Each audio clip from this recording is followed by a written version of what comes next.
I work for Anthony J. Lyon, head of the International Detective Bureau. He doesn't care where the money comes from, just so long as it comes to him. He cashes in on trouble, and for him it pays off. For me, it's work.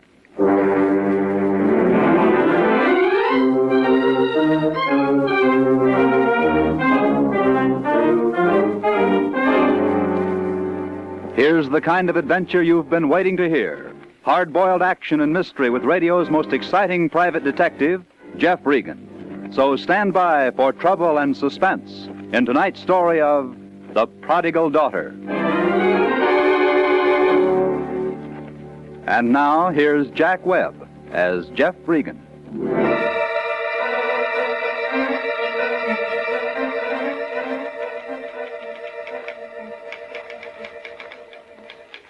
Well, this is the way it started.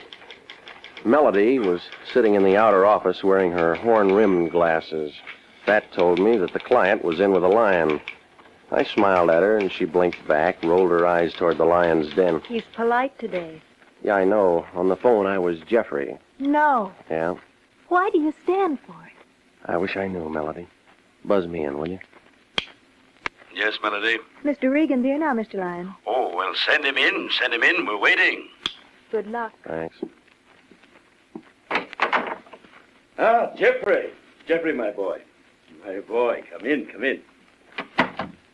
There's someone here I want you to meet. Now then, Jeffrey. Mr. Carter, this is Mr. Jeffrey Regan, one of my very best men. Jeffrey, this is Mr. Daniel Carter. How do you do? How do you do, Mr. Regan? Mr. Lyon has assured me that you're a discreet young man. Well, The I soul always... of discreetness, Mr. Carter. International Detective Bureau is ethically bound to employ sympathetic, understanding personnel, as well as alert, productive operators. I hope that's true, Mr. Lyon. In my publishing business, I never had the occasion to settle my trust on any one person. Very delicate situation, Jeffrey. Yeah. Now, go ahead, Mr. Carter. Everything said in this room is in the strictest confidence.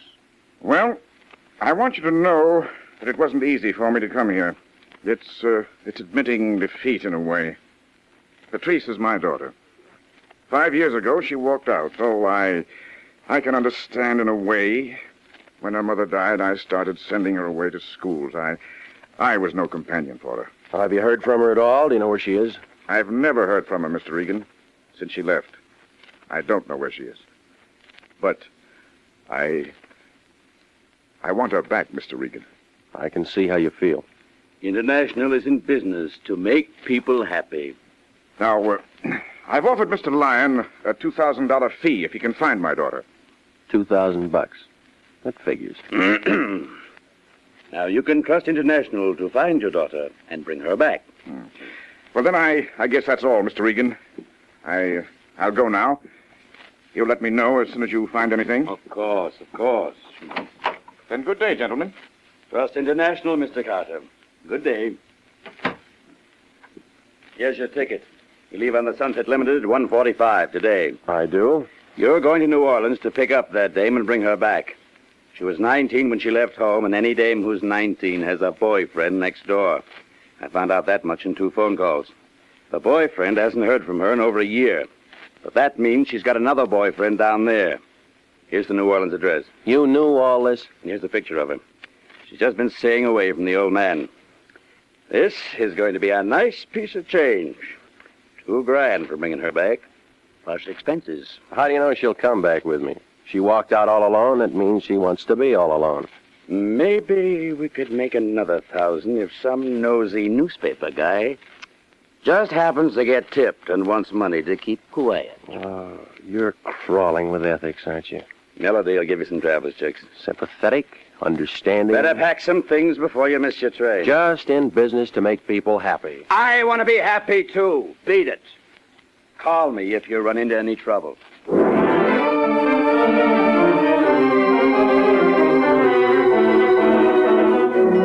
to see you. Listen to them cotton boys are here for just one thing, I'll tell you right They now. serve the most delicious oysters, and Charlie had to go racing. 2 days later in New Orleans at the Roosevelt Hotel, home of the original Ramus Gin Fizz, I figured it'd take a lot of fizz to pull away that southern heat, but everybody in the lobby seemed cool enough in linens, tropicals, and seersuckers, except me and a big perspiring man leaning against the CNS ticket counter.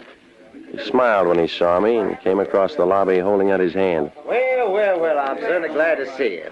We thought you'd never get here. Nice trip? It was all right. See, the rest of the boys are headquartered in 810. They're mighty anxious to meet you. They are? Mighty anxious. The Delta cotton growers are going to make it or break it at this convention. Now, I want to... He was talking real sincere and bent over to make a gesture.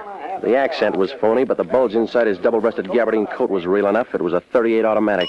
I say, I'll take you up right now. Why don't I meet you up there later, huh? Well, all right, if you'd rather. That's room 810. Now, I'll go out and get a bite and meet you. You do that. About an hour. Clerk, Yes, Mr. Regan? how long have the Delta cotton growers been in town? The Delta cotton growers. Uh-huh. What, they had their convention last May. Last May. Yes, sir. Who's registered in room 810? Well, we have no 810, Mr. Regan. That's what I thought. Thanks.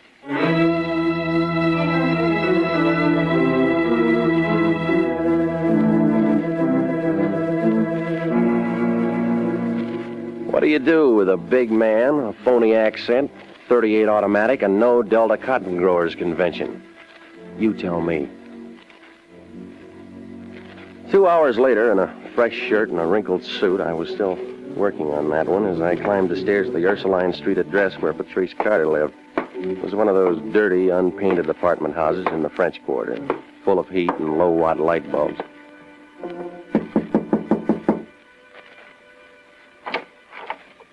The girl who opened the door was tall, black-haired, wore a black dress. The picture Lion had given me of Patrice Carter was a blonde. Yes? My name's Regan. I wonder if I could see Patrice Carter. Huh? Patrice, you're a friend of hers? Yeah, I'm from Los Angeles. How do you do, Mr. Regan? I'm Janice King, Patrice's roommate. Please come in. All right. Right this way. Maybe it was because the two big rooms I followed her through were dimly lit, or maybe it was the sweet, sick smell of flowers. I don't know, but perspiration began to trickle down my back, and I braced myself when Janice King opened another door. Here you are, Mr. Regan. She was young and lovely and blonde, with a burning candle at her head and feet, lying in state, very dead. Patrice Carter. I just stood there in that dark room, and I looked down at her. I think there were other people in the room feeling the same as me and thinking the same thoughts. I must have stayed that way for 5 minutes. And then I felt Janice King touch my arm.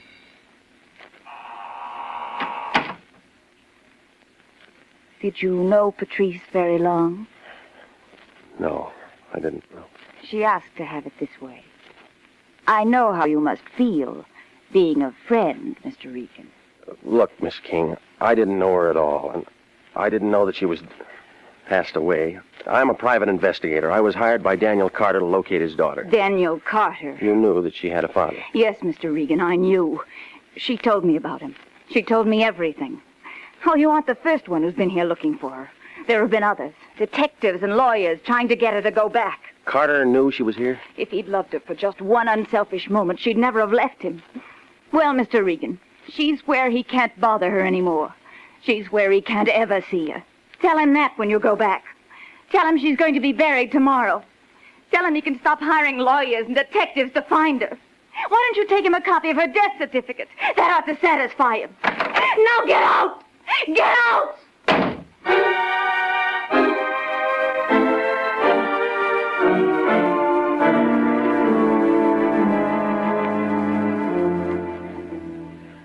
Well, the whole thing had looked too easy right from the beginning. I took her advice, and I went down to the morgue to get the dope on Patrice Carter's death. There was one white coat there, a little man with a bald head who introduced himself as Oliver Fig. So you're from Los Angeles. So how are things in Los Angeles? What'd you say your name was? Regan, International Detective Bureau. Came here to locate a girl named Patrice Carter. I just came from her apartment. Mm-hmm. And she's dead. Yeah, I know. How? Might have wiggled herself to death. Did a dandy strip number at Joe Glorioso's joint. Stripper? Yeah, you got him in Los Angeles, ain't you? Seen that Carter dame lots of times. Great! Well, I thought maybe you could give me a copy of the death certificate. I gotta take something back with me. Sure. Glad to do it. Oh, she was a real girl. Shame, dirty shame. So how's things in Los Angeles? Let's see. Blanky. No, not the same guy. Blackley, Blacker. Homicide? They fished him out of the river. Mississippi mud. Get it? Got it. So, how are things in Los Angeles? Here you are. Carter. Patrice Carter.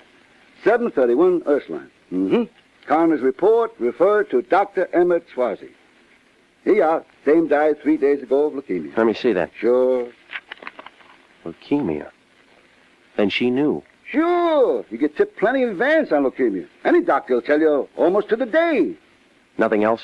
I mean, was there something fishy about it? Nah, all kosher. So how's things in Los Angeles? Any relatives? None listed. Well, that's it, I guess. Can I have a copy of it? Sure. Take that one. We got plenty more. Lots of people want death certificates for legal reasons. I once knew a guy who saved them like cigar bands or stamps. One whole wall of his bedroom papered with nothing but death certificates. Imagine, all homicide. So how's things in Los Angeles? Yeah, this is fine, Oliver. See you around. Glad to hear things are better in Los Angeles.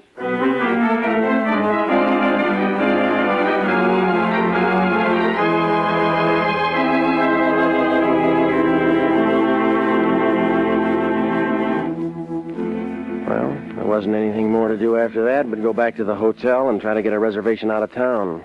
When I asked for my key, the clerk passed me 3 printed messages telling me that a Mr. Lyon of Los Angeles had been calling. When I got to my room, he called again. Regan, is that you? Where you been? Keep your shirt on. Come on, tell me. Did you see her? Yeah, I saw her. What'd you say? She gonna play ball? How soon you coming back? She didn't say anything, and we aren't coming back. What do you mean? She's dead. What? D-E-A-D. Dead. She can't do that. It happened 3 days ago. Leukemia. Now, wait a minute. Old man Carter's paying us $2,000 to bring her back. They're going to bury her tomorrow morning, and they don't want any interference. She was laid out. Her roommate laced me up and down for working for the old man. Name of Janice King. Good-looking brunette. I told Carter we'd bring back his daughter, and we will.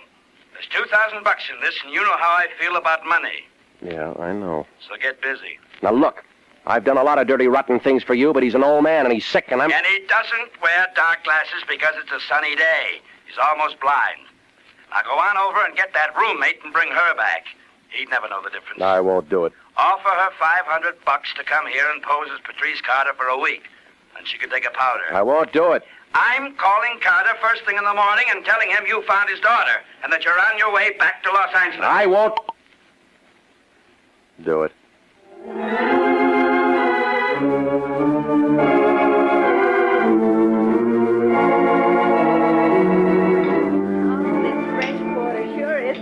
Say, why don't that piano player play? Oh, honey, let me take you away from all this. Come on, let's not argue anymore. It was in the French Quarter. They served a thing called a Sazerac and promised a very good floor show at 1 o'clock. I sat there watching the piano player and feeling kind of sorry for myself. I figured I had more trouble than anybody else, so I had 3 for Regan.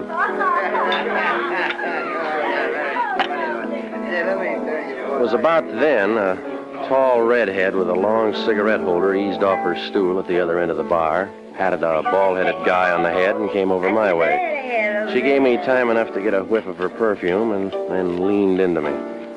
Stranger? Mm-hmm. Me too. I'm the new headliner. I'm gonna dance pretty soon. You ain't antisocial, are you, mister? No, Red. I'm just lonesome for home. Where's that? Los Angeles. Hey, that's a good town. And what are you doing here? Work. I'm the new stripper. Oh, yeah, you told me. That's a tough racket. Pick 'em up and put 'em down, put 'em on, take 'em off. 10 years now. That right? How about drink?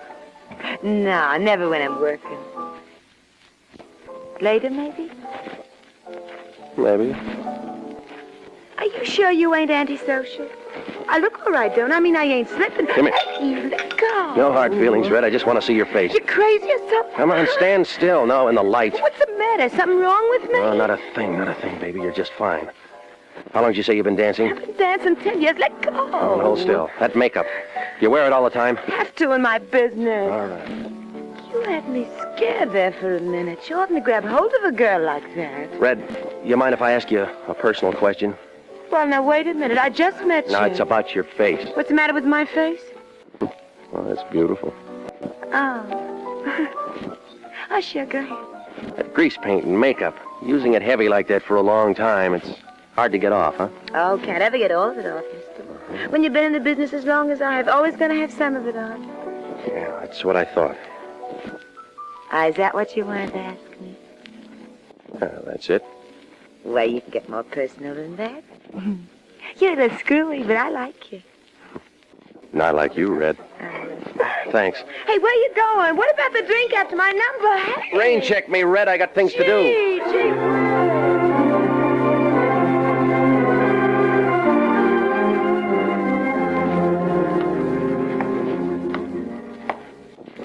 I had to go back to Janice King's apartment.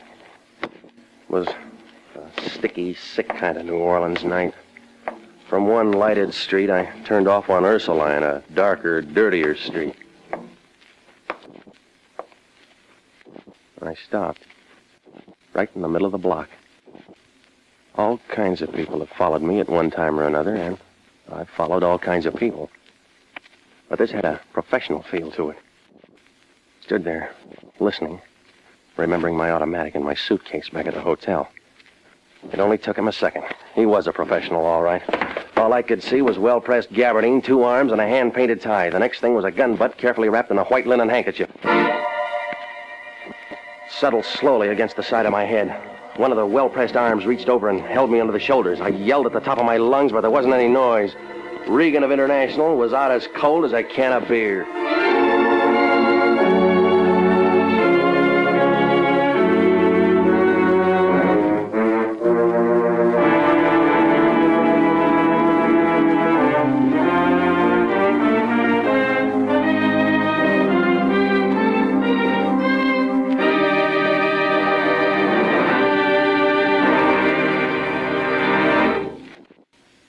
We'll return to Jeff Regan, investigator, in just a moment.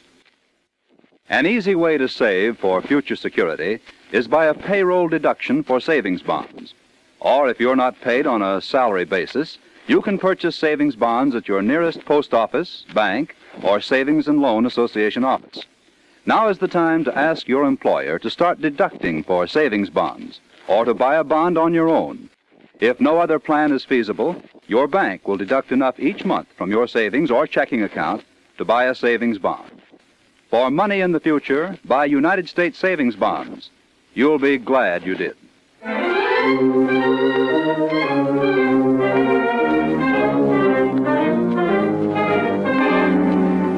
And now, back to the story of the prodigal daughter and Jeff Regan, investigator.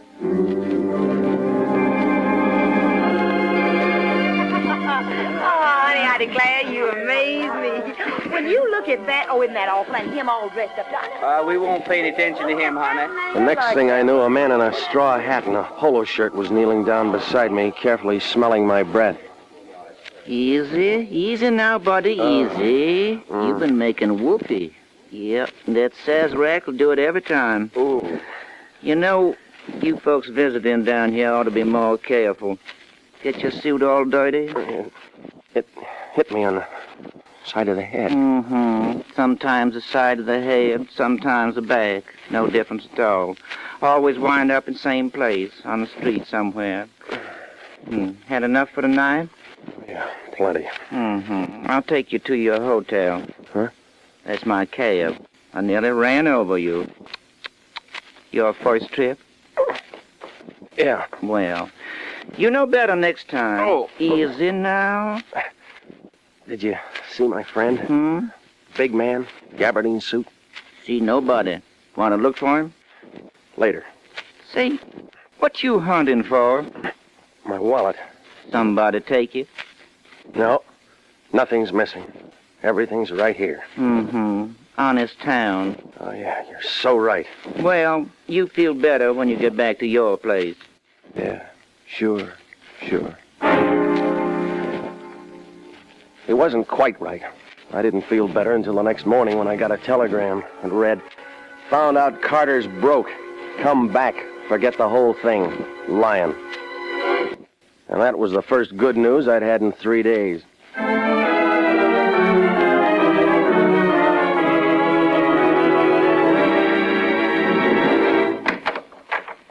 Oh, it's you. What are you doing here? She's buried, gone. Yeah, I know. I came back to see you. Wait a minute. You can't come in here. I just did. What do you want now? You. Yes, you. I was hired to come to New Orleans and bring Patrice Carter back to Los Angeles. She's dead and buried, and you know it. That's what you say. That's what a death certificate says. There's only one thing I learned lately. Don't believe what people say. Don't believe what death certificates say. I don't know what you're trying to do, but Oh, stop it, will you? I know you're Patrice Carter, and I know the girl who was buried yesterday was the real Janice King. And I know somebody's trying to make a monkey out of you and a monkey out of me. Now listen to me. If I have to, I can have that body exhumed. I can go into fingerprints and birthmarks, yeah, and a lot of things, but I don't think I'll have to. You see, Patrice Carter wasn't the type to do a striptease for a living. You're just trying to make something out of nothing. I'll call the police and have them arrested. Last night, I ran into the redhead who took her place. She told me what a tough life it is. 10 years of wearing grease paint can be kind of rough on your skin. The dead girl I saw had those kind of marks. The girl I'm looking for couldn't have been in the business that long. Why don't you leave me alone? I don't know who talked you into a thing like this, but it's all wrong. He's an old man now. He's broke and lonely, and he wants to see you.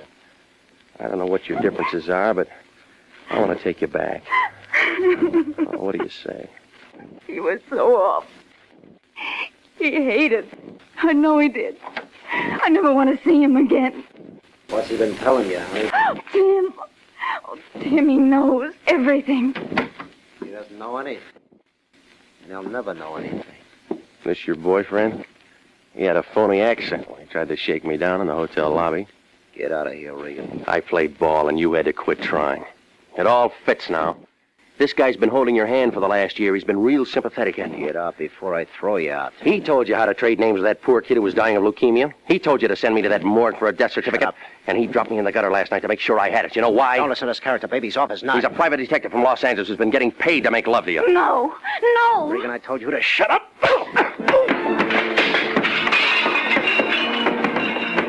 Oh, he was good at the side street work, but this was an apartment, and he didn't have enough room to move fast. I let him have the top of my head under his chin for a starter. And then I took a lot of feet in my face, but when he started to cross the carpet pulling for that 38, I saw my chance. She stood there and watched him go down.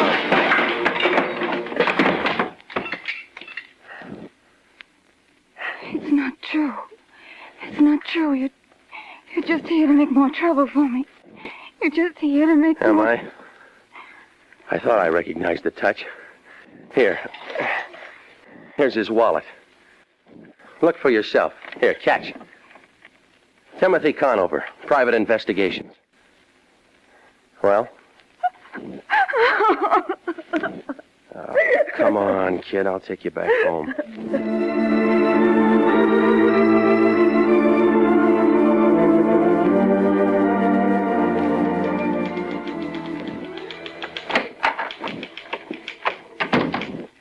You're back. How was New Orleans? Oh, I didn't know you had someone with you. I'll see you later, Melody. The lion in? Yes, but I wouldn't go in. He's in a bad mood. Uh-huh. What else? Come on, Pat. Regan! So you finally got back, did you? I suppose you run an expense account to choke a horse. Well, let me tell you that it's all coming out of your salary. We didn't make a nickel on that Carter thing, and who's this? Patrice Carter. How do you do, Mr. Lyon? I thought I told you to leave her down there, because that old schmo was giving us the runaround and hasn't got a nickel to his name. Besides, she's dead. Yeah, she's dead. That's right. Here's a death certificate to prove it. Now listen to me before you blow the rest of your cylinders. I went to a lot of trouble to bring this girl here. Well, you can send her back where she came from, and I'll take her fare out of your salary. On the plane coming back, Mr. Regan explained a great many things to me about myself and about you, Mr. Lyon. Well, I wish you'd explain something to me. When I was a baby, my father placed a trust in a large holding company under my name. $50,000. And I can claim it any time after my 21st birthday. Yeah? How old are you now?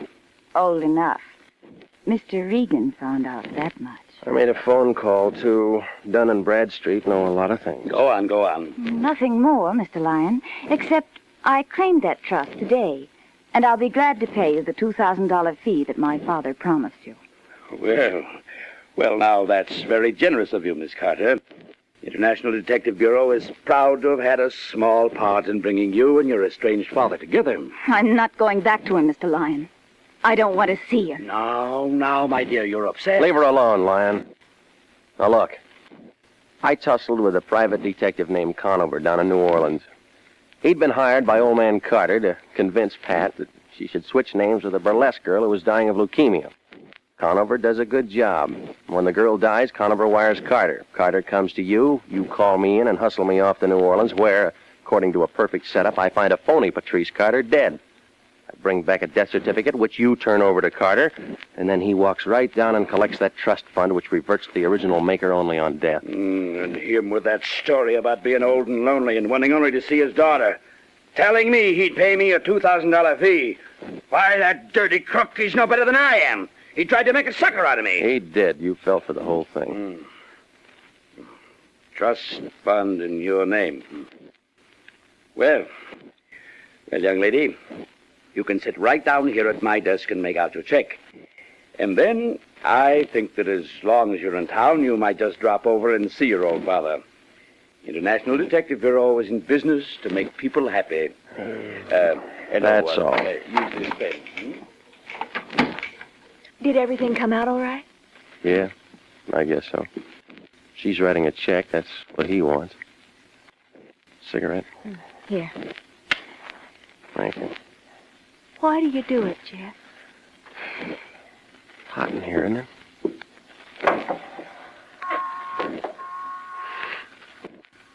The air feels good.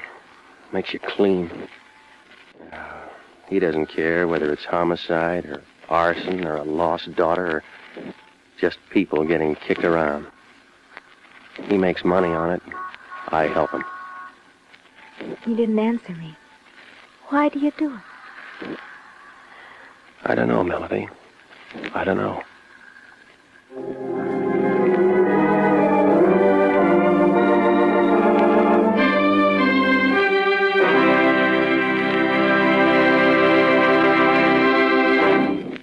Remember, an easy way to save for the future is to buy United States savings bonds. You can buy bonds at your nearest post office, bank, or savings and loan association, or you can ask your employer to start deducting for a bond a month on the payroll savings plan. A bond a month is good security for the years to come. For money in the future, buy United States savings bonds now. You'll be glad you did.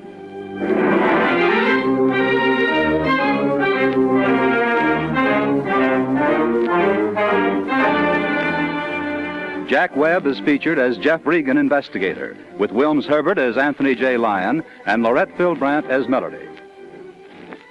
Tonight's cast included Betty Lou Gerson as Red, Lou Krugman as Conover, Theodore Von Eltz as Mr. Daniel Carter, Eve McVeigh as Patrice Carter, and Harry Lang as... How's things in Los Angeles?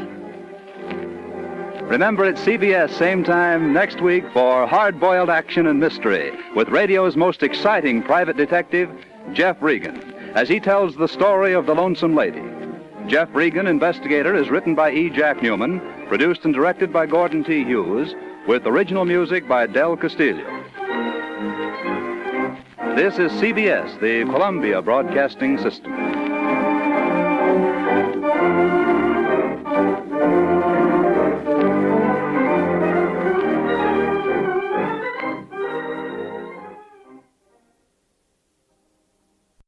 My name's Jeff Regan. I'm the Lion's Eye, his private eye. Gumshoe, peeper, Seamus, whatever you want to call it. I work for Anthony J. Lyon, International Detective Bureau. He's a guy who likes to make money. But when he makes money, I get into trouble.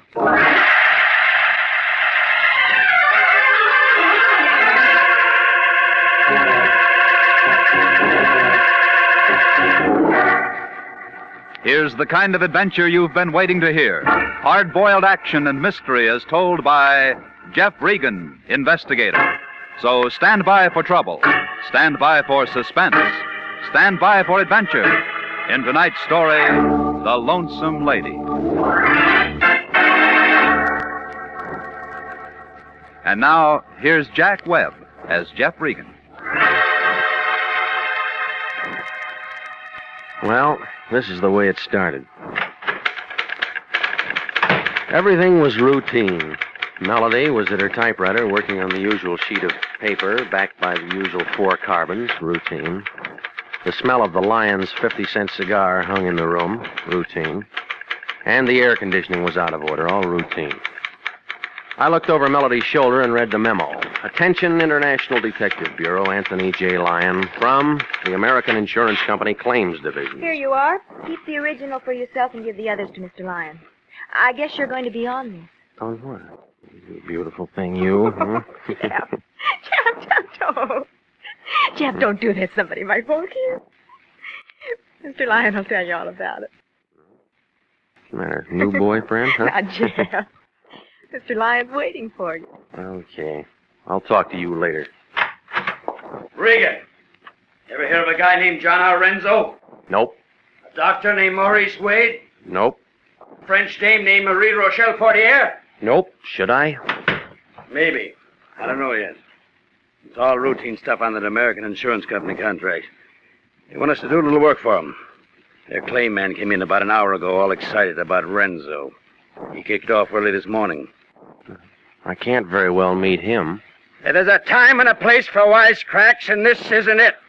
It figures. Renzo kicks off, and the American Insurance Company's going to have to kick in with $35,000 to his beneficiary. And that's Marie Rochelle Portier. No relation. Girlfriend, I guess. It's almost a bank buster for AIC. So you want me to see her? No! It'd be ticklish if it turns out to be legitimate. Now, you better look at the other angles before you see her.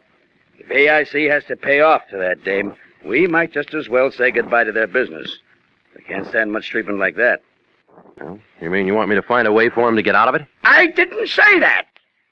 If it's legitimate, they'll pay. That's nice. What I want you to find out is how a guy carrying $35,000 worth of life insurance winds up croaked in a hotel on Main Street with 2 dimes and 3 pennies sitting on the dresser. It could happen. Sure, it could happen. But you find out why it could happen. Renzo's worth 23 cents alive and $35,000 dead. And the county's going to have to plant him. The insurance company doesn't like it, and I don't like it. How'd he die? Well, the coroner says it was a hard job. Insurance company? Insurance office says Renzo applied for the policy 3 weeks ago. It was approved 10 days ago, and he kicks out today. Everything's fine. On paper. So what am I supposed to do? Find out what isn't fine about what that physical Renzo passed. Now, you can start with the insurance doctor, name him Maurice Wade. Get on him first. And call me if you run into any trouble.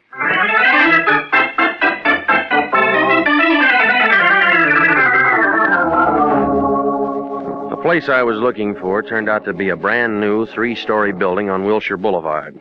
In the hall, I could still smell wet plaster and cement.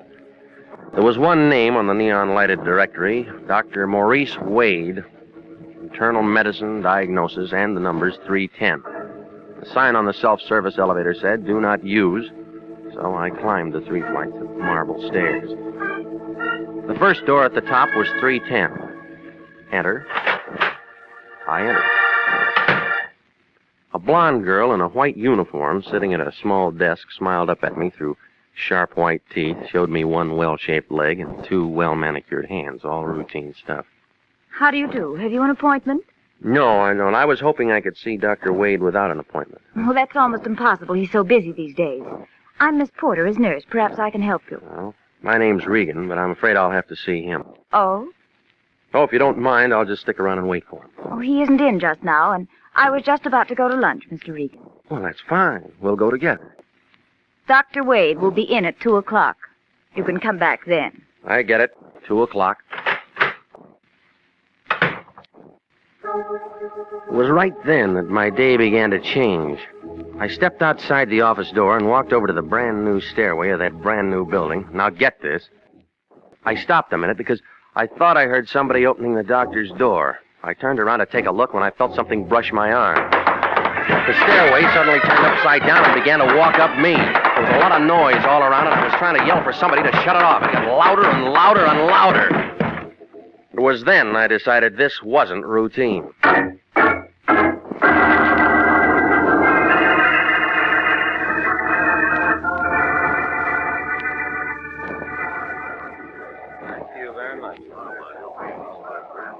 Thanks for helping me tote him upstairs.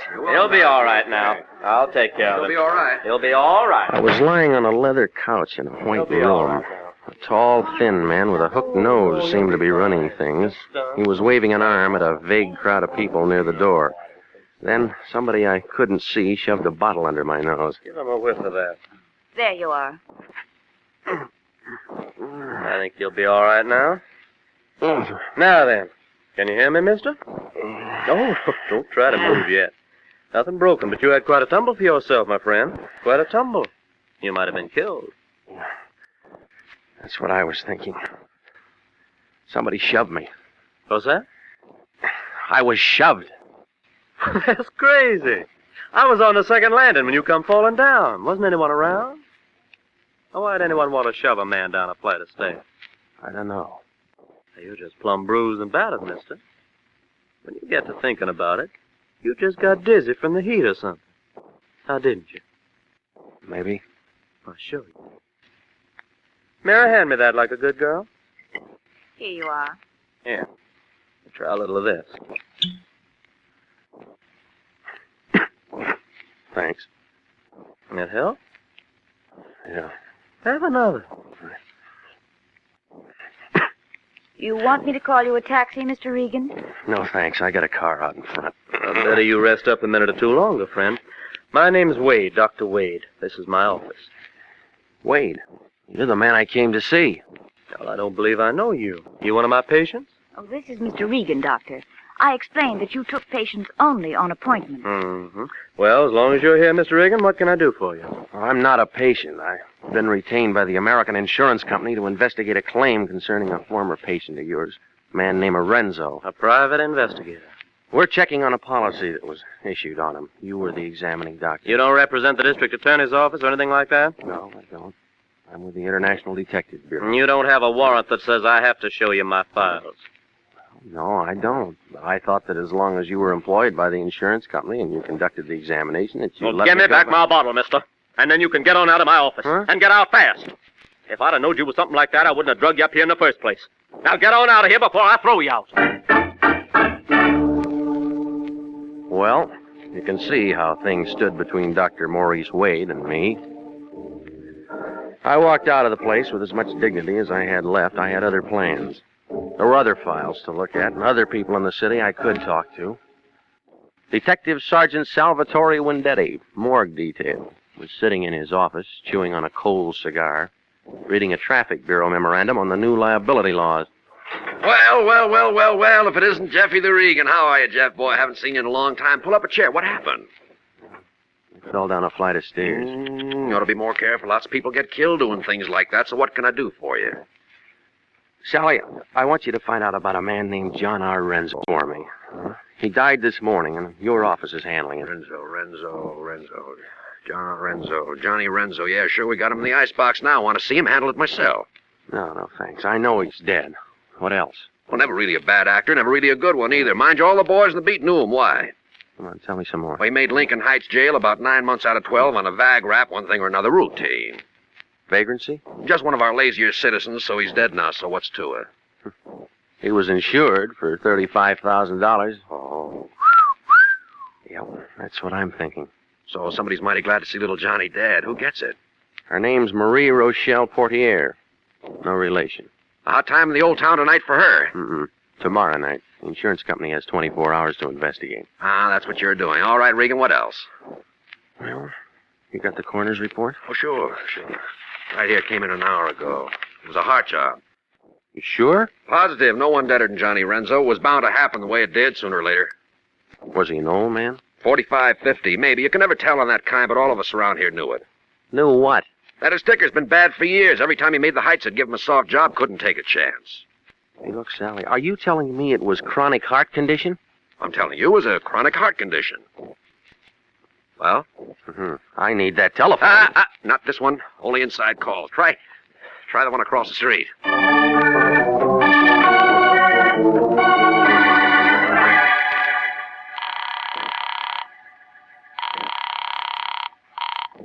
Hello. This is me. I ran into some trouble. What kind of trouble? Well, you'll have to get me a warrant or something so I can get in that doctor's office. What? He wouldn't play ball. He threw me out. Now, the coroner's report shows that Renzo has a chronic heart condition. Then he never should have passed a physical. I thought that'd get through to you. But we'll have to find out what's in that doctor's office before we can do anything about it. Now, look, get a hold of one of those double-breasted lawyers and rig up a thing, will you? Hey, Melody, get my lawyer on the phone. It may take the rest of the day to get you in there legally, and we haven't got the time. So get busy. I just told you I can't get in. If I can't get in, I can't get in.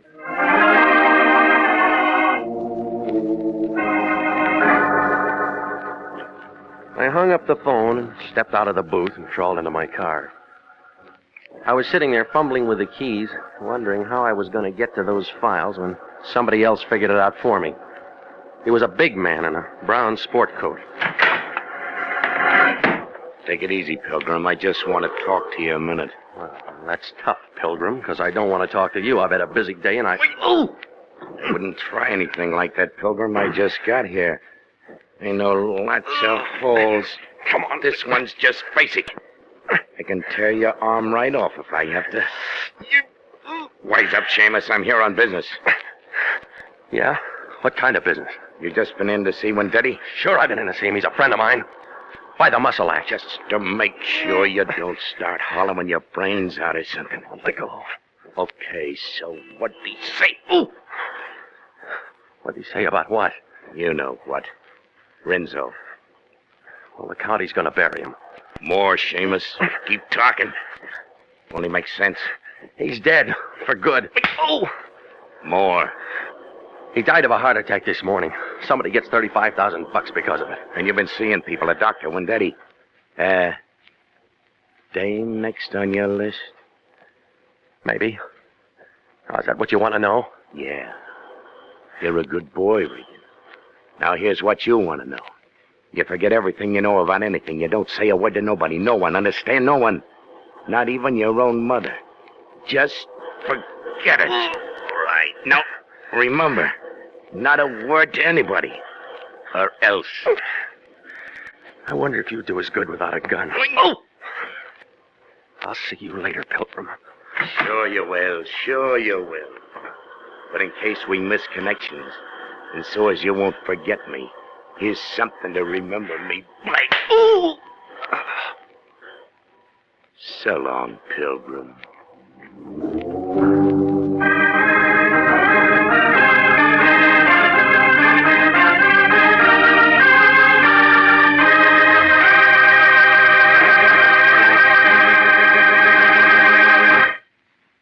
We'll return to Jeff Regan, investigator, in just a moment. The Army Nurse Corps Reserve still has commissions available. If you're a graduate registered nurse between the ages of 21 and 45, you may be eligible for a commission in the Army Nurse Corps section of the Regular Officers Reserve. Those who meet the high standards and qualify to serve with this fine organization may elect active or inactive status. Nurses requesting inactive status will continue with civilian nursing, but stand ready to serve in time of emergency. In addition, they have the opportunity to take advantage of special training courses. Nurses who request active status enjoy the same pay and privileges as all other officers. Graduate work is provided at the Army's most modern teaching centers, and the nurses obtain educational experiences that benefit them in both civilian and military nursing. Now, if you believe you qualify for a commission in the Army Nurse Corps Reserve, applied to the Adjutant General, Washington 25, D.C. That's the Adjutant General, Washington 25, D.C.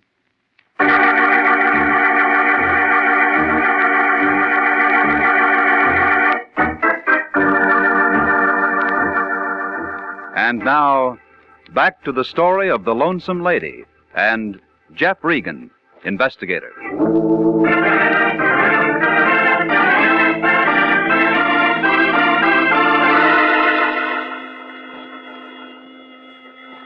This wasn't routine either. It was brass knuckles, a big man in a brown sport coat on the front seat of my car.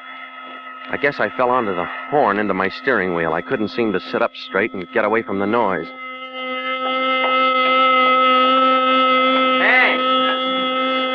Hey, what's the trouble, pal? Hey, don't you like peace and quiet? Hey, come on, sit up. Oh. Yeah. What happened to you? I don't know exactly. I don't know. Gee, your face is cut up a little bit. You have an accident or a smash-up? Yeah, something like that. You want me to call a cop? No. I'll handle this myself. Yeah, but don't you think you ought to go home and get some rest? Maybe you ought to find yourself a sawbone or something. Huh? What's that? Maybe you ought to find yourself a doctor to kind of fix you up. You're right. You're absolutely right. Yeah, that's a good boy. You take care of yourself, Jim.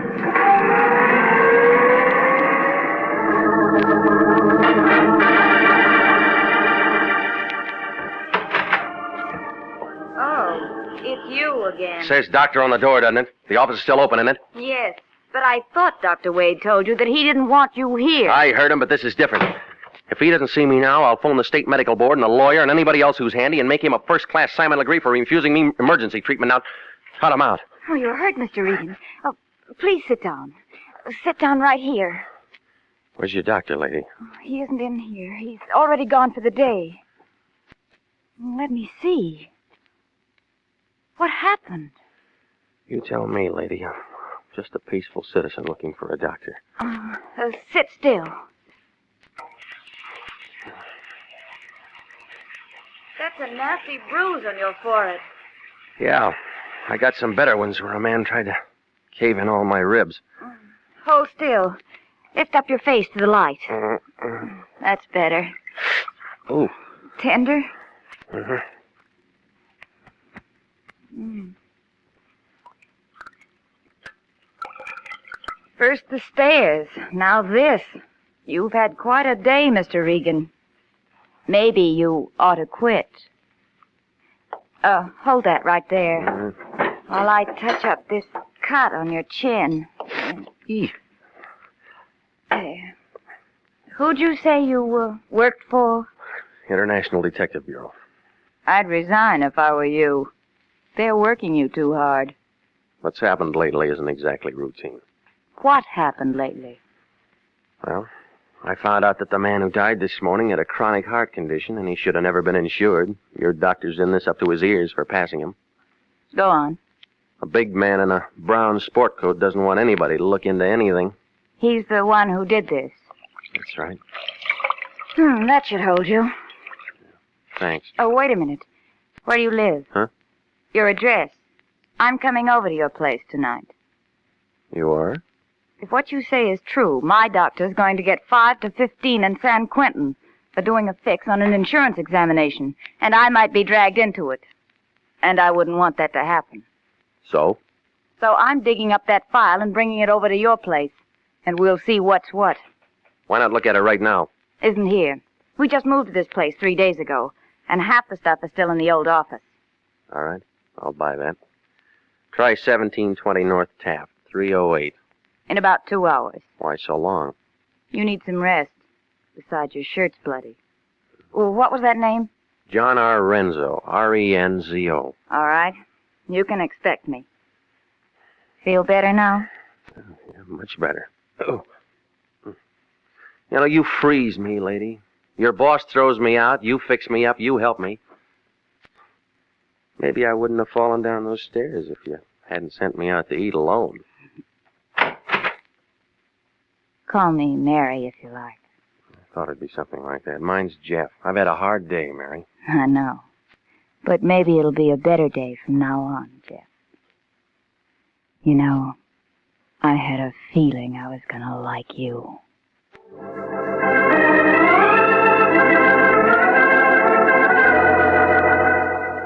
It was just about then that I remembered the beneficiary.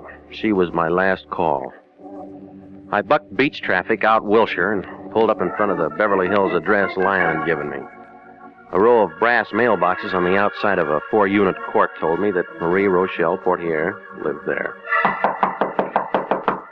The man in overalls watering the lawn blinked at me, frowned at the cut on my chin, pointed to his own, and shook his head. I nodded back, wondering what Marie Rochelle Portier, or whoever she might be, whatever her racket might be, looked like. I found out. Yeah? It was the big man without his brown sport coat. This time it was swimming trunks, and he looked as big as the super chief. I threw my whole arm into his face. He staggered backwards into the room, trying to get his balance. I let him have another one in the stomach. He was out of condition. One more, and his chin was cut. He went down, taking a lamp, a card table, and a glass of warm lemonade with him. Oh, yeah. It's real good to see you again, Pilgrim. All right, Seamus, all right. You're the champ. Come on, get up, get up. I might have known I was going to find you here. Where's your girlfriend? No, just a minute. I said, where is she? She ain't around. Ain't no one around but me. Honest. Okay, you give it to me. What are you talking about? Oh, I've met citizens like you before. Oh, now, come on, make it straight. Oh, all right. Oh, you busted my head. I'll make it straight. Marie's my girlfriend. She calls me today, tells me what you look like. Tells me where you'll be, tells me what to do. I do it. She knows who an insurance stick will go to. All right, go on. Catch you at Des Moines. You're nosy. She says to rough you up a little bit, make you forget what you're doing for a while. I find you like she says and do what she says. And, nothing personal in it. What about the doctor? He split with you and her? Ain't no doctor in on it, just me and Marie. How'd she fix it for Renzo to get insured? I don't know. She's got connections. She gets around. All right, smart guy. Come on, spill. Honest. That's it, Seamus. That's all there is to it. We worked it a couple of times before. I don't know how she fixes it, but she does. I do all the heavy work, and we get along fine. Now and then somebody gets excited, and I have to cool them off for a time, but well, that's it. Straight. Honest. Hey, what are you doing? Shut up. Well, now, don't call the cops. Give me a break, will you? Will you shut up?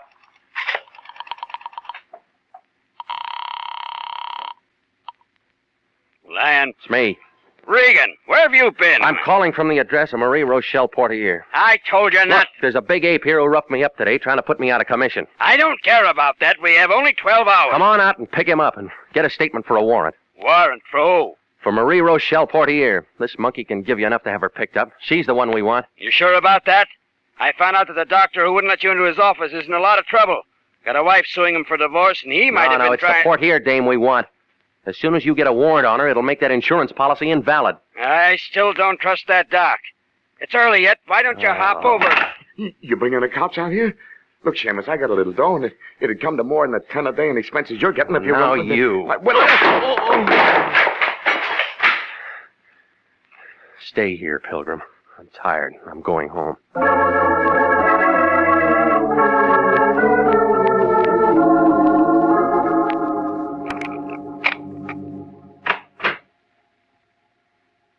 I've been waiting for you. Forget about me? No. The janitor let me in. I told him you were my brother. That's nice. You didn't come straight home and get some rest. No, I had a couple of things to do first. Well, sit down. I've fixed your drink. Oh, good. Hot day and all. Thanks. Now, tell me about your doctor. Huh? Some things I know already. His wife's suing him for divorce, trying to get every penny he's got. He doesn't like me. That's it. Or maybe he just doesn't like any private detective or anybody else who might be working for his wife, huh? Maybe. If I can spot a man who's being taken to the cleaners, he's one. He's pretty touchy these days about all the trouble she's probably caused him. What's this got to do with us? The stars are coming out. Just straightening out. Well, if that's the way things are with him, then my job's finished. Good. Now we can relax. You've been working much too hard. Jeff, put your arms around me. Feels good. Good to have arms around you in a big city like this. Such a big city. So many people. Mm-hmm. You're nice, Jeff. Sometimes it's so lonely. And sometimes it's like this.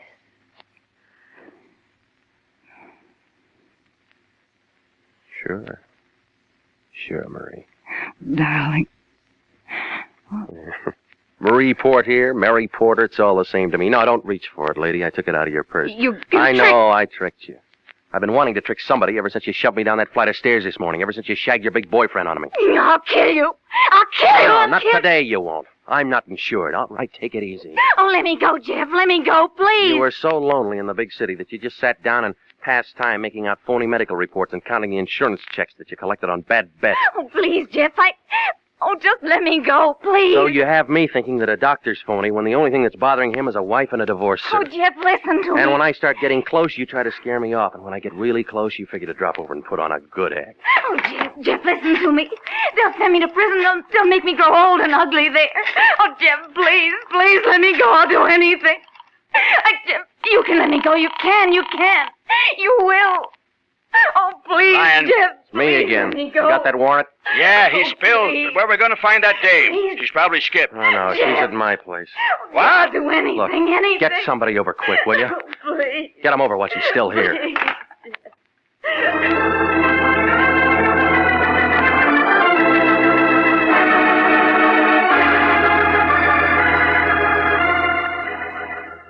Well, I told it all to the Lion, and he told it all to the American Insurance Company, and they renewed our contract. She's being arraigned next Monday. What happens after that is up to the jury. Melody had a question. Jeff, what do you think they'll do to her? Well, she'll get about 10 years, I guess. If Mr. Lyon hadn't had that contract with AIC, would you have turned her in? Sure, I'd have turned her in. It's my job, isn't it? Oh, it's a big city. A lot of lonesome people down there. They allowed her one call when they took her to jail. She called here asking for you. Jeff, why did she do that? I don't know, Melody. I don't know.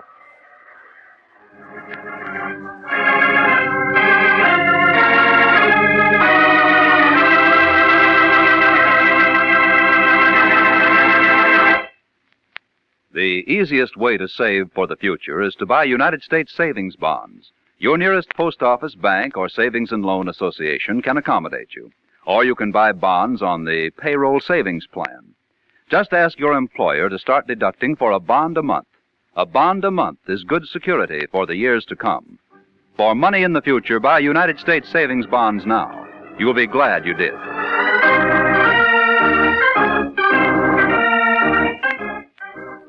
Jack Webb is starred as Jeff Regan, with Wilms Herbert as Anthony J. Lyon. Eve McVeigh was heard as Mary Porter, and Ken Christie as the big man. It's CBS, same time next week, for hard-boiled action and mystery with Jeff Regan, investigator, as he tells the story of the lady with the golden hair. Jeff Regan, Investigator is written by E. Jack Newman, produced and directed by Gordon T. Hughes, with original music by Del Castillo. This is CBS, the Columbia Broadcasting System.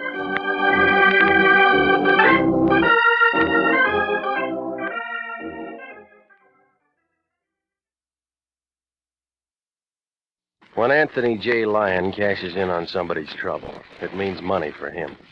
For me, it means work. I'm Jeff Regan, the Lyon's private eye.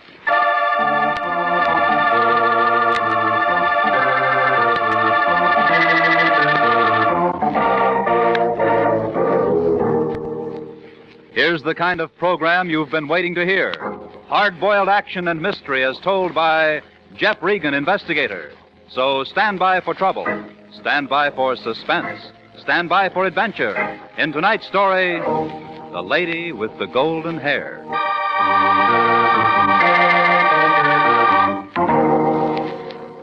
And now, here's Jack Webb as Jeff Regan. Well, this is the way it started. I was sitting in the lion's den waiting for him to get off the phone so I could ask him about my expense sheet on that New Orleans thing. He was playing the usual games with his lawyer, and just about the time he hung up and turned his chair my way, the office door opened. All right, Regan, what do you want? Aha! A little curly-headed man, about 40, dressed in a black suit, was standing there. He was holding a stack of $50 bills, a gold-headed cane, and a red card in one hand. In his other, he had a black derby with a hole through the top of it, a pair of suede gloves, and a white carnation. He stood there, looked at both of us. The lion looked at the $50 bills. I looked at the little man. Aha! You are Mr. Lion, no? I, Max Vladney, have come to see you unappointed. Where you are? My name's Regan. This is Mr. Lion. Aha! You will do it. Won't you sit down, Mr. Max Vladney, Max. 1642 Mulholland Drive, Hollywood 28, on Imperial Studio payroll. Time I do not have. I will not sit. Aha. I demonstrate. See you. That flower I do not need. This, a ticket because I too long park, I also do not need. Cane I place here. A gift from my grandfather. I keep that. Also gloves. Now, what have I left, gentlemen? Quite a bundle of cash, Mr. Vladimir. Yeah, from bank I just arrived. Also this I do not need. For you. All for you. Well, Mr. Vladimir. Aha. Now, what I have. You I answer myself. Bullet hole in hat. See you. Oh. Is not finished. 1, 2, 3. Yeah, those look like 38 slugs. Where'd you get them? Out of doorway, I dig them where I'm shot last night in my home. Who's shooting at you, Mr. Vladney? This, if I know, I shoot back. I have no enemies. Everyone is madly in love with Max Vladney. I must buy new hat. Cannot buy new hat. Kindly you will guard my body from dying. Of course. You've certainly come to the right place, Mr. Vladney. If your life has been threatened, you can depend on International Detective Bureau to see that no harm comes to you. Therefore it is so. We see. I understand perfectly. Well, if somebody shot at you last night, why didn't you call the police? Mr. Regan meant to ask who recommended you to International. Aha, I explain. In Imperial Motion Picture Studio, where master of makeup, Max Vladney, who is great, is imported to create beautiful faces from skinny skulls and fat necks, is much newspaper. Free sometimes for agents to press. Hollywood police might think because I work on great gun epic, tie my rope tight, is free trick for agents to press. But is not joke. To you I come to take no chance. Yeah. In I am, Mr. Regan. Of course you're in, Mr. Vladney. And Mr. Regan here will stick right by your side until we can get to the bottom of all Now, this. wait a minute. If I have to, I'll use every man on my staff to protect your life, Mr. Vladney. All the resources of International Detective Bureau are behind you. Regan, I'm entrusting you with Mr. Vladney's life. Already better, I feel. We start. And call me, Regan. Call me. I know. Call you if I run into trouble. Come on, Max.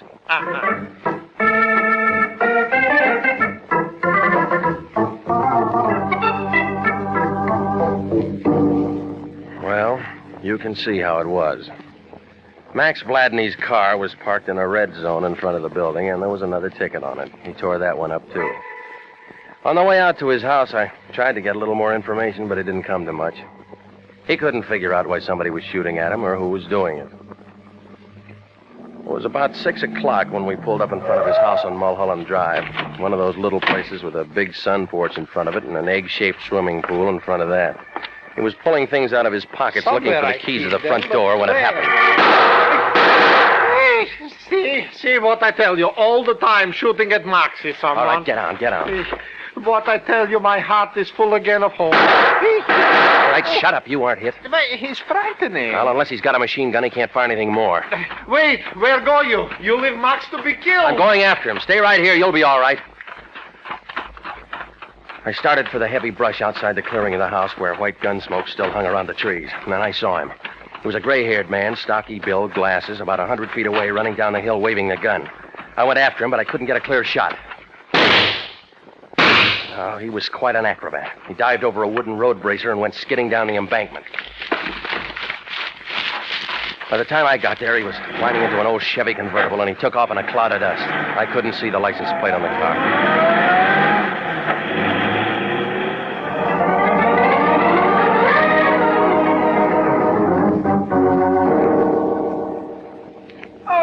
Darling, this is absolutely terrible, terrible, darling.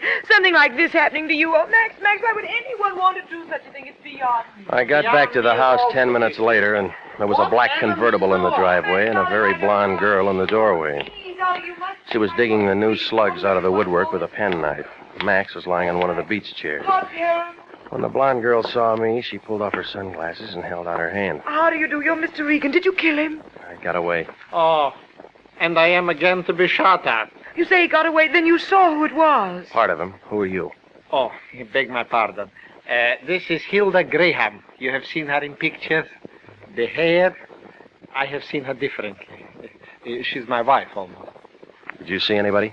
Well, I heard the shots as I drove up and found poor Max by the door. He's got to stop this business, Mr. Regan. He's got to stop. Next time, maybe... Well, it certainly does have to stop, Mr. Regan. Max, why, he's the finest makeup artist in the world. It'd be a great loss to everyone in Hollywood if anything ever happened to him. You see? Am I valuable? Did I not tell you? Yeah. Call me. Where's your phone? Oh, in there, in my private workshop, study, where I have to live. Use it, please. Call Mr. Lyon and stop the shooting. Oh, Max, darling, if it's all so terrible, after all you've done to me, now I should be able to do something for you, and I feel so helpless. Lyon. This is me. I'm calling from Max's. Somebody just threw 6 bullets all over the place. What? Is Max all right? Didn't even come close. Oh, good. Now, the Treasury Department tells me he paid $20,000 last year in income tax, and he can afford a little protection.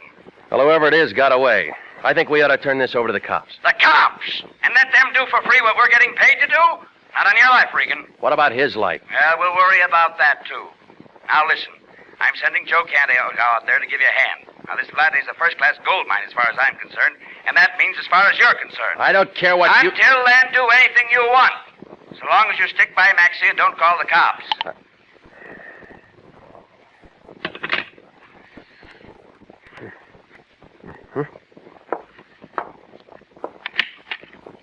I figured. That's a fair label.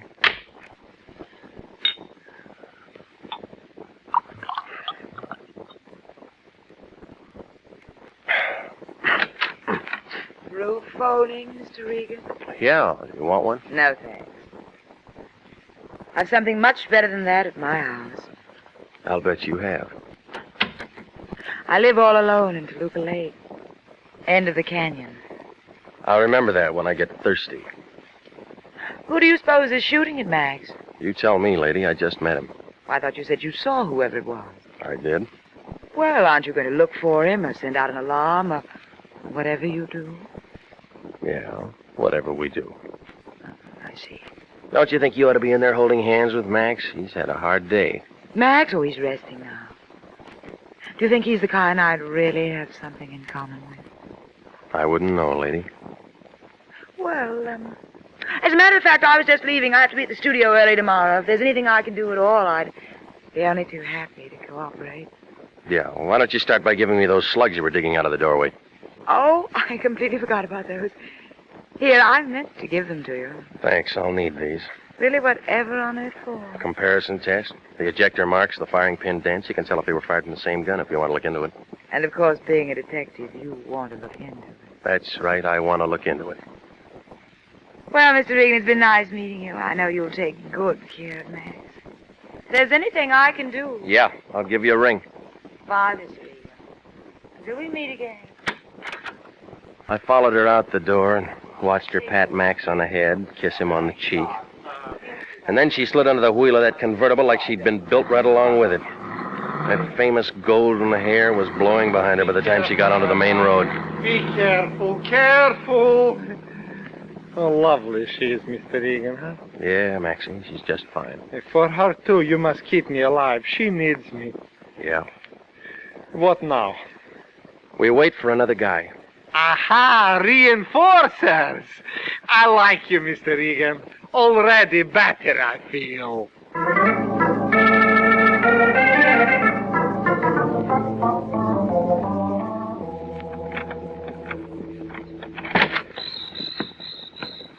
Only me, Regan. Take it easy. Oh, Canto. Come on in. What took you so long? I stopped by police ballistics on the way out. I had them 38 slugs that Max brought in check. Well, I got some more for you. Well, I found a winner. Gun belongs to a feller named Pete Berger. Ain't no permit on it. He done 6 to 18 in San Quentin once for robbery. Sprung a couple of years ago. Address? Yeah, place on Figueroa right off of Sunset. Here. Thanks. Well, he was around again this afternoon, shooting things all over the place. Wonder what the connection is. I'm going to find out before Maxie does. You take over, Joe. Okay, where's our clay pigeon at? Roosting in there. Now, keep your eyes open, Canto. I'll get back as soon as I can. Oh, take your time, son. Joey the Canto is on the job. Yeah, I feel better already. Hey,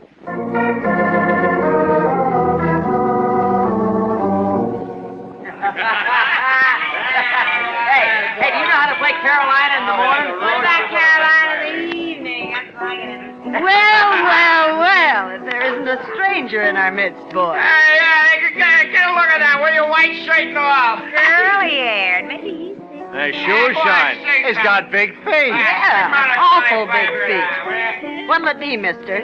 Mom champagne or beer? Neither one, lady. Well, we ain't got either one for you, copper.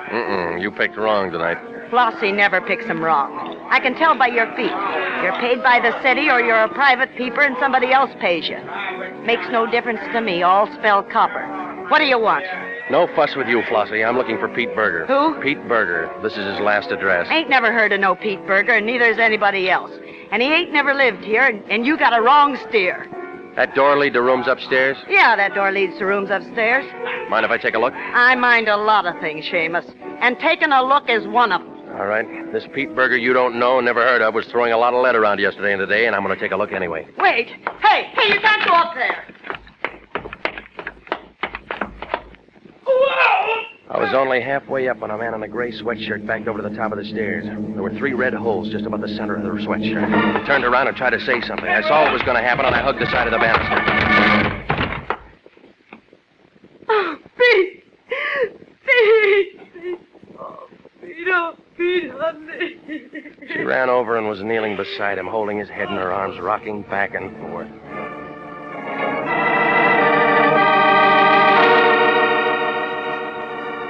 Yeah, you guessed it.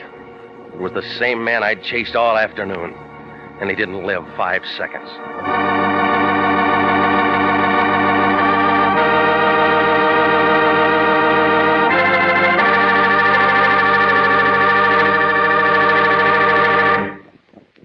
We'll return to Jeff Regan, investigator, in just a moment. But first, here's an important message from the Adjutant General's office. At no time in our nation's history has it been more important to develop an outstanding Army medical department. Without an adequate nurse corps, this cannot be accomplished, and nurses are still needed to fill the estimated requirements for 1948. If you're a graduate registered nurse, over 21 and under 45, you are invited to apply for a commission in the Army Nurse Corps Reserve. If you are selected, you may choose either active duty or inactive status. Apply to the Adjutant General, Washington 25, D.C.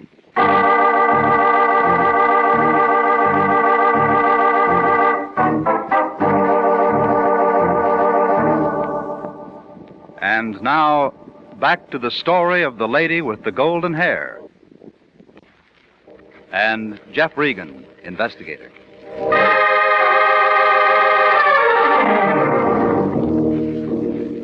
Well, after he came falling down the stairs at me and Flossie had a good cry over him, there wasn't anything to do but to call Central Homicide.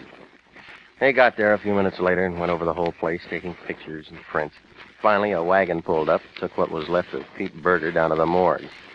Detective Lieutenant Salvatore Wendetti up to homicide, asked everybody a lot of questions, and shipped a couple of people downtown for a couple of different things, and finally got around to me. Regan, I think you ought to get yourself a new job. Every time the lion growls, you wind up with a corpse someplace, and somebody has to ask you a question. Well, it wasn't my idea, Sally. I might have to book you on technical charge. Oh, stop it, will you? You know I didn't have anything to do with him getting When shot. the next car named Pete Berger gets topped off just before a private dick gets around to asking him a few questions, I got to ask the private dick some questions myself, or else the chief is going to ask me some questions. Make sense? All I know is that somebody's been shooting at a client of mine. Mm-hmm. And that somebody's Pete Berger. How do you know? The bullets came from a gun owned by Pete Berger, so I came down to see him. Only he walks out all loaded down with 45 slugs and dies before you can say hello. Isn't that the bunk? Who's your client, Regan? Do I have to tell you? No, but you will. Company policy. Company policy. Confidence in a client, Regan. Can you arrest me for anything? Depends. Material witness, maybe. Yeah. While it's depending, I'll get a hold of the lion, he'll get a hold of Harry Presidio, and then I'll bet you $10 there'll be a writ of habeas corpus at the station by the time you get me there. All right, you're clear. This is a murder case, Regan. That's a serious crime in anybody's town. I don't know any more than I just told you, Sal. You know the name of your client? Okay. Why was Pete shooting at him? That's what I was going to ask Pete. Oh, now just exactly where does that put us? My client's safe and sound in his home, and Joe Canto's keeping an eye on him. When Canto was pounding a beat for the department, some guys got away from him. A lot of guys get away from a lot of cops, but not when the cop's watching. Canto's good at that, you know him. Oh, sure. But it's a thought. Well, it's no good. Before Pete Berger went to San Quentin, he was never very handy with a gun because his eyes were so bad he couldn't see his hand in front of his face. He didn't hit anything yesterday or today, but he was sure trying. Now, Flossie told me Pete's been playing stuntman in pictures, making a buck at it. It seems he learned all his tricks while he was in the clink. They have a nice gym up there. I never tell what they'll do next. Still, can't understand why he'd all of a sudden go around shooting at somebody. You figure it, Sally. Maybe there was something personal and Pete had to do it. And whoever Pete was shooting, I got kind of sore. Turn around and plug Pete tonight, huh? My client's home, safe. Sure. Canto's good. Almost forgotten. Pete Berger was a perfect setup for a wise guy. An ex-con who done 15 years, who learns his lesson, wants to make a straight dime, gets mad when anybody bothers. Blackmail. It's been done before. Pete had a good, healthy bank balance. I guess he was saving up for his old age. But some wise guy finds out Pete's a con, says, I'll tell your boss unless you kick in. Then maybe Pete starts shooting to scare him into shutting up. Make sense? Sounds like an old fairy tale, Sally. But screwy enough to be the answer. Only this wise guy Pete's shooting at thinks Pete might be meaning business. So he just comes over here tonight and plugs Pete. And who's the wise guy? Your client. You aren't going to tell me his name? I can't involve a client in a murder. Oh, yeah, company policy. I almost forgot. Regan will find out in the morning. We got some lawyers, too. I know. Couldn't tell me now? I'll phone you in an hour, Sally. Okay. Okay, Regan, you can talk to him first. But phone me. Good night. Night, Regan. See you around. My watch said 4 o'clock by the time I got to the hills back of Laurel Canyon and started up Mulholland Drive. The usual fog was in the usual places, doing the usual things to trees and houses. And when I pulled up in front of Max's house, one light was burning in the window. The rest of the house looked dark. Everything was quiet. The first thing I noticed was cordite. It smells black, and it means that guns have been fired. The whole room was full of it.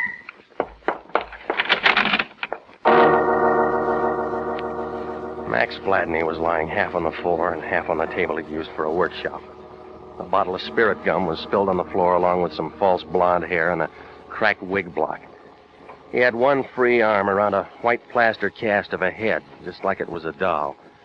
There were 2 blue holes in the middle of his forehead.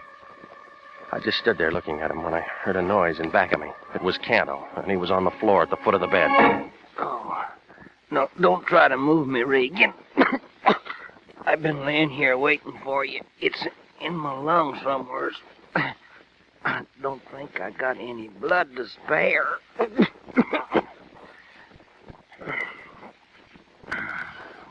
Joey boy let you down, huh? It happened an hour after you left. I don't know who done it. There's a lot of noise in Max's room, and I come in, the next thing I knowed, I'm taking a slug myself. Hey, call me a doc, will you, Regan? I got a date tomorrow night. She's been trying to get rid of me. Does it give her a good excuse? Guess Lionel'll be mad, huh?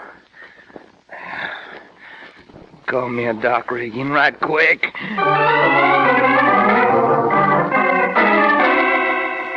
Well, I made a lot of phone calls before it was all over.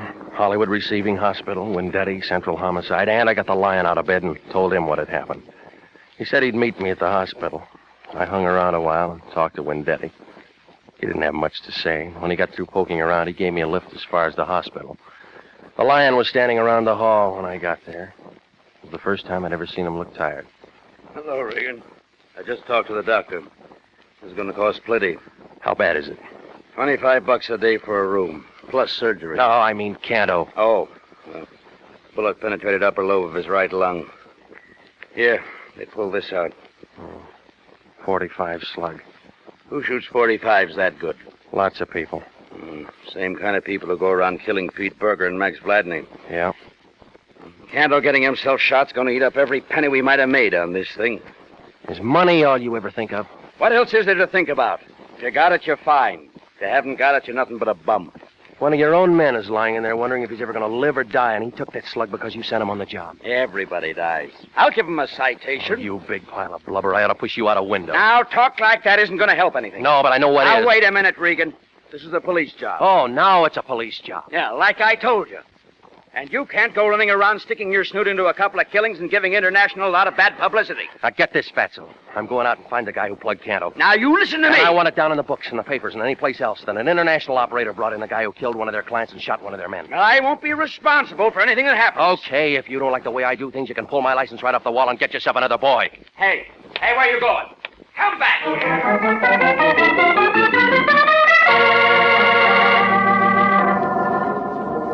Well, Mr. Regan, when I saw you at Max's yesterday afternoon, I didn't think you would come by for that drink at 6 o'clock in the morning. Well, come in. I was just having coffee. I have to be at the studio for an early makeup job. You look all right to me, the way you are. Well, you can be nice. Will you have some coffee? No, thanks. Oh? I just stopped by for a minute. I'm afraid I have some tough news for you. Max. Something happened to Max. He's dead. Oh, no. Not Max. Oh, Max. Somebody shot him 3 hours ago. Why would anyone want to kill Max? That's what I'm going to find out. Max expected me to marry him. He had so many plans. What can I do to help, Mr. Regan? What can I do? All right, now look. A smart cop named Windetti is going to be knocking on your door pretty soon. He's going to ask you a lot of questions about Max. Give me the answers first. Would you mind terribly if we sat down? Max was all I had. I want to be near someone. Sure. I know I'm acting silly about this. What is it I can tell you, Mr. Regan? Did Max ever mention a man named Pete Berger? No, never heard that name before. Well, he worked at the same studio. He was the one that shot at Max yesterday afternoon. And he killed Max? No, he's dead, too. He was shot to death an hour earlier. I was there. I'm not very good at this kind of thing. What are you trying to tell me, Mr. Regan? Both of these killings were done by an amateur, and not very good jobs. But there had to be some reason. I don't know. I've been in the business a long time, lady. Too long. People kill for money or love or just for the crazy feel of blasting a gun at somebody. This has been a lot for you. You know, if you find a reason, you find a killer. What kind of work would a makeup man be doing at home? I don't know. Max always tried to improve his work. I suppose that's why he made the money he did. He might have made a plaster cast of a head so he could study a face. I suppose so. Yes. Your face? Yes, I suppose so. Why? Well, it's a nice face. I've seen it in pictures. Most press agents think my hair is nicer. Yeah, it is. Long, golden hair. Does it feels soft and warm. The way you hoped it would feel. Yeah, it does. And my lips?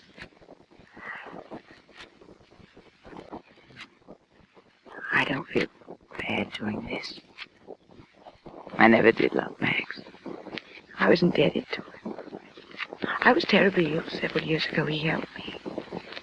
I can see why he felt the way he did about you. Can you? I like the way you did that. I know what Max had been working on. It was something for you. Really? He was holding a plaster cast of your head in his arms when I found him. Of course, there was no hair on it, and it looked kind of funny. Don't say that! Don't ever say a thing like that! Yeah, now I got it. What are you talking about? Murder, lady, lots of it. You killed a poor ex-con because he bungled a job you blackmailed him into doing. You shot him last night because I was going to talk You're to him. crazy. Why would I do a thing like that? Then you went over and you killed Max. And while you were at it, you pumped a slug or two into Joe You said Canto. yourself there's got to be a reason. Every newspaper in the country's going to carry this story, lady. Oh, yeah. Hilda Graham, the one with all the long golden hair, is really as bald as a fresh egg. Shut up! Shut up! Don't you ever say anything like that in front of me. Why are you... Go ahead, lady. Pick up that paperweight and I'll break you in two. Now, come on. Let's go. No. Oh, no, you can't. You mustn't find out about my hair, please. Please don't tell them about my hair. I couldn't stand that. Please. Oh, please. Please, you know how nice I can be. Lady, you're a bum.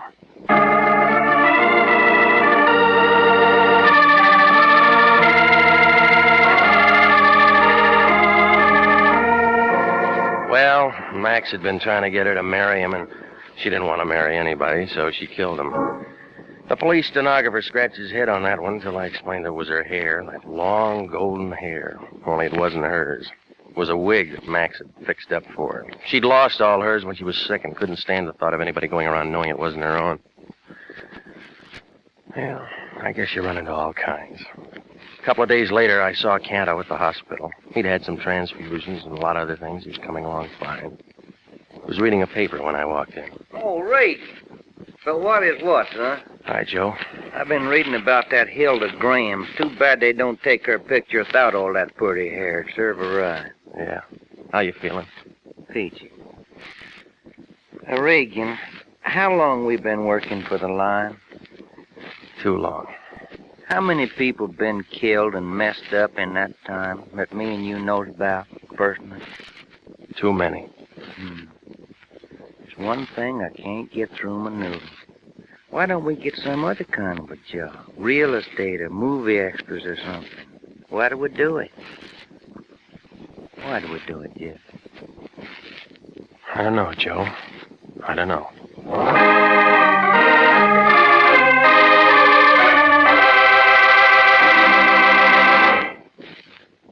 Jack Webb is featured as Jeff Regan, with Wilms Herbert as Anthony J. Lyon. It's CBS same time next week for trouble, suspense, and thrilling adventure with Jeff Regan, investigator. The role of Max Vladney was played by Hans Conried, with Barton Yarborough as Joe Canto. Betty Lou Gerson was Hilda Graham. Jack Crucian was Wendetti. Marlo Dwyer was Flossie. Jeff Regan, investigator, is written by E. Jack Newman, produced and directed by Gordon T. Hughes, with special music by Del Castillo.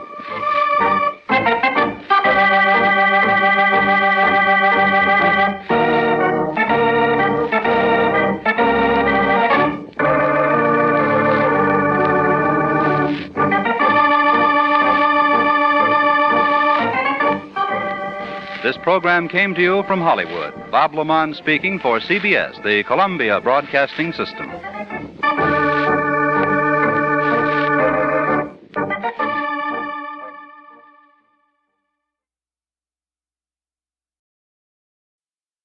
My name's Jeff Regan. I get 10 a day in expenses from a detective bureau run by a guy named Lyon, Anthony J. Lyon. I'm the Lion's Eye.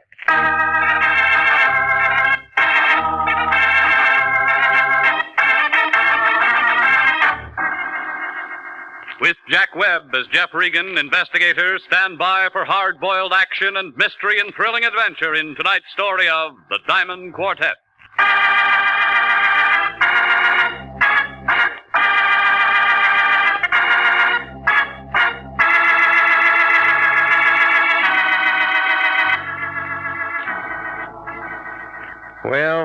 this is the way it started. Melody called about 6 o'clock that night. She gave me the name of a restaurant out on the strip and said that Lion was waiting for me. I drove out there and found him squatting at one of the corner tables. He had a big white napkin tucked under all of his chins, and he was working on a plate of crab louis and a bottle of beer. A tall, peroxide blonde in slacks and dark glasses was sitting across from him, watching him eat. And a couple of bald-headed waiters were just sort of standing around looking at the ceiling. Well, Regan, I see you got my message. You're right on time.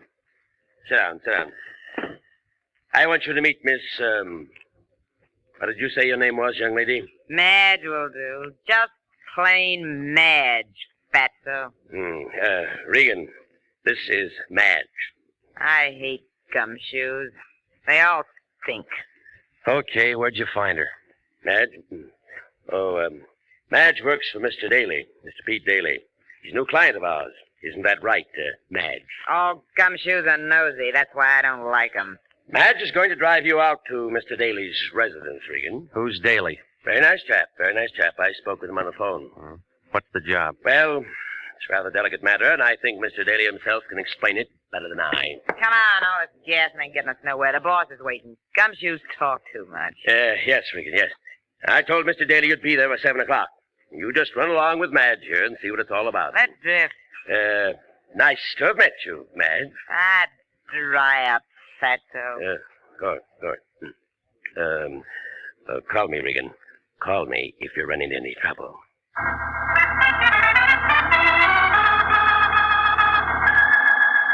Just plain Madge, who was carrying a .25 automatic in her purse. When we got into a Cadillac, we went out the pass, turned off a hill, and back of Burbank. Daly's residence was at the end of a private road, a nice old Southern-style place with 2 or 3 private patrolmen guarding the entrance. They all needed shave. They kind of nodded when we got out of the car and went up to the front door. Naturally, there was a peep shutter there. It was real Southern. Yeah? It's me, Felix. This is the private peeper the boss wants to see. Okay, mate. Come on this way. Who is it? Madge, I got your peeper. Inside. Here he is, Pete. Flat feet and all. His name's Regan. Okay, Madge, that's all. Beat it. Sit down, Regan, sit down. Don't mind Madge. He's kind of antisocial. Nice place you got. How's the gross? Yeah, I do all right. 2 crap tables, 2 faro games, a little roulette in the living room, but I have to be careful. I noticed that driving up. There's lots of money thrown around here every night. Somebody might get some ideas. You know how it is. What about the law? Law? No trouble with them. I just don't let them know I'm in operation. Mm-hmm. In my business, I haven't much use for private detectives. I don't generally like them. Neither does Madge. But I happen to need one right now. I want you to do a little job for me. You seem to have plenty of help around here. Wasn't that Felix Frazier at the door there? Last time I saw him, he was shadowing a banker up in Sacramento. Yes, that was Felix, all right, but it's a little different. Yeah. Ever see this before? No? Well, it's a little bit of necklace called the Diamond Quartet. It's worth quite a chunk of cash. These 4 diamonds are good stuff. So? Dame named Annabella Callender left it here a week ago. She was in kind of deep at the roulette table and was wearing this. She left it for security. How much did she lose? About 5 G's, I guess. Kind of screwy little dame. She's a widow with a lot of money and a boyfriend named Teddy Silco. He paints or something. They come here. And she loses steady? Every time. Well, she sent me a check today for the full amount of what she lost. Yeah? And I want you to take this thing back to her tonight. That it? That's it. I got my dough. She gets her little diamond necklace back. Just business. Well, it sounds simple. It's simple. You're a licensed investigator, bonded, insured. Don't want any fuss about this. You just take it back. Very simple. Okay. Now, you told me how simple it all is. Suppose you give me the hook. Did her check bounce? You, want a drink? There wasn't any check. I thought it'd be something like that. Yeah. She called me a couple hours ago, said if I didn't have this thing back by tonight, she'd call a load of cops and come out and get it. Not such a dumb dame at that. As you're telling me. If she comes here with cops, I'm closed for the season, and this dump cost me a pile of dough.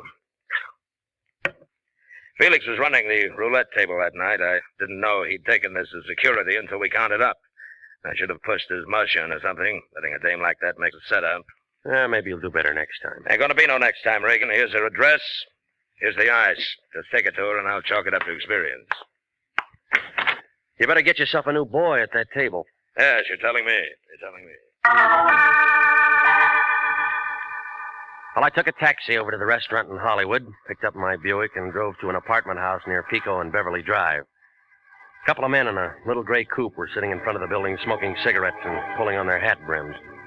I figured Daly was making sure I got the right address. Upstairs on the 5th floor, I leaned into the buzzer and waited to see what Mrs. Annabella Callender looked like. Oh, Teddy, I thought you'd never get here. The performance begins at 8:15, and you know the traffic. Oh, you aren't there. You Annabella Callender? Well, of course. Who are you? My name's Regan. Oh, Miss Regan. Well, I'm only waiting for Ted to get here so we can make first curtain to the Biltmore. We're seeing Carousel, and we're going to be late if he doesn't get here. You can understand that. Yeah, it figures. And I'm all ready, and he hasn't shown up. Well, good night.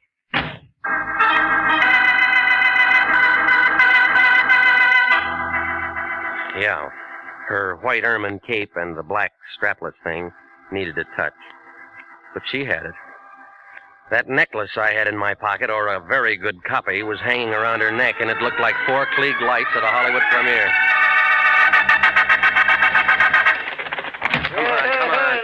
Lay off, you busted door, lay off. What's the idea? You want to bust down the door? You drunk or something? I've been pounding on this door for 5 minutes. Well, that's too bad. Can't you read the signs? This building's closed for scram, drift, push off, flow. You got a jeweler in this building named Tartaglia? Yeah, we got a jeweler named Tartaglia. Only don't want to see nobody because it's 9 o'clock at night. The joint's closed and he ain't here. All right, slow down. He lives someplace, don't he? Sure. There's a lot of houses that way. Why don't you try knocking on doors? There wasn't any residence listed in the phone book. I thought maybe if I came down here to his office, you could tell me where I might see him. I ain't going to tell you nothing. Look, I'm a private investigator. I gotta see him tonight. Oh, how's little old expense account, Pilgrim? It'll do. Let me see, pal. The name's Freddie Leach. Your boy's a fat old pile of blubber with a lot of talk in this note. White Hotel, 208, 3 blocks straight ahead. Thanks, Freddie. Anytime, pal. Brother Sawbuck, I'll tell you where his girlfriend lives.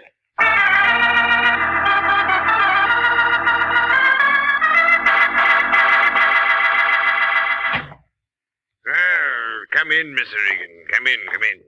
You find me a bit indisposed at this hour. I was preparing to retire, but you said it was a matter of jewelry. Therefore, Bert Tartaglia is at your service. Now then, sir, what is so urgent? I came to see you about a diamond necklace. I found your name stamped on the inside. House of Tartaglia, most respected name in diamonds as in all the lapidary arts. Most respected. I'm the last of 4 sons. All... Continue, Mr. Regan. Take a look at this. And how do you come into possession of the Diamond Quartet, sir? A man named Daly, who runs a gambling club, hired me to take it back to a lady named Callender. Gambling house? And how did Mr. Daly acquire it? She lost it at the roulette table. She left it till she could raise the cash. Deplorable conduct on her part. Annabella Callender, a very indiscreet young lady, to be sure. Lovely body, propelled by a ridiculous mind. I tried to take it back to her tonight. Beautiful. Isn't it, Mr. Regan? Beautiful. I want to know if it's real or not. Real. Of course it's real. You sure? Mr. Regan, do you doubt my ability as a gemologist? Once in a lifetime, sir. Only once in a lifetime does an artisan have the opportunity to create the perfect necklace. How much will it pull? Priceless in the amount of work. Roughly $65,000. See, here, under the light. See how carefully each stone is mounted. Without reservation, I pronounce the Diamond Quartet an incomparable masterpiece. Well, I saw one just like it tonight. Huh? I didn't quite follow you, sir. No one could create another Diamond Quartet except Bert Tartaglia. Well, and somebody made up a pretty good imitation. The finest workman at best would create only a crude resemblance. This kind of work demands an artist, Mr. Regan, an artist. But it could get by. Oh, to the unpracticed eye, yes. To the layman, perhaps, yes. Mm-hmm. That's all I wanted to know. Lated in anguis herba, eh? What was that? Latin. A snake in the grass, eh? Maybe. Your expression tells me you are concerned for the safety of this piece. I have a safe here in my room if you care. No, it'll be all right. Well, then, you leave satisfied, I trust. Yeah, thanks. Think nothing of it, Mr. Regan. Think nothing of it. Just remember the house of Tartaglia when you want fine jewels. Good evening, sir.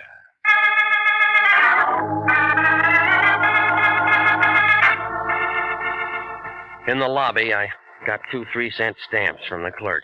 He watched me put the Diamond Quartet in an envelope, address it to myself, and mail it right there. He blinked a couple of times, but I didn't tell him about my 2 pals parked across the street in the little gray coupe. They were sitting there, still sucking on cigarettes and pulling on their hat brims. When I walked outside, they got out of the coupe, came over to where I was lighting a cigarette. The tall one tapped me on the shoulder. Here's the paper, Georgie. Want to ask him for a match? Georgie's nearsighted. That's too bad. That's him, Daddy. Got a match, Peeper? Georgie asks if you got a match, Peeper. He's a dummy, Georgie. Don't talk. Got a match, Peeper? But I tell you, he's a dummy. You don't look like no dummy. Why, he's a dummy, all right, ain't you, Peeper? See, he's a dummy, Georgie. I told him about you being nearsighted, and he said it was too bad. Didn't you, Peeper? He still don't talk. Go on, Peeper. Tell Georgie how sorry you are about him being nearsighted. I told you he was a dummy, Georgie. All private eyes like you. Georgie asked you a question. He wants to know if all private eyes is like you. Danny boy says you're a dummy. You a dummy? Georgie asked you another question. He wants to know if you're a dummy. See, he don't answer. I don't like dummies. We asked 3 questions already, and he ain't said nothing. That makes him a dummy. Maybe we'd find something if we went through the dummy's pockets. Yeah, even a dummy's got pockets. Ain't that right, dummy? Hold him, Georgie. Hey, move just like a dummy. What do you want? Hey, talk. Yeah. Make him talk again, Georgie. Make him talk bigger, Georgie. Talks real nice, but he don't say much. Maybe he's tough, Georgie. He might think he's tough. But then again... You see? He ain't so tough. Now it's my turn.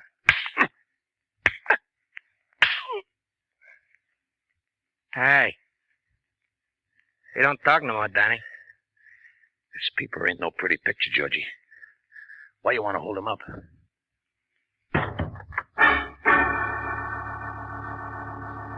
You are listening to the story of the Diamond Quartet. Tonight's adventure with Jeff Regan, investigator.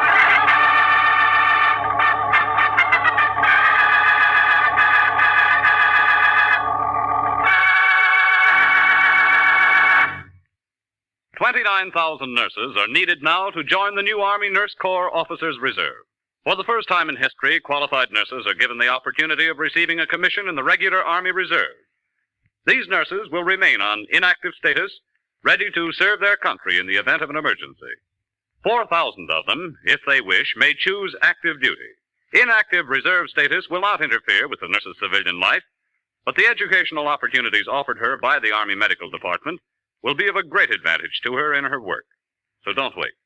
If you're a registered graduate nurse between the ages of 21 and 45, drop a card now for complete information to the Adjutant General, Washington, D.C. And now, back to the story of the Diamond Quartet and Jeff Regan, investigator.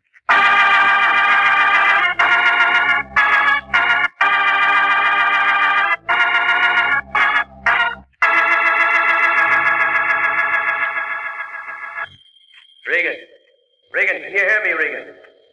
Nurse, are you sure he's coming too? He had quite a beating, Mr. Lyon, but he's coming around. Regan, can you hear me? Can you hear me? Regan, can you hear me? I think he's with us now. It's me, Regan. What happened to you? Why didn't you call? Regan, do you understand me? What's this? That's your head. It isn't very pretty, let me tell you that. I'll be at my desk, Mr. Lyon. All right. Come on, give it to me. What happened? An hour ago, the receiving hospital telephones me that they picked you up in some gutter. I come down to see what's what, and you lay there and ask me what's this. Well, it's a wrong job. Another punk client. As long as they've got the dough, we love them all. Who are you fighting with?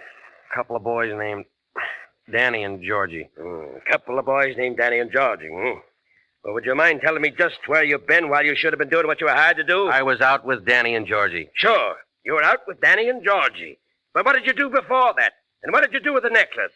That diamond quartet or whatever it is. I mailed it. You mailed it. You were hired to deliver that thing personally, and you mail it. Where's my clothes? Regan, I'll never understand you. I'll never understand you or the way you do things. I send you out on a simple little job. All you have to do is take a necklace back, and what do? You wind up bleeding all over the city street. Here's your pants. What time you got? 3 o'clock in the morning. It's always 3 o'clock in the morning when somebody telephones me that you're in trouble somewhere. Well, why don't you go home and go back to bed? I haven't been to bed. I haven't had one wink of sleep tonight. You know why? Because on top of all my other troubles, some dame who sounds like she has a suit full of hooch has been calling my place every half hour asking for you. My place. Why didn't you tell her to call my place? I did tell her to call your place. I told her a couple of hundred times to call your place. Then I told her to shut up. Coat. Here. You look terrible. Terrible. She give you a name? Annabella something or other. I don't know. Mm-hmm. But what I want to know is, hey, where are you going? Who's going to pay this hospital bill? Where are you going?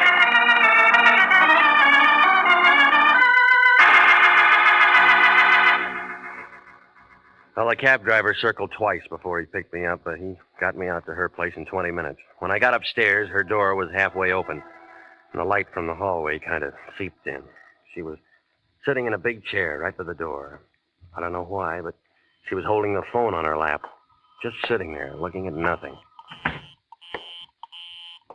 Oh, Mr. Regan. It's you. You came back. Yeah, I don't think you're going to need this. Oh. Well then, Mr. Regan. Well then.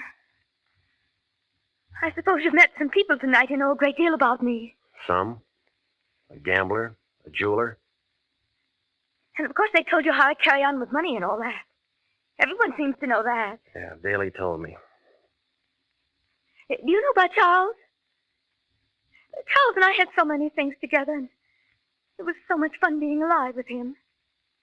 You like to have fun, Mr. Regan. I do think he enjoyed being alive with me. I mean, I cried when Charles was killed. I really did. I cried. I didn't know what to do. I cried.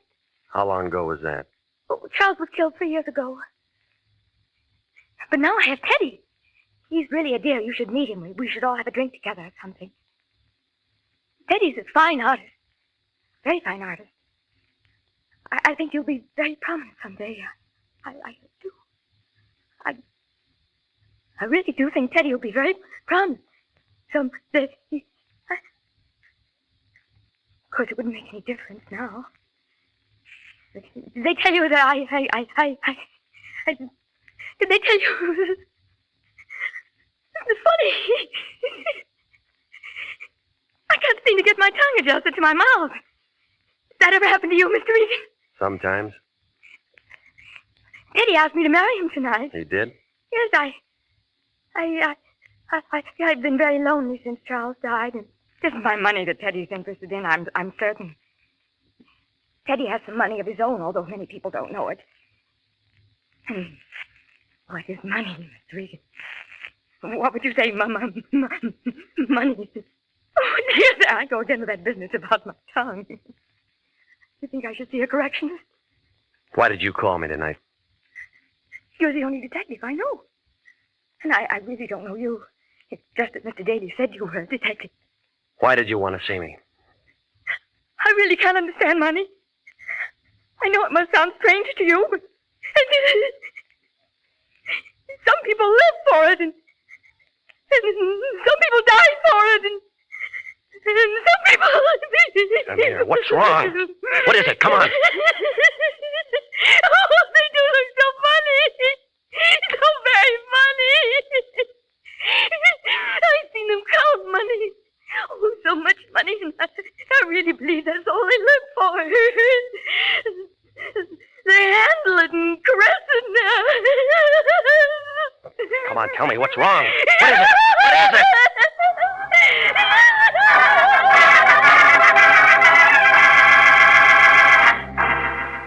She was pointing to a black spot across the room. I found the light switch and turned it on.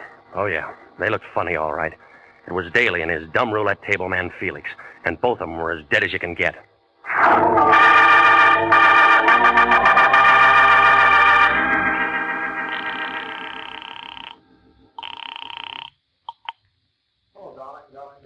been waiting up all night. I knew you'd telephone and say you'd marry me. Yeah. Your name's Silko? Oh, yes, I was expecting... My name's Regan. I'm a private investigator. I'm calling from her apartment. Annabelle's? Now, listen. There's been a couple of murders here. What? She's had quite a jolt. She's going to need you and all the help she can get. I called homicide, and, well, it might be kind of rough for her. I'll bring a doctor. And a lawyer. I've got a good one. I'll be there in 10 minutes. Thank you.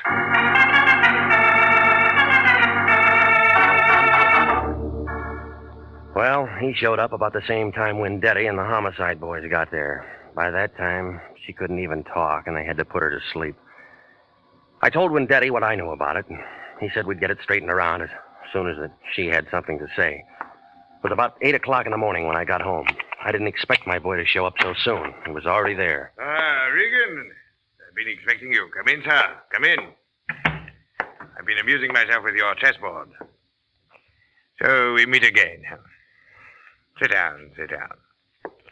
You've had rather a hectic night, I'll wager. Your boys were pretty rough. Georgie and Danny.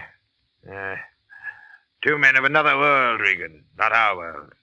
Allow me to apologize for their actions. And so unnecessary, too. I underestimated you, Regan. Such an ingenious method of protecting the Diamond Quartet.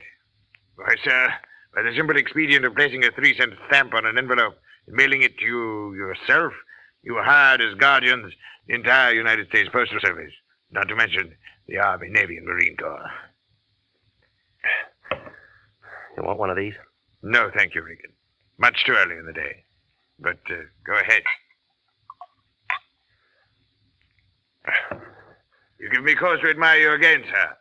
I'm one of those faint-hearted persons who cannot abide liquor until 5 o'clock in the afternoon. All right. What happens now? By gad, I admire your directness, Mr. Regan. When I met you last night, I promised myself you'd give me trouble, and you have. Who's in on it? Such directness. In answer, sir, that is a matter to be explained. Double cross. If you can bear my vanity, I have invented a new word. Triple cross. It does have a ring to it, doesn't it? Sounds familiar. By gad, sir, I like you. Daly in on this? Daly? No, of course not. A mere instigator. But when Madge explained to me that he was returning the Diamond Quartet, I first conceived the plan. Just plain Madge. She and her friends have been very valuable to me. They knocked off Daly and Felix and planted them in the girl's apartment. Right.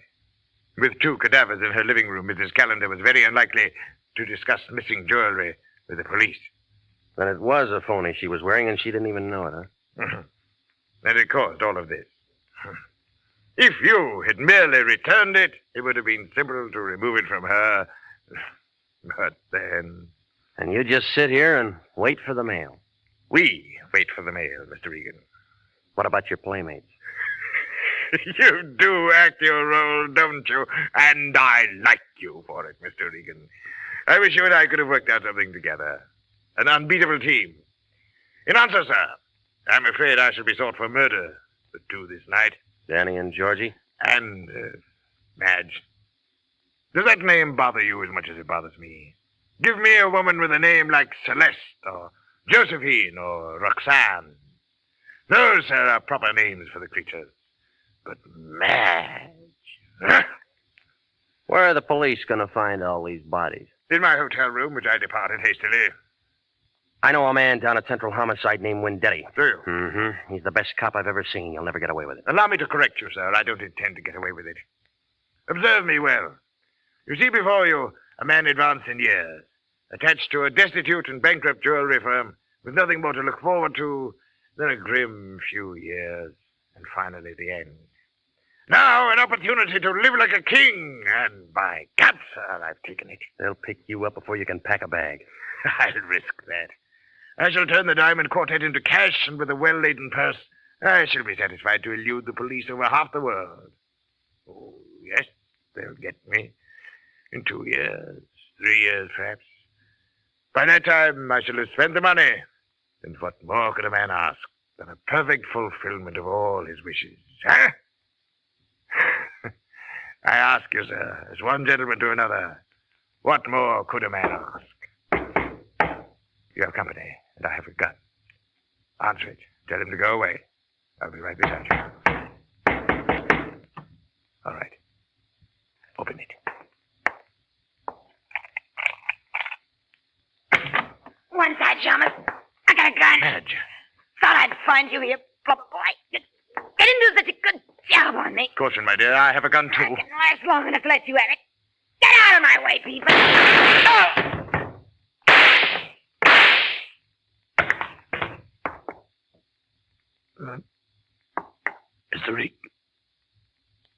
Mr. Regan, sir. I believe I've been shot. I'll need an assistant. I can't seem to hold my feet, sir. Can't seem to hold my feet. The mortal is nil nisi bonum, Mr. Regan. Or, if your second year Latin escapes you, speak well of the dead. It was an awkward plan at best, wasn't it? Was a lousy idea.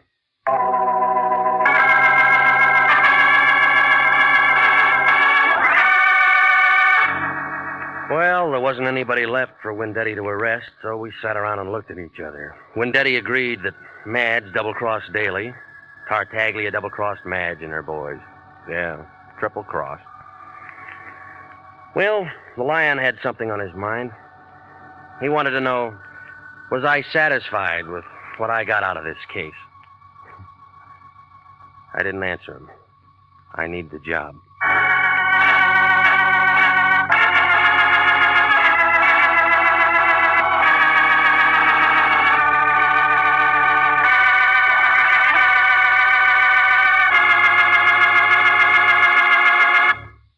The Army Nurse Corps Reserve still has commissions available.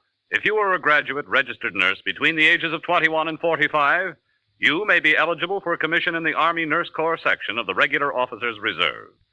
Graduate work is provided at the Army's most modern teaching centers, and the nurses obtain educational experiences that benefit them in both civilian and military nursing. If you believe you qualify for a commission in the Army Nurse Corps Reserve, apply to the Adjutant General, Washington, D.C.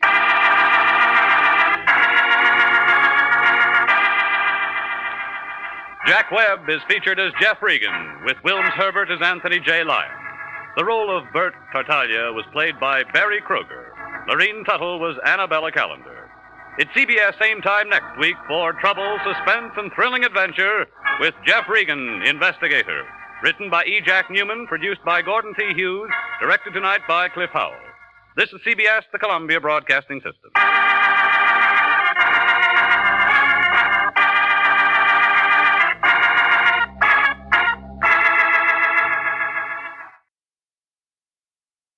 My name's Jeff Regan.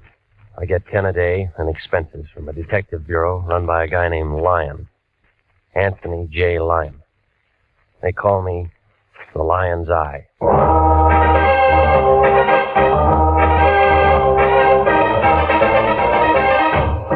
With Jack Webb as Jeff Regan, Investigator, stand by for hard-boiled action, mystery, and thrilling adventure in tonight's story of The Man in the Door.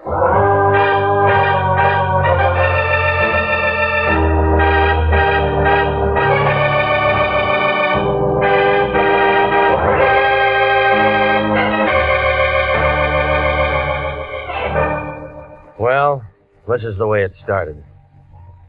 The Lion called about 4 o'clock that afternoon. Said he wanted to see me down at the office. I argued a while and finally told him I'd be there.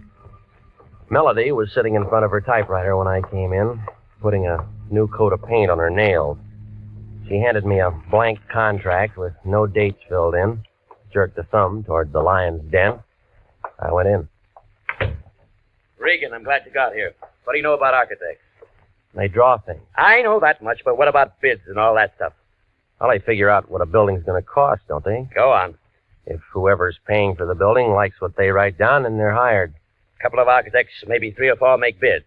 I suppose so. Low man gets the job. Why? Our client's an architect named Dudley Haynes, an office in the Park Central building. He thinks maybe the bank that's handling his bid might try to put something over on him. Banks don't do things like that. He thinks maybe a guy who works at the bank might be taking dough to shove his bid under the counter. Why didn't you say that in the first place? Because I'm saying it now. Haynes wants us to look into it. All right, who do I see? Haynes first. I only talked to him on the phone. I told him we'd have to have a contract and retainer before we did anything. That figures. So hop over there and find out what's what and make him sign that contract and get a check. Anything else? Make sure it's certified and call me if you run into any trouble.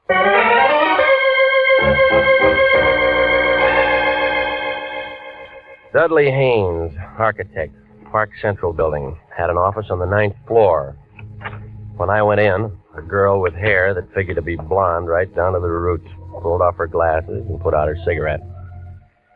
And she kind of eased out of her chair behind that desk, moved toward me, like a panther looking for a meal. My, you're tall, aren't you? Well, there's nothing I can do about that. Mr. Lyons said he was sending us one of his best men. He always says that. I think he meant it this time. He's an awful liar, lady. Dorothy. Dorothy knows. Fits? The name or the dress? Both. What's yours? Jeff Regan. Oh. Well, now we know each other. That's nice. I came to see Haynes. He wants me to look into something for him. I know. He's expecting me. I know. Well, I hope you have to look into a lot of things. for Haynes? No. This is his office, isn't it? Mm-hmm. But he spends most of his time in 902 into the hall. Makes his blueprints up there. I'll take you. You are tall.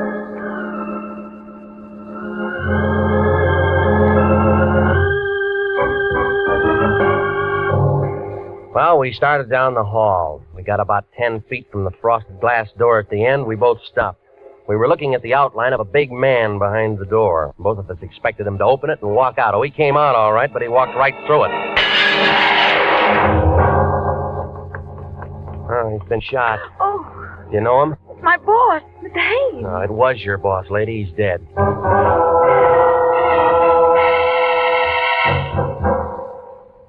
Lieutenant Salvatore Wendetti, Central Homicide Detail, showed up about 8 minutes after I called. He had his whole goon squad with him and a couple of guys in double-breasted suits from the district attorney's office. They roped off the entrance to the building, got hold of the elevator operators and the man who runs the cigar stand, and asked them questions. Then Wendetti looked at what was left of Haynes and started yelling into a phone. Send a basket over, but don't move until my fingerprint boys get through. Yeah. Okay, sis, where the guy live? At the Biltmore Hotel. Where's his wife? We didn't have one.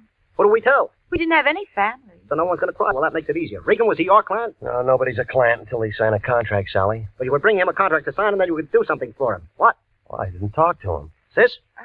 Mr. Haynes had made an estimate on a little office building in Beverly Hills. He thought that a man named Adler at the bank might be taking money from someone to hold his bid out. So he wants an investigator to look into it. Why do you think that? Well, I don't know. You work for him. Well, I don't know everything. Neither do I. Hot, isn't it? Who's Adler? Oh, just a name to me. Who else? Who else? Architects. Who else was making a bid? I don't know that. Now, where are we? Kelly! Yes? Guy named Adler at the Grand National Bank. Pick him up and have him down to my office in half an hour. Yes. What do you want to do about reporters, Sally? Tell him to go jump in the lake. Yes. They always spell my name wrong. How long you two known each other? An hour? Nice. What do you mean by that? Just nice. Didn't hear any shots? No, we didn't. Tell me more about the bid. What's there to tell? The setup. Well, the bank handles the money. Who says yes, who says no? The bank, but... But what? The contractor usually tells them who to take. Huh? Who's that in this case? Contractor in Long Beach, his name is George Cantrell. I'll say this for you, Regan. When you get mixed up in anything, you certainly get mixed up with the good-looking people. I'm not mixed up in anything. What do you say, sis? I'll keep my mouth shut. She's a smart girl, Regan. Hello, honey. Won't be home for dinner. Some guy got himself killed and I'm in on it. Not long, no. Regan? I'll tell her. Wife says hello. Says come out to dinner sometime. Whoop. Sis, how much that contract worth? On the building in Beverly Hills, about $40,000. Profit? No, overall. Break it down. Well, Mr. Haynes would have cleared about $12,000 if he'd gotten it. I know some guys are killed for a dime. Sam, Wendetti. I'm still at the Park Central building. Get out to Long Beach and talk to a contractor named George Cantrell. And find out what architects were making bids on some stuff he was going to put up in Beverly Hills. Yeah, get the names. Okay, that about does it. Let's go. Miss Nolan? What? I have to take you down. Jeff, can you do that? Well, you're a material witness. Well, what are you? He's a bystander with a built-in lawyer. Well, I do, Jeff. Go with him. Why do you want to spend the night in jail? I just worked for Mr. Hayes. No phone calls. This is a murder case. Well, get me a lawyer or something, Jeff. You know a lawyer? No. Wait, yes, I do. His name's Dave Henderson. He lives at 1648 Claremont Place. Will you get for me? Tell him I'm in trouble. Yeah. Check, Sally? She didn't make a phone call. I like it, too. Well, look, he may not be able to do anything for you tonight. It's almost 6. But you'll see him as soon as possible. Yeah? Tell him I'm scared, Jeff. Scared stiff.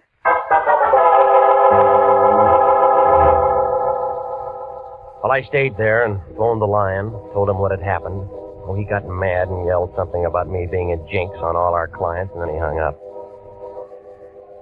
So I went through the classified telephone directory under attorneys and Henderson. There was a Ben, a George, a Joe, a William, but no Dave Henderson. So I drove out to the address that she'd given me. It was a blue apartment house 4 blocks west of Vermont over by the Coliseum. Somebody was cooking hamburgers somewhere, and somebody was all worked up over a ball game on the radio. I picked the baseball fan. Well, what'll happen now is anybody's guess, but let me tell you that this ball game is a long way from being up. Hey, what'd I tell you? It's outside the ballpark, and they're coming in like homing pigeons. Bases are loaded, and they're all coming in. Oh, it's going to be 8-5. Come on, the ball game's not that good. What's so important, Pilgrim? I'm with the ball game. I'm looking for a man named Dave Henderson, a lawyer. So what? Well, somebody told me he lives in this apartment house. Who told you that? A lady. Ha! Does he live here? You try looking at the mailbox? No name. You cop? Private type. Ha! Does he live here? Sure he lives here. Well, where? End of the hall, 106. Thanks. So he's a lawyer, is he? With his kind of friends? Ha! What does that mean? You're young, ain't you, Curly? I got a driver's license. Let me tell you something. Don't go knocking on no doors when you hear a ball game. Remember that. Yeah, I'll remember And you can tell him Tessie Bogart has talked to that one. And the score is 8-5 coming into the first half of the ninth, and this has been some ball game, let me tell you. 106. Here we are. Come on in, it's unlocked. Your name Dave Henderson? Yeah, who wants to know? My name's Regan. I'm a private investigator with the International Detective Bureau. Wrong steer gumshoe, I don't need one. Look, I'm not looking for work. I'm looking for you. What'd you say it was? Regan? That's right. R-E-G-A-N. Regan. Regan. Learned that just an hour ago. Cute, huh? I met a friend of yours today. Dave Henderson never had a pet. She said she was a friend of yours. But I didn't say I was a friend of hers. Hey, who are we talking about anyway? Dorothy Nolan. How is Dorothy? Not so good. Thought you were a detective. I am. You sound like a doctor. Look, you sound like a guy with a chip on his shoulder. Sound like a lot of things. You're trying to be tough, Pete. No wonder you aren't in the telephone directory. I'll just skip that. She said you were a lawyer. They say I drink too much. Haven't seen you drinking, have you? She wants you to get in touch with her. The man she was working for was murdered today. She kill him? Well, they're holding her. Material witness or suspect? Material witness right now. She doesn't want to spend the night in jail. Who does? That's why she isn't feeling so good, huh? He wants me to get her out. Something like that. Who's handling the case downtown? A detective named Wendetti. And where do you come in? Well, they didn't give her that one phone call. Yeah. You're sensitive. What if I said no? Well, that's your business. You know why she asked you to see me? Because I'm a guy she knows. And every guy who knows little Dorothy does a little something for her. Ever met him like that, Regan? Sometimes. I'm just checking. Checking what? She's pretty good with the works. Eyes just right for the job. Hair just right. Everything just right. She can make you do a lot of things you don't want to do. Wait till you see her in a bathing suit. Ooh, that's something, brother. Well, they aren't wearing them in the county jail. Okay, I'll phone Wendetti and find out what her bond is. Look, this is a murder case. There's no bond on this. You know that. Well, it depends how you handle it. I'll think of something. Yeah, I'll bet you will. We don't like each other much, do we? Nope. That's the way it goes. Listen, she said to tell you she was scared. Well, some of us are scared part of the time. And somebody gets shot. And everybody gets scared. You scared? Nope. Iron Man Regan. Have a good time.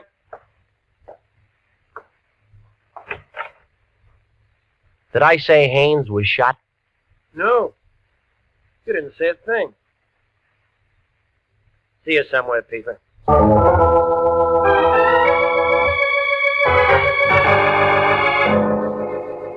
Well, I stopped by Musso Frank's and had the special, and then I went on home. I tried to make a couple of calls, but Wendetti was out, and the desk sergeant thought I was a reporter, and he wouldn't tell me a thing about Dorothy Nolan. While I was sitting there, the phone began jumping around on the hook. Regan? Yeah. This is me. Where you been? I called your place 20 times, but I've called it once. Well, I've been busy seeing a lawyer. What do you need a lawyer for? You aren't married. Somebody else needs one. Who? Dorothy Nolan, that blonde who worked up in Haynes' office. Wendetti's holding her. Good. I want you to go down and see her. What for? We can still make something on this thing if we play it smart. When I talked to Haynes on the phone this afternoon, I told him I wanted a certified check. So what? So that means there's a check for $100 lying around his office somewhere, and it's made out to International. Look, he's dead, remember? Everybody dies. Don't worry about it. We weren't even hired. We had a verbal contract. We had nothing. That check's no good to anybody but us. We didn't do anything for him. Well, buy him some flowers. Now hop down to the pokey and see that dame and find out where that check is. We can't do that. I talked to Harry Presidio, and he'll give us a lien to get in. Hello? Hello? Regan, you're still there? I was still there, but I wasn't listening to the lion. I was looking at a skinny little man with one leg. Hey, Regan, you're still there? Now, don't ask me how he made it inside my door. He was just there, propped up on a pair of crutches, swaying back and forth, watching me with a couple of sick gray eyes that were so full of water you'd think they were going to float right out of his head. All at once, he went down like a busted sugar sack. He'd been shot twice through the neck with a small caliber gun, a 25, 32, I don't know.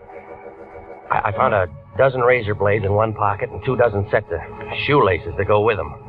There wasn't anything that told me his name, but there was a picture inside his shirt pocket. One of those things that you have taken in a penny arcade, in front of phony pasteboard props.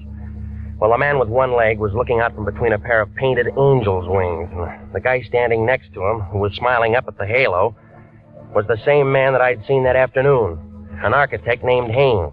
A man who needed the private detective. A man who walked out a glass door and then dropped dead. And the one printed word above that picture stuck out like a wart on an egg that said, Happy Land. You are listening to The Story of the Man in the Door. Tonight's adventure with Jeff Regan, investigator.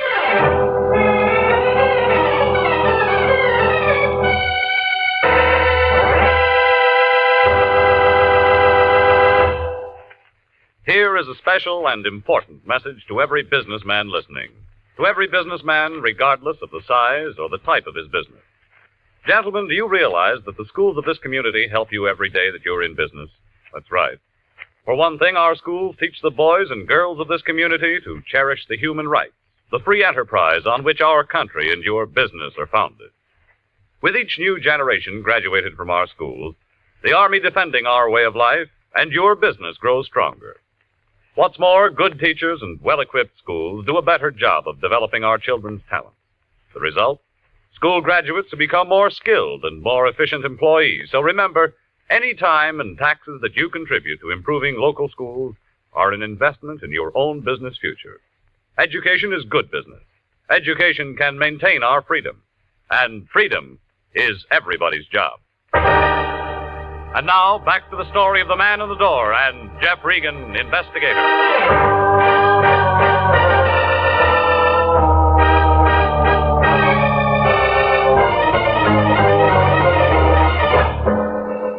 Well, I left the little man with the one leg lying there. There wasn't much I could do for him. I wanted to wait before I called homicide. I took the picture I found in his pocket and I drove to Happy Land. It turned out to be an open-air penny arcade on 5th and Main. Smelled like all the hot dogs in the world had been made right there. There were machines all over the place telling you how strong you were, how rich you'd be, and who you'd married. All for a penny.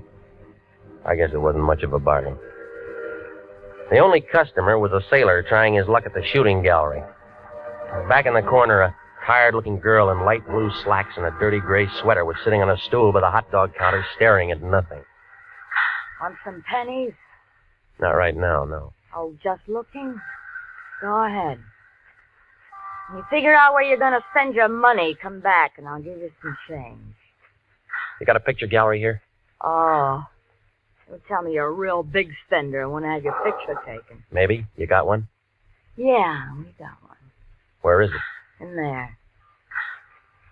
If you really want to get your picture taken, I'll climb off this stool and take you back. I want to tell you now, if you're just trying to be sociable, you can go and fly kites. You run the picture concession? I run the picture place and the hot dog place, and I sweep out in the mornings. Oh, I wish I had better brains than to marry that slob and get myself stuck in a cheap dump like this. All right. Do you remember taking this picture? How would I know? I take a lot of pictures. Well, come on, look at it. All right. Yeah, I took it. That what sold you? When? How do you think I am? Can't remember what night it is every time a pair of drunks comes in and wants their pictures taken together. Well, try to remember, will you? You're a real wise guy, mister. You don't want no picture. You just want some talk. You're a cop. Friend. I met the little guy in the picture once. Dusty? What was that? I thought you said you met him once. Well, we weren't introduced. I just met him. Who is he? Dusty Rhodes. Works the circuit. What circuit? Fifth and Main, STEM. Business section. What kind of business? Dusty handled the razor blade and shoelace traffic. He hates pencils. What'd he do when he wasn't working? What does anybody do? He went out and got loaded. Go on. And you don't know him very well for a friend. How am I going to know I'm not getting Dusty in trouble talking to you like this? Nobody can get him in trouble anymore, lady. What do you mean? He was shot tonight. Oh, no. Oh, poor little guy. Do you know where he lived? Seashore Hotel. The Seashore Hotel. Oh, gee, Miss, I'm sick. Oh, I'm real sick.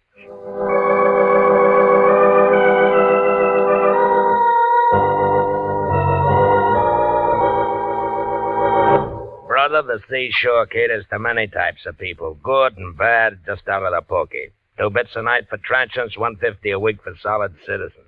And sign and register, it's a law. I'm not looking for a room. Then you're wasting my time, brother. My beer's getting warm. Look, I'm a private investigator. My name's Regan. I liked you before you said them 2 words, brother, but you have soured me. Private investigator means private eye, and it all means cop. And you are not welcome. Now blow. I'm trying to find out something about a man named Dusty Rhodes. We do not ask questions, and we do not give answers. Now blow. I was told he lived here. You find me tongueless, brother. Now blow. Did you know him? During the last 5 years, I have acquired 85 pounds and a very bad heart, or I'd have you in the alley right now. Oh, yeah, sure you would. Here. Abraham Lincoln was a very fine man, and he took a very fine picture. I seem to have found my tongue, brother. Will it be? The key to his room for a starter, huh? Disallowable and punishable by fine and imprisonment. Into the hall, turn the Benfest door to the right. Thanks. Well, I don't know what I expected to find there. Outside of more razor blades and more shoelaces was a little room full of dirty white curtains and a wire bed that sagged in the middle. I was standing there watching a neon sign advertise beer a block down the street when I thought I heard somebody behind me. Whoever it was had been drinking bad whiskey, but he was still pretty good. It landed 1/4 of an inch above my right ear, and I piled up in a lamp, a chair, and a pitcher full of water. 5 berries gets you a look, brother, but doesn't get you a room. Besides, it's already taken and the bed's over there. Now, come on. Yeah, you didn't go to sleep, brother. You was knocked to sleep. I apologize. Why the games? Who came in after me? You're the only one. You sure? My name's Sam Preacher. Brother, I'm very sure. Well, maybe he was waiting for me, huh? I don't generally ask him, but the question is this. Why? Oh, I don't know. Unless... What's the matter? Something missing? Just a picture. You can get lots of pictures. You didn't see anybody? That makes the 3rd time, brother, and the answer's still negative. Okay. Then let's blow, buddy, huh?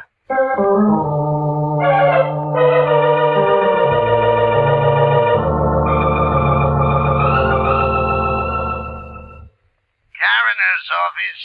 Luke, this is Regan. The lion's eye. What's with you, baby? When Daddy tells me you walked into one today. Yeah, I did. You got him there? Haynes Dudley? Sure. Want to come down and take a look? He's toe-tagged and salted down real pretty. Yeah, I'll bet. Them 32 slugs was just incidental. The guy had 4 weeks at the outside. All right, give it to me. Haynes Dudley was dying from malnutrition, alcoholism, and a couple other things with long names. Give me one long name. Diabetes. He didn't take good care of himself, funny, A misspent life. Somebody's gonna take the gas chamber for nothing. When Daddy know this? Sure. And he was wearing a brand new suit, too. We'll sew up the holes, we'll bury him in it. Well, you aren't finished yet, Luke. Baby! A guy with one leg dropped dead in my place a couple hours ago. It's after 11. I'm sorry, Luke. They connected? Yeah? Murder? Yeah. Well, come down and see us anytime, Regan. We're open 24 hours a day.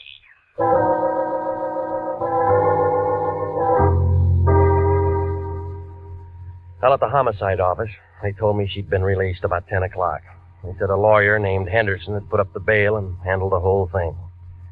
They gave me an address on her when I went out there. It was a bungalow court on Normandy, and it took her a long time to answer the door. Oh, you. Yeah, tell me how tall I am. I'd love to, but not right now. They told me you'd been out since 10 o'clock. Maybe I should have come sooner. Dale gives me the willies. I'm about to take a shower. I was kind of hoping we could have a drink. I did better than I thought with you. I got a hold of a lawyer for you, didn't I? Yes? Well, doesn't that rake me an invitation to have a drink? I said later, I'm really tired. I said no. Wait a minute. Well, if you're that thirsty, all right. That's better. And every day my boss gets killed and I meet a private detective. I need a drink. I was slugged tonight. Slugged? Yeah, right here, see? Oh, it looks nasty. Why didn't anyone do that to you? Wanted a picture I had? Whistler's mother? Just a picture of a couple of drunks who are dead now. Maybe whoever did it was a relative. Guess again. I don't like games. But you play 'em all the time. Don't we all? I know a psychiatrist who says we can't help ourselves. You can. I liked you when you walked into the office this afternoon, but I'm not so sure I like you now. Maybe you better go. Expecting somebody, huh? What are you doing? You let go of me. Let go Oh, of no, me. baby. You got real nice eyes. I want to look at them. Let go. He's crazy. You. Hello, Dave. We didn't hear you knock. Did you bring your piano? What's the idea? He gave me. Why don't you tell him to go away, baby? Anybody can tell we're busy. Let it go, Regan. You want to break us up? Can't you see he's just trying to make you jealous and say things? Come here, honey. No. You don't have to do that. I said let her go. That the same 32 you killed the one-legged man with? Over, Gumshoe. Don't be a fool. Stay right where you are, baby. You're first. Listen to me, Dave. I listened to you too long. He's only guessing. He doesn't have any proof of anything. You can cry if you want to, baby. This is gonna hurt. She spun around and fell into a coffee table and then lay very quiet on the rug. Her eyes were open and she didn't say anything. She just lay there looking up at him. I couldn't tell where she'd been hit. He seemed to forget all about me because he walked over to her, knelt down beside her, put the gun right up against her head. This is awful close range, baby, but I can't afford to miss. Neither could I.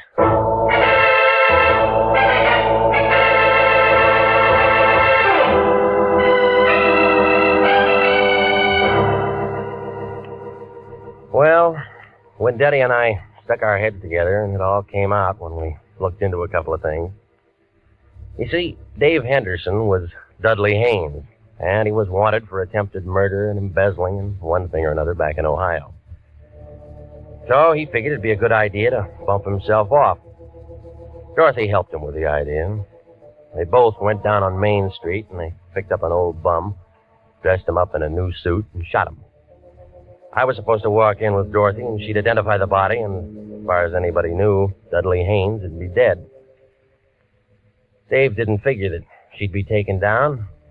She didn't figure that she'd get scared, and neither of them figured the man with one leg was a pal of the man that they'd shot. Well, it seems that they'd looked through a lot of files, and they'd figured that a lot of murders go unsolved. Maybe they do. I don't know. Well, anyway, he sat down on that little bench up there in San Quentin last week. The one with that bucket of acid in the room. Oh, he held his breath as long as he could, but everybody has to breathe. He's buried up there with a lot of other guys that figured they could get away with murder. Dorothy? She wasn't hurt too bad. They had her in a wheelchair for the trial. She got 15 years as an accomplice. Some kind of a deal. State's evidence and all that. I don't think I'll wait for her. She wasn't that good.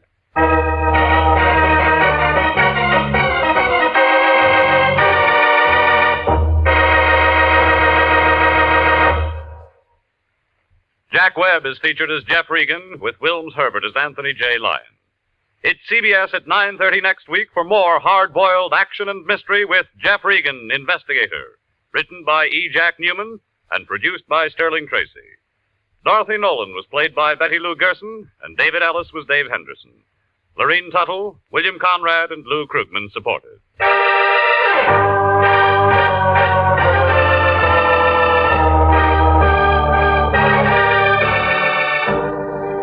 It's perfectly natural and wholesome for some men who want to leave great wealth behind.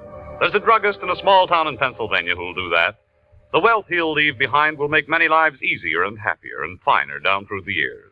For he was the principal donor of an outdoor meeting place for religious services in a Boy Scout camp in the Poconos.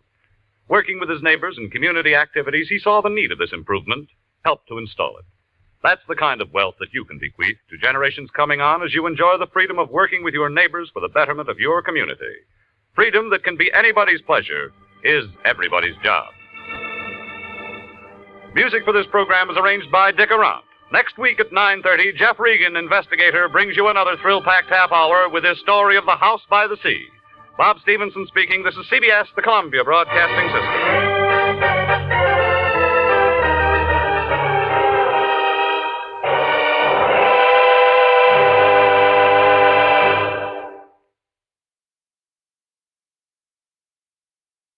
My name's Jeff Regan. I get 10 a day in expenses from a detective bureau run by a guy named Lyon. Anthony J. Lyon. They call me the Lion's Eye.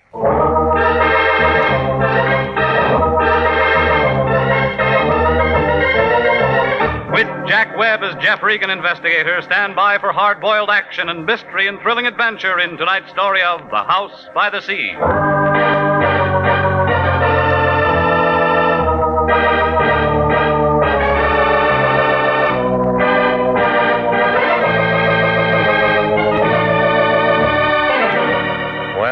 This is the way it started.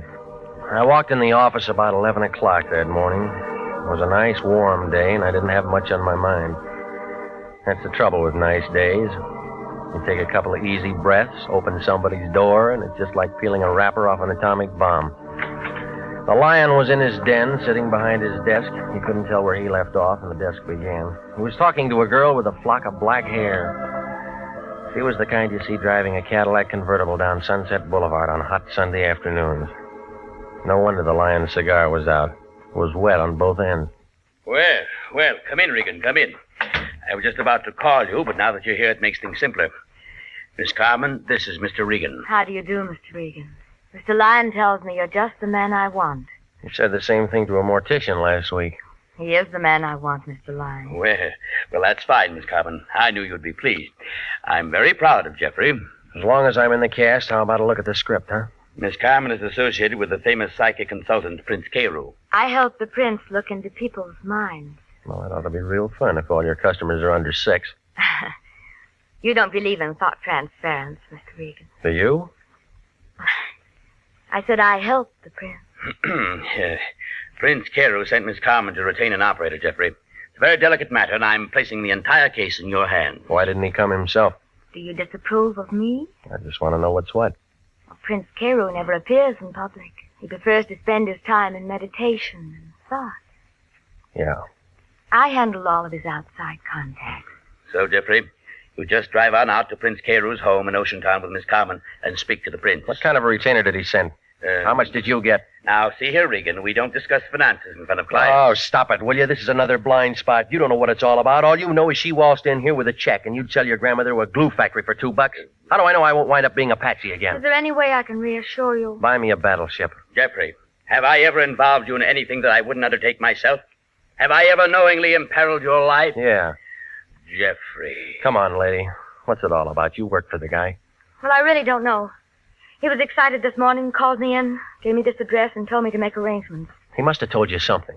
He never tells me anything. As you say, I just work for him. Well? All right, I'm hired. Good, good. Now call me, Jeffrey. Call me if you run into any trouble.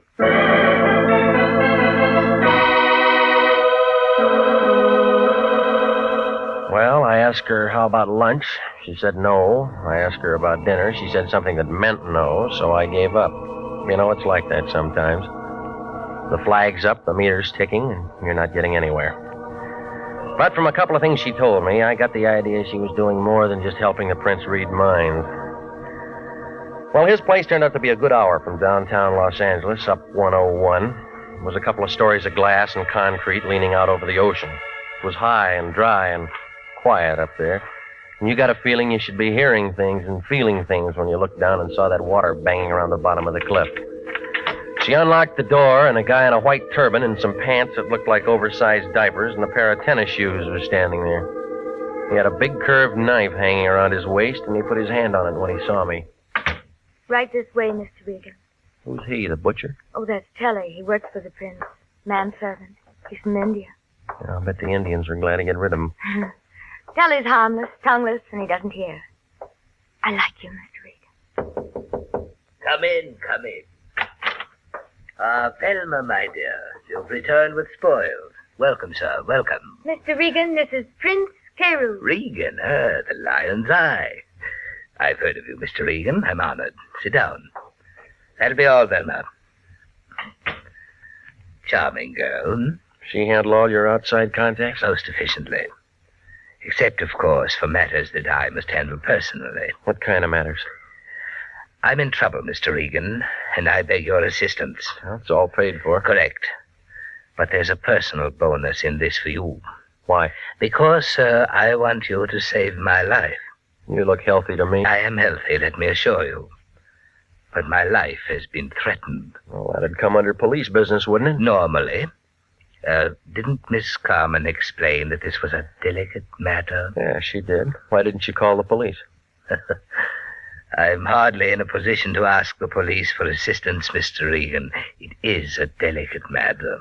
Outside it says you're a mind reader, all right? What am I thinking now? That I'm a charlatan, a faker, and that I'm trying to hide something from you. That gets you the cigar. It's been a very lucrative arrangement for the most part and very satisfactory. Except, of course, for the annoyance of having my life threatened. Who's the guy? It would be of no consequence if it were a man. It's a lady, Mr. Regan. A very beautiful and lovely creature. And she'd like nothing better than to see my carcass go out with the tide. Why does she want to kill you? A matter of confidence. Suffice it to say that she is thoroughly capable of doing just that. How do you know? 1, she is erratic, ill-tempered, ruthless. 2, she called me this morning and told me what she intended to do. She giving you a chance to reach for your gun? To reach for you, Mr. Regan. What do you want me to do? I feel the entire matter could be settled amicably if you were to call on her. Inform her that you are my personal bodyguard and that you are here to protect my life. You think she'd go for that? I'm positive. How long you been blackmailing her? What? Well, your racket might last 6 months or a year, but not long enough to pay for a place like this. The answer's blackmail, isn't it? Okay. I should have told you. How do you do it? I can slip them into a trance. They spill a family secret or two. I push a buck that way. That's nice. The winter mine's red, I read 'em. $25 a parade. And shakedown. The guy's got to eat. You put the squeeze on her. She's an actress. She was in on a deal at the studios. She wouldn't shake? At first, I just told her I had to have a larger fee. Then they come out with it, cold turkey. And she said she'd blow your head off. Yeah, she's the kind. I went wrong on this one. I'm in a spot. Who is she? Grace Nichols, movie actress. Ever heard of her? Redhead. Makes you want to go home and kick your wife downstairs if you got one. That good? Better. But she means this business about bumping me. And I won't look good dead. All right, where's she live? Over in the Palisades. Here's her address. You going over there now? Yeah. Be careful. She isn't gunning for me. That isn't what I mean. There's a skinny boy there. He's nasty, no callers. Name of Tim Rogers. I'll remember that. I hope you can talk her out of it. I've been sweating. I don't want to shake her down. I just want to get a little sleep at night.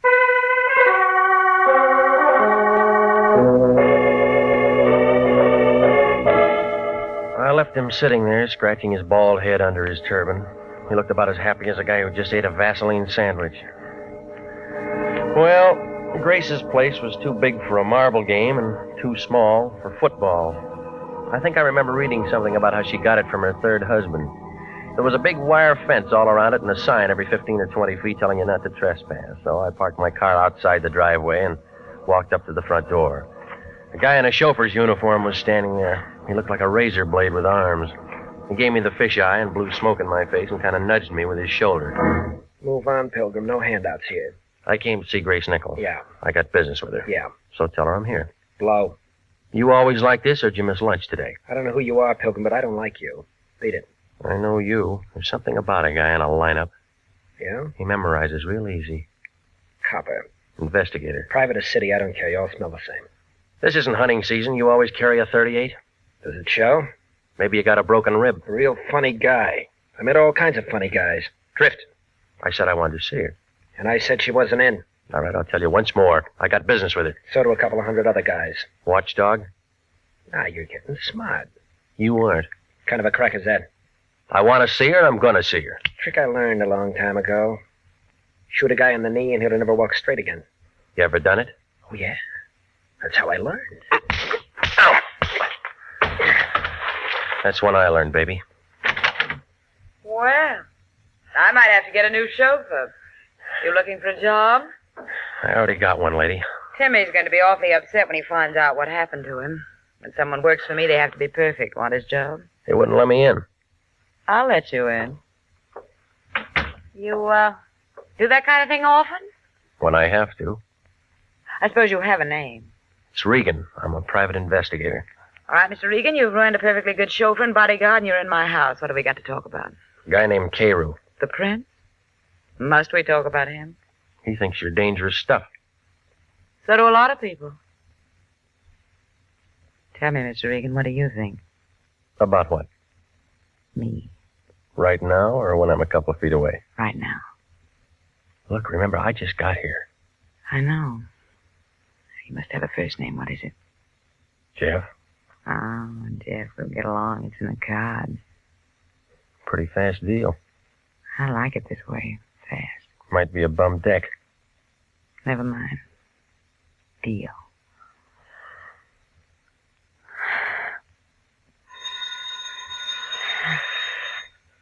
That's the bell. How much time between rounds? Well, you know me better. Hello? Yes? Yes, right here.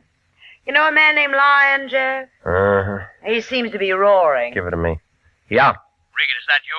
Well, now, how do you figure it? Now, don't be smart. Who's the dame who answered the phone? Our client's friend. Sounds like she's a friend of yours now, or maybe you have been doing some road work. Did you have something to say, or is this the day you turned scoutmaster? I'm busy. Well, you can stop being busy, lover. It's all off.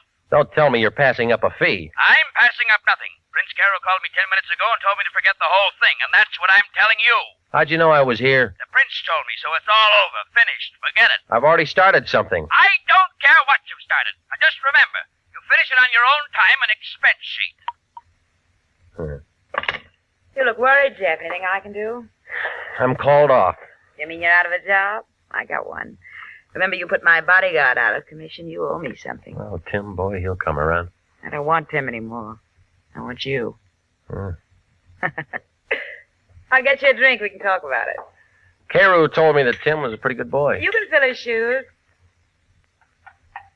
Come here and get your drink. Now, tell me about 9 o'clock tonight. It'll get dark. I got a new dress. I think you'll like it. I probably would. The place above Malibu, we could have dinner and listen to some music. I want to be with you, Jeff. That deal's fast again. I don't care. I don't care. I just decided something, Jeff. I'm going to like being with you. I'm going to like it a lot.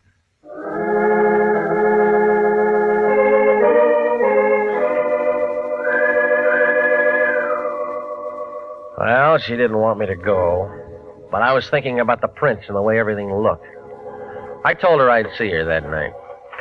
I was just climbing into my car when Tim Rogers, her ex-number 1 boy, stepped out from the gate. I waited for him to walk over. You're pretty good with your women, Regan. You look lonely, Timmy. Somebody stole your popsicle? Bum joke, Regan. I've been waiting to talk to you. You were so quiet in the house I didn't want to make any noise. Any better here? You came out champ this afternoon. But you won't even make the prelims next time. You got something to say? Stay away from her. You're shaking. You need a drink. Stay away from her, Regan. I've been with her too long.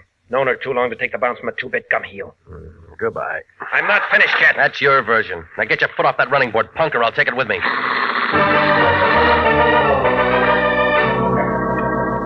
I left him standing in the middle of the driveway. If I'd have waited another minute, he'd have been crying.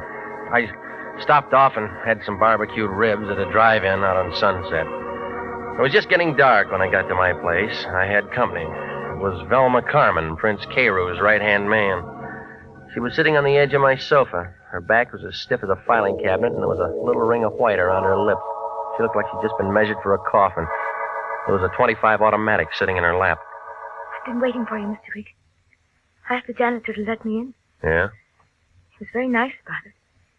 I told him I was associated with one of your clients.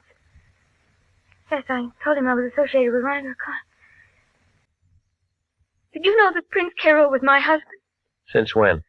Oh, a long time now, a long time. Not many people know that. Is that what you came here to tell me? No. I came to tell you that you don't have to worry anymore. None of us have to worry anymore. You mean you're calling me off the case? That's it. That's exactly it. I'm calling you off the case.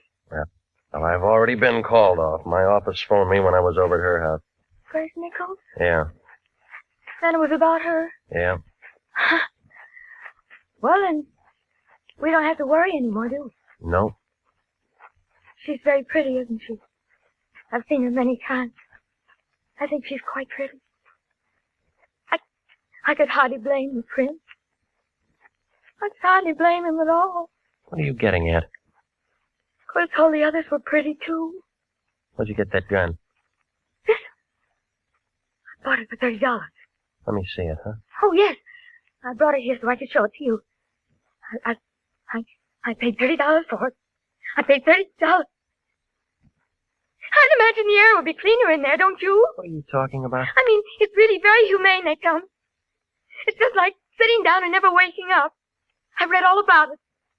You just walk in and sit down, and if you don't try to hold your breath, you go to sleep, don't you? You've met murderers before, Mr. Regan. Do I make a good murderer? Do I make a good murderer? Stop it, will you? You trying to tell me you killed him? Mr. Regan, that's why I came here. I shot him. I walked up behind him and I put the gun close to his back and pulled the trigger. They don't make such a great deal of noise, do they? I left him sitting there in his house by the sea, and he looked very much alive. Only he isn't alive at all. Now answer me. Now answer me. Do I make a good murderer? Do I make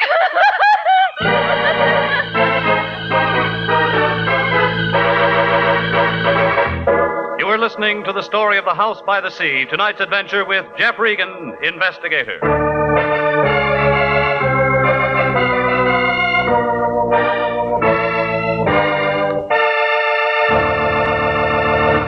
They're still available for qualified nurses. Yes, the Army Nurse Corps Reserve still has commissions available. If you are a graduate registered nurse between the ages of 21 and 45, you may be eligible for a commission in the Army Nurse Corps section of the Regular Officers Reserve. To find out if you do qualify for a commission in the Army Nurse Corps Reserve, apply to the Adjutant General, Washington, D.C. And now, back to the story of the House by the Sea and Jeff Regan, investigator.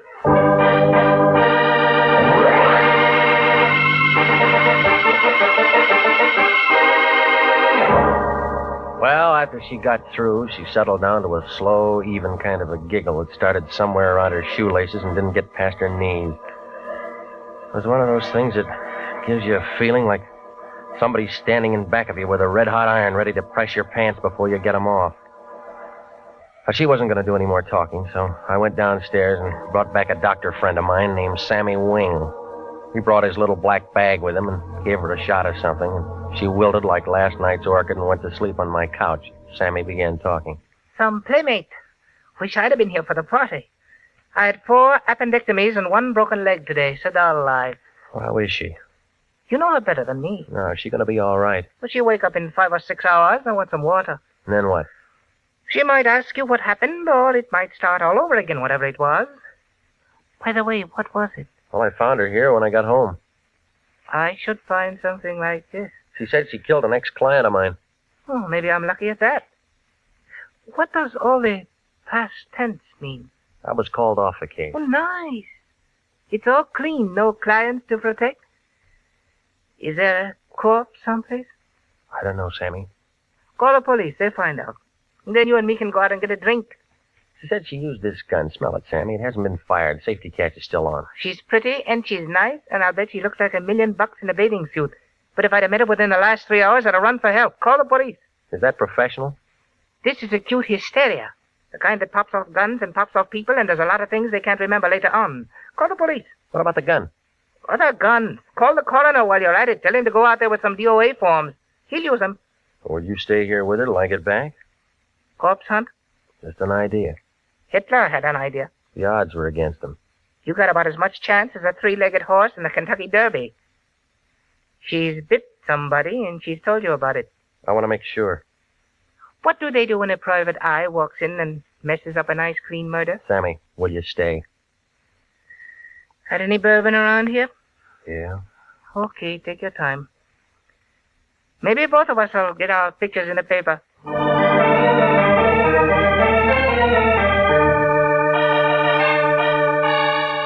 I left him with a kind of a soft smile on his face, like he had some inside information on Tuesday's winner at Del Mar. Well, it was 9:30 by the time I got there, and it was dark enough to give a ghost the creeps. It was different, too. Maybe it was the fog. I used that ring of keys I'd taken from her purse. It smelled dry and funny inside, and it was real quiet, like somebody was waiting for the world to fall apart. I clicked on my flashlight, and I walked down the long hall to his office. He was there, just like she said. There were 3 holes in the front of his shirt, but it wasn't the laundry's fault. I spotted a .38 on the floor by his hand. I broke it, and 3 cartridges came out. It was the right gun for the job. He was pretty messed up. While I was standing there trying to figure Velma Carmen's story, the lights came on. A fat man wearing a sheriff's star was standing by the switch. There was a taller man in a brown overcoat next to him. They both looked like they'd just finished dinner. Scavenger hunt, son? You don't talk, Charlie. Ain't much for him to say, is there, Cap? Guess not. Well, son? Well, it looks like you're going to be calling me names. What do you like best? Killer, murderer, or slayer?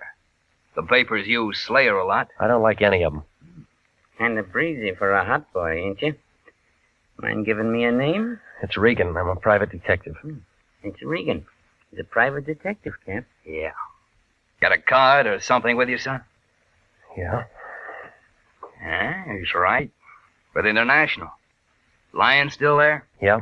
Who's that? An old bum I used to know. Regan, why do you go around killing people? The Lion will be mad. Look, this is a fix. Now, why do you want to say a thing like that?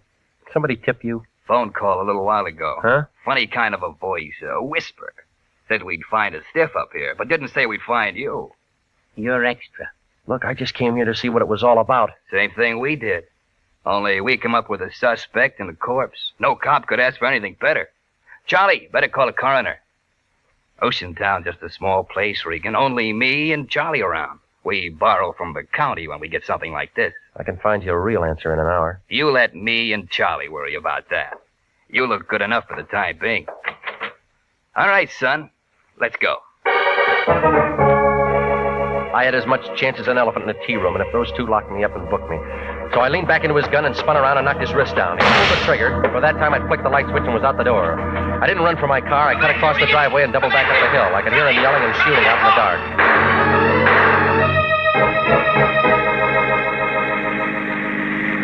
I hailed a cab about 5 blocks away, and he took me to the place above Malibu. I found her in a booth with a piano player. She was wearing one of those black strapless things, and it was worrying a couple of bald-headed guys sitting at the bar. You're late, Jeff. We said 9 o'clock. I had 3 drinks all alone. You want me to get mad, or are you going to catch up? How long you been here? You sound like you're out of the mood. I thought we were going to look at the stars together. How long you been here? It's 9 o'clock. What's the matter? I've been working tonight. Well, it's after hours now. Tell me how you like my new dress. It's the right color, but the wrong cut for a funeral. I haven't read the obituaries today. It'll be in tomorrow's paper, only it'll make the front page. Have a drink? Let's wait for tomorrow. Your friend was killed tonight. What friend? Carew. He was no friend of mine. I told you that. So did he. Car smash up, or did he fall off his house? 38. We didn't talk about him this afternoon. Let's not start now. Look, 2 cops in Oceantown are kind of crowding me. They think I'm going to take a good picture. Is that why you're late? It's a murder rap, lady. We should have had dinner together. They'll be knocking down your door in the morning. Why, darling? Because you threatened to kill him, because he hired me to call you off. Oh, wait a moment, Jeff. We've been having fun up to now. Who told you that? Why'd you think he sent me over today to sell magazines? I never found out you were called off. I suppose he hired you to scare me. Jeff, we're old friends now. I can tell you a family secret. I know about him blackmailing you, and that puts you ahead of me for the cops. Did you do it? I don't know. Did you? What he told you don't sound right. What does sound right? I went to him one day and put him in a trance, only I used scotch. Found out what he was doing and how I was doing it, so I turned the tables. It was good, clean fun, but expensive for him. You've been draining him? I thought that's why you came today. That's why I had Timmy around. Well, some of this is beginning to make change. If he was your meal tickets, then you got an alibi. I don't feel like stars anymore, Jeff. Let's go over to my place and talk.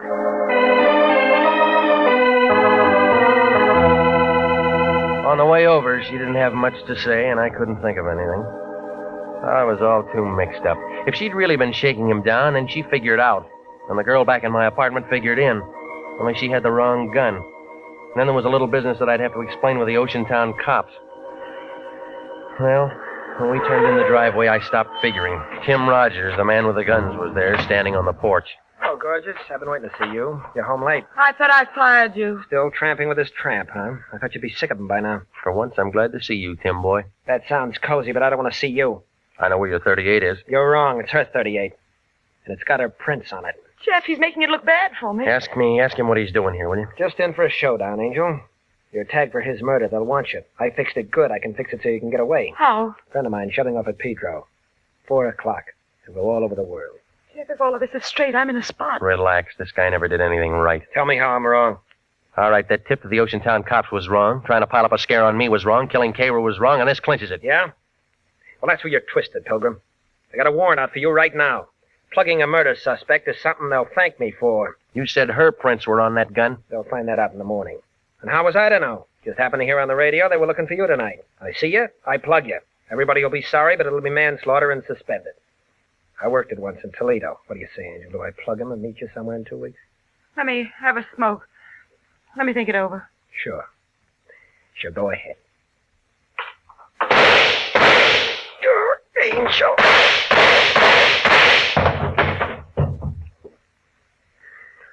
Well, the gun's empty now. I carried this for 3 years. I never used it. He deserved to die, didn't he? Didn't he, Regan, didn't he? I don't know, lady. You knew him better.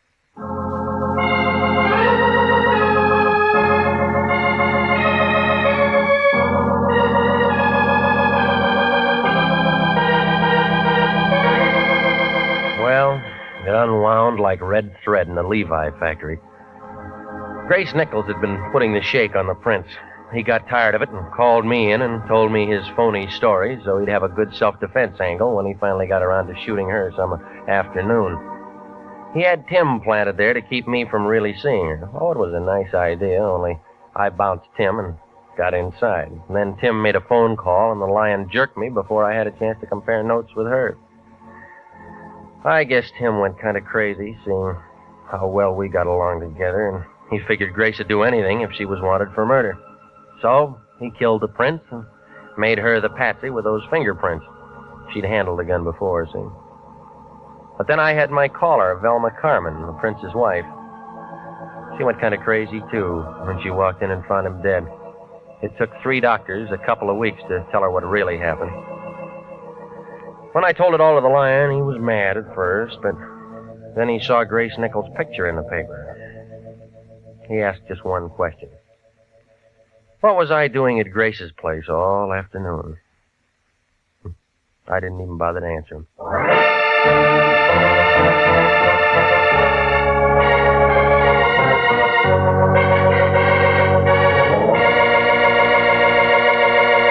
Jack Webb is featured as Jeff Regan with Wilms Herbert as Anthony J. Lyon. It's CBS same time next week for Hardboiled Action and Mystery with Jeff Regan, Investigator. Written by E. Jack Newman, produced by Sterling Tracy. The role of Grace Nichols was played by Betty Lou Gerson, David Ellis was Tim Rogers, Lorene Tuttle was Velma Carmen, and Marvin Miller was Prince Carew. 29,000 nurses are needed to join the new Army Nurse Corps Officers Reserve. 4,000 of them, if they wish, may choose active duty. All nurses who receive reserve commissions will benefit from the opportunity for specialized training offered to them by the Army. The educational opportunities offered the nurse by the Army Medical Department will be of great advantage to her in her work. Don't wait. If you're a registered graduate nurse between the ages of 21 and 45, drop a card now for complete information to the Adjutant General, Washington, D.C.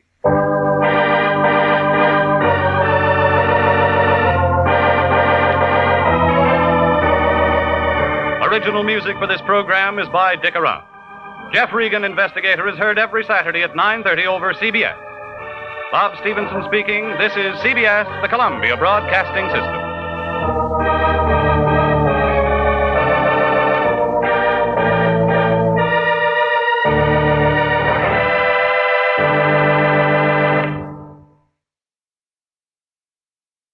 My name's Jeff Regan. I get 10 a day in expenses from a detective bureau run by a guy named Lyon. Anthony J. Lyon. They call me the Lion's Eye.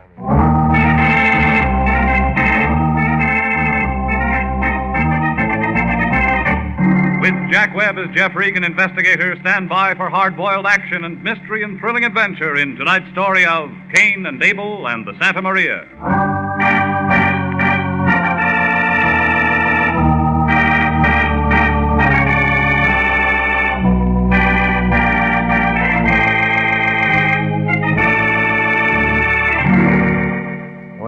This is the way it started. It was one of those cold, clammy mornings that the Chamber of Commerce doesn't like to have in print. I was in my place working on a 4-minute egg that tasted like a boiled golf ball when the phone began bouncing. I let it ring a while, and I got to thinking that it might be an old-fashioned girl who knew how to cook. It was the Lion. Hello, Regan talking. This is me. I've been working all morning. I'll buy you a time clock. Get to the point. Our lucky day. I just talked to Dun & Bradstreet. How are they? Now, don't be funny. We got a new client, and they tell me when the Treasury Department gets in trouble, they come to him. Yeah? The guy's name is Abel Roderick. Got a special from him an hour ago. He asked for a man, and I'm sending you, Regan. You're sending me where? His ranch. He raises horses. Horses don't talk. What's bothering him? Maybe it's his wife. Tell me she's got a pair of legs she'll never forget. He just said he wanted an operator out there by 12 o'clock. You never learn, do you? This means dough. What else does it mean? We'll go as far as homicide and arson when they got pockets as long as his. Money all you ever think about? Yeah, you learn something when you're as old as I am. That's all there is to think about. Well, then get yourself another boy and start teaching him. I don't learn easy. Now, just a minute. That's no attitude. Taking somebody's check before you know who's who and what's what means trouble. Jeffrey, please. You misunderstand me. I wouldn't jeopardize your bond or the good reputation of International by accepting an unreliable client. Look, last week that guy had a record longer than a roll of ticker tape. I've been with Harry Presidio all morning. He knows Abel Roderick. Yeah? He's the grandson of Gallant Roderick. Name used to be Rodriguez. One of our finest old California families. Jeffrey, he's a gentleman like yourself. Oh, that's nice. He needs our assistance. Well? All right, where is it? Inland route between here and Santa Ana. Take Firestone. Yeah? Now, you run out there and see what Mr. Roderick wants. And, Jeffrey. I know. Call me, Jeffrey. Call me if you run into any trouble.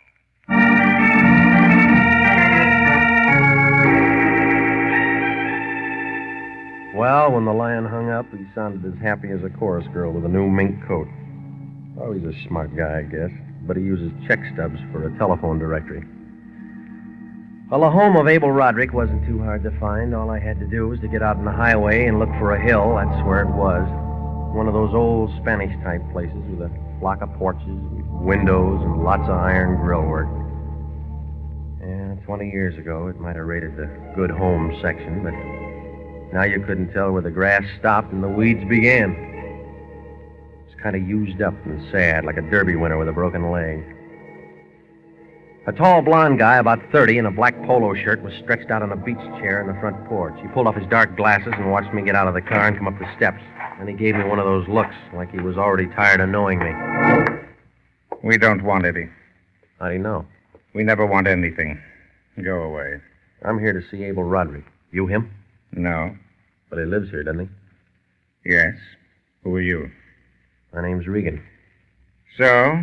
I want to see him. Go ahead. See him. Everybody as nice as you. Oh, I got a merit badge for being the nicest. What did you say your name was? Regan. What did you say you wanted to see him about? I didn't say. Mm-hmm. Well, it's too hot to play games, so I'll tell you. I don't like you, and he won't like you. Well, now, what am I supposed to do? Roll down the stairs? It might help, baby. Well, where'd you find him, Kane? Janie, this is Mr. Regan. He came to see your husband. I guess he has business with him. Hello, Mr. Regan. Is Abel expecting you? At 12. You're 10 minutes late. Well, I'm still trying to see him. He's in the study.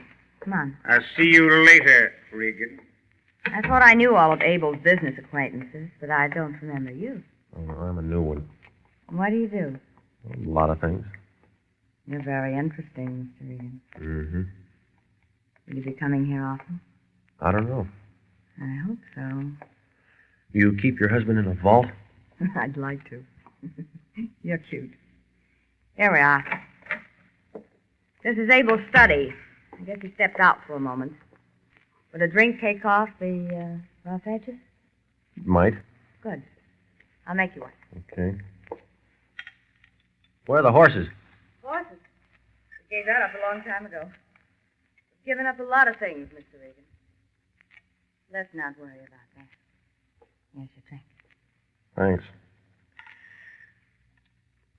That blonde boy out on the porch doesn't like me. Okay. He doesn't like anybody.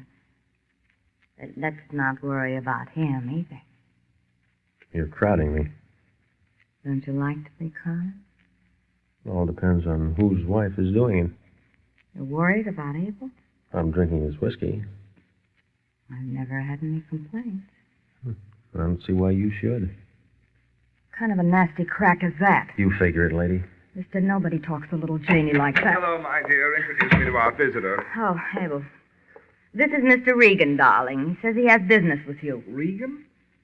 Oh, Regan. Yes, of course. How do you do, Mr. Regan? I'm Abel Roderick. How are you? I see Janie's made you comfortable with a drink, so we can get right down to business. Oh, Janie, my dear, why don't you ask Kane if he'd like to play some tennis? You're not very subtle, darling, but I was just leaving. That's a good girl. I hope to see you again. Don't let her worry you, Regan. It's an act. Do I look worried? She's lovely, and if you're young and tall and Janie's around, she adopts you. I wasn't an orphan. She'll be sulky all day now. Well, thanks for coming out. I hope you can help me. Well, so far, I don't even know who's on the team. A man in my alleged position is quite often the object of subterfuge. You can understand that. Well, you mean because you got money, yeah. To be quite frank, I have no money, Mr. Regan. That's going to come as a shock to somebody I know. Who? Never mind. Go on. It's my grandfather, Gallant Roderick. He controls all of the wealth in this family. You his front man? The eldest son of a son.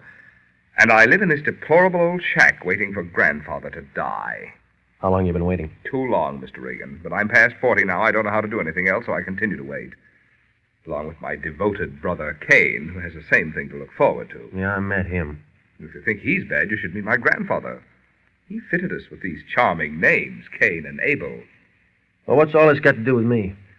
Here. Look at these. Mm-hmm. 2 little ships of silver. Perfect replicas of the Pinta and Nina, named after Columbus's fleet. Yeah, you can't buy stuff like that anymore. Not even on a time plan. Hardly. 20 years' work on the part of an ancient silversmith in Madrid. And a prized possession of the Rodriguez family for 7 generations. My great-great-great-grandmother wore them on her wedding dress. Where's the other one? You guessed it, Mr. Regan. The Santa Maria is missing. Janie wore it to Ciro's night before last. Did she lose it? Nothing so simple. It was stolen. How? Oh, she was with Cain. It was late when they got back. A masked man stopped their car on the turnoff.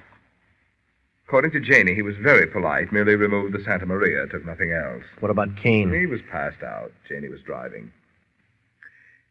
Regan, the usual thing is for me to get a telephone call and have an opportunity to buy it back. Isn't that right? Well, a heist job usually works that way, yeah. Well, I haven't been contacted. I'm getting worried. What does your insurance company say? My grandfather owns the insurance company. I've told no one but you. You don't want him to know about it, huh? Oh, he might cut me off if he thinks I've been careless. Well, what do you advise me to do? Wait for that phone call and buy it back. I'm willing to buy it back, but the truth of the matter is grandfather will be in from the east this week. The first thing he does when he comes out here is ask to see those ships. Well, now, look, whoever pulled the job couldn't unload a thing like that without being caught. And if he melted it down, he'd be lucky to get $50. He's as bad off as you are. Do you think you could hurry it up? Well, I know a couple of people. Then you'll try and contact them for me. I'll do what I can. Oh, thank you, Regan. Now we just sit back and wait for my ship to come in. Bad joke, huh?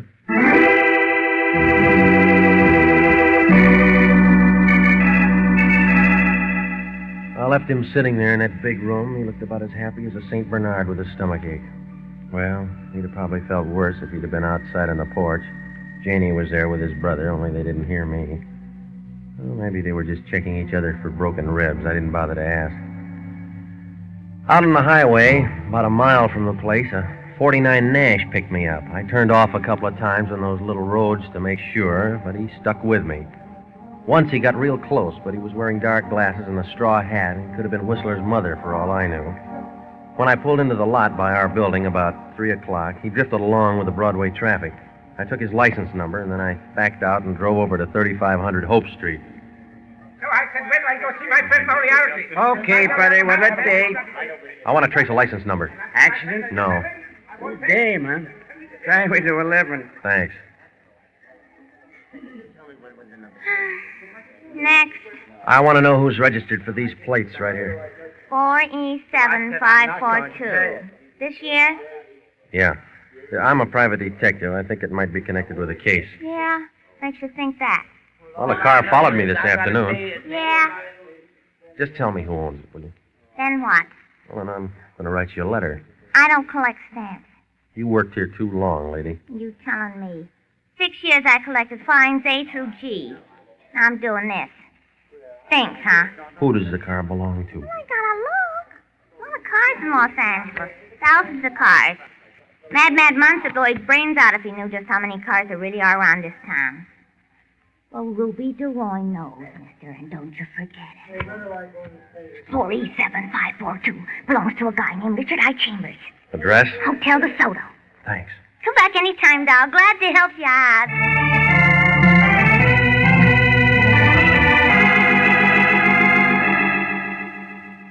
The name Richard I. Chambers meant about as much to me as a shipload of stale bread, but it didn't take 20/20 vision to see that there was a connection. And the whole thing was phony. It was like cutting your leg off to cure your bunions. Well, I went back to the office and checked with the Lion. Okay, Regan, give it to me. It's a heist, one of the family heirlooms. Into our meat. When was it lifted? 2 nights ago. Any contacts yet? No, none. That's why it's screwy. What do you mean, screwy? Well, it was a little silver ship called the Santa Maria. Now, they'd have to sell it back to Roderick or go on relief. Where does that leave us? With another bum case. Now, don't say a thing like that. Well, your dope on Roderick was secondhand. Tell me. His grandfather keeps the keys. How do you know? Roderick said so. You shouldn't let out family secrets. Now, you let me worry about that. Just find his little ship. Yeah. Guy called half hour ago, left the number for you. Chambers? Yeah, who told you? You did. Want you to phone him. Never mind, skip that. I know where to get him.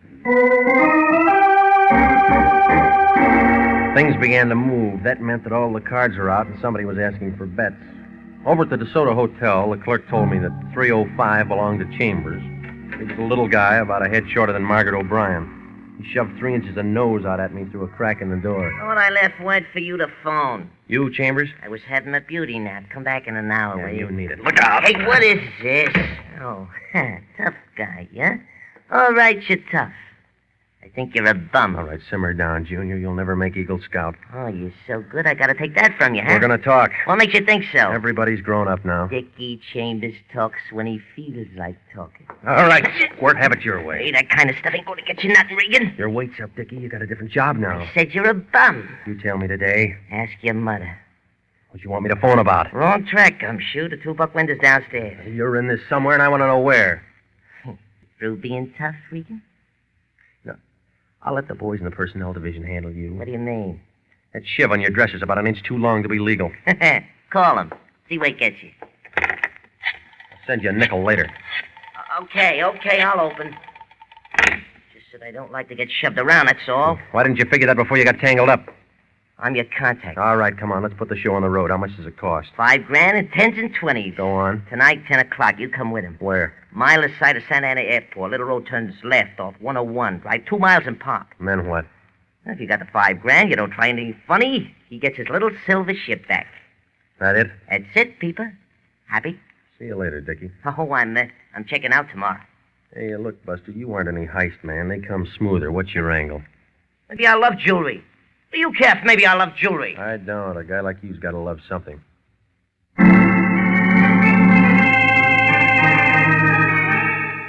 I called Roderick and told him what I'd found out. He sounded relieved, like he'd been underwater for a long time or just coming up for air. He said he'd get the cash, and I made arrangements to meet him at his place later on. Then I called the line and told him.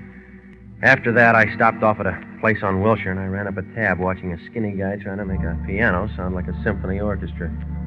Well, I had some steak and potatoes, and then I drove back out to Roderick's place.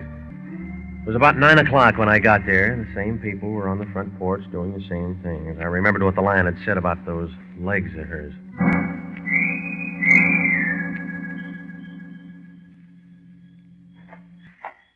Oh, Joe. Having fun? Oh, Regan, huh? I thought I told you we didn't want any. That was 8 hours ago. We still don't want any. I'm still here to see your brother. More business? Something like that. I don't like you any more now than I did this morning, and I hated you then. Yeah, well, I'm going to cry about that when I get home. You're pretty smart, aren't you, Regan? Kane, please be careful. He's awful smart. Kane. Let me go. Yeah, let him go, lady. I'll give him back. Now, I'll show you trying to spy on people, huh? I'm going to give you something, people. He's been drinking. Look out. Look out, nothing. Go on. Oh! Well, I guess he deserved that. He's nasty when he works at it. How was the other times? There aren't any other times. Too bad. Maybe he'll be different when he wakes up. What do you mean about the liquor? Skip it. You're getting the wrong idea about everything. What do you care? I was a hat check girl in a cheap nightclub. What's going on out here, Janie? Oh, Regan, you're here. What was he acting up about tonight? Mr. Regan. Well, it doesn't make any difference. Take care of him, will you, Janie? Of course, Abel. That's a good girl, Janie. Well, you all ready, Regan? You got it? All set. I'll be home early, Janie. Come on, Regan, let's go.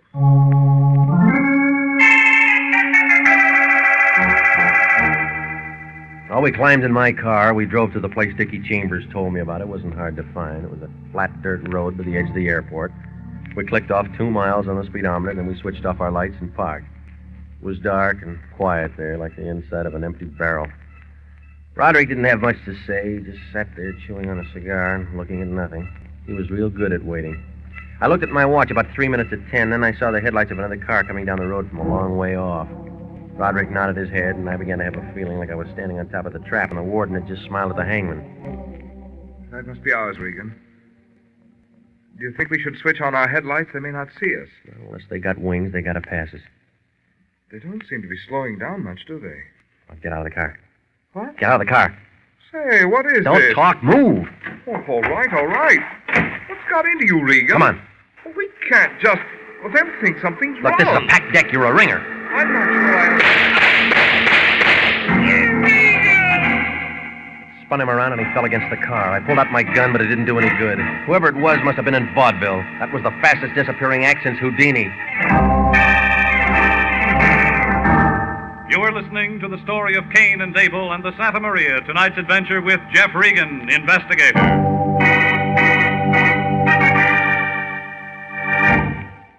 If you are a graduate nurse between the ages of 21 and 45, you may be eligible for a commission in the Regular Officers Reserve Army Nurse Corps.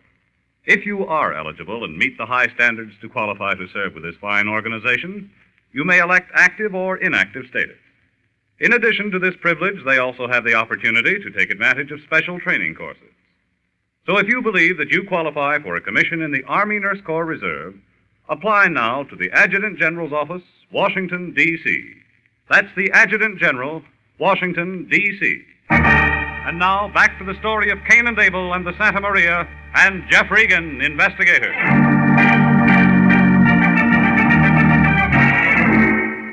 Well, there was enough loose lead around there to start a scrap drive. Whoever it was wanted to make real sure. My car was as full of holes as a canceled check. I found a .45 slug in the seat packing, and I piled Roderick inside, and I drove over to a motor court on the highway. An old lady with a dust mop for a head of hair registered us and complained about all the drunks there were in this world. And then when I got rid of her, I went out to the phone booth and gave the lion a ring. I woke him up. It's 11 o'clock at night. What do you want? I'm in a jam. You're always in a jam. Tell me about it in the morning. Look, I'm giving it to you right now. You drunk? I've been with your client trying to get that ship back. How'd you do? I got lead instead of silver. What do you mean by that? Somebody doesn't like Roderick. Who is it? I don't know. We got there for the buyback and somebody opened up. They can't do that. Well, they did. Where's Roderick now? With me. Get a doctor and come on over. What? He got in the way when they started the 4th of July. Well, take him to a hospital. Now, look, Fatso, he isn't hurt bad, but he needs help. You're always talking about money, now here's your chance to make some. Yeah? He'll give you a bonus if you keep him out of the papers. I'll be there in half an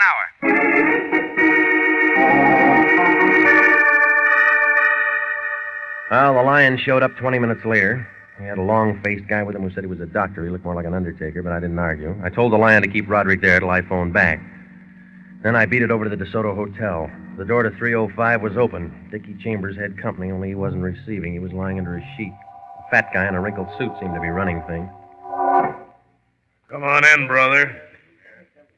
I didn't know Dickie had any friends. I guess he didn't. Who are you? I'm a guy who met him once. Who are you? Ed Granger, constable. This is my territory.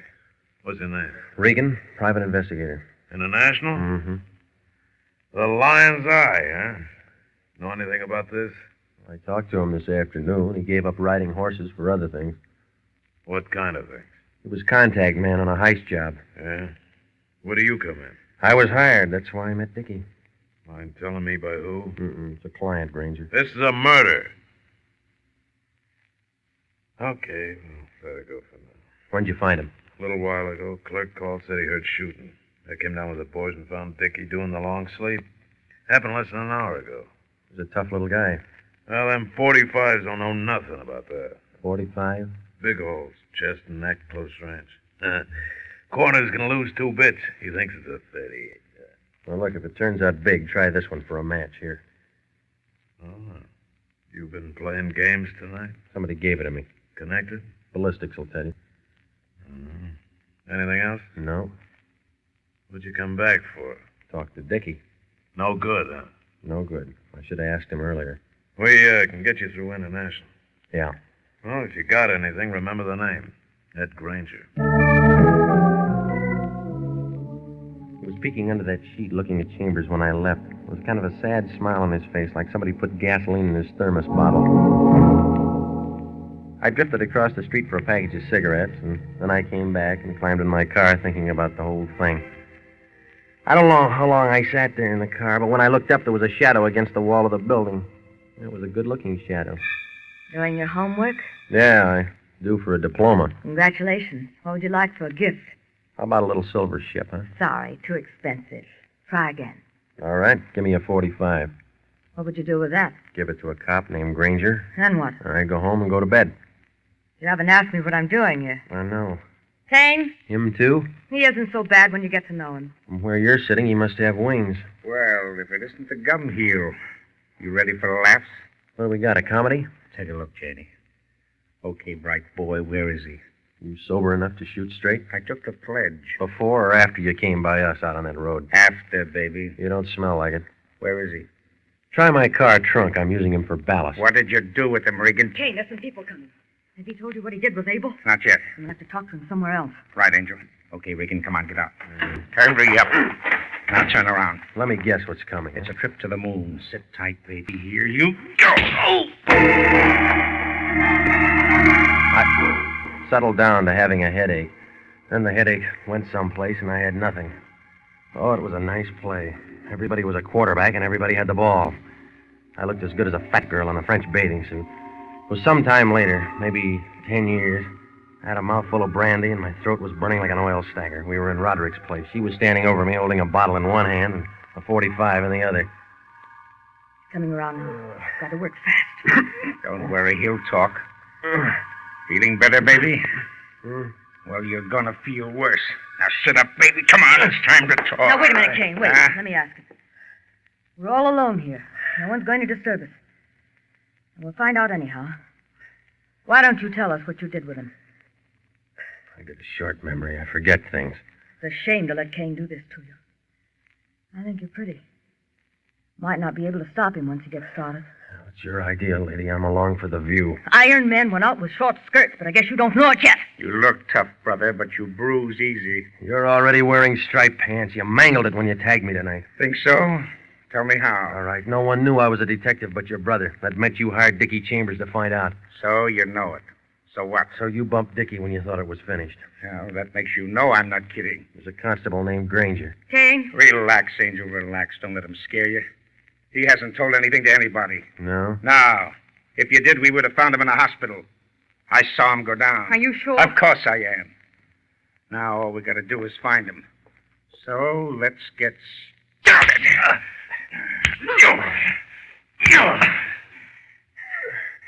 Well, you talk now, huh?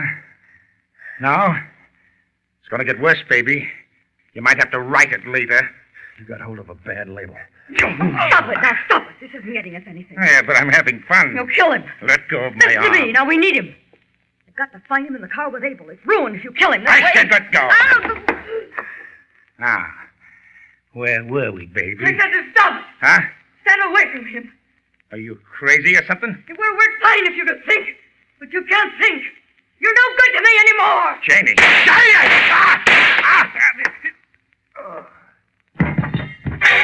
He shook all over a couple of times like he was saying no in a big way. And then he finally relaxed. She knelt down and took something out of his pocket. I tried to lift one of my arms, but I got about as far as I would trying to hook a whale with a salad fork. I must have looked real bad, because all of a sudden her eyes kind of lit up and she came over. You've taken a lot of punishment, mister. Yeah, not as much as you're going to take. It's a matter of opinion. By the way, you didn't happen to be carrying that $5,000. You looking for a stake? Yeah? I'm going out prospecting. Trip around the world? Far enough to make some new connections. That's all a girl needs. Here. Here's the little ship. You didn't do it for nothing. You run out of bullets? No. If they ever get me, I'll say justifiable homicide. He was trying to kill you. You're my witness. Oh, you are pretty. Take care of yourself. Goodbye.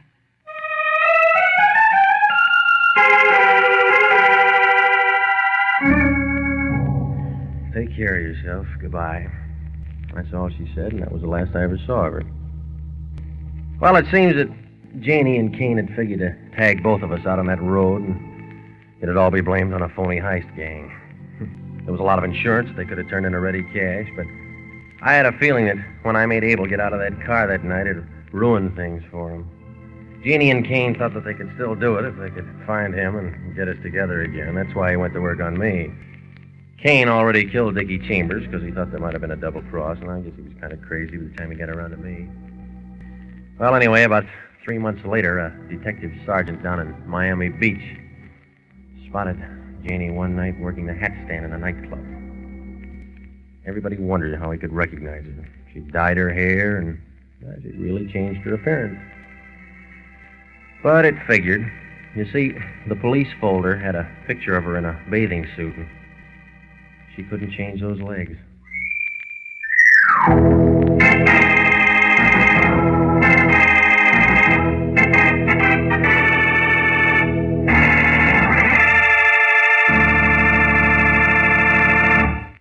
Jack Webb is featured as Jeff Regan, with Wilms Herbert as Anthony J. Lyon. It's CBS at 9:30 next week for more hard-boiled action and mystery with Jeff Regan, Investigator, written by E. Jack Newman, produced by Sterling Tracy. The role of Janie Broderick was played by Lorene Tuttle. Marvin Miller was Abel, and Wally Mayer was Kate. Dickie Chambers was Sidney Miller, and Paul Frees played Ed Granger.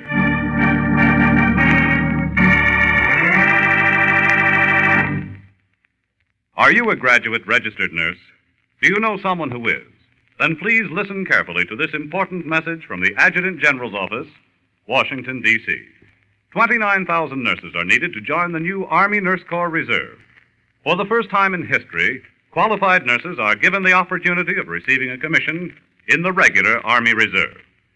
All nurses who receive reserve commissions will benefit from the opportunity for specialized training offered to them by the Army. Don't wait. If you're a registered graduate nurse between the ages of 21 and 45, drop a card for complete information to the Adjutant General, Washington, D.C.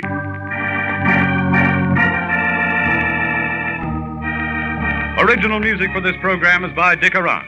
Jeff Regan, Investigator, is heard every Saturday at 9:30 over CBS. Bob Stevenson speaking. This is CBS, the Columbia Broadcasting System.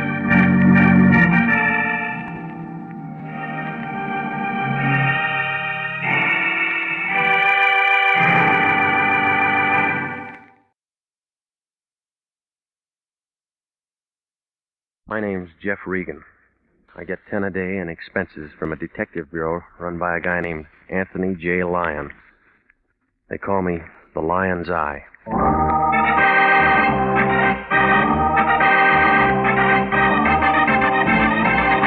With Jack Webb as Jeff Regan, Investigator, stand by for hard-boiled action and mystery and thrilling adventure in tonight's story of The Lady with No Name.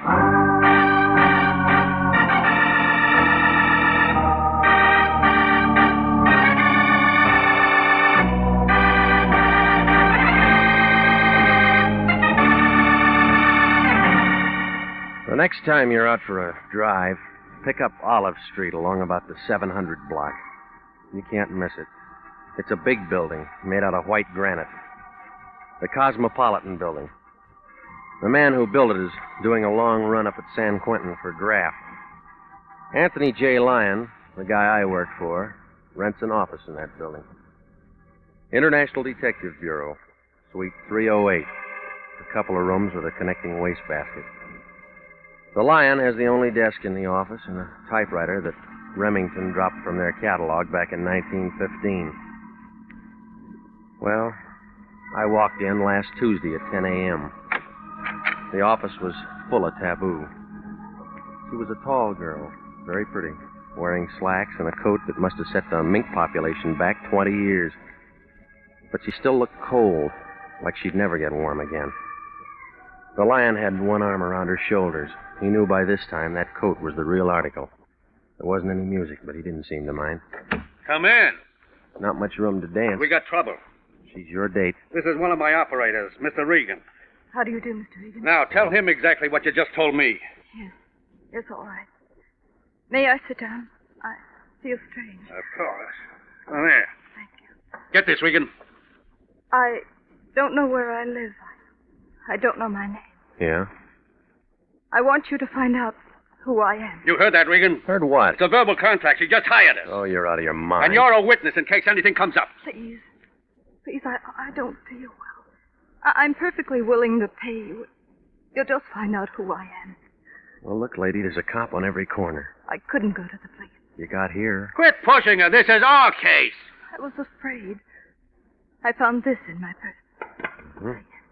32 caliber Smith & Wesson. Been fired. There's 3 gone. What are you doing with that, miss? I don't know.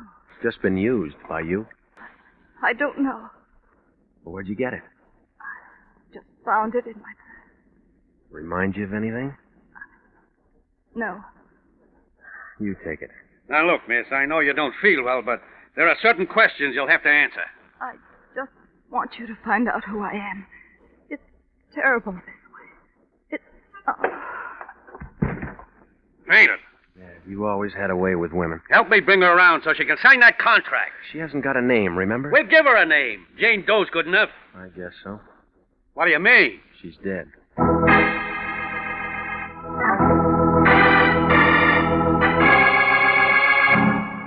The lion just stood there. He looked sad, like a water buffalo caught in a drought. Well, when she rolled onto the floor, her purse went with her. It cracked open, and the stuff inside spilled out on the rug. There wasn't anything to tell us who she was. No comb, no makeup. Nothing but a house key and a receipt for a cab ride dated that day. There wasn't even a label in that mink coat. Nothing to go on. I might as well have tried to walk to Catalina. I told the lion to phone the coroner's office, and I hopped over to the cab company. They told me that the receipt came from meter 212, driven by a man named Servey. He worked the call box at Hollywood and Western. He was a little guy. I figured he got the job because they ran out of big uniforms. They double-crossed him on that cap. If it wasn't for his ears, he'd have been wearing a snood. Sorry, bud. I got a fare. Where is he? Under the floorboards? I got a fare. Yeah, you said that. Where? In there eating. Your flag's up. I'll pull it down. Happy? You Johnny Servey? Whose nose are you? They told me I'd find Servey in this hack. Who told you that? Cab company. They don't know any more than you do. Now look, Frank, never mind the Nick, jokes. Just give me the straight lines. Nix, will you? Cut out this company uniform. Well, they're going to get it back if you don't open up. Get it out. All right. Louise pulled out 3 weeks ago. She took all the furniture with her. You can collect from her. I'm not the finance company. No? Here. Oh, private people, huh? Well, who's getting conned? Did you carry a brunette in a mink coat sometime this morning? Maybe. Where'd you drop her? Downtown, 6 and Grand. Where'd she live? Ask her. I'm cruising in from the fair. Where'd you pick her up? In Burbank, Hollywood Way, and Kensington. The fair's in Pomona. You took the long way. I like to drive. It's company gas. Yeah. She was nice, real nice. You know what I mean? Real class. Okay. Oh, wait a minute, will you? Yeah? We didn't go anywhere, but time's up. That's 5 even. Fast meter. Hey, you want me to tell you about the guy? What guy? Tall, dark-haired, brown sport coat, movie type. Go on. He was chasing her when she caught my cab. He looked like a match. Was it? Ask him. Is that all? She got in, we drove away. Right here. Thanks. No tip? Like you said, we didn't go anywhere.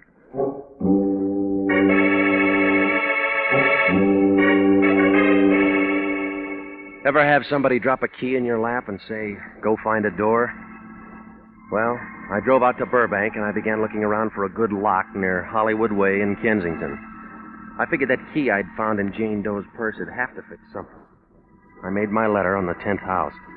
There was a for sale sign on it. I didn't see anybody around, so I unlocked the door and went in. Outside of something that smelled like tar and kerosene, the place was empty. I was just about to turn around and leave when a brown sport coat slid into the room. Movie type. When he walked over to me, I knew he drank the right kind of scotch. Gonna use your GI loan? Just looking. Gotta buy it. It's a steal. No, the lady won't like it. Your wife? Girl in a mink coat. You make that kind of dough? She got it from somebody else. You Hollywood guys. Where'd you get the key? I borrowed it. She won't need it. What's your name? I didn't have a chance to ask her. Oh, you're kind of slow, aren't you? Sometimes.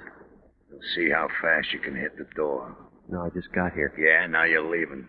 Cab driver says he knows you. I'm friendly. I talk to everybody.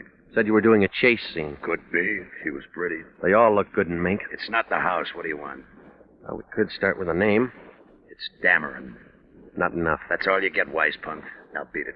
You'll give more at homicide. I don't see any badge. Now look, we can play games some other time. A cab driver put the finger on you as the last man to see that girl in mink. You talk like she's dead. You called it. Too bad. There's a lot of fur coats in L.A. and a lot of guys chasing them. You got nothing. That's what they always say downtown, but you'll talk. I don't figure on leaving, but you're going on your way right now. Better open a window, Dameron. You're sweating. Keep talking, sunshine, and we'll make one in that far wall. You got help in the back room? Quit scratching around. It doesn't mean anything to you. It didn't before she pulled a fade in my office, but it does now. I'll buy you a new carpet. I don't know who let you out, but it's bedtime. You've been talking about a dead girl who doesn't even know her name. Now go back and finish your dream. You got all the questions. Now let's fill in the answers. I'm fresh out of box tops. There's a door user. No, not yet. I'm going to get what I came for. Little man, that's a promise.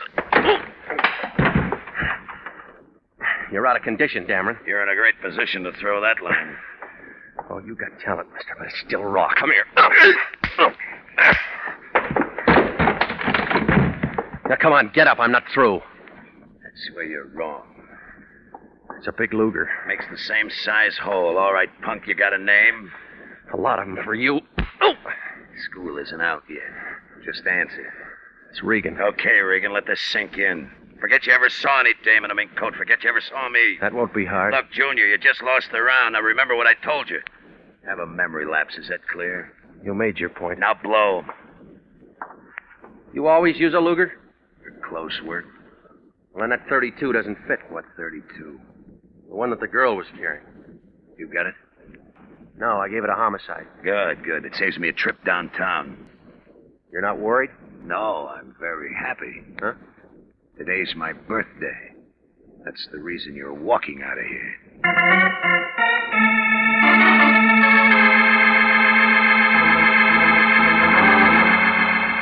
The whole thing looked as phony as an undertaker in a white derby.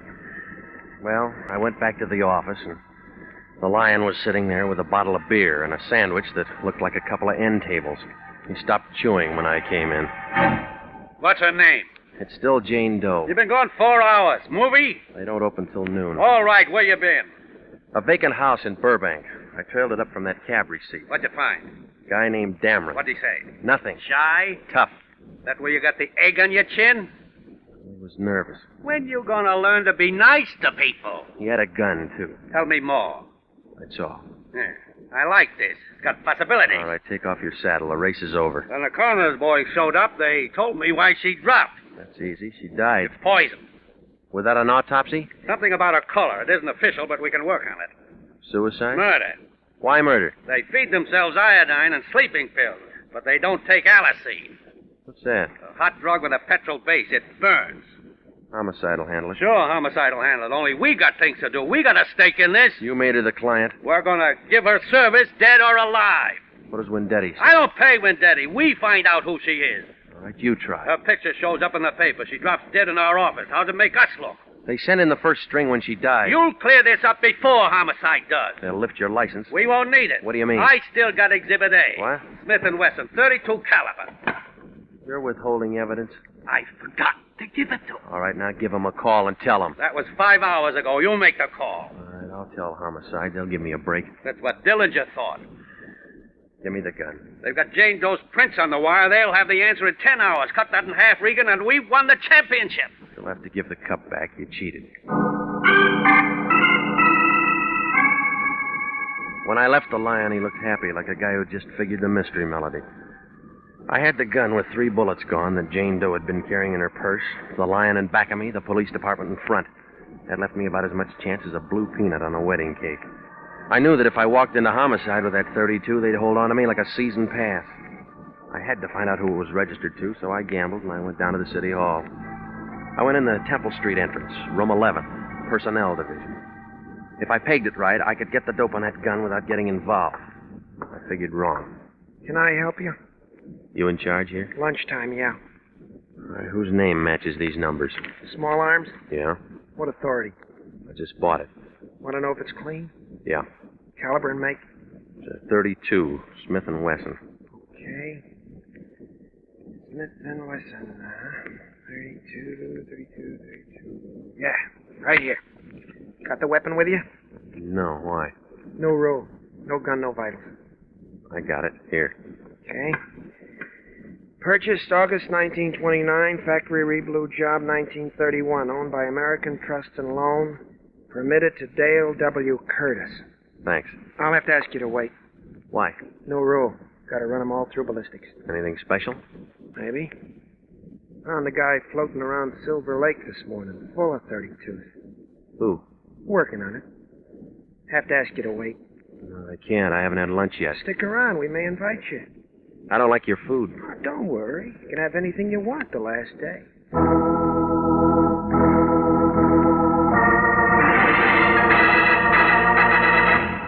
You're listening to the story of the lady with no name, tonight's adventure with Jeff Regan, investigator.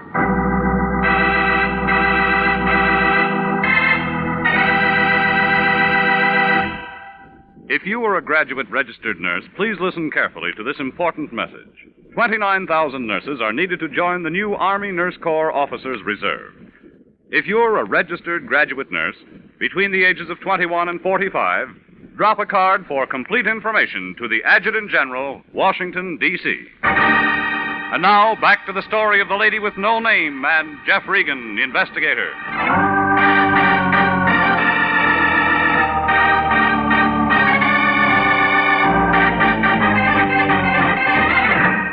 Well, there it was.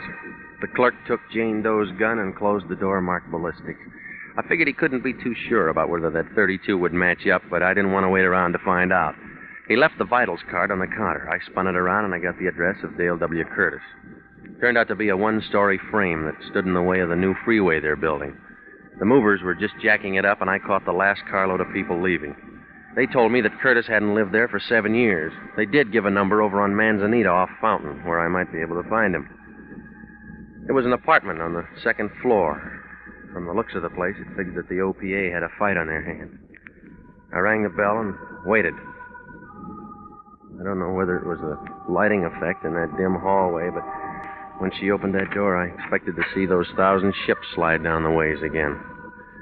She was wearing some kind of a filmy thing that made a spider's web look like burlap. She had a voice that stole over you like a pint of Irish ale. I didn't expect you until tonight. I broke my watch. Come on in. I'll see if I can fix it. I'm great with the swift movement. Yeah, it shows. My name's Marlowe Curtis. I want to see your husband. He's not here. Do you expect him? No. Where is he? Up north.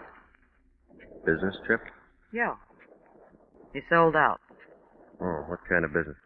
Ask the warden. Huh? Dale Curtis is in the prison cemetery. Been there 5 years.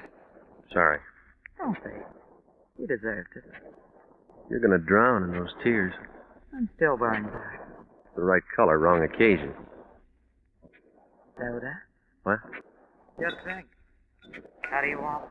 Well, you're mixing. There. Now, isn't that better? I don't know. This is my first drink. You'll get another. The weather's changed. No, nothing here. You're quick. Must have a good straight man. Yeah, you. You get top billing. What's your name? Regan? Detective? Maybe. Arrest me. Sergeant? I'm due for a promotion. You'd make a better lieutenant. Come here.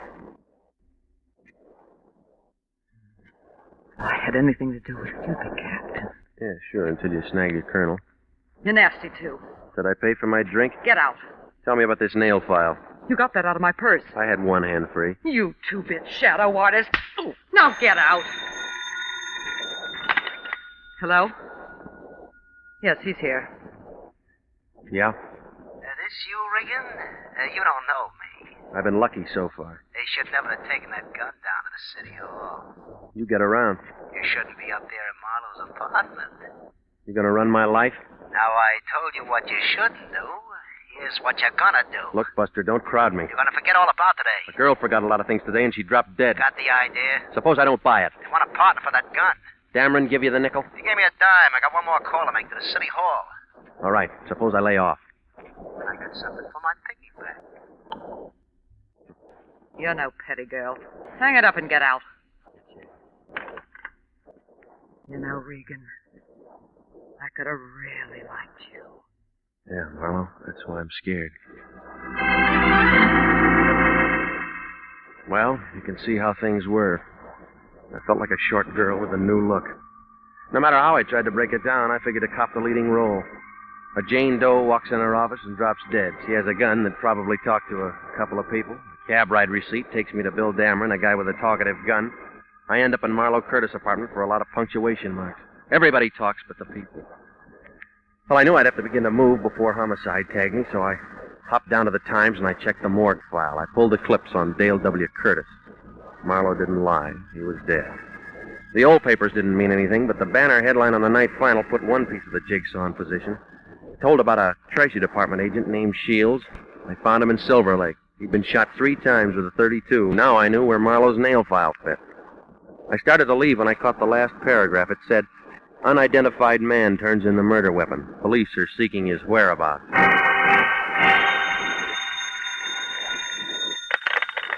Yeah. This is Lane. I've been calling your place for 2 hours. I just got home. Gonna give yourself up? It was your idea. Who's Jane Doe? I don't know. Why? You got a badge, you try. Look, Regan, you're hot. Every prowl car in town's looking for you. Yeah.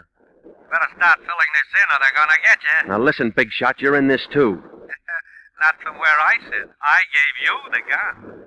Now send me some dough over here. I don't have enough for your pay. I need some money for cab fare. No petty cash in the office. Don't lie to me. What about that money you got out of Jane Doe's purse? What do you mean? She could have never got up there without cab money. Well, she must have lost it in the elevator. Look, I haven't got time to play games. Now send it over. How much do you need? $10 won't break you. Where you going to, Yuma? I'll expect it in an hour. Goodbye. Hello? Hello, Dameron. Always lock your door. That wouldn't stop you. You'd crawl under. Come on in, fellas. It's drafty out there in the hall. You got a parade permit? Rodney, say hello to Regan. I already did on the phone. What about Slim? Hiya, Grogan. His name's Regan, isn't it, Big Mouth? Oh! I was sitting right next to Rodney when he made that call to you. It was perfectly clear to me. Wasn't it clear to you, Big Mouth? Oh, Rodney told you to lay out, but you just had to get onto that newspaper, didn't you, Big Mouth? Rodney, Slim. Slim on the bed. All right, let go. Now, Regan, once more, they got a gun downtown. They got a dame and her prints are gonna fit it. They got a stiff and that gun's gonna fit him, okay? And I'll lay you off. You said that before. Rodney, Slim, hold his hands. Now, Regan, I know you understand me. I said all the right words. Maybe my punctuation's bad. Lay off. Period. Lay off. Period.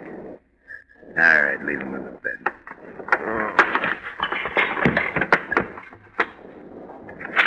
He's on the floor. That's fine. Now he won't have to change his bedding.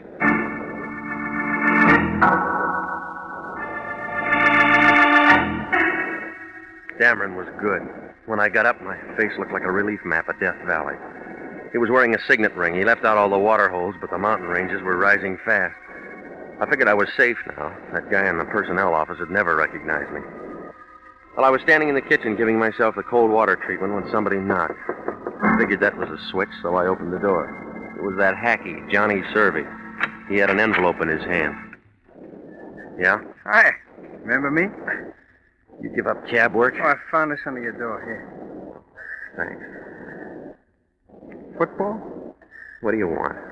Well, you asked me about a dame in a mink coat today. Now I'm asking you. I don't run a meter. Well, I figure all this might help. All of what? Well, I get to thinking about it, see, and then I think some more. All right, come on, get to the point, will you? You played a hand, now I'm playing a hand. Go on.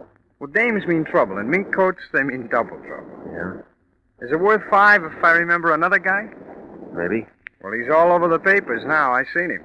Who? Shields, the guy they fished out of Silver Lake. Where? He was out in Burbank this morning, early. Thought you were at Pomona. I was, but... Well, I guess I wasn't exactly cruising. I got a friend lives out that way. Know what I mean? When was this? An hour before I pick her up. This guy they find in Silver Lake is walking around that house. I'm looking for a store for breakfast. All right, you eat. Well, that's it. After breakfast, I hop in my cab, and that's when I pick up the dame at Mink. Why'd you bring me all this? Well, I figure we got somewhere this time. Now do I get my tip? I gave him his $5 and he left. Then I opened the envelope he'd handed me. It was the money that I'd asked the lion to send over. 2 $5 bills. Well, I looked at it, put it back in the envelope, stuck it in my pocket. So far, all I could see that I got out of this thing was a good beating from Dameron. The question still stood, who was Jane Doe? Well, I knew my next move. I wanted to hop over to the Treasury Department and see if my two matched their two, and maybe between us we could come up with 4. I didn't have much to go on. It was just a hunch. I took Marlowe's nail file with me, and I walked in the front door of the Federal Building. I showed my license to the chief agent. That's right, one of our agents, Shields. They have the murder weapon down at Homicide. I know. All we want is the man that pulled the trigger. Well, I got an idea. I'll listen. What's wrong with these $5 bills? You can't spend them. I figured that. Where'd you get them? How bad are they? Lousy paper, rotten ink, terrible engraving job. You could do better with a rubber stamp outfit. Where'd you get them? Any of these been floated? We picked up a few. Was Shields working on it? That's as much as I can give you. Now, where'd you get them? The girl faded out in our office this morning. She was carrying them? Yeah. What's her name? That's what I gotta find out. Jane Doe, huh? Well, that's what we called her. So does the paper. Same girl? Yeah, that's her. Any identification? Not yet. They've been running a picture for hours. Well, I'm short on time. You're the guy. Wait a minute before you hit that button. Yeah? Your addition's good, but you haven't got all the figures. Don't make book on that. You're the number 1 boy with me.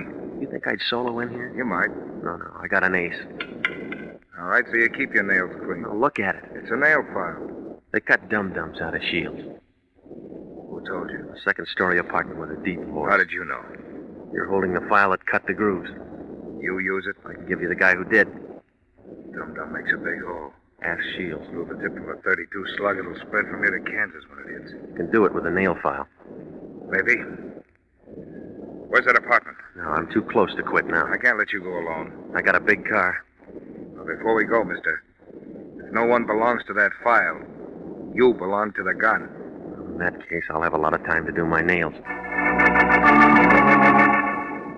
Well, it was a long shot, but that's all I had. The agent just sat there on the way over. He didn't say a word. Well, I figured he didn't believe me, but it was a short drive to find out. We hit Manzanita Street just after the dinner time rush. It was quiet, and everybody was eating or they'd gone out for the evening. We climbed the stairs to Marlowe Curtis' apartment. I told the agent I wanted to go in alone. He didn't like the idea, but I explained to him that I expected friends and somebody should cover me from the outside. Oh, she looked even prettier than I remembered her. One tear was just about ready to take that last plunge across her cheek. What do you want? I brought you a paper. I've seen it. You know the girl? Yes. What's her name? Too late. For you, maybe. I gotta know. You wouldn't understand. Try me. You're still looking for things. No, not this trip. You didn't think I could cry, did you? No. I learned. Weeping over a nail file? I said you wouldn't understand. It split a slug in a treasury agent. I don't know. Well, I do, sis. You filed the grooves. Shows you how many times you can be wrong in one day, Regan. Kind of cramped behind that screen, Dameron? Small apartment. Yeah. Always wanted to get the girls a bigger one, but Marlowe's getting tried. You're wrong, Dameron. Not anymore. You've been around Regan too long, Marlowe. Now you got a mouth just like his. Big. I just figured out what he's been trying to do. You putting brains on the market, too? The Jane Doe he's been looking for was Evelyn. Your sister could have been a rich woman. Not with the kind of money you printed. What are you playing this scene for? I didn't count on murder. Evelyn forgot things. You killed her. It was no good. She couldn't tell the fives from the tens. I'm going to identify her. You know where that leaves me? Sure I do. And I'm going now. You'll have to walk through this Luger. Is that the same gun you used on the Treasury agent? You and Regan hardly got acquainted, didn't he tell you? Your sister did that for me. You lied. Ask Regan. Nail file. That's right, dum-dums. Evelyn wanted to be sure. Rotten. Now get out of my way. Marlowe, don't try it. I'm going out that door. Not standing up. It was a real photo finish. Just as Dameron pulled the trigger, the agent kicked the door open and threw a couple of fast ones into him. I'd call it a dead heat, but you'd have to give the agent the edge. His first slug cut Dameron down like a blade of grass. I figured the second was for Shields. Marlowe wasn't in a hurry anymore. Regan. I'll call the doctor. Don't bother. My phone bill's too big now. You're hurt, baby. Yeah. I got a big hurt. I almost made it. It was a good try. That was Dameron. He's all used up. Good. Regan. Do you think I'm as bad as him? No, baby. You just played on the wrong team. He was... Let's go. Yeah. From here on, it's a monologue.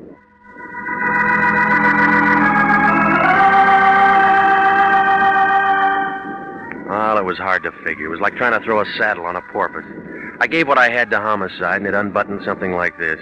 The girl who pulled a quick exit in the office, Jane Doe, was Marlowe's sister, Evelyn. She was front man for Dameron's bad money. She helped him pass it. The Treasury agent, Shields, got a little too close, so Evelyn pumped a couple of dum-dums into him. She did it for Dameron, and then he slipped her the poison. He figured this stuff would work faster, but she lived long enough to take that taxi ride to the office. Well, it didn't begin to make sense until I got down to personnel. I didn't think to check it before, but when I handed the clerk that gun, I noticed the tip of the slugs were grooved. Then over at Marlowe's, I picked up that nail file. It was full of lead filings. From there on, it was a fast reel. Dameron filled in the rest in the fight with Marlowe. Yeah, well, it's too bad about Marlowe. We might have had something. That's what I don't like about this business. You can't build friendships.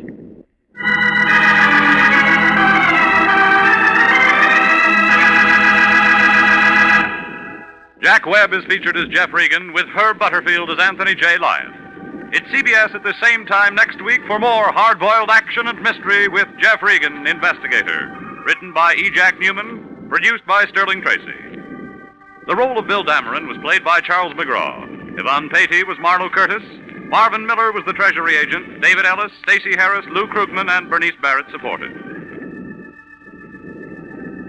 Original music for this program is by Dick Arant. Bob Stevenson speaking. Jeff Regan, Investigator, is heard every Saturday over CBS, the Columbia Broadcasting System.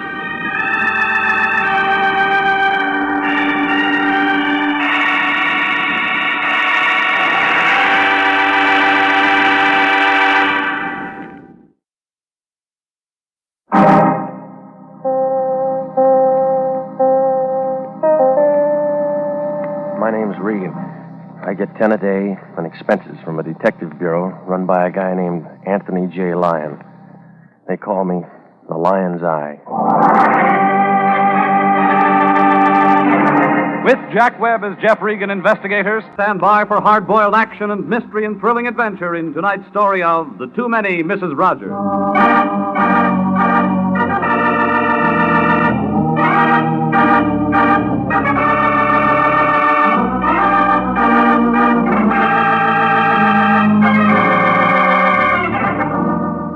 7th Street, near Olive. That's where it stands, downtown L.A. Cosmopolitan Building. A big chunk of granite poking its way up through a parking lot. That's where you'll find International Detective Bureau, Suite 308. A good bargain counter if you're shopping around for trouble. Anthony J. Lyon, the guy I work for, pays the rent. Can't be very much because sunlight and those office walls have never said hello. The Cosmopolitan Building. An air shaft runs right up the middle of it. Suite 308 is wrapped around that ventilator like a donut around a hole. Figures that the Weather Bureau ought to run a separate survey on that office. Because we get all the blow-by from the Acme Incense Company, 3 doors down the hall. Los Angeles smog had come in second best if they knew about it. Well, it was last Tuesday, the day that Cleveland won the pennant, that I walked in. The Lion was there pecking around on that same old Remington. Somebody'd broken the period key, but he didn't seem to mind. He talks in commas anyway. I don't know who he was writing to, but there were a couple of cereal box tops at his elbow and a contest blank. He was writing something about why I feed my children your breakfast food. The Lion's a bachelor. Regan, who do you know in Battle Creek, Michigan? Jack Armstrong. I may win this contest. Here's one for you to fill in. No, I don't eat breakfast. This is different. I got it as a case. Here's the address. Hinkle and Hinkle. Well, they make pills. It's a funeral parlor, one of the best in town. I'm healthy. I want you to be very careful how you talk to these people. Who, the customers? Hinkle and Hinkle, father and son. They got a fine establishment, and all the best people go to them for the final right. Well, I'm fresh out of shrouds. They got problems, Hinkle and Hinkle have. What's the trouble? Hop over there and they'll tell you. I'd rather get it from you. Regan, I can't do that. Why? You've read our business card. Anything told to an international man is in the strictest confidence. I wrote that and won't double-cross a client. Well, that's a new twist for you. What do you mean? Every day you dump these phony cases in my lap and I go out on them. All I do is play tag with homicide. You won't get caught. A lot of canned tuna felt that way. You know I take care of you. That's what I don't like. Hinkle and Hinkle are expecting you right now. Jump in your car and get over there. What do I say to him? Just say hello. They'll pick it up from there. You know, someday I'm going to quit. If you do, you'll starve. So what? You'll still wind up at Hinkle and Hinkle.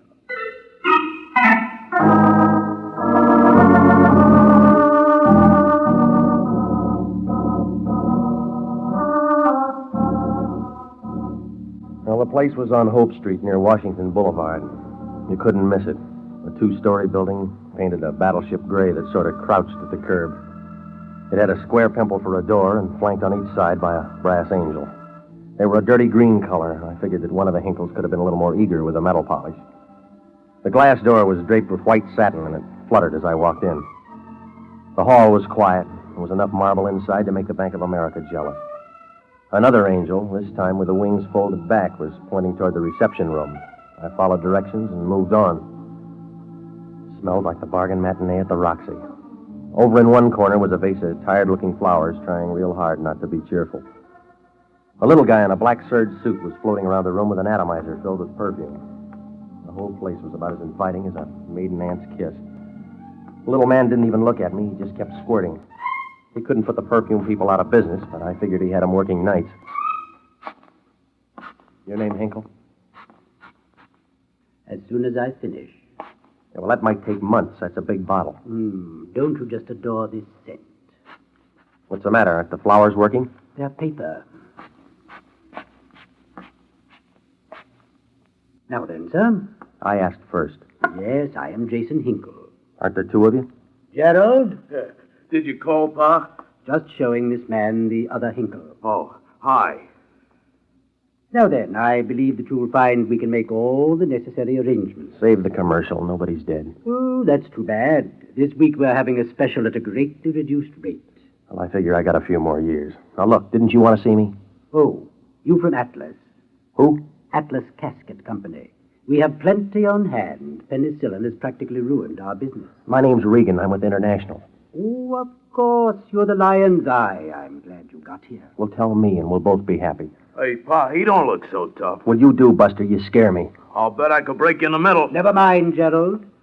I'll have to apologize for him. He lifts weights. He'd have to carry that head around. Just say the word, Pa. Gerald. Now, Mr. Regan, if you'll step in the back room. All right. I have to be careful about Gerald. He's just a junior partner. He ought to be the silent one. He didn't learn to talk till he was almost 9. I paid him for 6. Drink, Mr. Regan. No, thanks. I stopped drinking that stuff in 32. Oh, you mean the formaldehyde label. Yes, I have to hide it from Gerald. All right, now we've been through the family album. What's the job?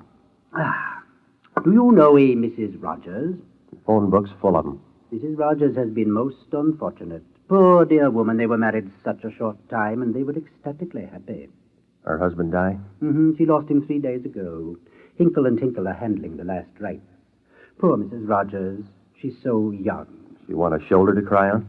Mrs. Rogers wished her husband taken to the family plot in La Jolla. We're furnishing the limousine, and she's requested someone to accompany her. I'll try a Pullman Porter. They like to travel. This whole thing has most unusual aspects. Mrs. Rogers thinks she needs protection. We could send Gerald. She'd still need protection. No, Mr. Regan, she wants you. She paying for this? I believe Mr. Lyon has her check. Okay. That all you got to tell me? Mr. Regan, we only handle the dead. Well, they don't need protection. That's what they said about King Tut.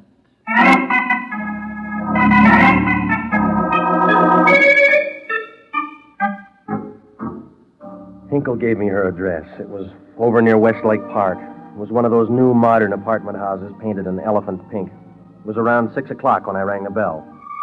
While I waited, I tried to figure this protection angle. I thought maybe I could talk her out of it and wind up the whole thing right here. I kind of figured that she was just upset and needed a man around. When she opened the door, I knew I was right. You could see she was in mourning. She was wearing black lipstick. She was tall and thin, with long blonde hair. She made Mr. Peabody's mermaid look like a beginner. Right then, I knew that this case was about as much on the level as the city of San Francisco. She needed protection, all right, but so did I. When she said hello, it melted all over you like honey on a hot biscuit. You're standing in a draft. Well, it's a warm night. Well, come in. You, Mrs. Rogers? That's right. My name's Regan. The man from International. You're more than I paid for. Well, prices are coming down. Come over here where we can talk. I got a big voice. Sit down. You act like you're afraid of me. Well, I didn't think it showed. Oh, yes. You're just exactly what I wanted. I used to be with an escort bureau. Well, then this should be part of your service. I'll bet the bureau went broke when you quit. No, but I left them in a hole.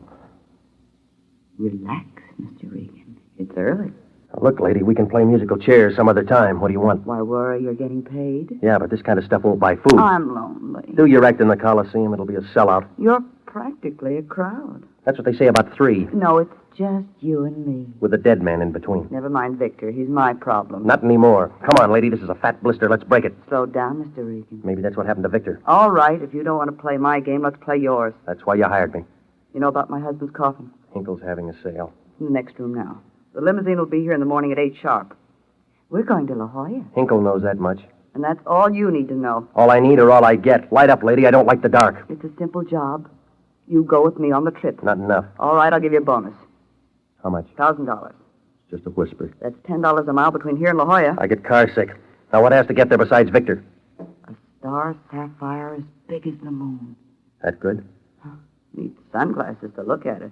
Well, why didn't you tell me? I want that ring to get there on his finger. Don't worry, I don't have a fence. Victor's will said he must be buried with it on. Oh, yeah, you got tears in your eyes. That's what he wanted, and that's what he'll get. Other people know about that ring.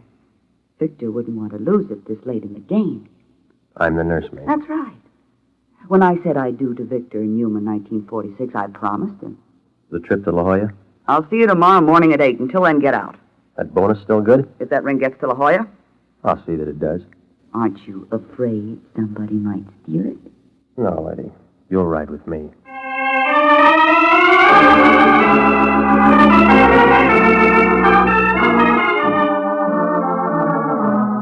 Well, I began to get an uneasy feeling, like a steer on the way to Kansas City. I left Helen Rogers and walked outside. There wasn't much traffic. It was a warm night, and all the canoes in Westlake Park were full. I headed for an all-night coffee spot on the corner. If I'd have taken one more step, I'd have been in the back seat of a new Nash convertible with the top down. There was a brunette with long black hair in the driver's seat. She was thin and figured to be tall the way she was wrapped around the wheel. There were two things different. She had bright red lipstick, and her hair was black. She was wearing a dress the color of a boulevard stop, and she flipped the right door open. One look at her, and you knew that Dallas was wrong about their women. Want a lift, soldier? No, I only got a weekend pass. Plenty of time. You can go AWOL. No, I'm bucking for sergeant. Get in, and I'll tell you about the atomic bomb. Short ride? No, I think a long one. Okay, I'll buy the gas. Won't have to, Mr. Regan. I've got a credit card. Now, don't tell me you're lonely. You're in trouble. What kind? Bad client. Why? You should be working for Mrs. Rogers. That's who signed the check. I'm Mrs. Rogers. That blonde's got a license to prove it. Yuma, 1946. I've got priority, Mexico City, 1942. No divorce? Victor was a poor Boy Scout. He could only tie one knot. He went for the chorus line. And played for keeps. But I loved him. Helen didn't. How do I know? I don't care if you do. All right, what do you want with me? I'm his wife, his first one, his real one. We had some sort of life together before the scenes changed. It's my job to bury him. That all? That's all. It's a corkscrew. Straighten it out, sis. I'm telling you the truth. You left out one item. Tell me that sapphire's got nothing to do with the affection. It hasn't. That's what the other Ms. Rogers said. She's a liar. A blonde one. She'll run out of bleach. You're trying too hard. I'm telling you, Regan, I'm not going to sit by and do nothing. I believe you. You're letting your fingernails grow.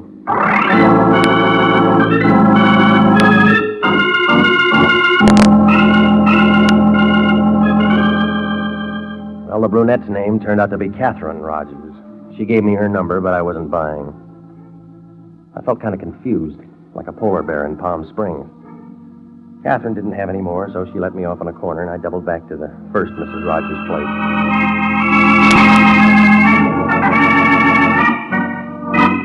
It was about 20 minutes later when I rang Helen's bell. No answer. The door was unlocked, so I went in. The room was dark except for the neon sign outside the bedroom window. I could see Victor Rogers' coffin banked up with flowers. The biggest blossom was already wilted. It was Helen. She was lying on the floor and her fire was out. I went back to the living room to call homicide. Then I smelled taboo perfume. She made a real good reflection in the mirror behind me. This one was a redhead. She had long hair. She was tall and thin enough to slip under the door. She had a little hand, but her finger could reach the trigger of the gun that she had in my back. I couldn't tell too much about her, but if I'd known her in college, my homework would have suffered. Don't make a date. You're not going to make it. She'll wait. It may be forever. Hang it up. Did you do the job on the blonde? Maybe. Too many going for that sapphire. Maybe. Which one are you? Rita. Where'd he find you? South America. Different places, different girls. That's it. He'd make a good advance man for the United Nations. Just the female department. All right. When'd you win your letter? Havana, 1944. You're right in the middle. No, you are. Well, the Andrews sisters did all right. I want to duet with you. I'll sing off key. That's all right. It's a style. No music. You're not listening hard enough.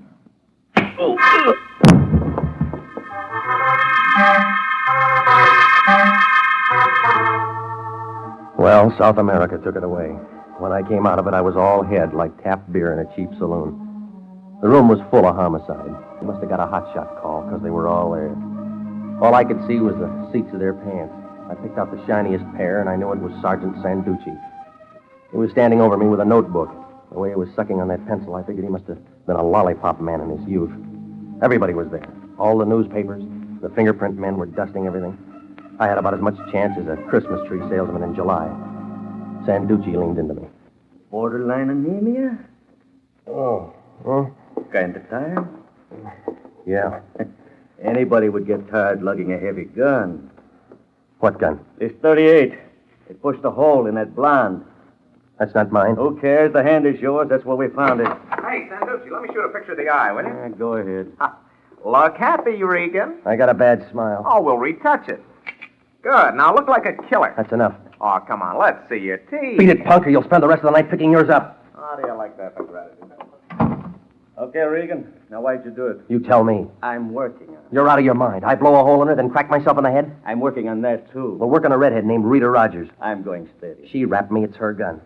Your forehead is wet. Work on a brunette named Catherine Rogers. She's grubbing around, too. I told you I already got a date. You couldn't see a frame in a picture gallery. You walk in and find a warm blonde in a deep freeze. You're lying there with the murder gun in your hand and you're yelling Patsy. What were you doing here? I was on a job. Yeah. The Lions sent me over to Hinkle and Hinkle, 2 needle pushers out in Washington. They sent me over here. I was supposed to go to La Jolla with that blonde. On Lions' time? I said it was a job.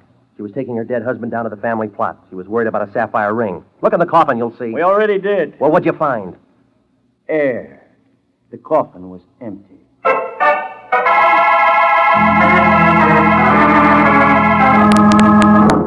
You are listening to the story of the too many Mrs. Rogers, tonight's adventure with Jeff Regan, investigator.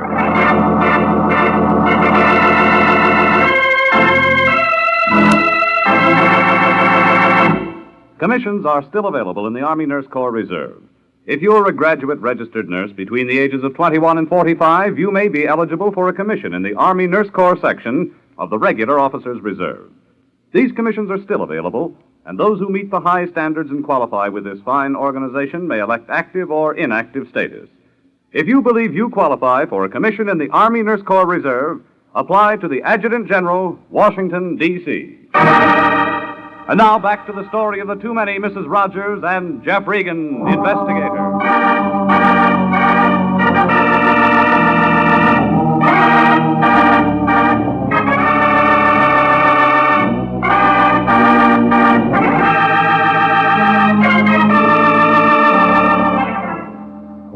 I had about as much chance as a snowball in a Turkish bath.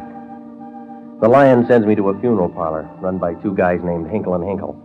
They bank me off to a blonde Mrs. Rogers who wants protection taking her husband's body to La Jolla. He's being lowered with a star sapphire on his finger. Everybody's scrambling for it. But Victor Rogers was a collector of long-legged ladies. And the blonde turns out to be just a single in the crowd scene. There's two other Mrs. Rogers, a brunette and a redhead. You can't tell one from the other without a program. The next thing I know, the blonde is dead. I'm holding the murder gun, and an alibi is full of as many holes as a piece of cheesecloth. There's no star sapphire, no body in the coffin, and Sanducci of homicide is pounding away at me. Well, the police finished in the blonde's apartment. The prints were lifted, and the gun was wrapped. It was Sanducci all the way. Come on, Regan, say why. You're pressing. I just work hard. You got nothing. You'll be saying that in the chamber. You're bluffing. How you figure? The setup's so strong, even you can smell it. I got silence. Well, you're not taking me in. Well, who said I was? Okay. We'll be around for you when we're ready. Retirement will set in first. I'll sign for another hitch.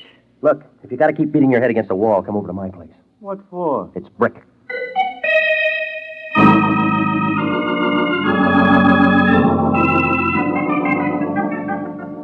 I left Sanducci still chewing his pencil and headed back for the office. I knew homicide wouldn't let the matter drop, so I wanted to see if maybe the lion could do me any good. I didn't have any supper, but somehow I'd lost my appetite.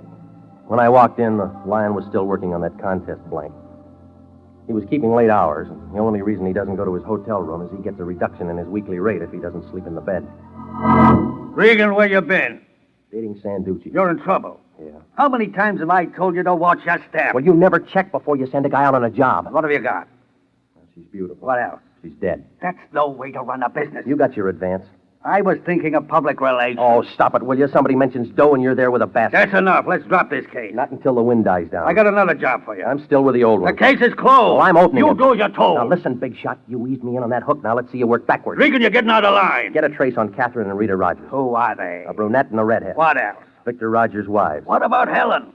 His record broke on I Do. Well, get going and clear this thing up. Would you like to give it a whirl?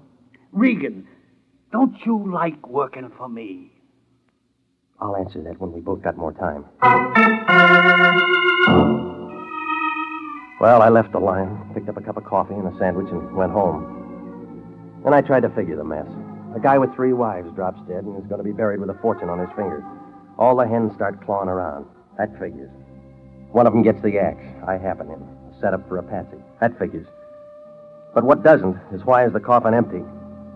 Somebody pulls a knockoff to grab a sapphire and takes the stiff with it. I was getting nowhere, like a pickpocket in a nudist colony.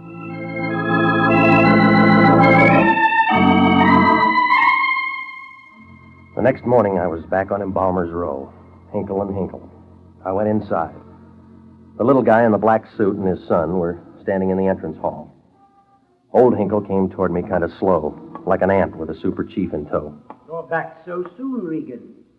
Everything all right at Mrs. Rogers? Your business is picking up. I don't understand. Neither do I. You fill it in. Now, there's no use taking that belligerent attitude. Now, listen, you. I played Patsy long enough. Hey, Pa, shall I mash him? You heard Gerald, Regan. Now get your paws off of me, quick. Oh, we're backstage now. Your grease paint's off. I don't know why you came back here. We don't know anything about it. That's your version. Look, Regan, I'm going to try to let you down easy, so pay attention. You were called on a routine job. We played our part, now you play yours. Take that trip to La Jolla. We're going to need a bigger car now. I've told you all I know. Now beat it. Homicide wants somebody. I'm going to give him you. You're on a treadmill. That's all right. It's slowing down. I'm tired of this small talk, Regan. Now get out of here before I sick Gerald on you. That all you got to offer? That's it. Now blow. Okay. Next time I'll bring homicide. Just won't give up, will you? Gerald? Yeah. How do you want him, Pa? Broken too? You handle it. I'll be in the back room. Fist or gun butt, Pa? Hold still. You should be glad Pa didn't say fist. It's harder. See? I dreamed about you last night, Regan. Must have been something you ate. I dreamed I broke you in two. You're still walking in your sleep. You say funny things, Regan, but your face don't go with it. Get away from me, you big ape. I seen a clown in a circus once. He had a big red nose, like this. And he didn't have no teeth. And he had little teensy eyes way back in his head. Yeah, you make a swell clown now. I was getting nowhere, like a skyrider in a high wind. Gerald must have got tired. He stood over me grinning like a Notre Dame gargoyle. I tried to get up a couple of times, but it would have been easier to get to Ohio on a pogo stick. I kept wondering if he'd ever quit when the front door opened and Catherine, the brunette Mrs. Rogers, came in. She had a .32 in her hand and she leveled it at Gerald. Stop it! We're going to the circus. Stop it or I'll kill you! All right, you heard her. What about the circus? Come here, you. There ought to be a place for you in the sideshow. I got tired waiting for you to come to me. Yeah, thanks. Shall we go where we can talk? What do you want? You. So did Junior here. My hands are softer. Your gun isn't. You can hold it. It's not good enough. Still don't trust me? No. We'll go in your car. Well, it gets better. We'll go to your place. Okay. You won't be sorry. Why? Because I'm going to help you, Regan. You just did, lady.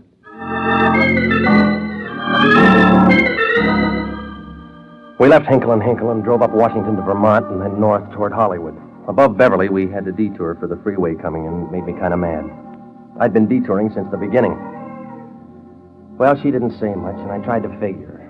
The last time I saw her, she gave me a choke act about being the only one who ever loved Victor. And the next thing I knew, I was set up like pins in a bowling alley, and Sanducci was going for 300. We pulled to a stop in front of my place and went in. Inside, there was company. She wasn't invited. But the red-headed Rita, the South American bombshell, was lying on my bed. Somebody had set her off. She was dead. This the kind of help you mean? I didn't know she was here. Oh, come off it. You're not Bergman. I didn't. She's past convincing. I'm talking to you. So am I. Regan. No go, lady. You knocked her off, got me over here, worked the gun into my hand. No. You did the first job, too. You let me out of your car, doubled back to Helen's before I got there and fogged her. No, you're wrong. Right me. I did double back to Helen's apartment and got there before you. Looking for that sapphire. Looking for a showdown on Vic's burial. It was my job. You said that before. We argued. Pulling hair. I didn't touch her. Go on. When I left, Rita was coming up the stairs.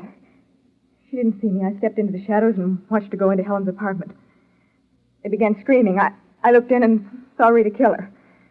Then I heard someone coming and ran. That'd be me, huh? Yes. Moving in to play Patsy. And I heard the police thought you did it. That's right. So I looked for you. Tell that to homicide. I will. You make it sound good. It is. Cleans up one, but you're not through. Why? It's a double-header. Who killed Rita? I don't know. What happened to the sapphire? I don't know. Where's Victor's body? What do you mean? It's not in the box. I Oh, sure. Wind it up and make it good. I don't know. The wrong pitch. You still don't trust me. Not until you clean up the rest, no. She can't, Regan.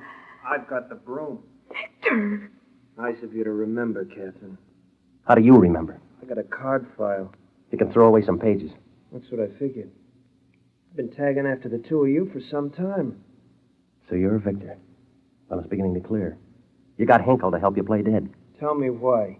You tell me. I'm moving up in society. I have to unload. Oh, yeah, it all figures. You're dead. The wives start working for the loot. In the scramble, they take care of each other. The redhead gets the blonde. You get the redhead. And take care of what's left. Now, let's close the book.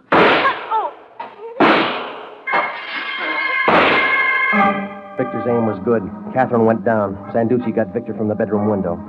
His sapphire ring caught the light as he sprawled on the floor. And then Sanducci climbed in off the fire escape. Catherine's hair was still long, but she wasn't tall anymore. Regan. Yeah, baby. Victor. He's through. He was no good. Yeah. But I loved him. Uh-huh. We should have met sooner. So long, soldier. That's it, Regan. Yeah. She seemed like a nice kid. Yeah. It's going to be a long trip, but she'll make it.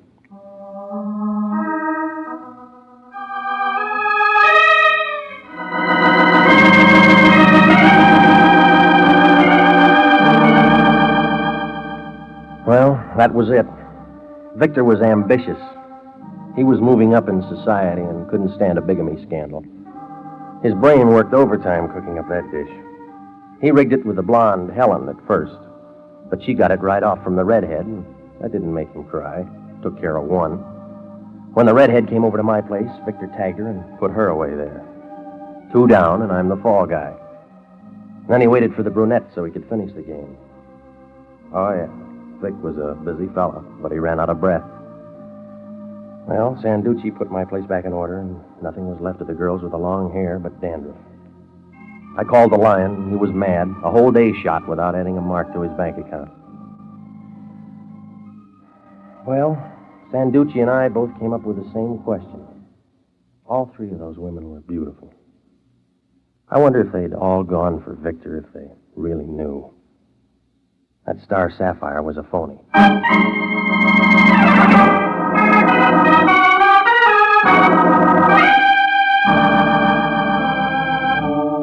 Jack Webb is featured as Jeff Regan, with Herb Butterfield as Anthony J. Lyon.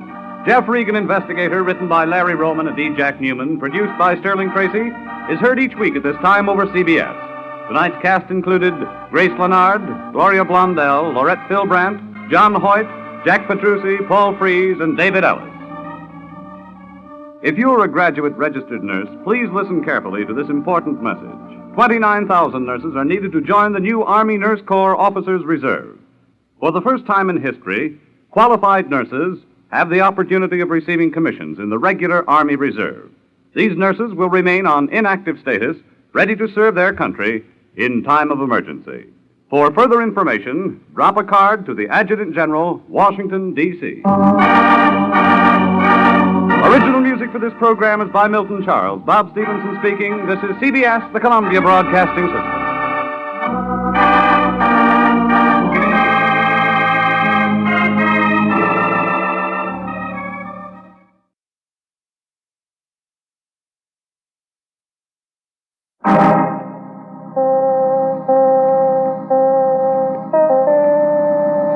My name's Regan. I get 10 a day on expenses from a detective bureau run by a guy named Anthony J. Lyon. They call me the Lion's Eye. With Jack Webb as Jeff Regan, Investigator, stand by for hard-boiled action and mystery and thrilling adventure in tonight's story of The Lost Lady.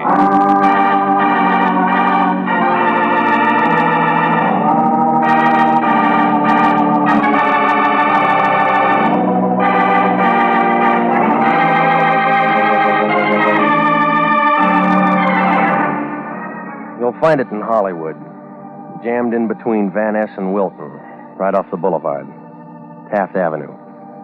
Starts at a furniture store, runs for about a block, and then crosses Franklin. What happens to it after that, I don't know. I only go as far as the gray apartment building on the even number side, about the first thing you see. Figures that the guy who built my place never read the earthquake laws. A good crap game would shake it loose. Well, that's where I live. Apartment 308, in the back, where I can keep an eye on a brass drain pipe and a tired-out palm tree. I got a coffee pot and a bed that comes out of the wall. It isn't much, but the phone company had to have an address. That's where I was last Monday night, about 8 o'clock. Some Cleveland fans were running up a house tab in the apartment above me when the phone rang. I thought it might be somebody from Boston. It was the Lion. Regan, I'm calling you from the office. I stayed late tonight. You should have joined the union. We got a new client. Yeah? Her name's Isabel Sanchez. I just talked to her. Did you make a date? She flew in from Mexico City tonight on American Airlines. She needs help. They're saying that about the Democrats. Comes from a fine family, lots of influence in Mexico. Try the State Department. She came all the way to Los Angeles to see her sister, but she's disappeared. Did you tell her about the Missing Persons Bureau? I told her about you. What do you mean? You're going to find her sister. I'm no St. Bernard. You'll do till I can feed one. Besides, she could go to the Mexican Council if she wanted to. What's that got to do with it? Remember the Pan American Conference? We gotta be nice to this dame. Yeah, well, don't make up a contract. I already did. She gave me $200. What else did you get? She'll tell you the rest. Don't you ever ask questions? That's your job. She's got a room at the Belmont. Hop over there and see her. She's expecting you to find her sister. Is that all? That's enough. Call me after you talk to her. I hope her check bounces. Don't worry. She paid cash.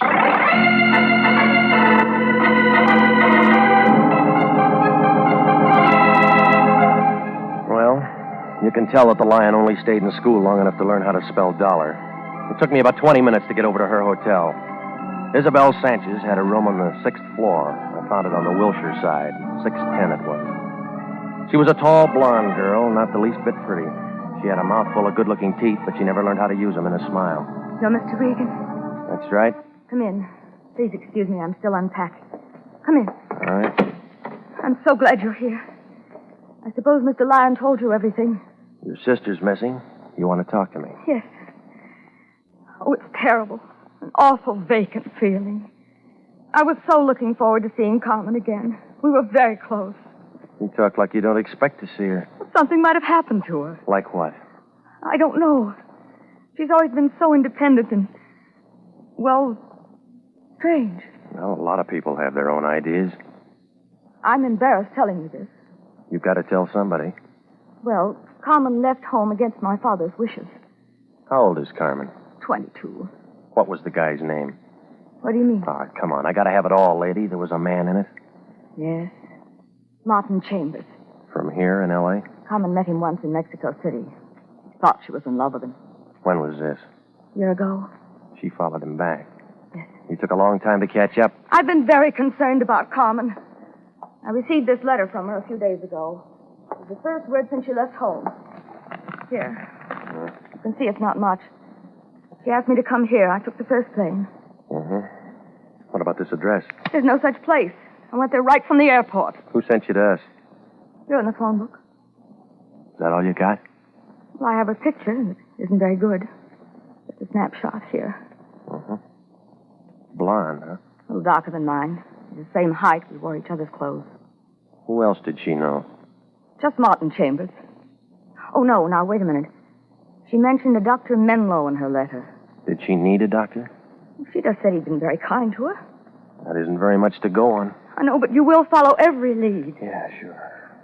What are you scared of? Why do you ask that? It's a warm night. You got the shakes. I had a long trip. Oh, yeah, I forgot. You know this Chambers? Yes?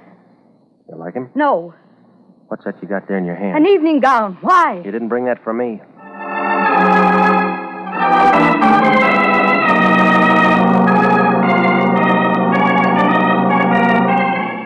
Well, our story was smooth, but the clothes didn't fit. All the labels that showed said New York City. I went downstairs to a phone booth, and I got a hold of a friend of mine in the CAA. He checked into it, and he told me that nobody named Isabel Sanchez came in on that Mexico City flight. The whole thing looked phony, like a fan dancer in long underwear. Well, it was about 11 o'clock when I got over to the Lion's place. It was a cold night, but the Lion looked warm. What do you want, Regan? I'm busy. So am I. I've been looking at that Sanchez dame. Tell me about it in the morning. No, I'm going to tell you about it right now. It's no good. What do you mean? It's another bum client. She gave me $200. Her clothes are out of New York. Maybe she came the long way. She didn't come in on American. So she's got a donkey. All you got to do is find her sister. I just told you she's a phony. Let me worry about that. Well, you can start now. Here. What's this? The letter and the picture. That's all the lead I got. Now, wait a minute, Regan. What about our contract? New Year's is coming up. You'll need confetti. I can't do a thing like that. We got a moral obligation. And $200. I'm thinking of our reputation. I've given our word. Take it back. That girl's a stranger in a foreign land. She came to us for help. Oh, stop it, will you? If there was a quarter in the bay, you'd drop your mother overboard and tell her to hold her nose. You're getting out of line, Regan. If she came up with kelp, you'd wring her out for iodine. That's enough. We got a case, and you're going to handle it. You're going to handle it. I quit. And I know this girl looks suspicious, but we have to give our clients the benefit of the doubt. Why didn't you send her to missing persons? I'll keep this picture and check with them first thing in the morning. You follow up that Menlo in the letter. Well, a guy named Chambers has got priority. Who's that? The girl's got a love story. It's getting cold out here. Check me in the morning. I'll do that. Remember, Regan, we always work hand in hand. Yeah. That's why I never wear a ring.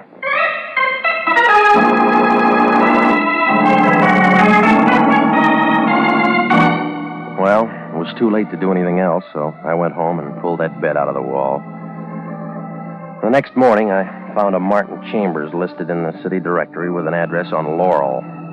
Turned out to be a 2-story apartment building about the color of a bride's blush. And it was wrapped around a swimming pool the size of a bird bath.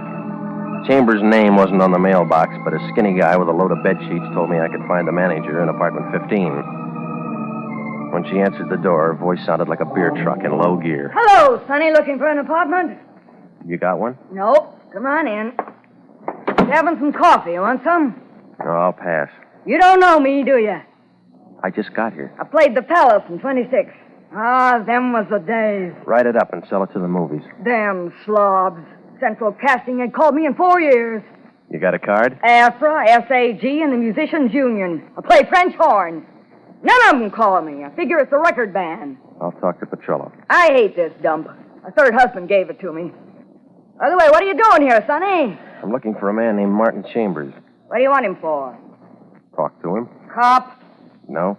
the day that guy moved in, I had him pegged for a gigolo. His hair was too curly. Some women like that. Not me. I used to have to chase him around the swimming pool to get his rent.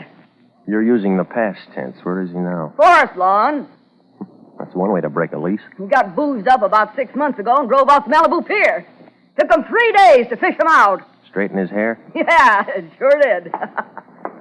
Oh, wait a minute here. I kind of like you, Sonny. You get around, don't you? Yeah, when the weather's good. Ever run into Louis B? No, not yet. If you do, mention my name, will you? What is it? Just say that Goldie McMasters was asking for him. He'll remember old Goldie. How could he forget? Allison 26. Let's back to this.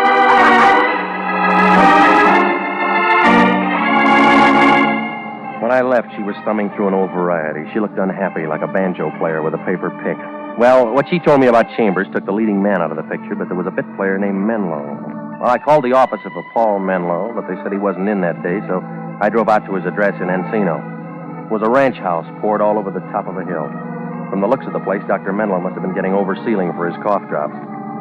I parked my car by the gate and followed the flagstones up to the front door. When I pressed a button, I heard something that sounded like chamber music. The door opened in the middle of the second chorus. Good morning. I want to see Dr. Menlo. Your name, please. Regan. You'll have to call the doctor's office, Mr. Regan. I already did. Then they must have told you the doctor doesn't see any patients at his home. Yeah, well, I'm not sick. Keep it up and you will be. Beat it, Pilgrim. No, I came here to see the doctor. He don't want to see you. Get your hands off me, punk. Once I hit a guy in the ear, it busted his leg. I can handle this guy, Vicky. Stop that. Get out, Max. I'll be in the back if you want. You ever been a referee? I've been a lot of things. Come in, Mr. Regan. I apologize for him. He's so eager. Isn't this better? No, everybody's eager now. Anxious is a better word. I like blue serge. Has an effect on me. You the doctor's helper? I hold his stethoscope. My name's Vicky Starr. I'd like to see him. He's busy. Where do I wait? Might be quite a while. He just opened the bottle. Well, then I'm right on time. Paul's not sociable like me. He drinks alone. He gets more that way. Let me entertain you. What can you do? Watch. Oh, no, easy, baby. I don't know how to fix a fracture. I've already got a man that can do that. I want one with brains.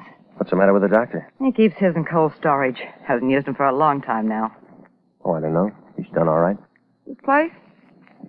He'd be selling papers if his wife hadn't left him a good insurance policy. Don't you like his money? Don't get me wrong. I like being secure, but the girl has feelings, too. Mm-hmm. They're beginning to show. I'm glad I met you. Why? We're going to have some nice afternoons. It's football season. I have some free time. Want to hear me on the piano, for instance? No, I don't sing. I'll teach you. Paul says I should have an outside interest. Well, keep looking. You'll find one. You smile good, but you talk nasty. You started this conversation, sis. Max is still in the kitchen. I came here to see Menlo. You didn't say what about. I'll tll him. There's the phone. Call and make an appointment. Yeah, I'll be... Hello, Vicky. Who is it this time? His name's Regan. He hasn't got a business card. Have Max show him out. You Dr. Menlo? Yes. Should I turn all my patients over to another doctor? Yeah, well, I know one you forgot. Tell me who. Carmen Sanchez. Go ahead, Vicky. I'll talk to him. Watch yourself, Paul. He doesn't know how to be nice. It'll only take a minute. I'll crack some ice. Good nurse. She's out of uniform. We're casual. You said I had a patient named Carmen Sanchez. Who told you that? Somebody she knew? Your relative?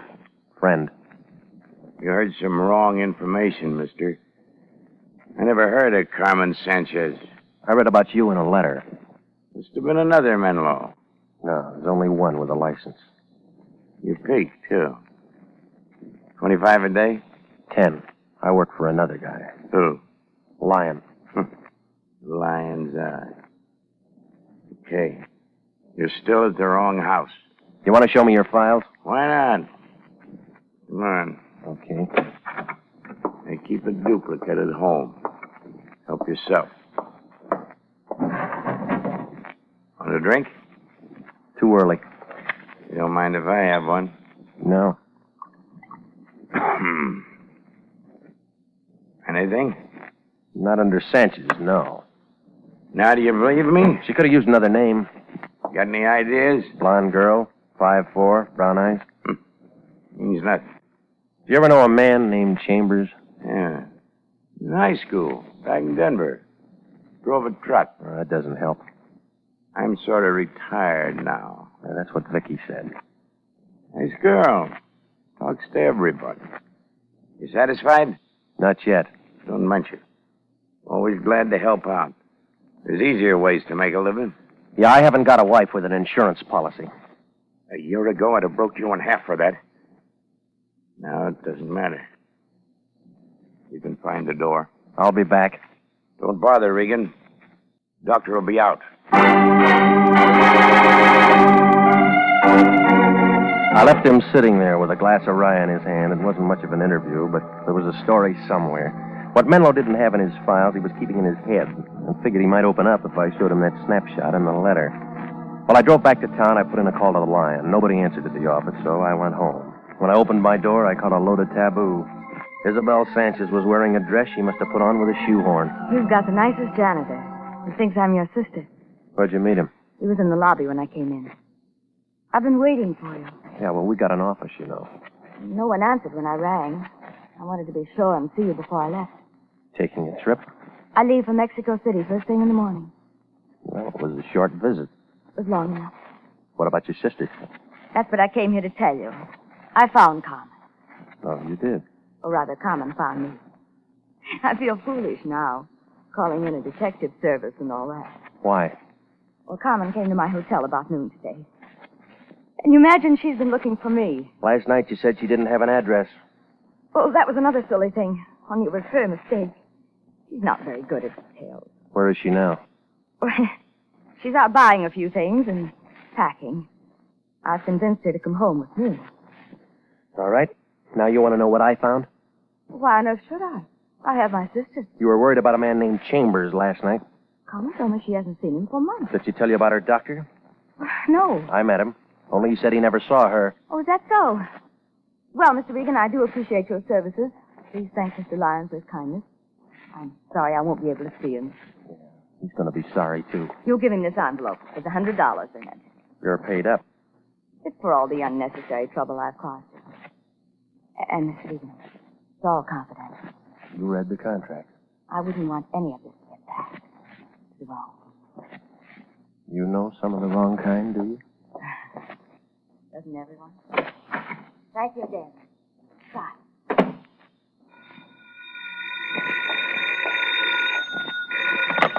Hello? You run any expenses on this thing today? No, I didn't. Good. It's all over. Isabel said she didn't see you. There's a guy named Gallagher in missing persons. Got an eye like an eagle. He took one look at that snapshot and opened a file. What kind of file? Dead and unclaimed. What do you mean? Carmen Sanchez has been dead a year, and the county buried her. You are listening to the story of the lost lady, tonight's adventure with Jeff Regan, investigator.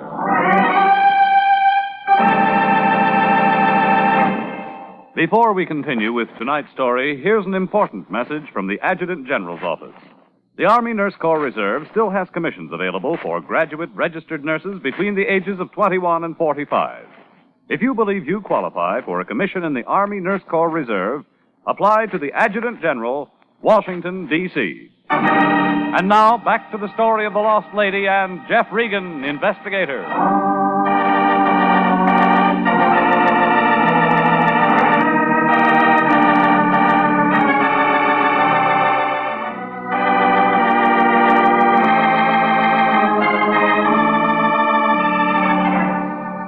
Well, there are enough angles in this thing to write a new geometry book. Isabel Sanchez came to Los Angeles to find her sister, Carmen. She called in the Lion, who started me digging. A doctor named Menlo out in Encino used a milk bottle for a jigger.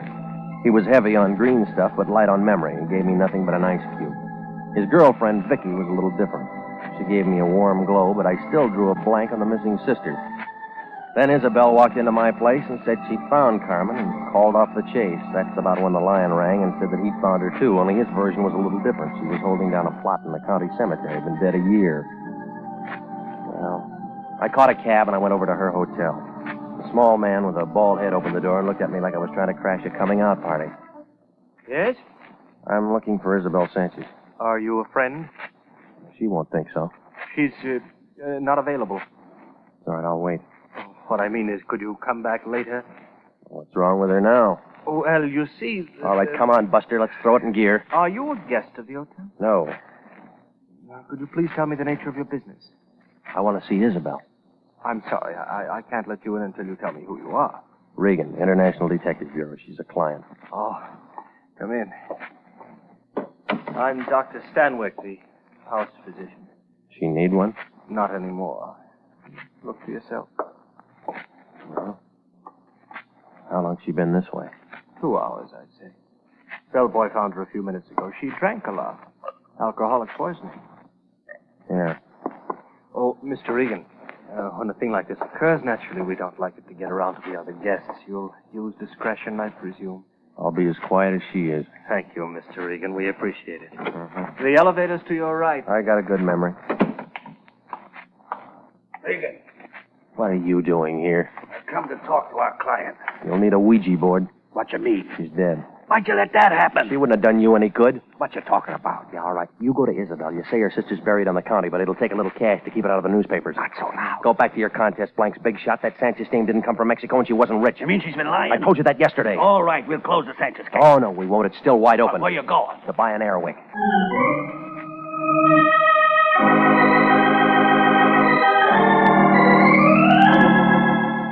Well, I went down to the Hall of Records. It's a brown building off Temple that leans over like an old lady with a short cane. I took the elevator upstairs, and I walked down to vital statistics. The place was empty except for a guy sitting behind the desk. He had on a black suit with dust on the shoulders. His fingernails were dirty, and he was reading a dictionary. He must have been at a good part, because he looked mad when I nudged him. We're not adaptas. Quick shove it. I want some information. That's what I'm here for. I'm a public servant. Now, let's get to the death files, will you? You're a morbid guy. You got a lot of stuff from births and marriages. Ask me something about that. Carmen Sanchez died a year ago in August. Tell me what from. Okay. How'd you spell it? Just like it sounds. Sanchez. 17. Solas. Sanaki. Santa. Oh. That's what happened to old Sandy. No wonder I ain't seen him around. Get the Sanchez. All right. I got the Sanchez. Carmen. 22. Date of death 8/30/47. Alcoholic poisoning. She drank a lot. Who signed the certificate? P.E. Menlo, M.D. Thanks. Next time, make it something hard. All right. Try this. Menlo's wife died about the same time. Masters, Marie, Melbourne, Babbitt, Menlo. Sylvia, 34/9/2/47. Alcoholic poisoning. Certification? P.E. Menlo. That guy can't keep a patient.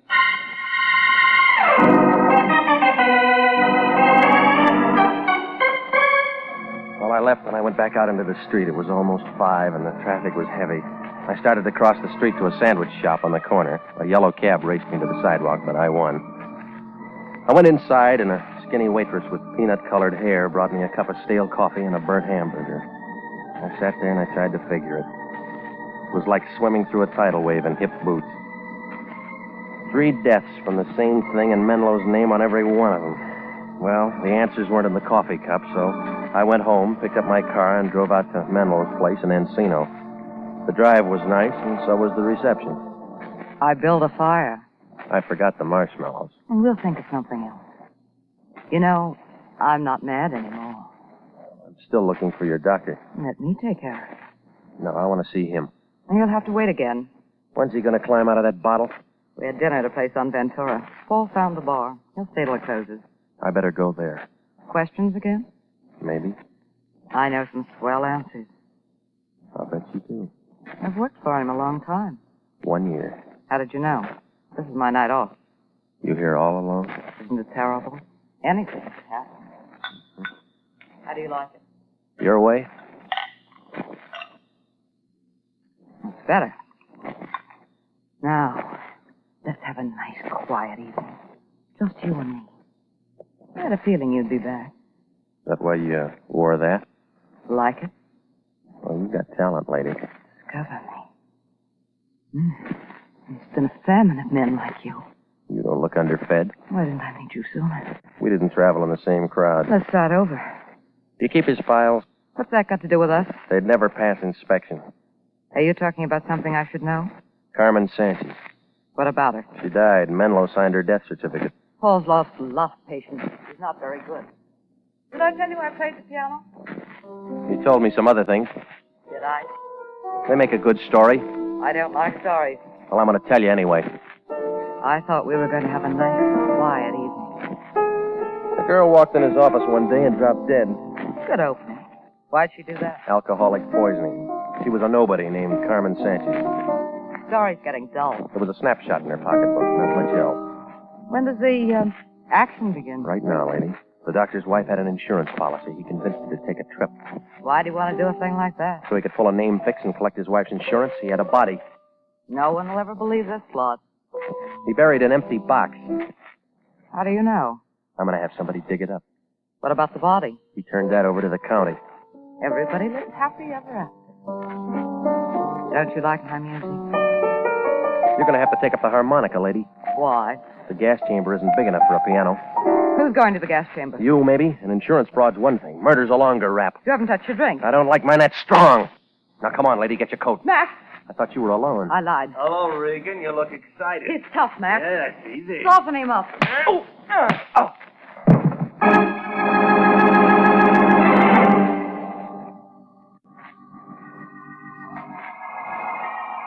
I was in a white room when the trip ended. I tried to move my head, but it felt like a grand piano. So I just lay there. Pretty soon somebody put something damp on my face, and I began to see things. Vicky was there, Max. So was Menlo. If I'd have had a deck of cards, we could have played a pinochle game. Menlo looked kind of upset, like an ostrich with a sore throat. He had a needle in his hand. I get the shakes. You're all right, Paul. Now go ahead. Just like Isabel. You should have stayed out, Regan. Oh, I wanted one more look at you, baby. I hate to see the nice ones go, but it'll all be over in a minute. All right, Paul. Give me a drink, Vicky. Never mind. Hurry up. Gonna have a drink. Oh, you're too slow, Max. Yeah? Keep away from me, Max. I'll kill you. Yeah? Put down that Keep gun. away from me, I swear I'll kill you. Oh, I told you to keep away. Menlo slugged for care of Max, but Vicky shot Menlo twice. And his knees knocked together. He began to pitch around like a toy balloon in a hurricane. He dropped his gun, but he held onto the needle. Then he slumped forward and made a grab for Vicky, and they both went down. He jammed the needle into her arm. Regan. Come here. Same stuff you used on Isabel? Yeah. They'll call it alcoholic poison. I'll straighten him out. Regan, hold my head. Yeah. Here. Call a doctor. He'd never make it. Please, Regan. Call a doctor. Give me 5 good reasons. 5 good reasons. I got Vicky. I'll never use a needle again. And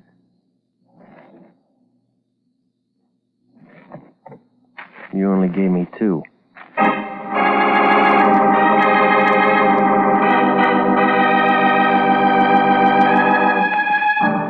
Well, we didn't hear from the suburbs, but there were enough ballots to make an election. Homicide got the insurance commissioner down there, and he threw in a vote. Seems that Isabel Sanchez was Menlo's wife, only her name was Sylvia. When a dame named Carmen Sanchez dropped dead in his office, Menlo got kind of ambitious. He talked his wife into the switch, and, well, everything might have worked out. Except one night when he was seeing elephants, he told Vicky the whole thing. She set the squeeze play with Max in the dugout. When Sylvia got back and saw how things were, she called herself Isabel Sanchez and went to the Lion with a story about a lost sister. I was hired for scare work, and when she figured they had enough, she called me off, but it didn't take. And you know the rest. Well, the insurance company issued a fee for exposing a defraud, and the Lion got his picture on page 1. It was right next to Vicky's. He was wearing one of those French swimming suits. The Lion said that'd do us a lot of good. It did. We each got a free bathing suit.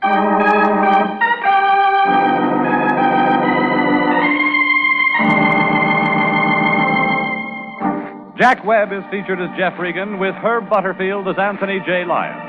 It's CBS at the same time next week for more hard-boiled action and mystery with Jeff Regan, the investigator. Written by E. Jack Newman and Larry Roman. Produced by Sterling Tracy. The role of Vicky Starr was played by Yvonne Patey. Lorraine Tuttle was Isabel Sanchez. Ken Christie played Dr. Paul Menlo. And Larry Dobkin was Max Brenner. Original music for this program is by Milton Charles. Bob Stevenson speaking. This is CBS, the Columbia Broadcasting System.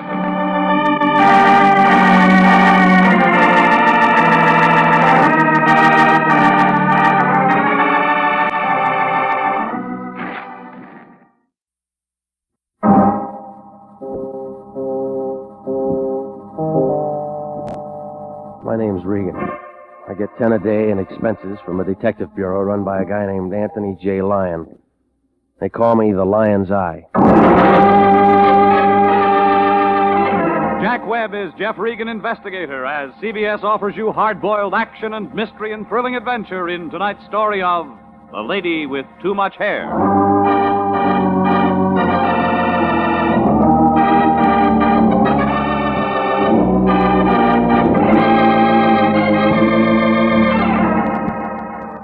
It's Suite 308 in the Cosmopolitan Building on 7th near Olive. The letters on the door say International Detective Bureau, Anthony J. Lyon, President. They used to be in gold, but the Lions scraped them off one day and made some kind of a deal with Fort Knox. Oh, it isn't much of an office. One room, the size of a cigar box, and it smells about the same. There's an overstuffed chair in one corner with a loose spring that's a menace. Right over it, there's a crack in the ceiling. But the Lion doesn't seem to mind. He says the place is rigged for comfort.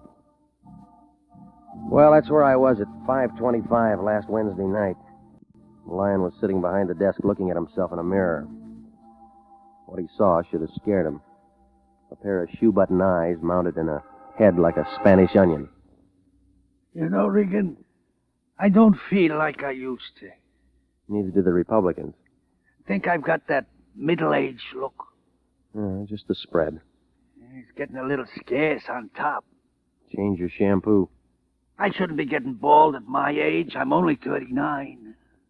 Your addition's kind of bad, isn't it? I guess it's because I got so much worry. Running this business takes a lot out of a man. Takes more out of your clients. They get good service at reasonable rates. Well, I've heard the commercial. Regan, cancel all arrangements for tonight. You're going to be busy. Doing what? That's the trouble with you, young man. Too hasty. Learn how to relax, like me. Tell that to your ulcer. Ever hear of a lady named Hazel Carr? No. Well, you're going to. She's a businesswoman, and we got business with her. What kind? Later. When? Anthony J. Lyon, International Detective. Yeah. 1302 Beechwood. Right away, Mrs. Carr. Okay, there's the kickoff, Regan. Who's playing? You and a red-headed guy. Hop over to this address and hide behind a tree or something. I forgot my beard. You'll see a red-headed guy coming out of the house in about 45 minutes. Get a real good look at him. Why? He's the guy you're going to study so you'll know him any time you see him. Where does Hazel Carr fit? She's inside the house. After you spot the guy, go in and see her. Fill in the rest. She'll give you all you got to know. Now get moving and stay on the ball. I work for you. How can I get off?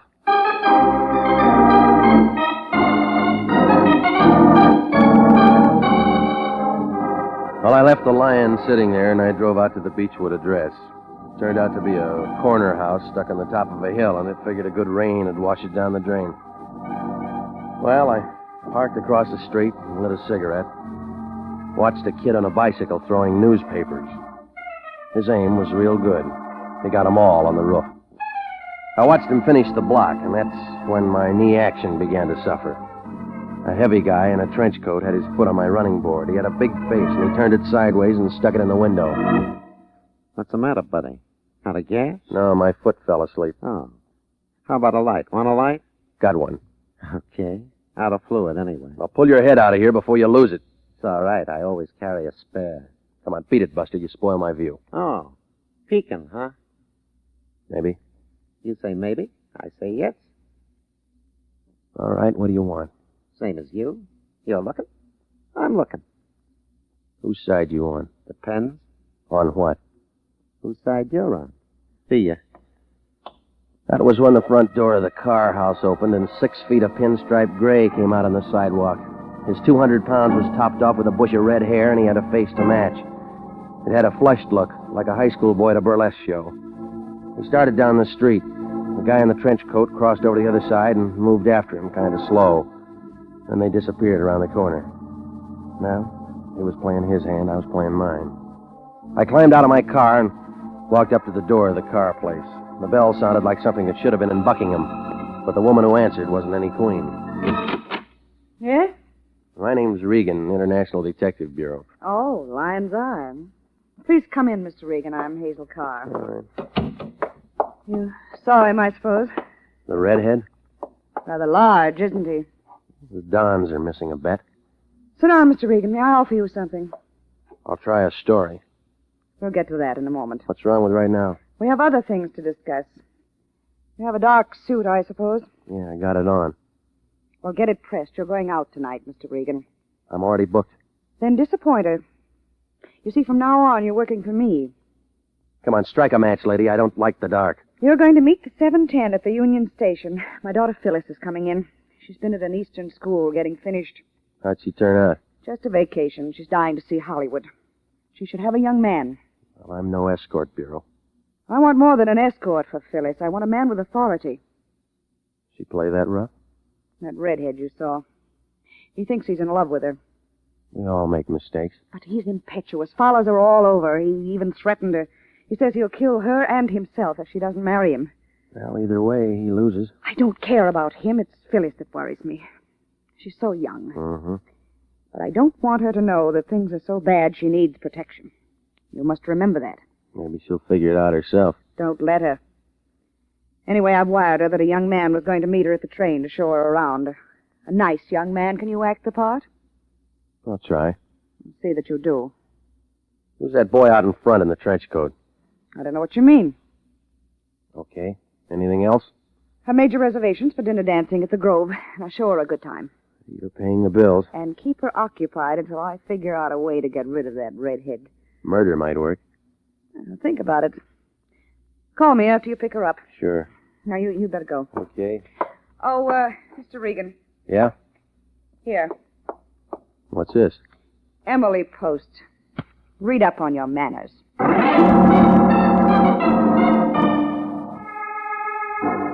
Well, I figured she wasn't telling everything, but it was her play.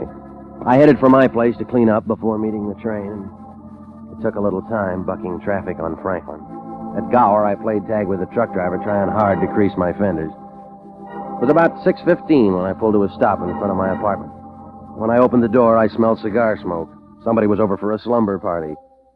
A short, stocky guy with a stub crammed in his face was sleeping on the bed. He must have been having a real good dream, because he was tough to wake up. Hey, come on, buddy, hey. Come on, the alarm just went off. Huh? Oh, hiya, Regan. Guess I dozed off waiting for you. Pajamas in the top drawer. How are you? Like a scotch. Yeah, kind of late last night. You should have stayed home today. Had to see you. What for? Oh, you know what's a pretty crummy mattress you got. Well, I'll put in for a beauty rest. Yeah.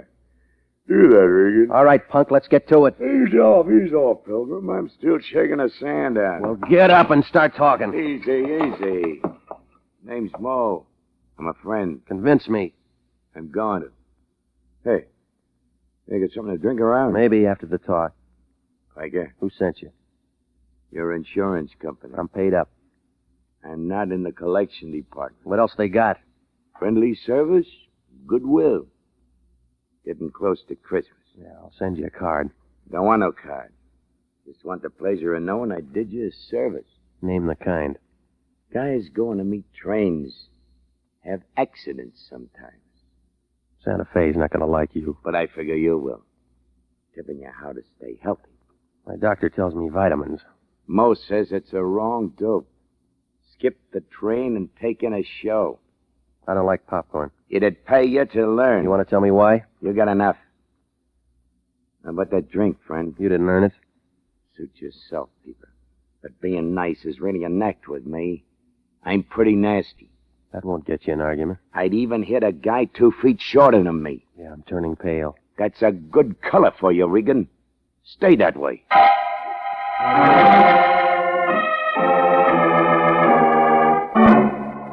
He chewed on the cigar a couple of times, and then he went out to find a spittoon. Oh, the whole thing had a crummy look, like a box of stale crackers. I tried to figure whether he was working for the redhead or grubbing around on his own, but not enough scenes were in to make it a full picture.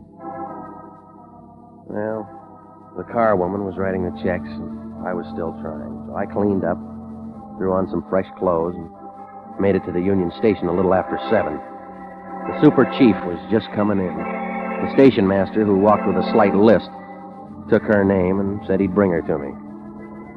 And then I fought my way to the restaurant, and the waiter brought me a cup of coffee. He was a skinny little guy with a lot of neck muscles. I guess he got that way from talking so much. Are you going someplace, mister? Just been. Oh, have fun? It wasn't bad. Sugar? No, thanks. Oh, that's no good for you anyway. Gives you diabetes. You know, mister, I gotta go someplace myself sometime. I got a suggestion. I've been working here 12 years, yeah. People come, people go. Pete Broidy stays on forever. Hey, cream? No. That's just as well it's sour. You know the farthest place I ever go, mister? That first door to the right. Are you Mr. Regan? Yeah. I believe you're waiting for me. You got a name? Phyllis Carr. That'll do. Oh, the darling, aren't you going to ask me to sit down? You can handle that yourself. Thank you. Where's your baggage? We'll have to pick it up. Are you going someplace, lady? I just got in. I've been figuring on going someplace myself. I was just telling your friend here. Get us some coffee. But I've... Get it. Okay. I'm just being friendly. Yeah, I'm going to adore it here. Town full of mashers. You'll get along. I'm much older than I look, you know. Carry a sign. Well, you don't seem very happy with me. I'm dreadfully sorry. You're much better than I expected. Your mother thought different. Oh, she's a dear. I thought at first she might pick me one of those children from UCLA. They'll grow up. Darling, who can wait that long? I want to have fun while I'm young. Look, what kind of school do you go to? All girls. Well, that explains a little. And it's very progressive. Here's your coffee, lady. Oh, thank you so much. Don't mention it, lady. Yeah, like I was telling your friend here before. Where are you going, Mr. Regan? I figured on going... No, not you. Me. Me. Oh. To phone your mother. Say hello to the dear for me. I'm going to say a lot more. Now, you sit right there till I get back. Oh, whatever you say, darling. I'll be making myself more beautiful. Save that for the redhead. Where'd you hear about him? News gets around. You're more my type. You better settle for UCLA. You don't want to wind up an old maid.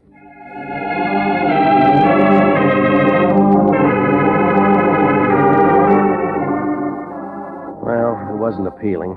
Nursemaid to a junior miss, trying hard to work up a sweat. The curtain wasn't down, but I was ready to call off the show. I scratched around for a nickel, and I found the phone booth between the newsstand and a broom closet. There was some old gal inside with a waffle for a hat having a private filibuster. When she finished, I went in and started to dial Hazel Carr. That's when I spotted that redhead in the pinstripe working his way through the crowd. He had an eager look, like an English setter flushing quail. I threw the receiver back on the hook and started for Phyllis. As soon as I stepped out of the booth, the thunder broke. Somebody threw 2 slugs into the redhead and his light went out. The crowd began to gather, so I went back for Phyllis. It was hard going. I was moving against the grain. Hey, watch out where you're going. What? Let me throw it. I heard a shot just come out. Look out. Hey. Hey, you. Some excitement outside, hey, mister? Call homicide. I've been working here 12 years, seen a lot of things. Where'd she go? One day a whack chased the major all over the place. Listen. Hey. Now, listen. That blonde sitting over in the corner with a high meter reading. Where'd she go? You're spilling the coffee. Now see what you done. What happened to her? Leave me alone. Give it to me. She went out. When? Well, just after you did. Before or after the shots? I don't remember. Well, think. Before. Yeah, before. I remember watching the way she walked. She get a date? She tried, but she said she was going steady with a red-headed guy.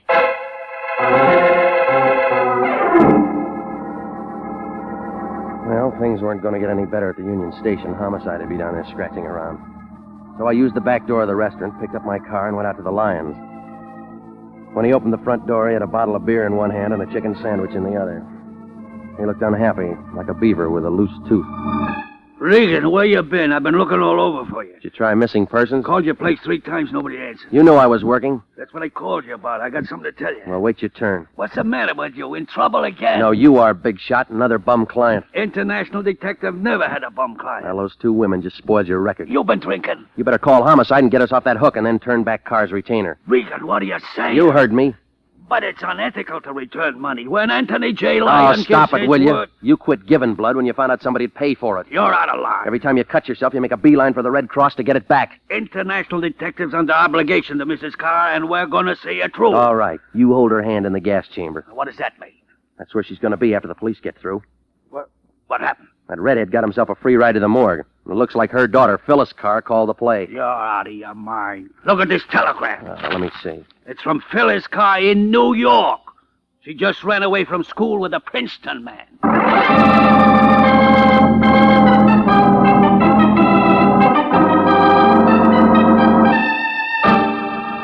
You are listening to the story of the lady with too much hair, tonight's adventure with Jeff Regan, investigator. Commissions are still available in the Army Nurse Corps. Graduate registered nurses between the ages of 21 and 45 may qualify for service with this fine organization. Nurses may request active or inactive status. Those on active status enjoy the same privileges as regular Army officers. Those on inactive status may continue their civilian nursing duties, but stand ready to serve in time of emergency. If you are interested in joining the Army Nurse Corps and believe you qualify for a commission, apply to the Adjutant General, Washington, D.C. And now back to Jeff Regan, investigator, and the story of the lady with too much hair.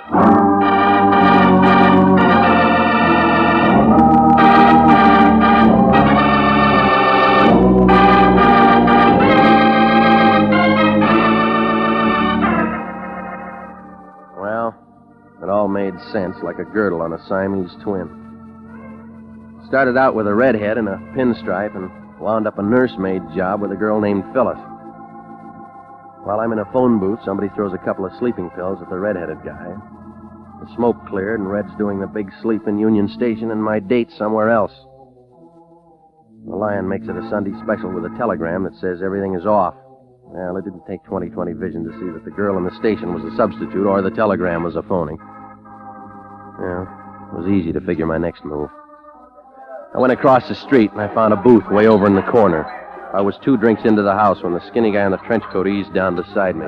Hi, Regan. Think it'll help? You get around. So do you.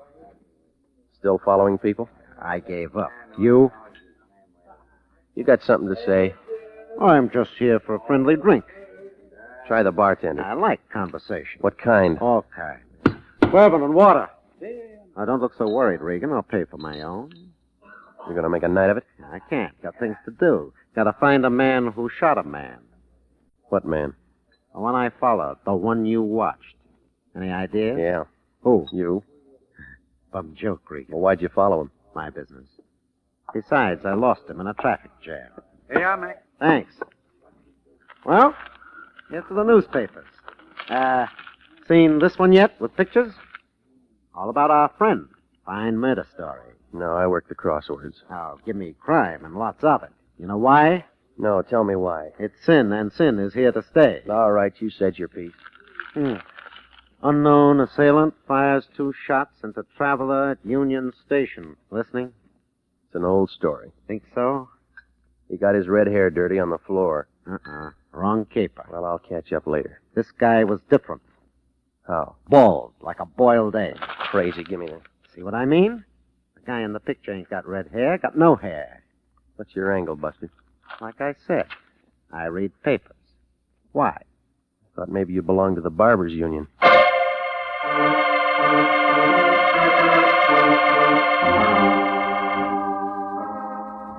Well, it turned out to be an even trade. I took his newspaper, and he got my ice and the drink. Well, I went back to the office and sat down and tried to figure it out. It was all crazy, like an Eskimo with a popsicle. I started by calling Hazel Carr's house, but the nickel came back. The phone book gave a business address, so I drove out there. It was a pink stucco job out on Olympic, right after you pass Redondo. A red neon sign told you that Hazel Carr Incorporated specialized in hair pieces. Nobody answered up front, so I slipped around to the back door. The door opened into a workroom. I scratched a match. Somebody'd been looking for something, and it wasn't dandruff. Every wig in the place was torn apart. It was just about then that I heard a step, and then a flashlight jumped out at me, and I smelled a cigar. It was Mo. Hi, Regan. Well, Sleeping Beauty. I'm awake this time. I'm impressed. Tell me more. Stand still, Regan. This alarm clock goes off. It's already rung. I didn't do it. Body in Union Station. Chamber of Commerce gets upset. I'm from Florida. Figure to bring up the orange crop? Didn't do this either. Spit out the seeds. Regan, you're not friendly. You got here first. I'm here all the time. No, you're trying too hard, Mo. I work here. It's a serious business. We make billiard balls happy. All right, so you work for Hazel Carr. Say something with hormones. You're learning nothing that's not in the trades. Why'd you snatch the redhead's toupee? You make me tired of saying I didn't. Couldn't meet his installments? Look out, you'll get credit. What's in that toupee? Ask enough questions, Regan. Relax, buddy. You'll burn out your coils. You're in the way. I told you once. I was born on the second honeymoon. Well, happy birthday, Junior. Ooh!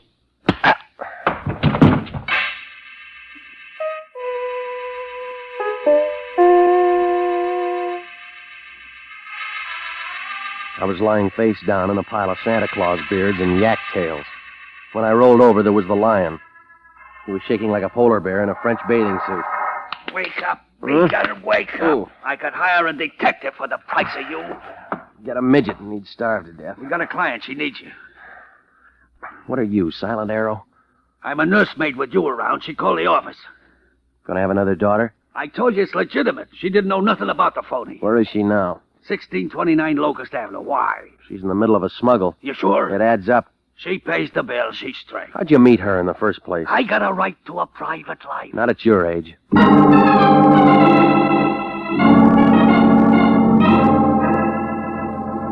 No, I left the lion standing there and I climbed in my car. I made a couple of right turns in the wrong zone, but I found the address all right. 1629 turned out to be a two-story Monterey number in the middle of what looked like a golf course. Hazel Carr owned this place, too. She must have been selling toupees to Crosby's whole stable.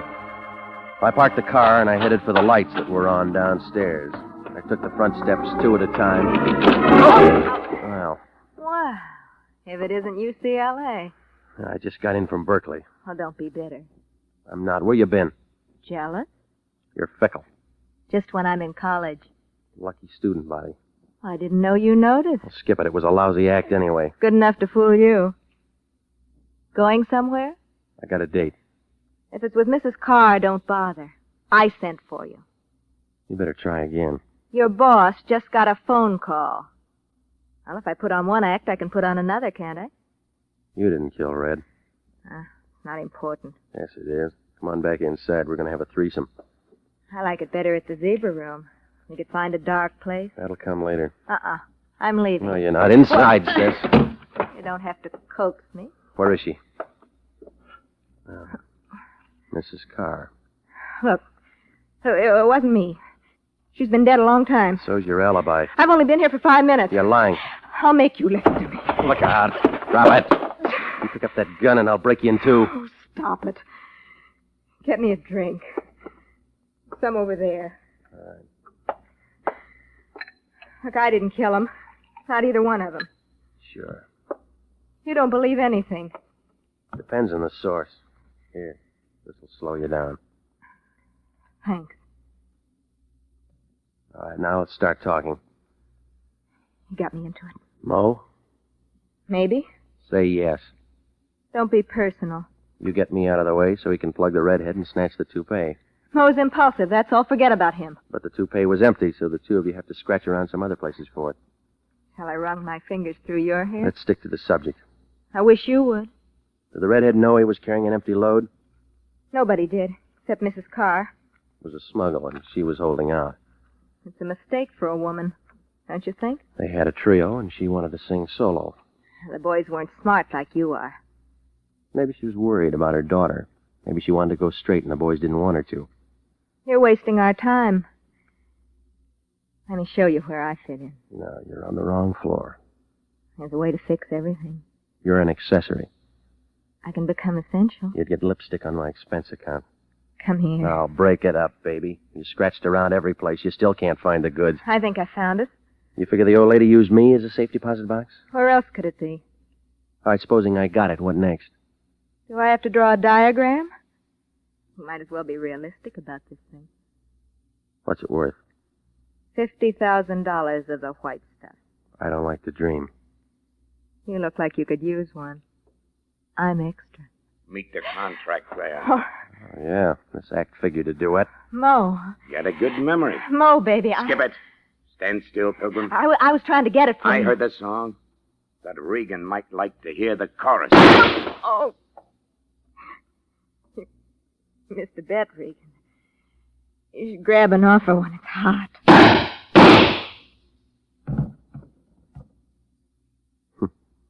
Don't be sad, Pilgrim. She smiled at all the boys. Come on, let's get out of here. You'll look better with slow paralysis. Well,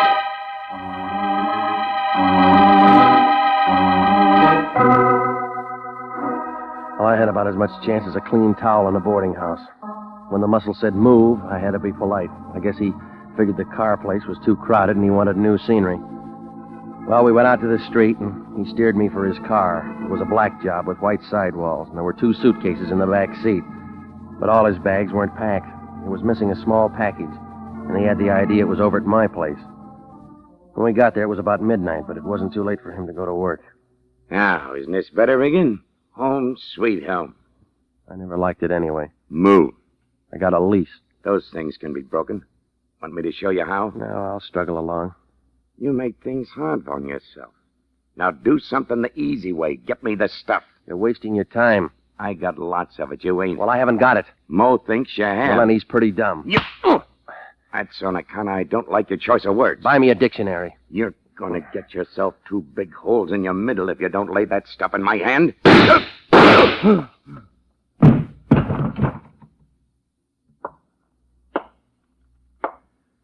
Sorry I had to do that to him, Regan. I forgive you. I just came up to get my newspaper back, and he was acting nasty. The little guy in the bar. My boss doesn't like it when I shoot people. Uncle Sam, huh? Mm-hmm. Narcotics. I tried to tip you off before, but you weren't listening. Somebody should have tipped Mo. Weren't you watching? I just did.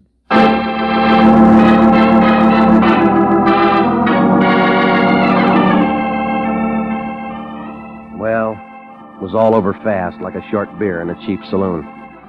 They took him away in a basket, and all I had left was a spot on the rug. They had a good thing until Hazel Carr got anxious and decided to pull out. Only she wanted to be clean and have the stuff, too. That's what started the scavenger hunt.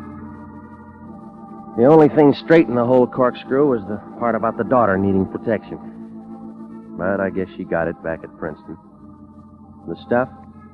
Oh, it finally turned up. Hazel Carr had found herself a good place to hide it. The feds spotted it the first thing the next morning when he saw the lion. How could he miss? The lion looked awful in that red toupee.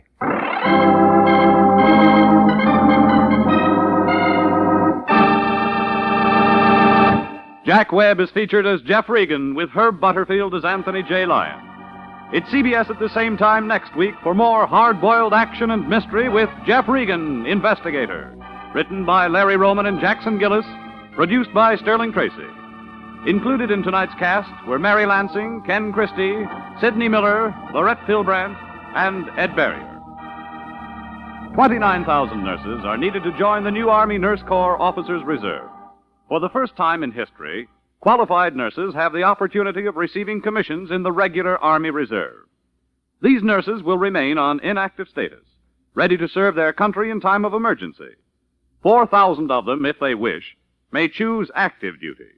All nurses who receive commissions will benefit from the opportunity for specialized training offered to them by the Army. Inactive reserve status will not interfere with the nurse's civilian life. If you're a registered graduate nurse between the ages of 21 and 45, drop a card to the Adjutant General, Washington, D.C.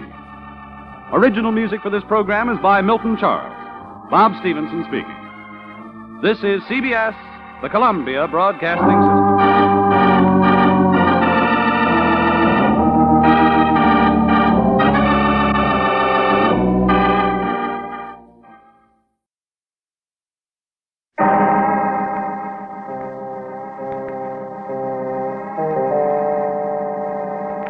My name's Regan. I get 10 a day in expenses from a detective bureau run by a guy named Anthony J. Lyon. They call me the Lion's Eye. With Jack Webb as Jeff Regan, the Lion's Eye, stand by for hard-boiled action and mystery and thrilling adventure in tonight's story of the guy from Gower Gulch.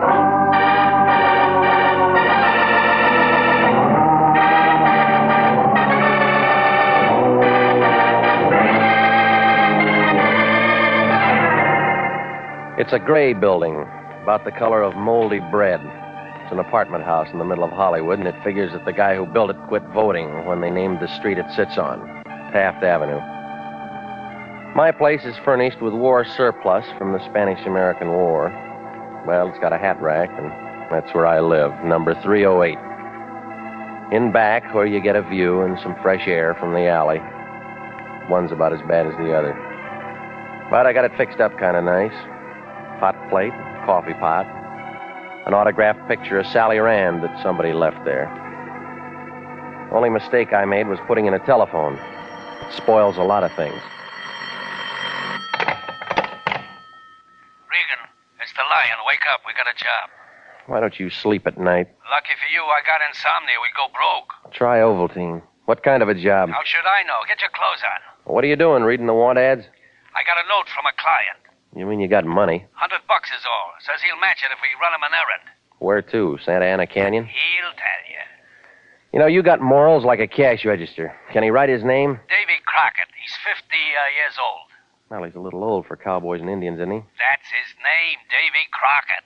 Well, when's the wagon train pull out? Regan, I don't know how I stand for you. Get over there. Get where? Listen, a guy works pretty hard. Building up a business like I have takes a lot out of him. Well, you got plenty on tap. I just want you to understand, that's all. Money doesn't grow on trees. Now, sometimes you gotta play your hunches. Like George Gallup. This time I got a feeling the guy's okay. He writes like a gentleman, Regan. I want you to treat him like one. But where do I find him? He's in a location can give us a lot of business. Where? The city jail.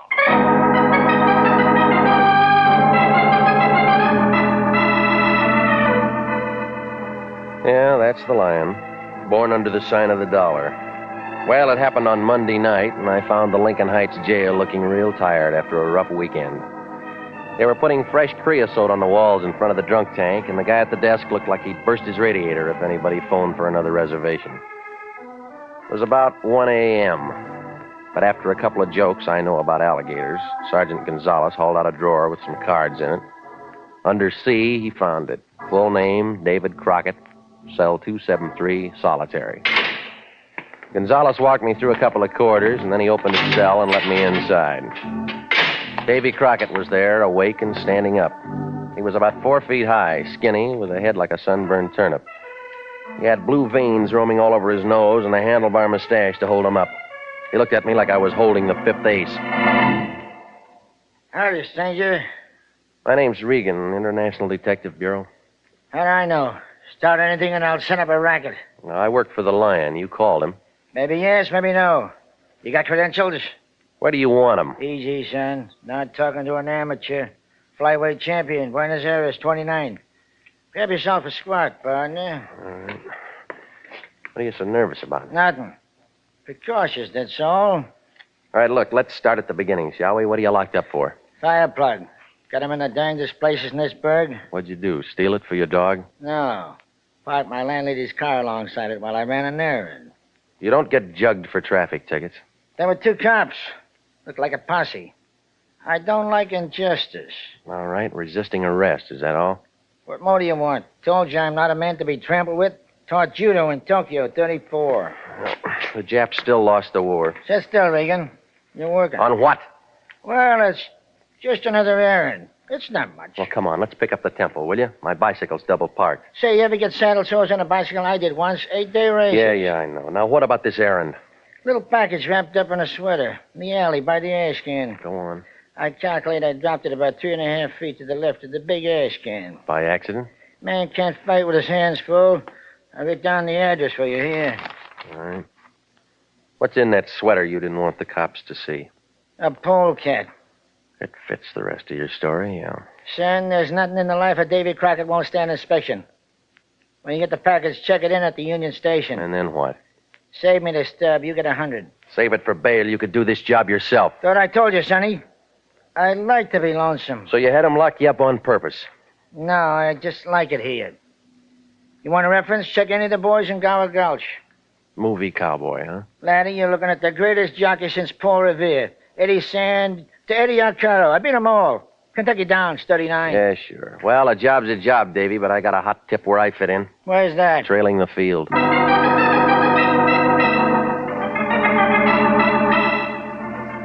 Well, I left the little man running his fingers through an old copy of Variety, and I went out into the street. It was about 3 o'clock, and a truck was throwing some water out and giving the gutter a shampoo. I picked up my car and started out to play retriever. That's when I spotted the blonde tailing me. She was using a 37 Packard, and the top was down. I could see her in the mirror. I could tell she had yellow hair like a rag doll. It took a few fast turns to get rid of her, but then I was solo when I pulled to a stop by the alley off Gower. It was in back of some old movie studios. About then, a drunk came pouring down the street, did a loop around a fire plug at the head of the alley, and sat down. He was the talented kind, and I figured he thought I was Arthur Godfrey. Well, I scrambled over some broken beer bottles looking for the sweater. It finally showed, lying beside a pack of newspaper and some dame's torn petticoat. That's when the drunk lost his tilt and began looking at me.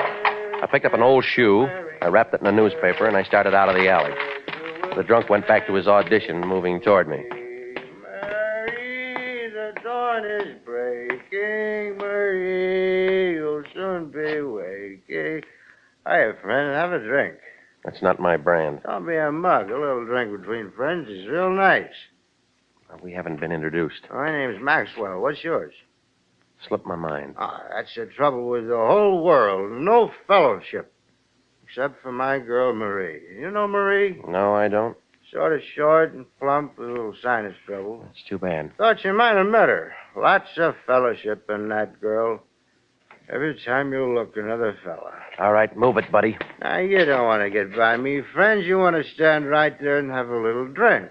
You got the subject we're going to talk about? Yeah, sure. Here, what's in the package? Dirty laundry. Ain't that funny, though? I just got me a new Bendix. Why don't you go into business? That's what I'm going to do. You're my first customer. No, I lux my dainties. Yeah, don't go away, friend. I ain't through with my sales talk. Well, hire a skywriter. Hold up, I said. Get your hands off of me. All right, Regan, the round's over. Yeah, what makes you the referee? This does. Friend here wants to play rough, Red. Reconsider, Regan. It'll make you happy. All right, what do you want? The package. You heard what he said, smart guy. Why don't you work for it? Heavy, Max. Don't leave, Regan. We're not finished. I got the package, Red. Give him a tip for picking it up. Sure. Oh. Guess I overpaid him.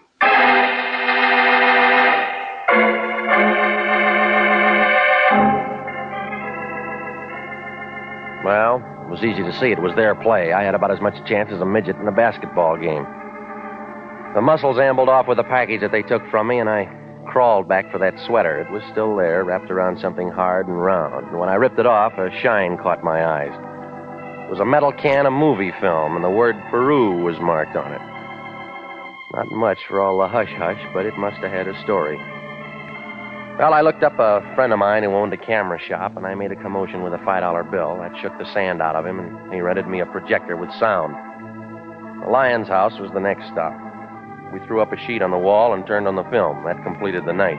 We had a trip to a good neighbor without a passport. Turned out to be a Joan Fitzpatrick giving with some kind of a travelogue. One of the most colorful in the world. A temple of worship. Home of Peru, 2,000 years old. In perfect condition. Well, stop screaming, will you? It's free. You know I can't stand movies. I got sore eyes. All right, shut up and listen to this. New Peru, the marketplace. A street vendor dressed in gay native costume, selling delicacies to Peruvian children. Beads and jewels of exquisite beauty wrought by the hands of master Peruvian artisans. Horse racing and innovation from the modern world. And native dance. I'm going to bed. You won't sleep. I stole your eyeshade. Oh, Regan, I got to get up early. I got lots to do. It'll keep. A veritable symphony of motion. And so, it's with heavy heart we say adieu to lovely Peru, land of the Peruvians, land of charm and enchantment. And with the setting sun, we take our leave. Well, what'd you get out of it? A headache. Yeah, we'll talk about it in the morning. No, I can't wait. What you doing now? I'm phoning the city jail. Looking for a room? Looking for information. Davey will supply it. You've been drinking. Now listen, big shot. Somebody's after this film for some reason. I'm going to find it. City Jail, Sergeant Gonzalez speaking. Danny's Regan. Oh, hiya, Regan. I'm glad you called. I just got that joke about the alligators.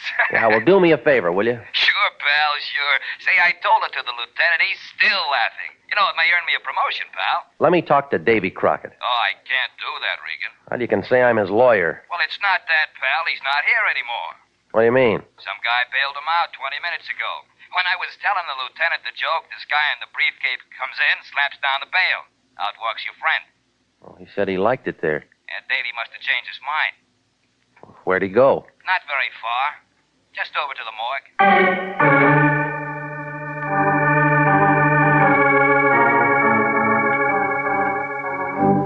Well, the cowboy from Gower Gulch had spun his last yarn. Gonzalez told me that somebody had shot Crockett as soon as he hit the street. Oh, none of this made sense. The phony job, the blonde who tailed me, the fight in the alley, the corny movie. Well, the lion shoved the film in a desk, and I went out the door. I cut across his yard, but I stopped on the opposite sidewalk. My car wasn't alone. There was a 40-foot Nash sniffing at its rear fender. Hey, Regan. Well, Maxwell, That's me. you look different. Did you take the cure? Shut up. Somebody wants to see you. If it's Marie, tell her my book's full. Thought you might like a lift. No, I got a friend who runs a streetcar. Now, go on, beat it. Regan, don't be that way. Offer him a panatella, Maxwell. Who's this, your father-in-law? You smoke, Regan? No, it might explode. Yes. So long. Hold it, Buster. Get in. Oh, Max. Max, I told you before, you're on probation. That's all right. Don't pick on him, teacher. He didn't hurt me. Get in front, Max. Sure. Where's your other boy, Red? We could play some bridge. I thought he'd do better in the shoe business. The one I gave him didn't fit, huh? I'm a much misunderstood man, Mr. Regan. I'm sure you'll put your best foot forward. I'd love to. My card, Horace Grundy. Mm-hmm. Sometime earlier, a little man called me, Mr. Regan. Custer or Boone or... Davy Crockett? Of course.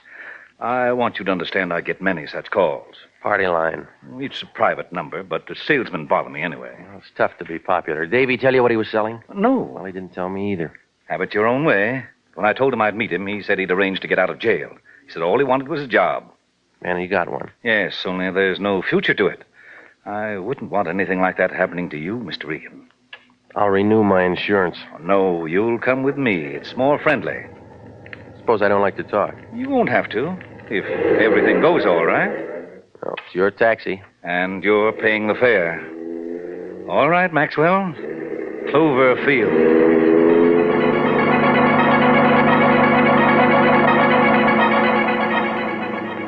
I never knew a guy could say the name of an airport and make it sound like Forest Lawn. Grundy sat in the corner checking the manicure on his fingernails, and Maxwell drove out Olympic. By the time we skidded into Clover, I'd figured absolutely nothing.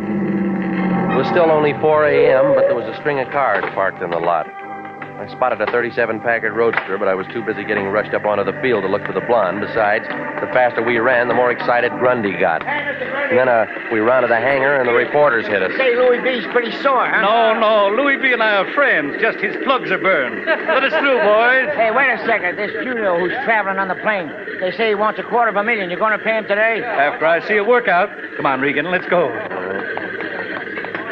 Yeah, you're a real big man, Grundy. I'm going to be, Regan. El Romano, best rep of any horse in South America. So that's it, huh? Where the ruins come from. What's that? Peru? Oh, sure. Peruvian National Airways gave Julio a special plane. Everything special. Like in the movies. Well, look, suppose you watch him unload. I'll take a back seat here. Oh, no, Regan. This is a big day. I want you to see what... What's the ambulance for? Well, I don't know. Don't look at me. Stick around, Regan. It could be you.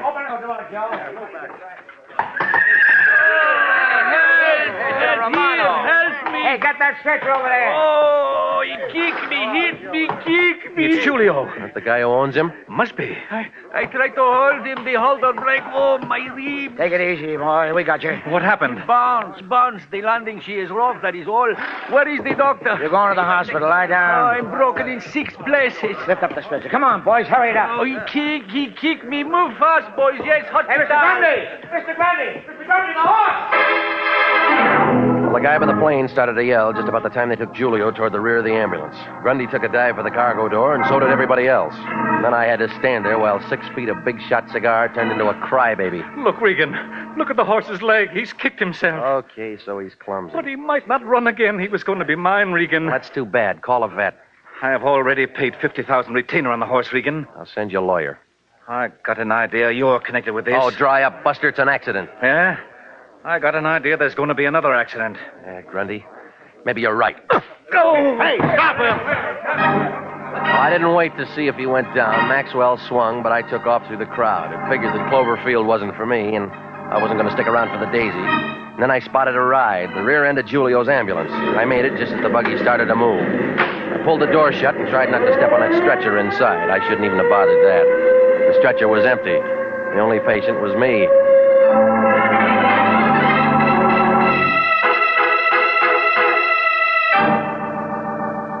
You are listening to the story of the guy from Gower Gulch. Tonight's adventure with Jeff Regan, investigator.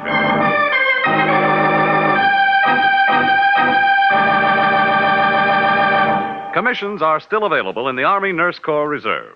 Graduate registered nurses between the ages of 21 and 45 may qualify for service with this fine organization.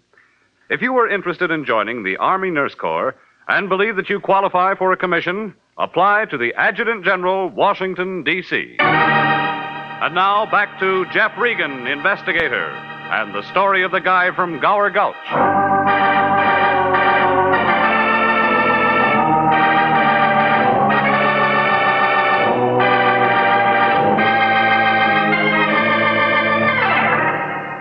Well, things were beginning to move like a hula dancer with a hot foot.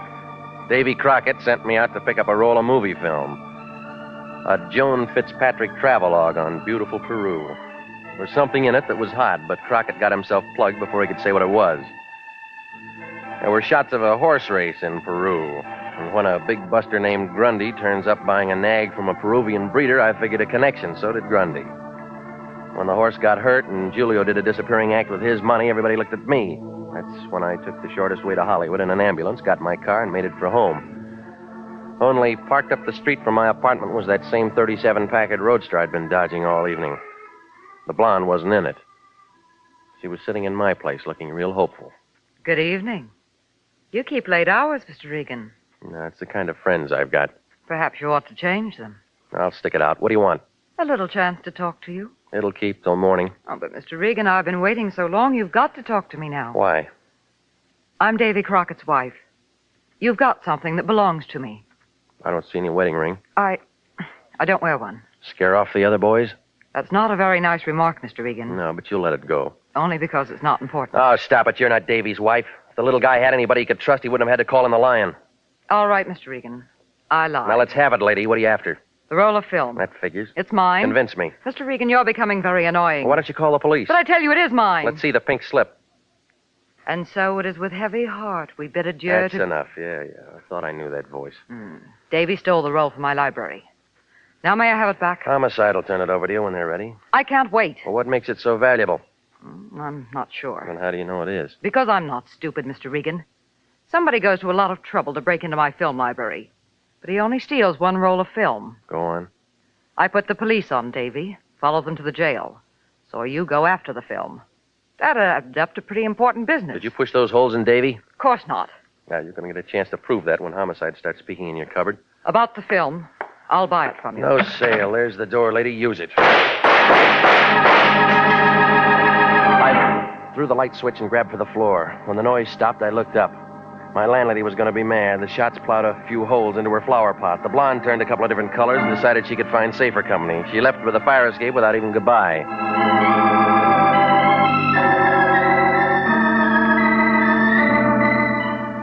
Well, I headed for the Lions. The idea being to make sure that he'd turn that film over to the police and advertise that I didn't have it anymore. That figured to cool me off and I could catch some sleep again. When I got there, the Lion looked kind of excited. He was wrapped up in a silk robe with red and gray stripes, and he carried a drink to match. He was holding a piece of that movie film up to the light. Hey, Regan, I've been calling all over for you. Where you been? I'm looking for a bed. I don't pay you to sleep. You're on a job. Now, I've been thinking since you left. We're handling this wrong. Yeah, now that's what I figured. Get on the phone. What for? To tell Homicide you got a package for him. You're turning over that film right now. Easy, Regan. You heard me, big shot. I'm tired of playing the fall guy. Now, Regan, you don't know what you're saying. I've been running over the section on that Peruvian horse race. And you know what? You picked the winner. And we're going to collect. Who's making book? The insurance company. Well, come on, clear it up. Look at this clip. Yeah, Well, what do you see? What do you see? looks like a horse. But look at him. He's way out in front. El Romano. Yeah, maybe. Now, here's the way I add it up. This film tells a story, or everybody wouldn't be grubbing around for it. Well, now that takes a big brain. So somebody's engineering a phony. Who? That's what you're going to find out. But I'll tell you one thing. That nag's insured by Banner Trust, and they pay off big if we can turn up the swindle. All right, give me that picture. Where you going? Over to Grundy's to check the horse. Now you're talking, Regan. You dig that out and we'll be eating squab. Yeah. And if you don't, you'll be collecting your unemployment insurance. Well, the payoff's about the same.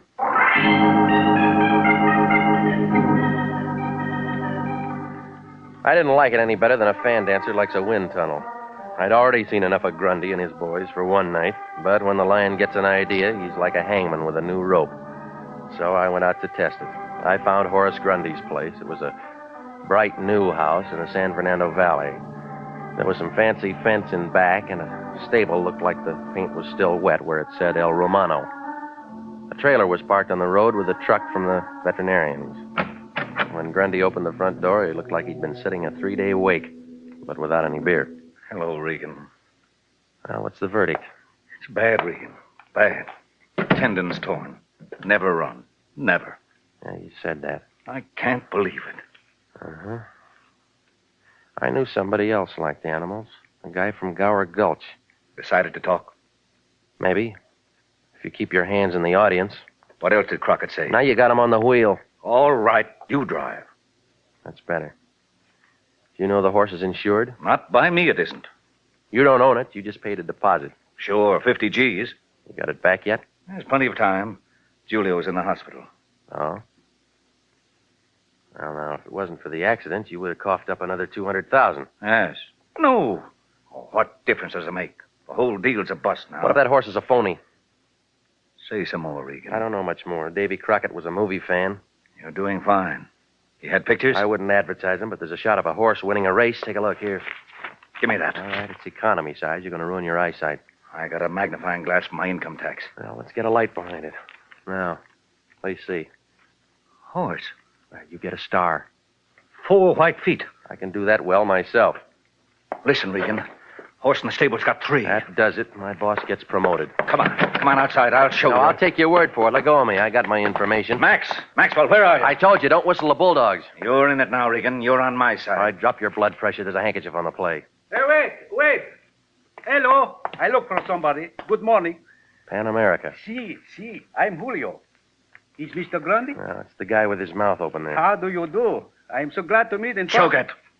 Okay? You switched horses. No, you'll not understand. El Romano, he kicked me. Wait for the encore. Mr. Grundy, with belief, I'm telling you. Now, look, you better make it fast, Julio. This guy goes off. Shut up, Regan. A man trades a stretcher for a slab. Let him talk. The hospital. I did not go. Julio is honest. A debt comes first. The interest's going up. When El Romano hurts himself, I know the deal is off.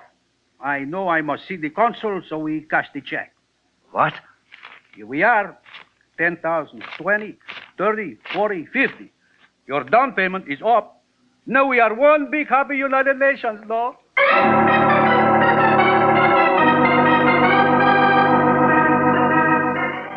Well, that's what happened.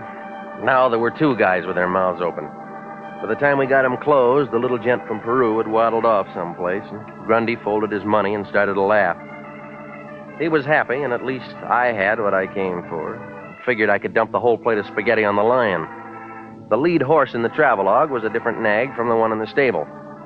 So I got in my car and headed for home. But I picked up a newspaper on the corner, and then the whole bucket turned upside down again. The green sheet was loaded with publicity shots of El Romano from South America, and he was exactly the same oat burner that came in on the plane, feet and all. No switch there.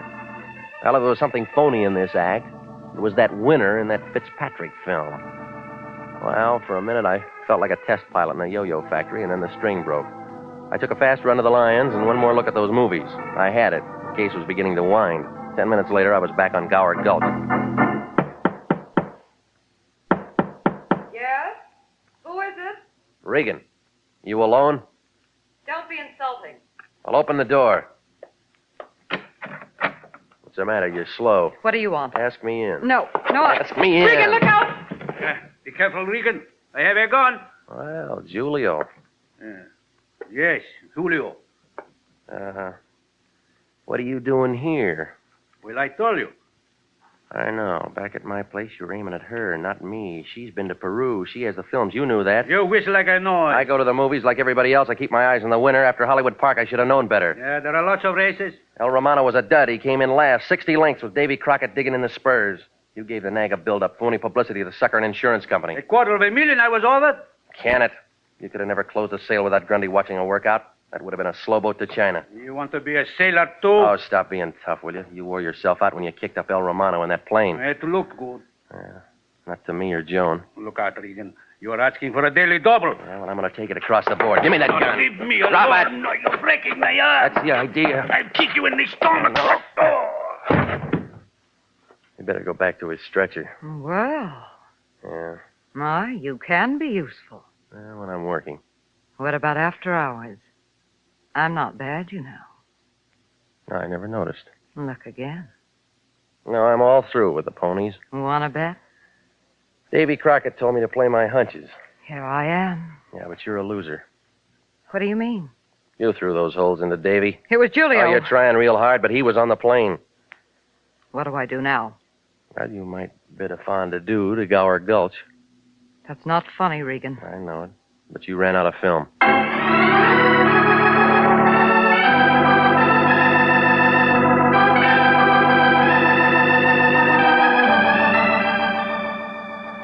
Well, the whole thing blew up like a hoop skirt in a high wind. Julio had a real good thing until he ran into the little man with a good memory and a dame with a fast trigger finger. Her blackmail pitch was already set up, but Davy figured to queer it, so she had to knock him off. Well, the hospital boys came after Julio, and homicide dated Joan, the travel queen. The Lion was pretty excited about the way things worked out. He figured that the insurance company would come across with some green stuff for exposing a fraud. They did. That was the color of the season pass they gave him to the Burton Holmes travel lectures.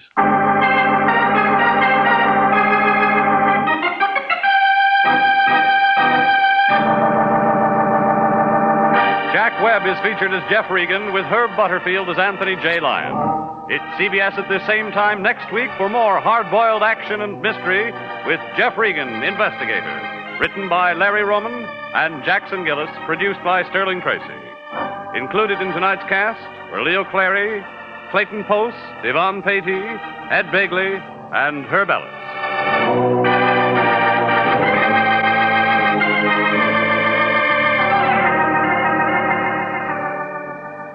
29,000 nurses are needed to join the new Army Nurse Corps Officers Reserve.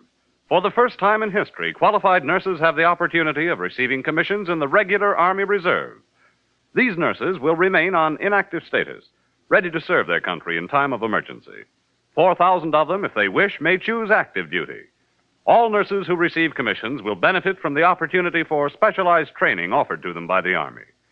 Inactive reserve status will not interfere with the nurse's civilian life, but the educational opportunities offered her by the Army Medical Department will be of a great advantage in her work. Don't wait. If you're a registered graduate nurse between the ages of 21 and 45, drop a card for complete information to the Adjutant General, Washington, D.C. Original music for this program is by Milton Charles, Bob Stevenson speaking. This is CBS, the Columbia Broadcasting System.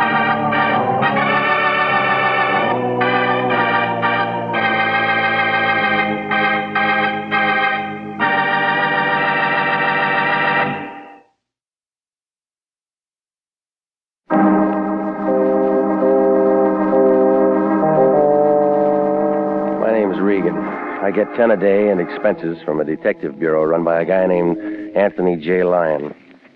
They call me the Lion's Eye.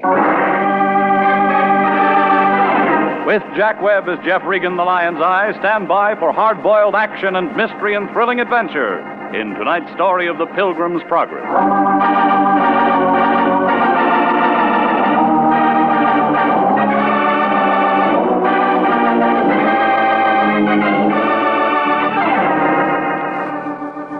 The Cosmopolitan Building, 7th Street near Olive, downtown L.A. A mess of granite thrown together by an architect who must have taken his degree on the rock pile at Leavenworth. It's up on the 3rd floor, room 308, right next to a credit dentist who shares his office with a collection agency. On the other side, there's a school for models, and the Lion's got sore eyes trying to see through that cloudy glass.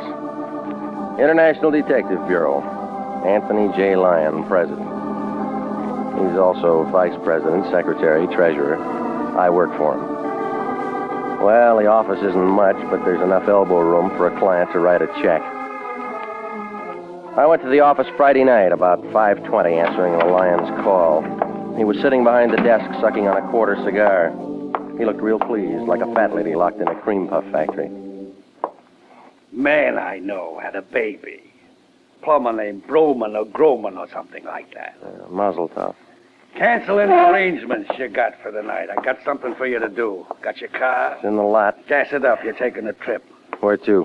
Calabasas. A man wants to see you. I got no friends out there. Friend of mine named Hendricks.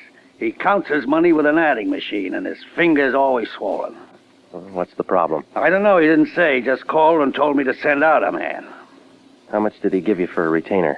When an important man like Hendricks calls you, don't insult him by asking for money. Oh, stop it, will you? You're the kind of guy who'd steal pennies out of parking meters. That's enough, Regan. If one of them turned up empty, you'd sue the city. Here's the Hendricks address. Now get out there. All right. Regan. Yeah? Remember, do a good job, and I'll give you Thanksgiving off, and I'll pay you. With what, cranberries?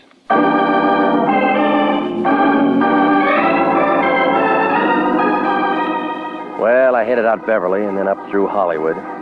You know, it's only November, but Santa Claus is breaking out all over the boulevard. I fought my way over Cahuenga Pass, and by the time I was dodging station wagons on Ventura, it was dark. Calabasas is a place with a couple of service stations, a hot dog stand, and a few road signs full of buckshot. The Hendricks place turned out to be about 5 miles down a road that the Indians built for hauling firewater. I guess they couldn't keep the cork in. But the house itself was strictly prohibition stuff.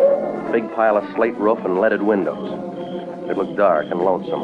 I figured somebody had their holidays mixed. Hiya, Pilgrim! It was a big fat guy. He was holding a 6-foot gun the shape of a straightened-out tuba. He came closer, and I could see his hat. It was a high one with a buckle on it. He was dressed in black, and he had buckles all over him. I figured that I'd been eating too much Quaker Oats. What's the matter, Pilgrim? A little shooting make you nervous?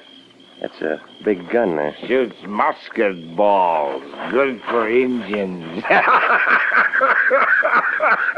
Well, I'm no Indian. Well, I wasn't aiming at you. Well, that gun wouldn't know the difference. It's a blunderbuss. Great weapon. Is it? I'll show you. You prop it up on a crutch. You keep fooling with that thing, and we'll both need one. Now, let's be quiet. Load the barrels. Lots of powder. Look, why don't you give that thing back to the museum? He does this. More powder. Gotta use lots of this black powder. Buster, you need black coffee. Come on, give me that thing before it blows up in your face. Oh. You broke a window. Oh, it's all right. It was only the attic. You live here? Of course not, Pilgrim. I'm Miles Standish. Well, where's the rest of the party? They're all inside, talking to John Holden. Yeah, sure they are. Oh, you just think I'm kidding, don't you? Pilgrim, you just haven't got the Mayflower spirit. No, you drank it all. It's just cider. Nothing better on a cold New England night. Thanksgiving's not for a week. Come on, get off it. Shh. Hark. What's the matter? Engine. Put that down. I'm not going to shoot him. He's a friendly type. Brother Regan. Yeah? If thou wilt follow me, please. Oh, you too, huh? I beg your pardon? Okay. Well, so long, Pilgrim. Yeah, keep your powder dry, Standy. I'll see you on Plymouth Rock. Okay, this way, Brother Regan.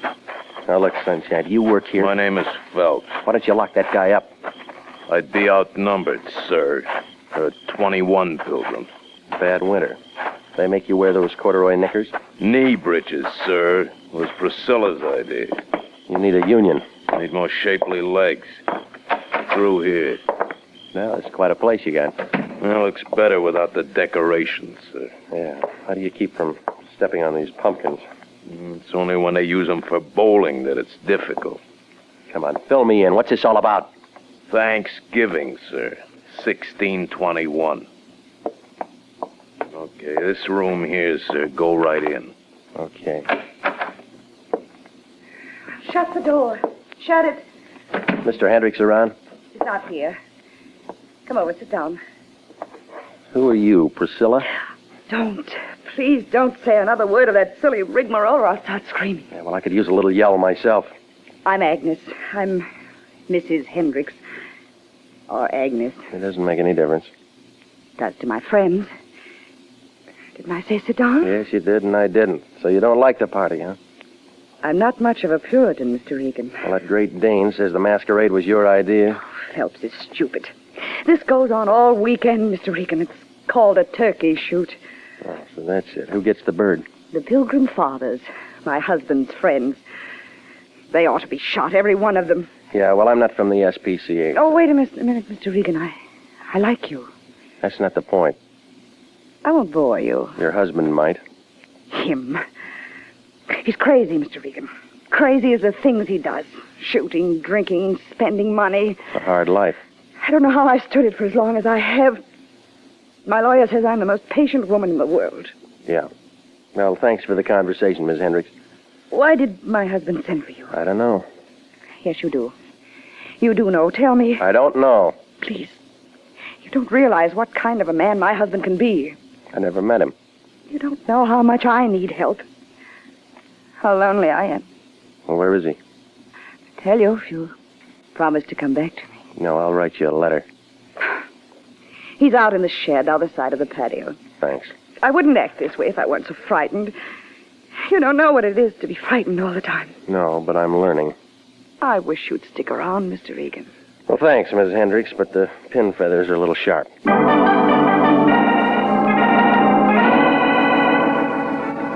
Mrs. Hendricks went back to her worrying, and I wound my way through the house looking for the back entrance.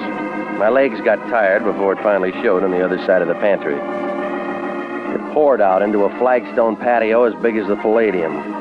A walk took me to a shed. It was a two-story redwood place that must have made a loud noise on the cash register, and alongside, fenced in with chicken wire, was a whole population of turkeys. Well, I went into the shed. There was a little round-faced guy with pink skin was leaning over a barrel of cider. He wore a blue silk smoking jacket with gold initials EH on the pocket. When he caught my footsteps, his head bobbed up, and he gave me a deep look like he was trying to see the back of my eyeballs. Yes? I'm Regan, International Detective Bureau. Oh, I've been expecting you. I'm Hendricks. Yeah, I know. Why the fireworks? Huh? Oh! Miles Standish and his blunderbuss, huh? Oh, just having fun. It's a party, you know. Big party we're having here. Yeah, well, the neighbors will complain. Ah, neighbors. None for miles around. That's why I like it out here. Have trouble finding me? You ought to put up signs. Signs? Glass of cider, Regan? Care for a glass? I'm not thirsty. That's not what it's for. Strong kind. Oh, go on. Thanksgiving soon. Get the spirit. No, I can hold out till Thursday. Suit yourself. Excuse me. Yeah. There's going to be quite a party here, you know. Your wife's got a different version. Oh, you spoke to her? Yeah. You were told to come out here to see me? I got sidetracked. It's not good for a man in your position. All right, Hendricks, why am I here? What'd she say to you? I forgot. Regan, you're making me angry. Now, look, mister, you didn't get me out here to make a pilgrim out of me. No, of course not. Fine woman, Mrs. Hendricks. We've been married for years, you know, happily. Fine little woman. Just she makes me a little nervous at times. Don't you like the sound of guns going off? She shouldn't get so excited. Boys just having a little fun. It's only once a year. What's wrong with that? Come on, now, what's the job? Didn't the lion tell you? He said you would. Oh, well, nothing to be so mysterious about. They've just got a package I want you to take to them. Here it is. A turkey. You got me all the way out here to play escort to that bird? Well, I just want to be friendly. Here. Now, go on. It's a long way back to L.A., and you want to be there for Thanksgiving. What's the difference? I got the turkey. I can celebrate any time. 60 miles to do a delivery job on a dead bird. Well, I wandered back to my car, and I listened to the crickets and the gunshots try to outdo each other. And then I dumped the turkey into the back seat, and I started the car down the drive. I just thrown it around the bend when the headlights caught a pair of buckled shoes and black knee breeches. Miles Standish was lying face down in the dirt, and there was a wet shine on his side. He was breathing hard. Blunderbuss was lying beside him, and I figured that he blew out the wrong end. I would have gone for the Hendricks phone and a doctor, but I got a good look at the holes in him, and I headed for a hospital instead. The blunderbuss may have been kicking up a fuss, but the holes in Miles Standish were 20th century, about the size of a .32.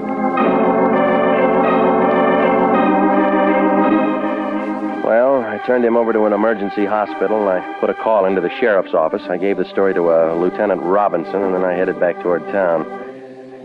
At the Lyons place, the lights were still on, so I figured he didn't have company. I rapped on the door, and he flung it open before the echo could die away. He had a carving knife in one hand, and he was wearing an apron. His eyes were big, and he had an eager look like a college couple on Mulholland Drive. Regan, you're back. Oh, now that takes a big brain. I've been waiting for you. You know, I had a chance to go to a classy party tonight. Russian caviar and champagne and favors to all the guests. Know why I didn't go? You lost your crash suit, huh? I said to myself, is it fair to go out and have a good time while my employee is working real hard for international detectives? The answer came out yes, but the party was called off. Well, as a matter of fact, it was. But I wouldn't have gone anyway. Where is it? Where's what? The package from Hendricks. Now, you can change your plans, big shot. You're getting a bundle of trouble instead. What do you mean? Turkeys aren't the only thing they're knocking off out on that ranch. Huh? Somebody's handy with a .32, and he's found a target. You've been drinking? Check the county emergency hospital. They'll show you the holes. I send you out on a simple little job, and you come back with a crazy story about a shooting. You're out of your mind. Now, listen, you. There's a big smell out in Calabasas. What about my turkey? The sheriff's office are going to have a lot of questions. You got the answers? I don't know anything. I was miles away. Well, then find out something. Check into the guy who shot. Find out who he is, what he does, and what he was doing out at Hendricks. Where you going? Scratch around in the Hendricks closet. They tell different stories about their wedded bliss. Hey, Regan. Yeah? Where's my turkey? It's too rich for your blood, Fatso. Stick to chicken.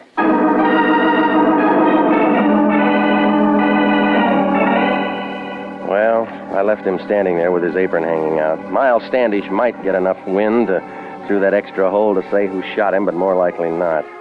Anyway, with the bucket load he had, he would have sworn it was the last of the Mohicans. But there was an angle of that Hendricks woman, even if it didn't show. So I walked up the street to where my car was nuzzling a lamppost, and the turkey and I were just going to wake up a newspaper office, only something changed my mind. A newspaper. It was wrapped around a bundle, and the bundle was under a guy's arm, and the arm was shutting the door of my car. Good evening, Pop. Hi. You going somewhere? Sure. Just find a place to sleep, that's all. Want a cigarette? Say, I don't mind if I do. Thought you was a bull for a minute. You mind if I take two? No, help yourself. My brother smokes too. And not much in the streets these days. Yeah, it's bad all over. Yeah, something ought to be done. Well, no, stick around, Pop. No, Sonny. You give me smokes. I don't hit you for cash. It's a rule I got. I'll make the touch. What's that? What's in the newspaper? Russia. Inside. Funny paper. Yeah, sure. Well, now take it easy, boss. The guy's got a right to his privacy. You weren't sleeping in my car. Oh, so that's it, huh? Yours, huh? Small world, ain't it? Yeah, come on, let's unwrap. Now, it's Thanksgiving, Mac. Ain't you heard of Thanksgiving? I'm gonna plug my ears. Give. Now, please, Mac, show me the spirit. Once in my life, both drumsticks. Now, stop it, you're breaking my heart. I mean it, Mac. Let me have it. I'll break the wishbone for you, Sonny. I will. You ain't got no use for all that meat, have you? Oh, you have, huh? What's so long, Mac? Hey, wait a minute. Hold it. No, I let go of my arm. That was a pretty dance, but you should have changed your shoes. What's that? You didn't get those buckles in the bread line. Oh. Now, come on, change the record. Who are you? That's none of your business. Let go of me. I said talk. I will not. You're from the Hendricks place, aren't you? You're from the... Oh. Thank you, Phelps. That's all right. Got the bird? Sure. Let's go. Yeah. Nighty-night, Pilgrim. You are listening to the story of the Pilgrim's Progress, tonight's adventure with Jeff Regan, investigator. Commissions are still available in the Army Nurse Corps. Graduate registered nurses between the ages of 21 and 45 may qualify for service with this fine organization. If you are interested in joining the Army Nurse Corps and believe you qualify for a commission, apply to the Adjutant General, Washington, D.C. And now, back to Jeff Regan, investigator, and the story of the Pilgrim's Progress.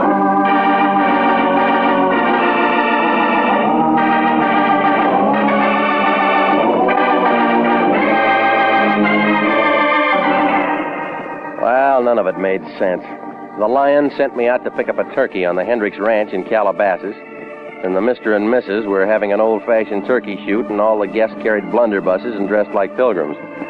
Only it wasn't just the turkeys who were acting as targets. One of the pilgrims ended up with some .32 caliber holes in him. And then the Hendricks lackey and a buddy shoved the gun at me and stole the Lion's bird. Well, I picked myself up and I went home. A heavy man was doing a heist job on my icebox. He was pouring himself a glass of milk to wash down a sandwich he was munching on. Hi, Regan. You're right ahead. Help yourself. Yeah, thanks. I didn't know how long I was going to have to wait, and I was getting hungry. There's a restaurant just up the block. I like it better this way, homemade. Fix you a sandwich? Pretty good deviled ham. Come on, let's close the box and open your mouth, buddy. Why not? We had a date, remember? Robinson, sheriff's office. That's what I figured. You don't mind me coming in like this, do you? What if I did? I'd leave. Sanctity of the home, you know. You can throw me out even though I got a badge. Let's cut away the fat, mister. What do you want? Answers to a couple of questions. What were you doing at the Hendricks place? Picking up a turkey? Well, that's a new one. Now, look, you ask him. I'll answer him. Never mind the feature page. How long have you known the Hendricks? Never met him before. Wrong answer. What do you mean? We found this out at the Hendricks house. A page torn out of the yellow directory with a red circle around International Detective. Well, that doesn't say a thing. Maybe yes, maybe no. I'm still scratching around. It'll ruin your manicure. You know, Regan, you don't seem to realize the seriousness of this. That pilgrim you dragged in died.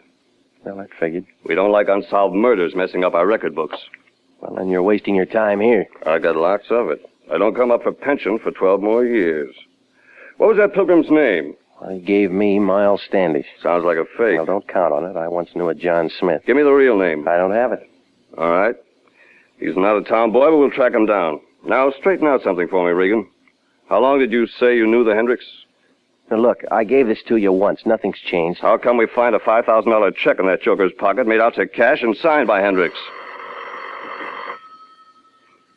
Go ahead, answer.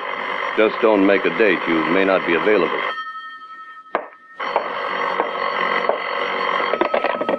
Yeah? Mr. Regan, this is Mrs. Hendricks. I must see you right away. Who did you say? Mrs. Hendricks, you remember? Charlie? No, there's no Charlie here. You must have the wrong number. Sort of annoying, isn't it, Regan, when you get a wrong number late at night? Well, it happens. Sure it does. Happened to me once. Anything else you want? Another deviled ham sandwich? Kitchen's closed. Pretty rotten hospitality. Well, you weren't asked. Okay, I gotta move anyway. See you later, Regan. Keep the mud off your shoes. ER3408.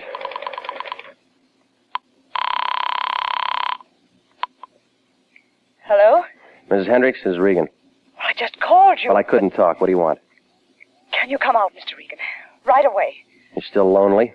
Things aren't going well. Well, murder's like that. I've got to talk to somebody. Won't you please come? Give me a reason. I can tell you some things now I couldn't mention before. Like why your husband wrote a $5,000 check to the dead man? Check? But there must be some mistake. What do you mean? My husband couldn't write a check that large. He doesn't have any money of his own. It's all in my name. All right. Put a lantern in the window, lady. I'll need some light. Well, I headed out there fast. But when I raised a racket with a brass knocker, nothing happened. I tried a window, and a couple of scratches later, I was in the hall. The place looked empty, like the Rose Bowl on January 2nd. I found Miss Hendricks' room, where I talked to her, and stepped inside. The decorations were different.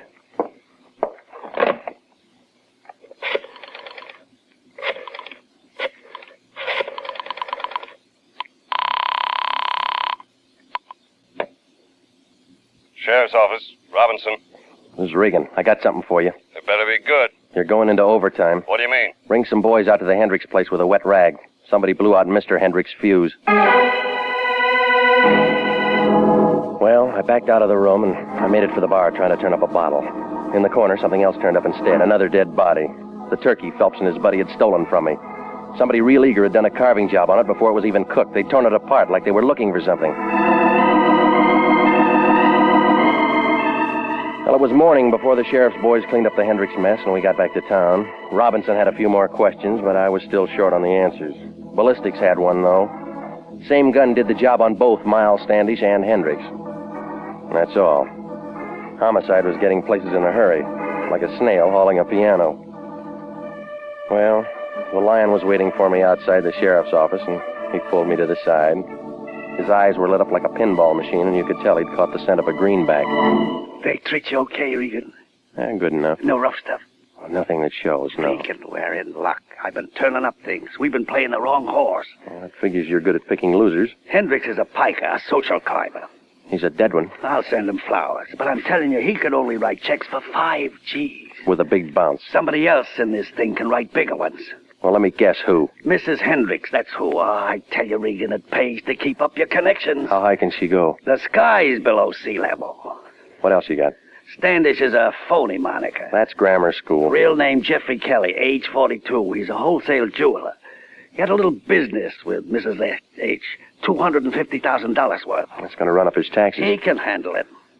What did he do for her? I drew a blank, but he deposited her certified check in the bank yesterday morning. Mm-hmm. How does Phelps figure? I don't know.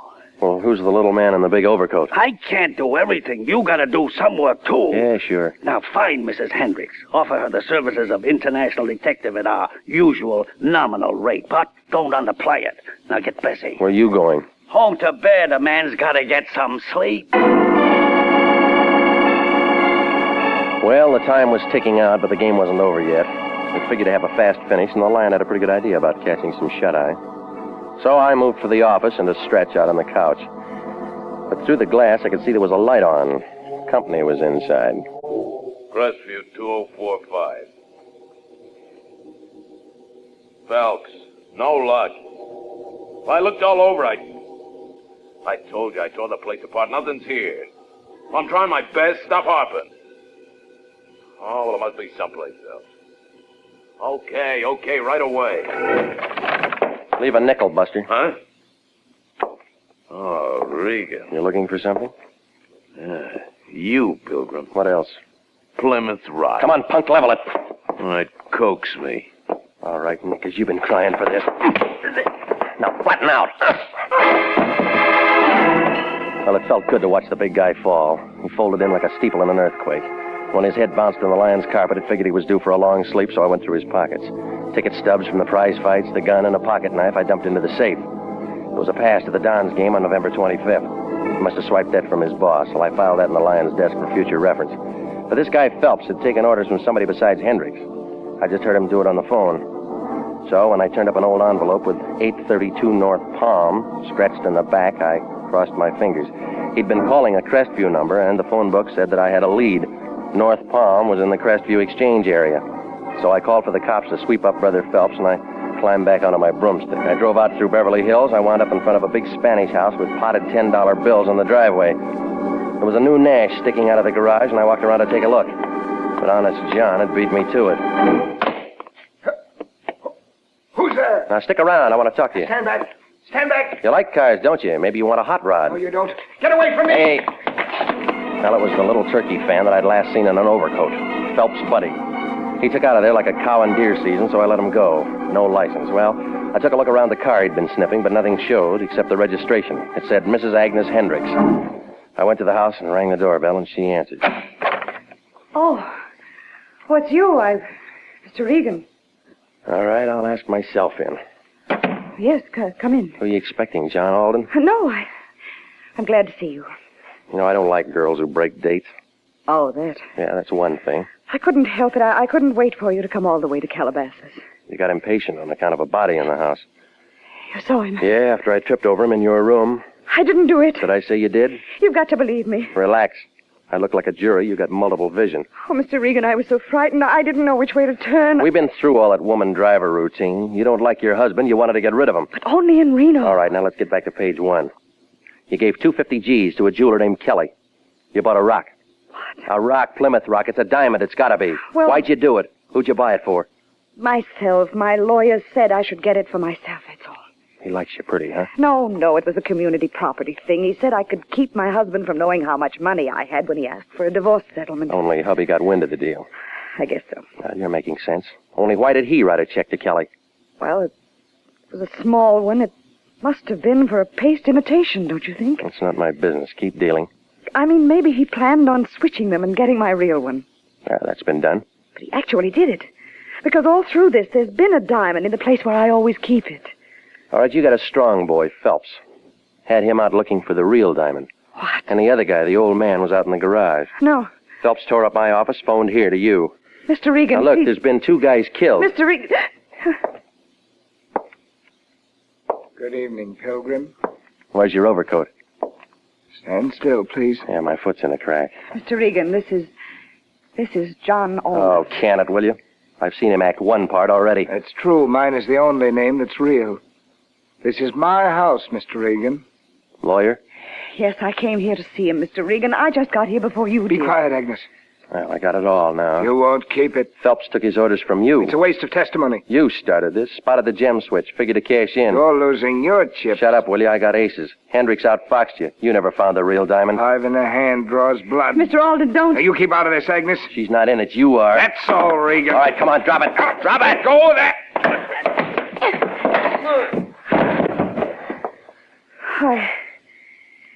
I guess I hit him with the paste one. Huh?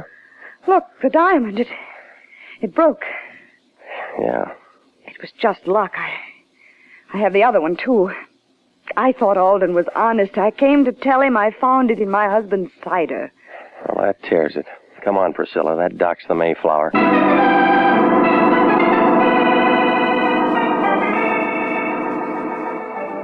Well, the whole thing folded in like an elephant on a pogo stick. Yeah, the lawyer did it all right, both of them. When he spotted what Hendricks was up to with that diamond switch, he moved in, but not for his client. The jeweler, Miles Standish, alias Kelly, got bumped because he was the only one who could tell the real diamond from a phony. But Hendricks got wise to the muscle act, and so he got shot. Well, the Lion was real happy the way it worked out. That dame with the nerves wrote him a check. So he invited me out to Thanksgiving dinner. He offered me any part of the turkey that I wanted. I told him, but I got it anyway.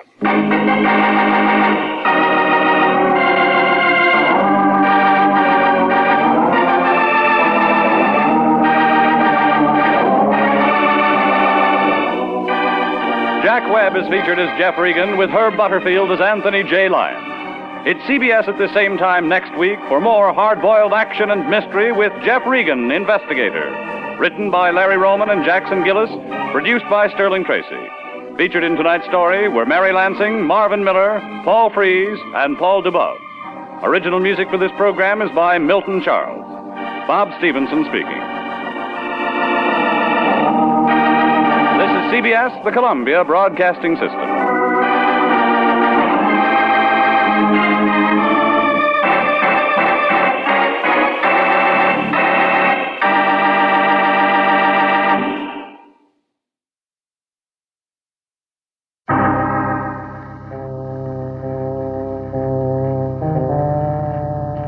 My name's Regan. I get 10 a day in expenses from a detective bureau run by a guy named Anthony J. Lyon. They call me the Lion's Eye. With Jack Webb as Jeff Regan, the Lion's Eye, stand by for hard-boiled action and mystery and thrilling adventure in tonight's story of The Gambler and His Lady.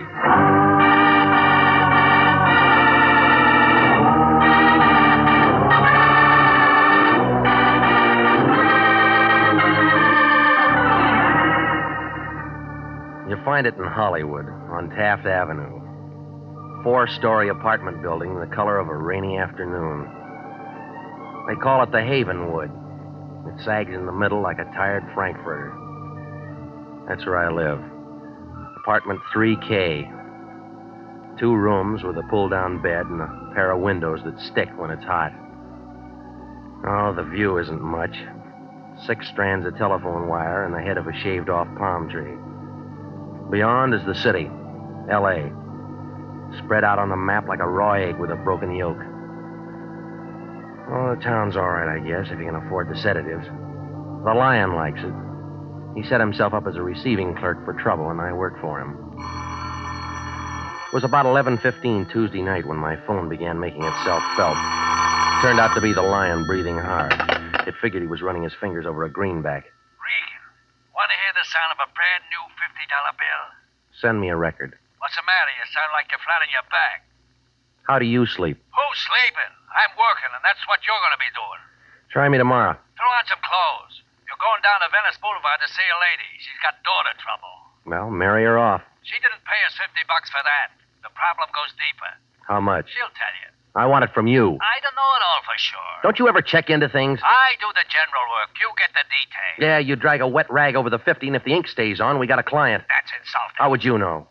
Regan, you don't want to keep a lady waiting. Now get a move on. Give me the name. Mrs. Eleanor Bascom, Pierpont Hotel. Yeah? And phone me after you talk to her. What for? I want to be sure it's legit. Do you care? Better make that call to me tomorrow after 10. I'm sort of going to be tied up till then. Doing what? Sleeping.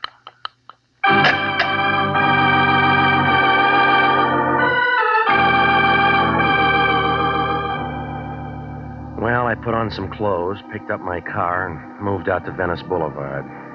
The good humor men were all gone, and I had the street to myself. 20 minutes later, I came to a stop beside a garbage can near San Pedro. Behind it stood the Pierpont Hotel, a 2-deck pile of wood left over from the sinking of the Spanish Armada. There was a black and dirty white sign outside, said rooms 50 cents, weekly and monthly rates. The names Eleanor and Georgia Bascom showed in the mailbox and gave a room 210. I climbed a flight of stairs and walked down a hall that looked like a passageway in a pyramid. It was dark, and it took my cigarette lighter to turn up the numbers. 210 finally showed, and I rapped on the door. A bush of black and gray hair pulled it open. It was wearing a red kimono and an impatient look, like a tax collector in January. She was pushing 50 and looked tired. Yes? I'm Regan, international detective. Oh, yes, the Lion's Eye. I've been waiting for you. Come in. I'm Mrs. Bascom. Eleanor or Georgia? Georgia's my daughter. Oh. I want to apologize for getting you out here this time of night, Mr. Regan, but it's urgent. The Lion said that the girl's the problem. Huh? Yes, How old is she? 22. Who's the man? How'd you know there was a man? Well, what other kind of trouble would she go after? She's a good girl, Mr. Regan. She always has been. Until now. Huh? That's what I want to know. Well, she's old enough to call her plays. That's not the advice I'm paying for. Where'd you get the 50? It took a lot of saving. All right, give me his name. Louis Desmond. Gambler, card sharp, bookie, all-around con man. He's got a card room out toward Gardena someplace, the Five Aces Club. What does your daughter see in him? Oh, it's this place. The way we have to live. She's tired of having nothing. I've tried, but she's looking for a change. And taking a wrong turn. I'm not sure yet. Yeah, other girls have it real tough. They go to work. Well, we had a little trouble in the family once. It shows up if someone starts looking. When can I talk to Georgia? Well, you'll have to work that out yourself, Mr. Regan. What does that mean? She put some clothes in a suitcase and left earlier this evening. That's why I had to call you so suddenly. Where'd she go? Louis is a real bum, Mr. Regan. You talk like you know him. We've met. I want to know just what's going on. If Louis is forcing her into anything crooked. She force easy? A fur coat makes a young girl do a lot of things. Yeah. Oh, here's a picture of her. You may need it. It's not very good, but the only one I've got. I'll make it work. That's about all, Mr. Regan. Get in touch with me as soon as you get something. Okay. Oh, Mr. Regan. Yeah. As you can tell, I'm the kind of person who sometimes gets hysterical over things, but I'm also the kind who demands results. You sound like a radio commercial.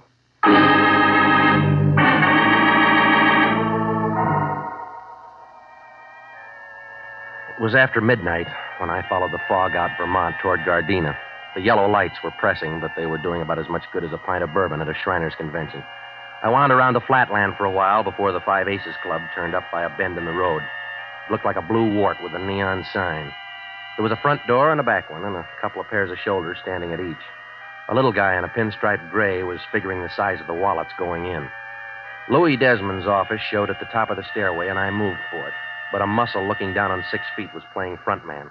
He put a knotted hand on my arm, and when he spoke, it sounded like a gear factory doing double time.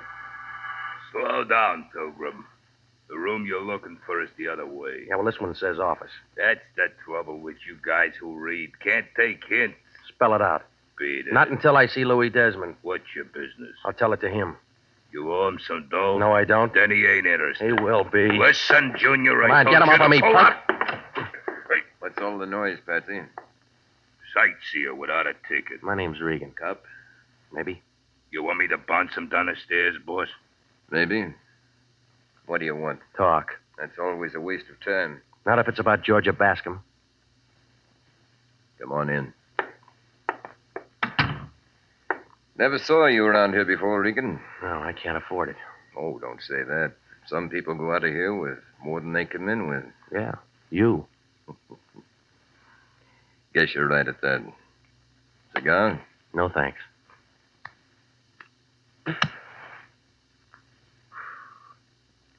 Well, what about Georgia, Regan? You tell me. That doesn't add. You came to see me. She's got a worried mother. They're all like that. Now, this one figures you're doing a little forcing. Oh. You'd know more about that. Give me a clue.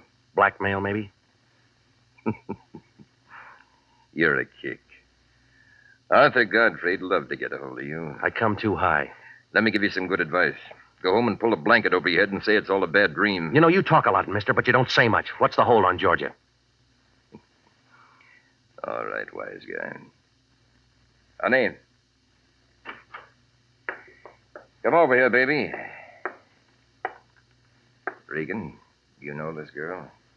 I've seen a picture. Georgia, this is a peeper named Regan. He come to rescue you. But what for, Mr. Regan? $50?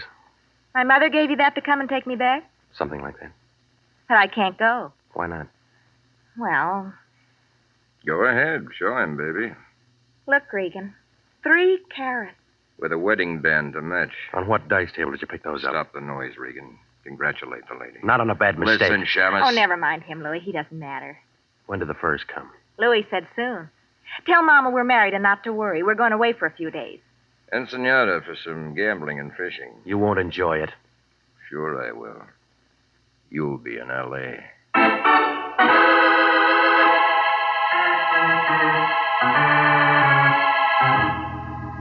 The alley behind the Five Aces Club hadn't been dusted in a week. My brown flannel suit fixed that. Well, I picked myself up and made it for the car. Moving north on Vermont, I tried to add a couple of things. There was a funny smell in Louis's office when I first walked in, like rope on fire. Somebody'd been there before me who smoked cubebs. Desmond worked on cigars. Georgia held a king-size Pall Mall. Well, whoever it was still played it coy.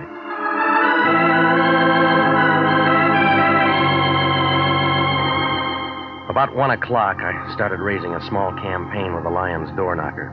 His dream must have been a real good one because it took him 10 minutes to get to the door. He was wearing a nightgown, and he looked like a poor imitation of the Fisk tire ad. All that was missing was the candle. Regan, I told you not to bother me until after 10 a.m. It's no bother. Get out of here, let a man sleep. Your dreams will be bad. What do you mean? You just lost a client. What's the matter? The money phony? Georgia Bascom married Desmond. There's nothing I can do about it. Well, think of something. Say you married her first. You're out of your mind. So it's a bad idea. Get a good one. Yeah, I already have. What is it? You give Mrs. Bascom her case back. Well, you can't do that. Try me. Think a minute, Regan. She's come to us for help. A lonely woman with no place to turn entrusts her trouble to International. You got that 50 spent? It's not the money, it's the moral obligation. Oh, stop it, will you? You don't give blood anymore since you found out somebody'd pay for it. You're getting out of line. You're the only guy in town who can turn a shaving cut into a bankroll. That's enough. Well, let's do it this way. You go over to Mrs. Bascom and give her the lowdown. Let her decide if she wants you to carry on or not. We sure go to a lot of trouble for a 50. I need a lot of new stuff around the place. Well, it's close to Christmas, right to Santa Claus.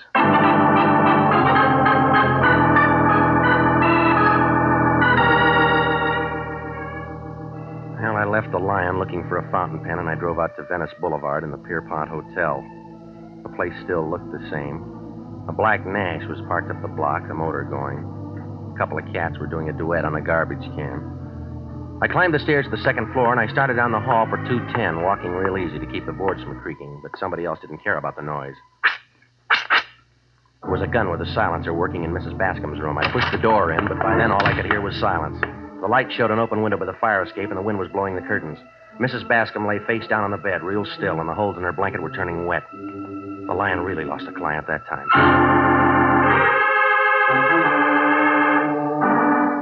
Well, it didn't take Sanducci and the boys long to get there. The fingerprint man and the photographers went to work in the room. Sanducci picked me.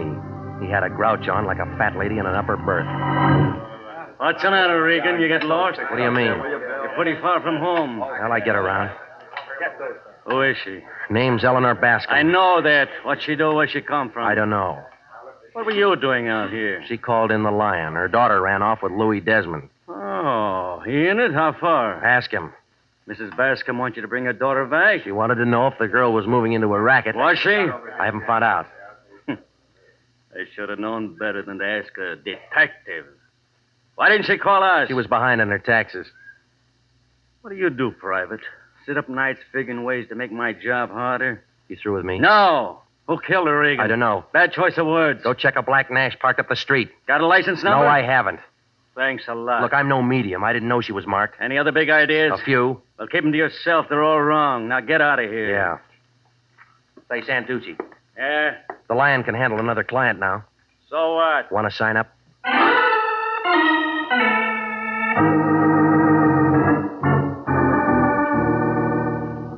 Well, I went home and slept. Coffee and warmed-over biscuits at the drugstore took care of breakfast the next morning. Then I checked the phone book. Louis Desmond's home address turned up on Rodeo Drive in Beverly Hills, and so I drove out there. It was on a corner. A two-story colonial place with white colors and green shutters. The doorbell sounded like a second chorus at the Hollywood Bowl. A Japanese maid let me in, and I waited in the anteroom. That's when I caught that peculiar smell again. Somebody had just been there who smoked those Q-Beb cigarettes. Well, a couple of minutes later, a tall blonde fighting 30 stepped up to me. She smelled like she just crawled out of a bottle of Platine. It was a bright morning, but she had the kind of look that had you wishing for an eclipse. Well, what do you want? Louis Desmond. Census taker? No. What's he done? I don't know yet. Where is he? I don't know where he is. He didn't come home last night.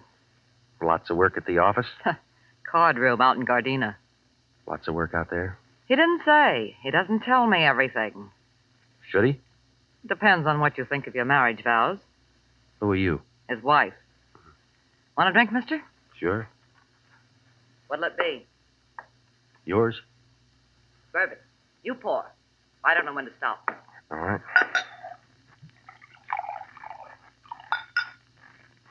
Here you go. To marriage. It's a mess. Cigarette? Never touch him. Interferes with my drinking. Who smokes the Q-Bebs? Is that what that stuff is? Yeah. The little guy walked in here looking for Louis and smelled up the place. Hiya, Stella. Oh, hello, Patsy. Just in time for a drink. Company. Yeah. What's your name, fella? He knows. You learn hard, don't you, Regan? What's going on? He's an eye. So what? So he gets a bounce. He's my friend. Beat it, Seamus, or I'll split you. Stay right where you are. This is my house, and I'll entertain who I want. With the boss's liquor? I've got some rights. Well, figure out what they are and try 'em on the boss. I don't like you, Patsy. Beat it, Peeper. Get your paws off of me. Come on, get him off. Stop it, Patsy. Stop it, I said.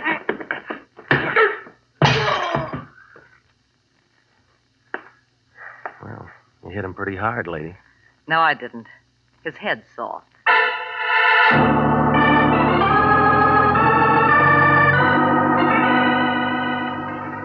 Well, I left her picking up pieces of glass, and I drove back toward Hollywood. I was moving east on Sunset, trying to make some sense out of Desmond's domestic life, when I spotted that black sedan again. It was doing a real bad tag job on me. I pushed the pedal closer to the floor, but the sedan had better gas. It caught me going around a bend past Beverly Glen and started pushing me. Oh, it was a great place for a boulevard stop, but none showed. All it did was a reflection in my rearview mirror of the driver in the black sedan. It was feminine, and the voice spelled out Georgia Bascom. That's when she moved in for a closer look.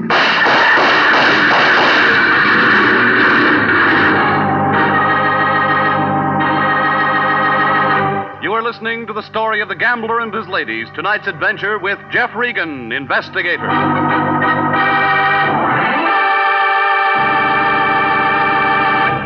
Listen, this is good news. Good news for you if you're between the ages of 20 and 26 and a half, married or single, a high school graduate, and want to fly for the United States Air Force. Yes, the Air Force Aviation Cadet Program is offering you the opportunity to become a pilot officer in the mightiest Air Force in history. You can be one of the Air Force's men of renown. And there's more offered than the pride you feel in being a member of America's flying team. For after your 52 weeks of training, you'll graduate as a second lieutenant in the Air Force with an income of more than $300 per month. Remember, the Air Force offers you what it offered General Jimmy Doolittle, General Carl Spaatz, and General Hoyt Vandenberg, now at 42, the Air Force Chief of Staff. Call at your local Army and Air Force recruiting station tomorrow. Apply to become an aviation cadet. And now, back to the story of the gambler and his ladies and Jeff Regan, investigator.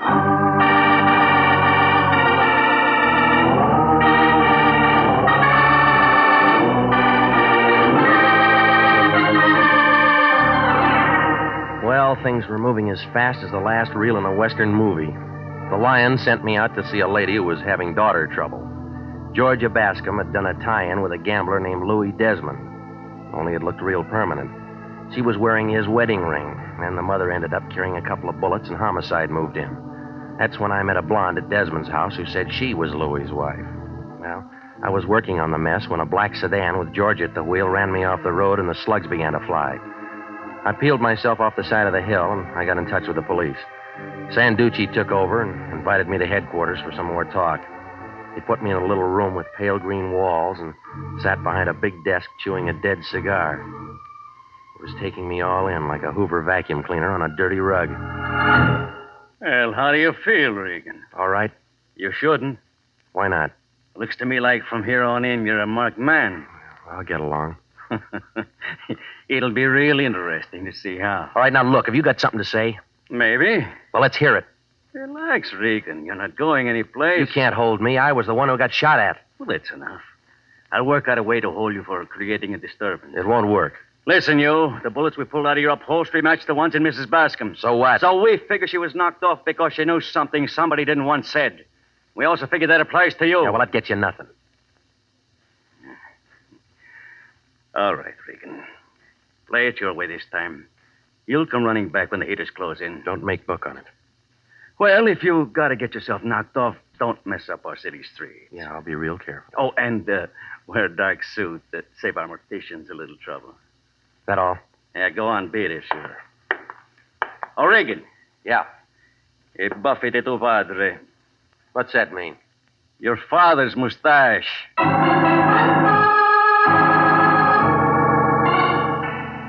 Well, it was late afternoon by the time I walked out of headquarters.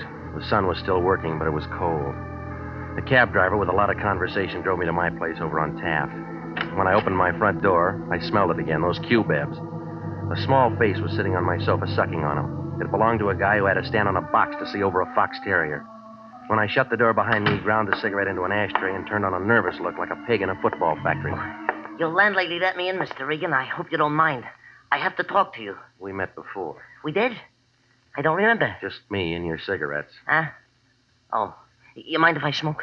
You just finished one. Oh, yes, so I did. May I have a drink, then? Just a small one. All right. Thank you. I generally don't drink, but tonight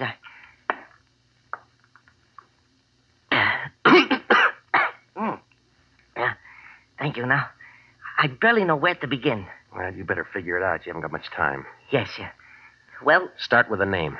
Is that necessary? Yeah, it is. Loper, Max Loper. I'm a businessman. What kind? What kind? Furrier. Yeah, I'm a furrier, Mr. Regan. All sorts of furs. Ermine's nice. Generally, I prefer sable, but it depends on the woman, you know. What does Georgia get? Beg pardon? Let it go. I'm not the man I used to be, Mr. Regan. My fortunes have changed. Yeah, it changed. I think I better have that cigarette. Save it for later and start making sense. Well, I need help. Why come to me? Well, Mrs. Bascom thought enough of you to ask you to help her. You see, I know Mrs. Bascom. That is, I knew Mrs. Bascom. Her death was so sudden. It was forced. Yeah, so the papers say. But, Mr. Regan, I want you to know I didn't do it. Who said you did? Well, nobody yet. But I didn't do it. Look, why tell me? There's nobody else I can tell. Try the police. No, that's what I can't do. I want you to prove to them that I wouldn't do a thing like that. Loper, what's your tie-in with Desmond? Desmond, why? There is no tie-in. You were at his card room. I smelled your cigarettes there. You got nothing, I guess, and you went to his house. Mr. Regan, that's got nothing to do with it. I think different. But you're wrong, all wrong. Convince me. I didn't do the murder. That's what I want you to tell the police. Who did? I don't know. Well, now I think you do. Come on. Who killed George's mother? It was her stepmother who was killed. Give me some more. Oh, you got me all confused. I guess coming to you for help was a bad idea. Something was. I'll find somebody else who doesn't ask so many questions. I better go. No, not yet, little man. You got too many answers. Take your hands off me. Now, Mr. Regan, I never used one of these, but the theory is simple. Just pull the trigger. If you can find it. Don't urge me. Open the door. Go on. Sure. Now step away. See you later, Mr. Regan. Hey, Loper. He made it to the staircase, and then the noise came. A couple of bullets flew up the spiral and caught him in the chest. He stopped in midair for a second like a yo-yo on a string, and then he toppled over and rolled down. By the time I got to him, he was all used up.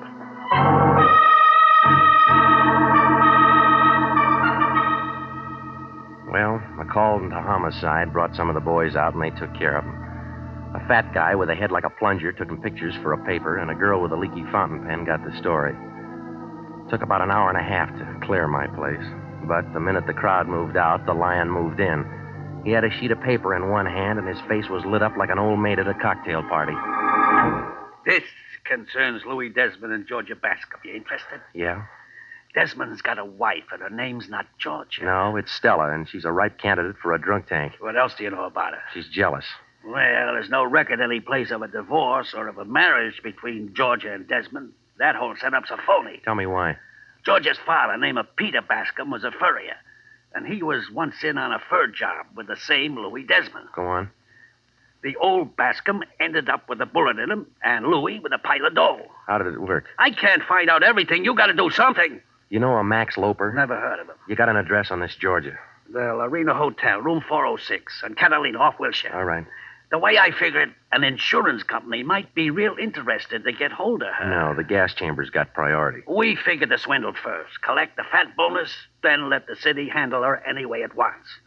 Call me when you get it all sewed up. What are you going to be doing? Resting at home. I'm all worn out. Yeah, well, that figures. You've been doing a little thinking.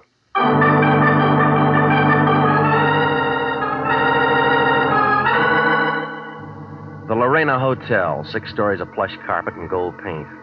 It was night when I got there and the neon was on. The buzzer brought the door open and Georgia Bascom stood there carrying an overcoat.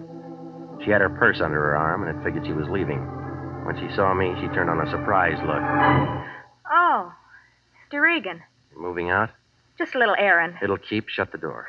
Now, see here. Shut up. Well, that's a lot of nerve. Don't let it bother you. There are bigger things. Like what? A fur job you and Louie are working on. What are you talking about? And a little murder. Throw your purse on the sofa. I will not. Come on, lady. It's getting heavy. Now open the closet door. Come on. There. I hope you're satisfied. I'm not much on fashions. Read them to me. 3 ermine, 3 sable. 10,000 apiece. More. Max Lopers. Yeah. Well, you can't wear them all. You got a friend? I don't need one. All right, sis. What is it? Nothing. That's your version. You could be wrong. When'd you marry Desmond? Last week. Bad answer. He's got a wife named Stella. Bigamy will get him in trouble. Well, that's his problem. No, it's yours, too, if the courts can prove you knew. All right, I didn't marry him. Then why the wedding ring? Hey, you ask a lot of questions. Yeah, I do. Why don't you get out of here? Louie's not new on fur jobs. He knows how much work it is to palm him off. You're talking to yourself. Loper never got to outlive a double cross. What are you going to do with that? Nothing. Homicide will work it out. I didn't kill anybody. You'll work up a sweat proving it. Louis did it, honest. He killed my stepmother because she knew how the job worked. He gave it to Loper, too. He would... Hiya, friends. It must be raining. The worms are coming to the top. Hello, Louis. Regan's got it figured. I was just stalling him till you got here. Sure, Georgia. I know. Honest, Louis, honest, I didn't mean to say you did the knockoffs. We'll talk about it later. Better finish it now. You're not going to be around. We'll see. They got a spot all staked out for you up north. Isn't that interesting? Regan, I got a set of instructions for you. I want you to be real nice and follow them. What's in it for me? You kill me, Seamus. I'm holding all the cards. You want to rake in the pot. I better get going, Louis. We shouldn't be seen together right now. Slow down, baby. I got something for you, too. But Louis, Big mouth. Oh, Big mouth. Look, you didn't have to hit her more than once. She got off easy. Everybody's got 32 teeth.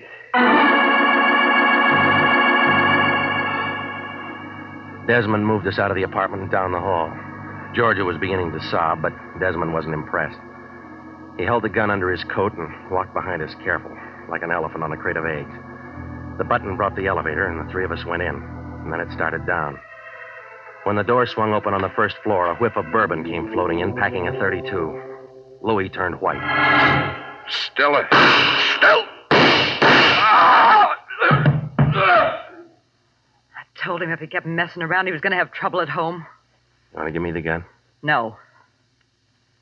What's your name, girlie? Georgia. Were you in love with Louis? I don't know. Well, go find out.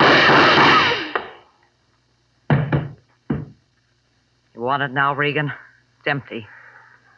You know, lady, you fixed nothing. What do you mean? Where you're going, you'll all be together again.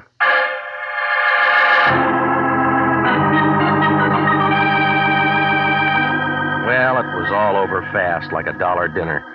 The coroner's office sent out some boys for Georgia and Louis, and Sanducci picked up Stella. Desmond had himself a pretty good thing.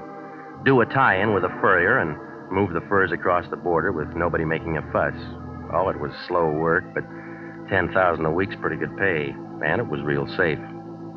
Loper wasn't going to say the furs were even stolen until they were turned into money. Of course, he never got to say it at all. Everything would have been all right if Stella didn't see green every time Louis saw blonde. Well, the insurance company thanked us for what we did to expose the fraud. The Lion was unhappy. He said they should have shown their gratitude with something more lasting. They gave it to him, a 1949 pocket calendar.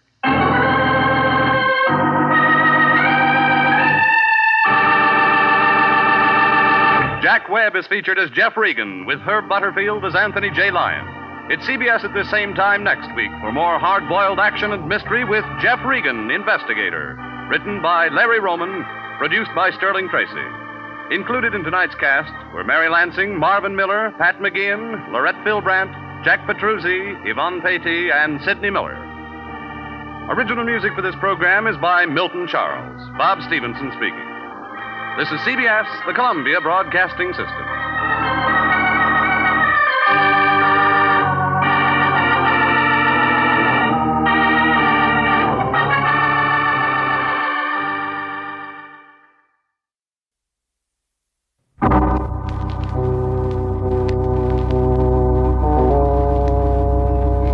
My name's Regan.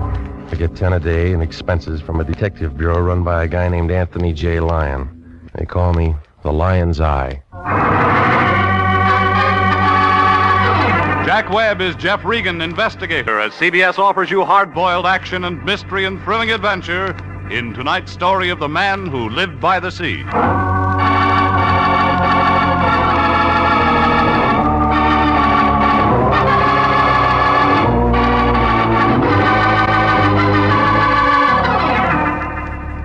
The next time you're out for a drive, pick up Olive Street along about the 700 block. You can't miss it. It's a big building made out of white granite. The Cosmopolitan Building. Anthony J. Lyon, the guy I work for, rents an office there. International Detective Bureau, Suite 308. A couple of rooms with a connecting wastebasket. The Lion has the only desk in the office and the typewriter that Remington dropped from their catalog back in 1915. I walked in about 11 o'clock last Tuesday morning. The room was loaded with taboo. She was a tall girl with a flock of black hair and a mink coat. The kind you see driving a Nash convertible down Sunset Boulevard on warm Sunday afternoons. No wonder the Lion's cigar was out. It was wet on both ends. He had one arm around her shoulders. He knew by this time that coat was the real article. There wasn't any music, but he didn't seem to mind. Come on in, Regan. Not much room to dance. We got business. She's your date. This is Mr. Regan, Miss Kara. How do you do, Mr. Regan? Mr. Lyon tells me you're just the man I want. Well, he said the same thing to a mortician last week. Miss Kara is associated with the famous psychic consultant Prince Nemo. I help the prince look into people's minds. That ought to be fun if all your customers are under 6. You don't believe in thought transference, Mr. Regan? Do you? Prince Nemo sent Miss Kara to retain an operator. Why didn't he come himself? Prince Nemo never appears in public. He misses some good ball games. He has television. Yeah. The prince prefers to spend his time in meditation and thought.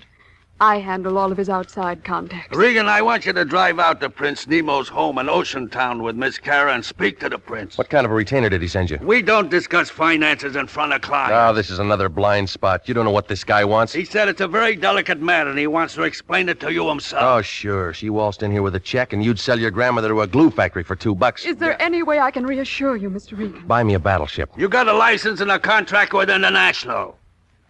You want to tell me about it, lady? Prince Nemo was very excited this morning. He called me in and told me to make the arrangements. It's not enough script. He never tells me anything. I just work for him. Will you please? Yeah, all right. Here's a nickel. Call me and tell me what's up. Suppose I can't. Then you got something for your piggy bank.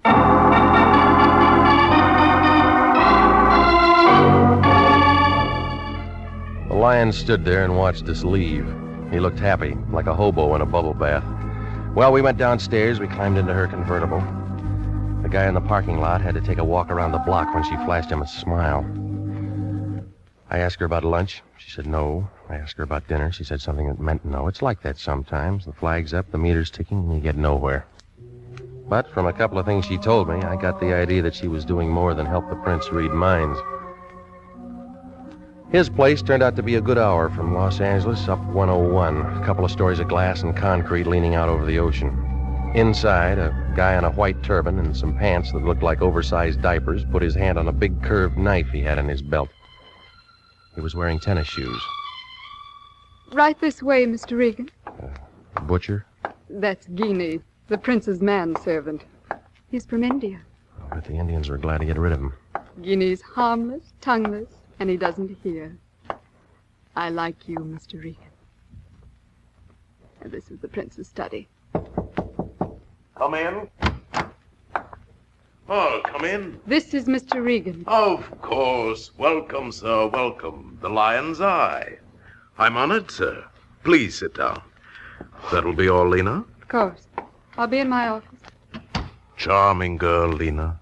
She handle all your outside contacts? Except for those matters I must attend to personally.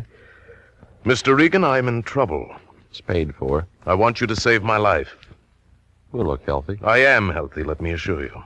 But my life has been threatened. They got police departments. I thought you understood. This is a delicate matter. We aren't here to discuss me. Who's the guy? It's a lady, Mr. Regan. A very beautiful and lovely creature. And she'd like nothing better than to see my carcass go out with the tide. How do you know? She's erratic, ill-tempered, and ruthless. Any more? Yes, she called me this morning and told me what she intended to do. You got a chance to reach for your gun. To reach for you, Mr. Regan. Now, I feel the entire matter could be settled amicably if you were to call on her, inform her you are my personal bodyguard and that you are here to protect my life. What makes you figure she'd go for that? It's worth a try. And besides, I'm paying. Mm-hmm. Now tell me how long you've been blackmailing her. Blackmail? What do you mean? Oh, your racket might last 6 months, a year, but not long enough to build a place like this. The answer's blackmail. My dear fellow, Okay, so I should have told you. Give it to me.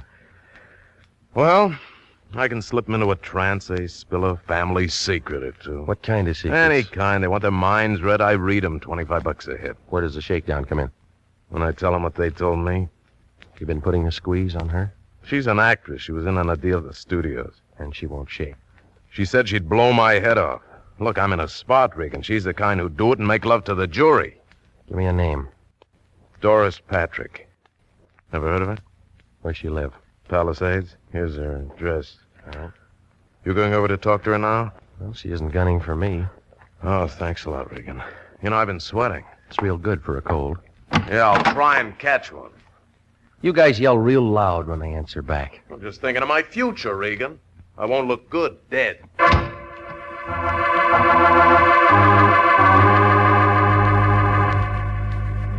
I left him sitting there scratching his bald head under his turban. He looked unhappy, like somebody'd fed him a Vaseline sandwich. Well, I climbed in my car and I followed the highway to the turnoff back to Sunset. The Malibu fog was coming in for the winter, and by the time I got to the address Nemo'd given me, I was looking around for my hands.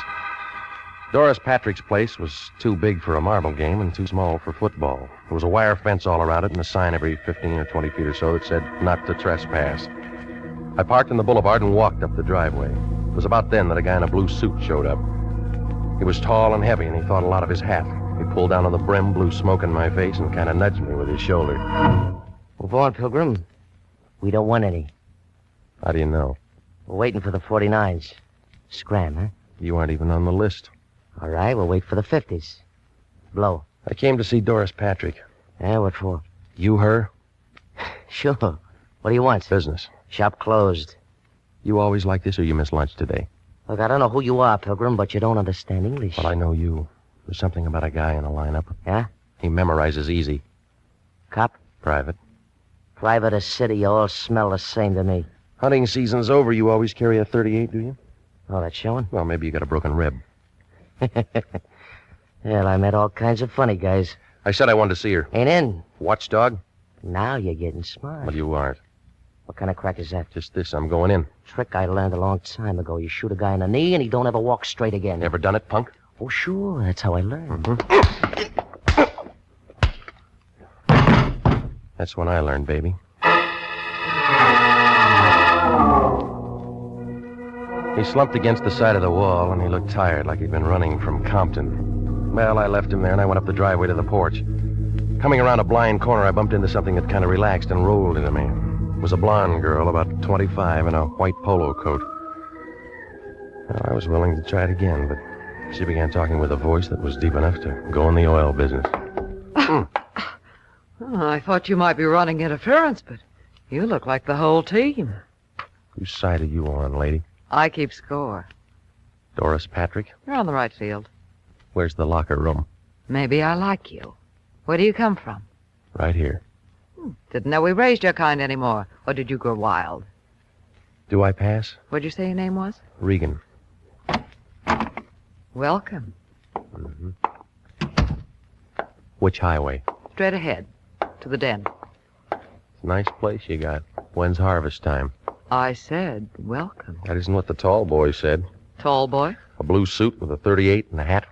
That'd be Jesse. I was married to him once. What about now? Oh, he hangs around like that sometimes. I never see much of him. Trouble? No, not much. You got a lot of size, mister. Must have been good.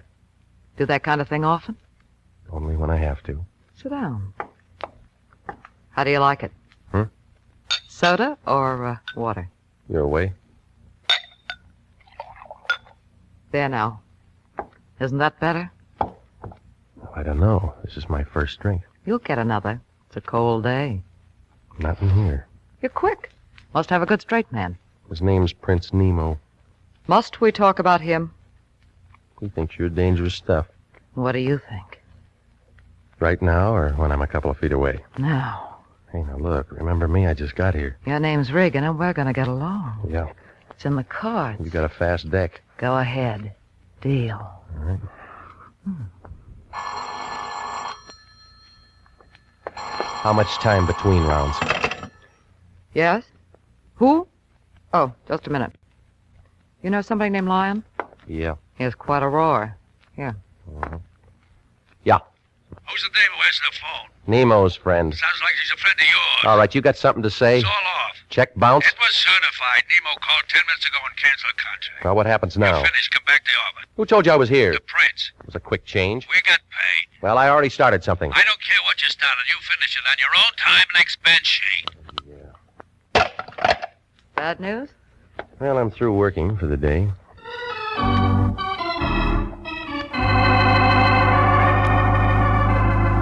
Well, I was an old friend of the family when I left. She didn't want me to go, but I was thinking about Prince Nemo and the way that nothing made sense. Oh, the whole thing looked phony, like an undertaker in a white derby. It didn't take 20/20 vision to see that somebody was getting anxious to make a play. Well, by the time I got home, I figured I was out of it. But my company had other ideas. It was Jesse, and he had friends. You should lock your door, Regan. Why? You'd crawl under. All right, fellas. Friends? Yeah, I just hired him. You got a parade permit? Stan, say hello to Regan. Hello, stupid. What about Skinny? Hiya, Grogan. Name's Regan. He's a detective. Isn't that right? You're pretty good with your women, Regan. You know, you look lonesome, Jesse. You got something to say? Stay away from it. You're shaking. You want a drink? Already had one. Stan, Skinny, set him on a bed. Let go. Oh, Regan, once more. Once more. Stay away from her. You said that before. I want to make sure you understand. Stan, Skinny, hold his arms. I've said all the right words. Maybe my punctuation's bad, huh? Lay off. Period. Lay off. Period. Lay off. Period.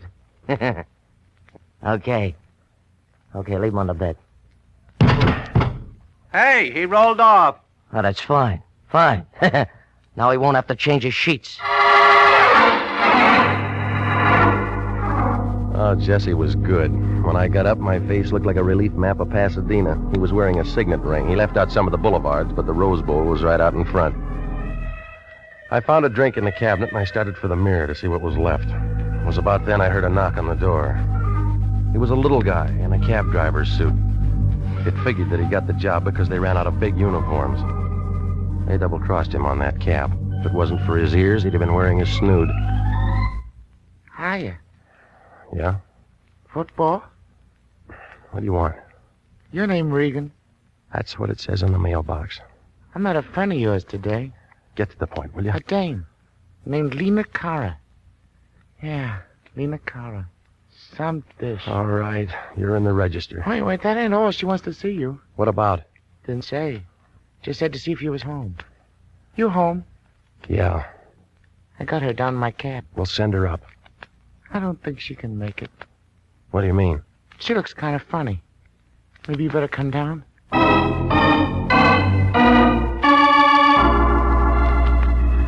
She was sitting on the edge of the seat, staring out at nothing. Her back was as stiff as a filing cabinet, and there was a little ring of white around her lips. I paid off the cabbie, and I took her back up to my place without a word. When we closed the door, she was sitting on my sofa the same way. Only this time she had a .25 automatic in her hand. Well? Well? Where'd you get the gun, lady? Gun? Oh, this? I bought it for $30. Can I see it? Oh, yes, Mr. Regan. I brought it so I could show it to you. Mm-hmm.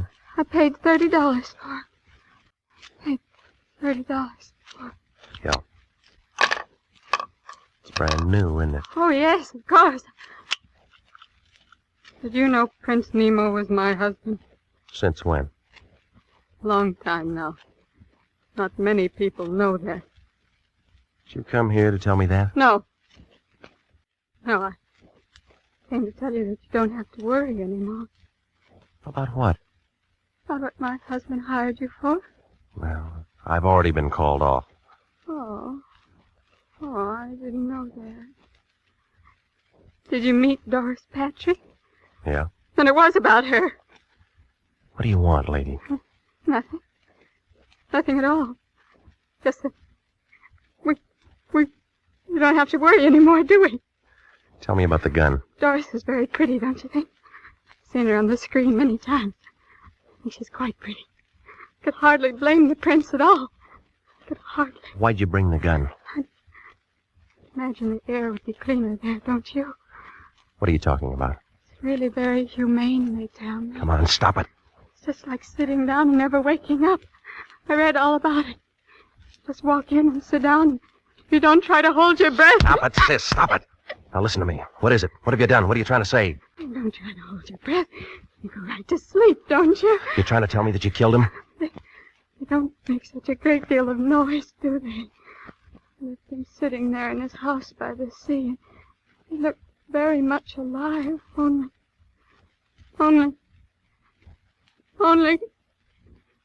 He isn't alive at all! Tell me, Mr. Regan, tell me! Do I make a good murderer? Do I?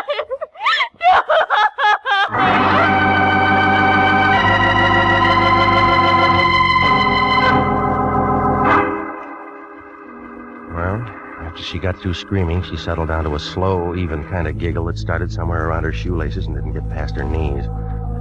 Gave me a feeling like somebody was unwrapping an atomic bomb under a Christmas tree.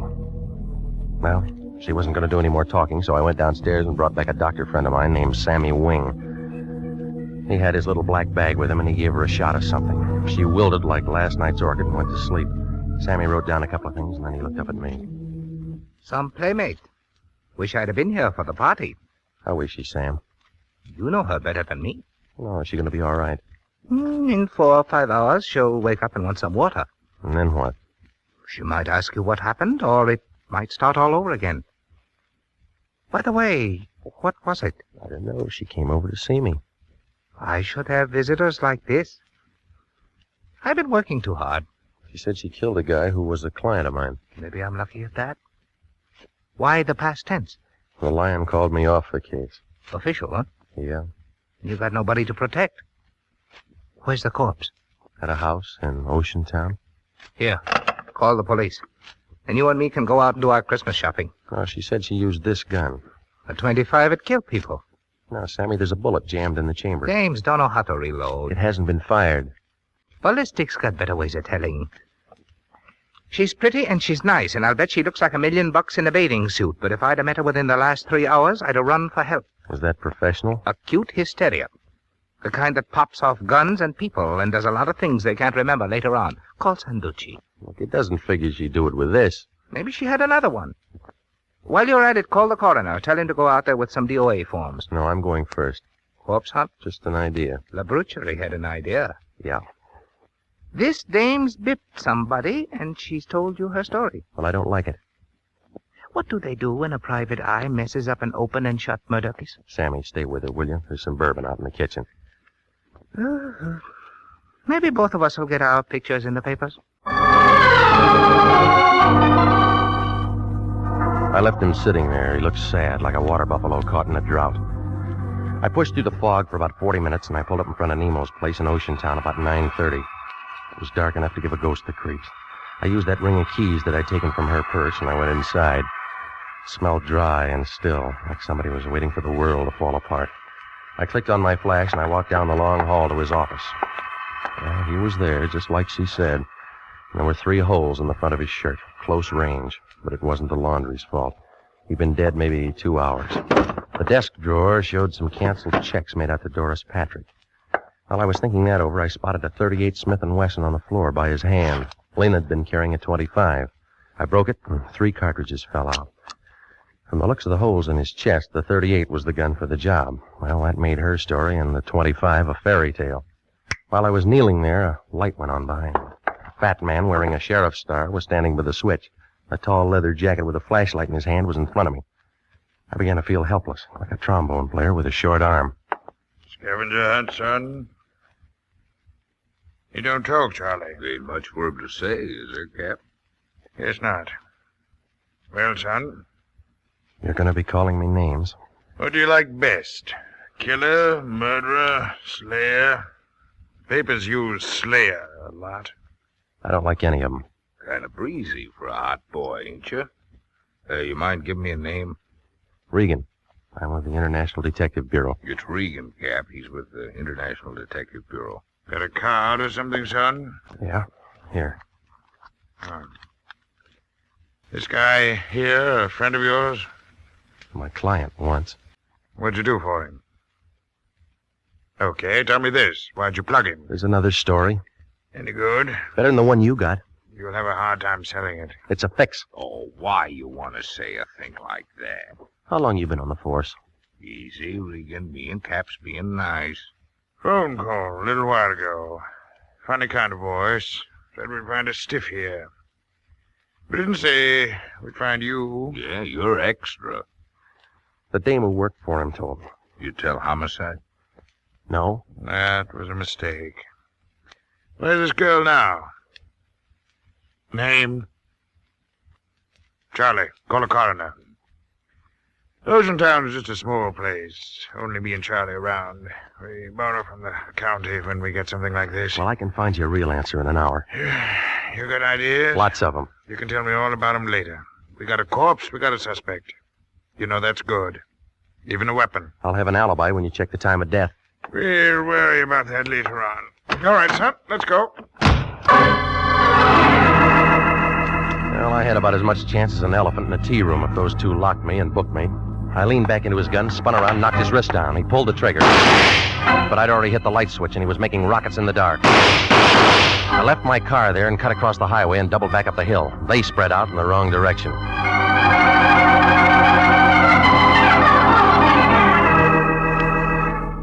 An hour later, I was standing in front of the lion's door. He was wrapped in a bathrobe big enough to keep all the silkworms working overtime. What do you want, Regan? Information. You been drinking? I've been working. That Lena Cara see you? You sent her. She called me and said she wanted to hire you for something else. After Nemo canceled the contract. Yeah, why? You gave her my address. I thought you ought to talk to her. What she want? She told me that she killed the prince. She can't do that. We got a contract. Well, it's already been done. We're in a spot. Yeah, I figured that'd get through to you. They'll be asking me all kinds of questions. Well, why didn't you think of that before you signed? What are we going to do? You're going to find out where this 25 came from and if anybody fired it. Huh? She was carrying it when she came to me. I don't want to get involved. Well, you're in it up to your ears. I went out there and found the prince. Only a 38 might have done the job. Yeah? Well, that cleans her up. Not yet. The Oceantown sheriff and a guy named Charlie are looking for me. What for? They think I know something. Do you? Not yet. There was a tip-off. Somebody was supposed to be a patsy. Where's Cara now? My place with Sammy Wing. I'm going to get a lawyer. It'll look good. All right, give me the keys to your car. Why? I got a date. Find out who fogged Nemo when we won the championship. Yeah. You'll have to give the cup back. You cheated.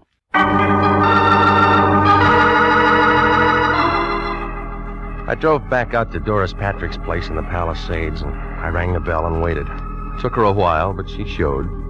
She was wearing a filmy kind of a thing that made a spider's web look like canvas. I began to feel warm, like a sun lamp on a picture set. We had a date at 9 o'clock. I broke my watch. Come in, I'll see if I can fix it. I'm great with a Swiss movement. Yeah, it shows.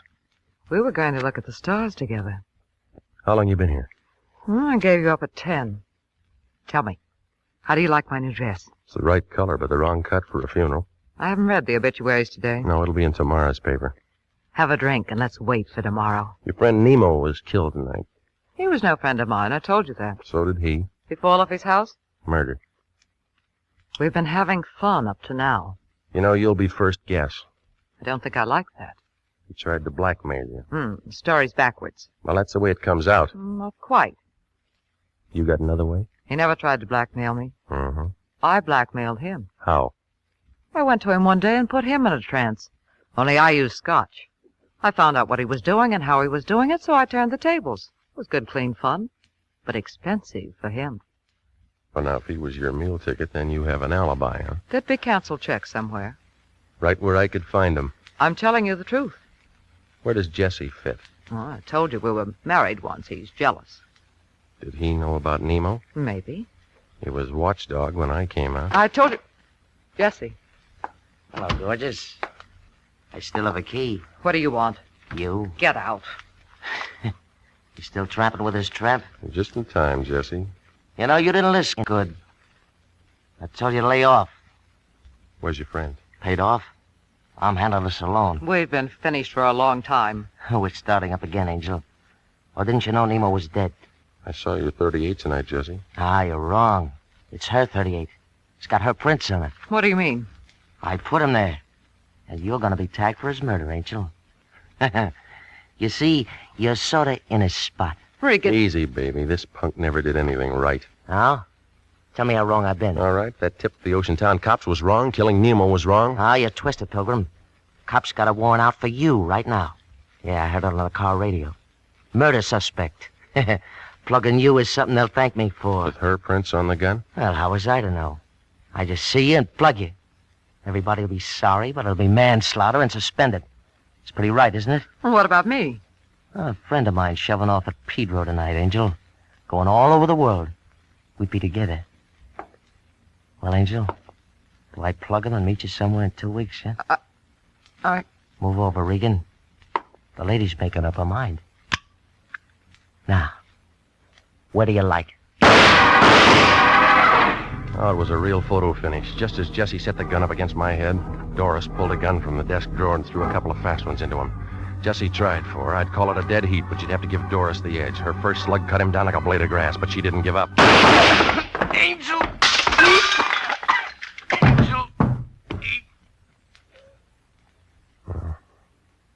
He's all used up. Never shot anyone before. You look like a professional. Give me the gun.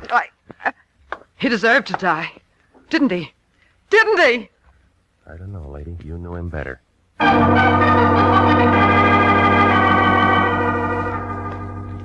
Well, it all unwound like red thread in a Levi factory. Nemo told me his phony story so he'd have a good self-defense angle when he finally got around to killing Doris Patrick some afternoon.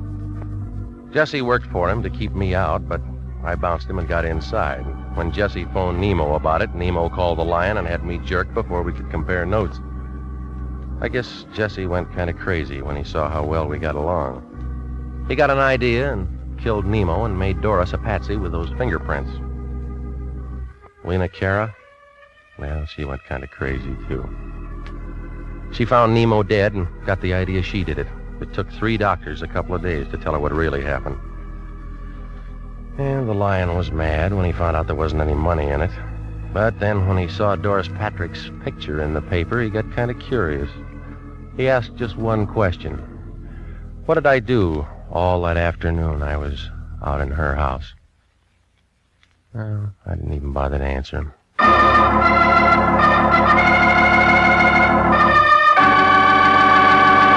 Jack Webb is featured as Jeff Regan with Herb Butterfield as Anthony J. Lyon. The story of the man who lived by the sea returned tonight by special request and was written by E. Jack Newman, produced by Sterling Tracy. In tonight's cast, the role of Doris Patrick was played by Yvonne Patey. Also heard Sidney Miller, Peggy Weber, Paul Frees, Marvin Miller, and Barry Kroger. Music for this program is by Milton Charles. This is Bob Stevenson speaking. This is CBS, the Columbia Broadcasting System.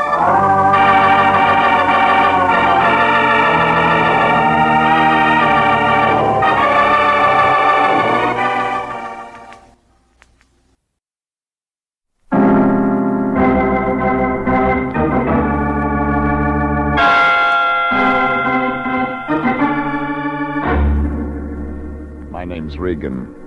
I work for Anthony J. Lyon, International Detective Bureau. They call me the Lion's Eye.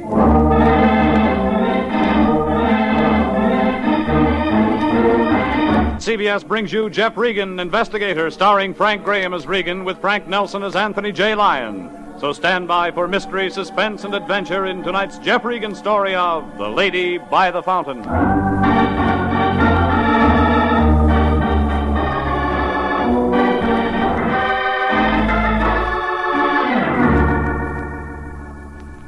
A block above Wilton off Hollywood Boulevard, there's a street called Taft.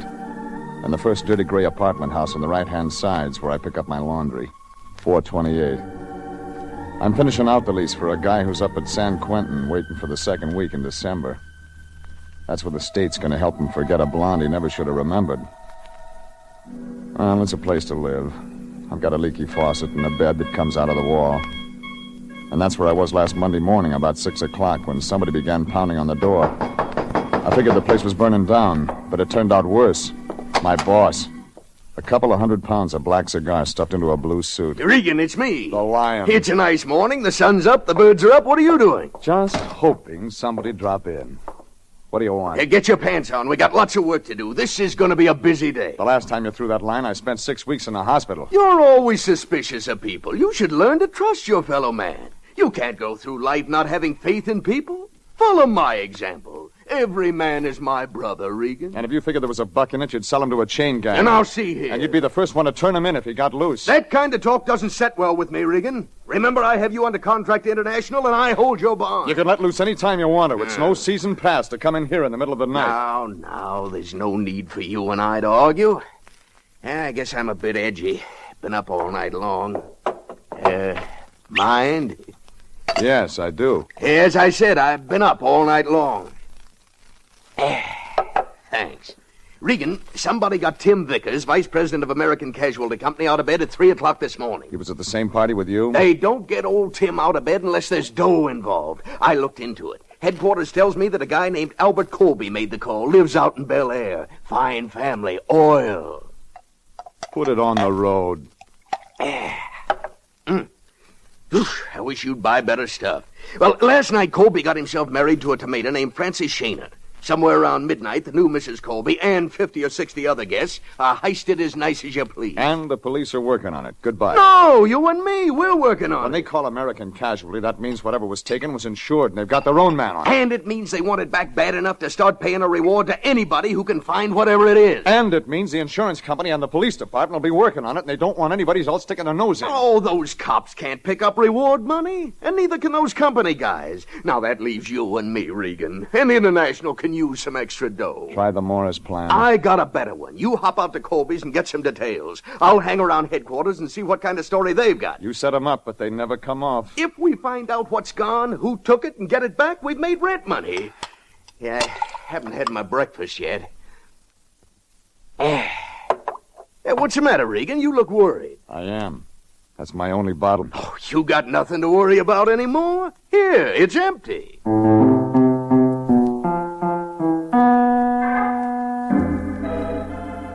Well, the lion only got as far as D in the alphabet.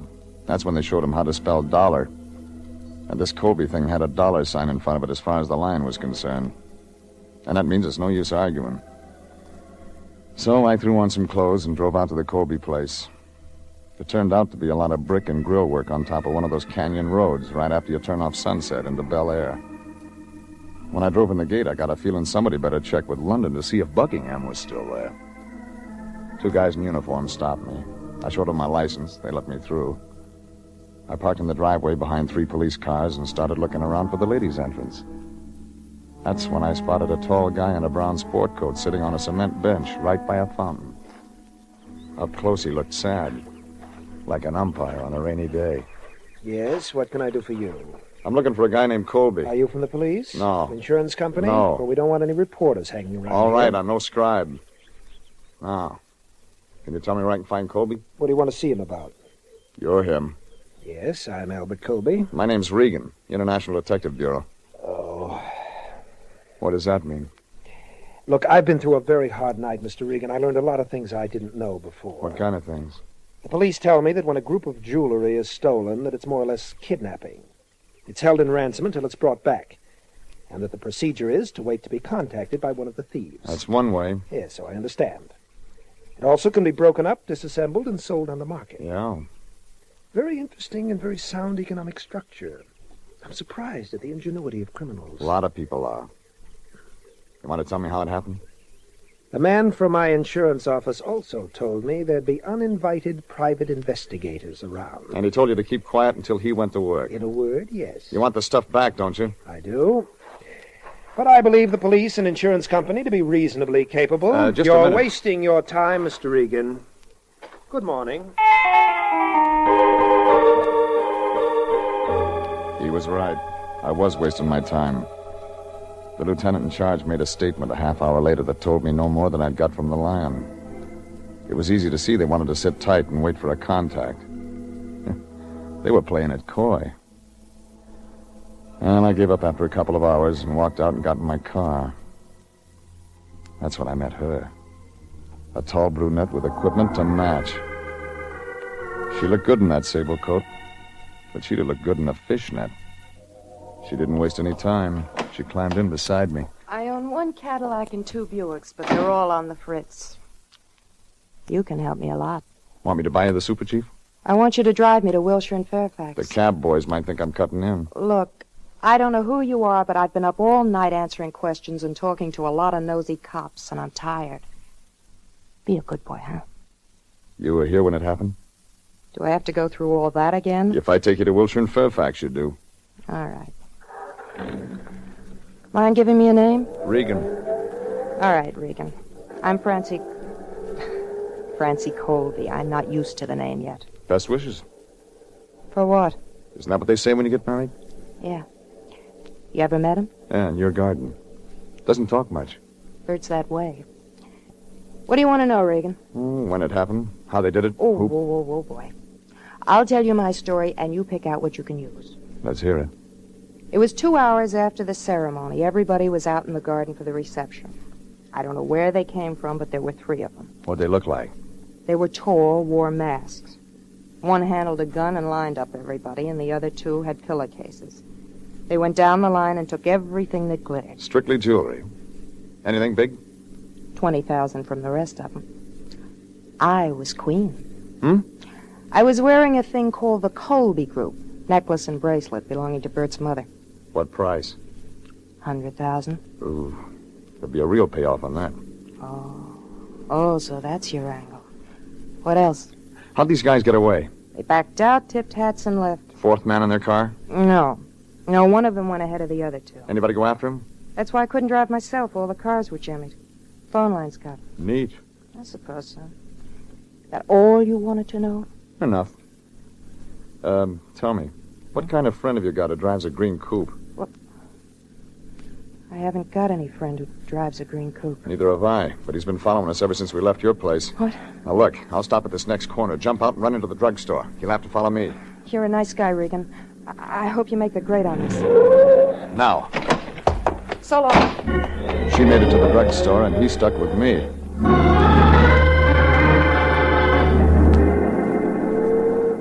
I turned right when I hit Santa Monica Boulevard, and that's when he began playing games. His front bumper tapped my fender, and I pulled over.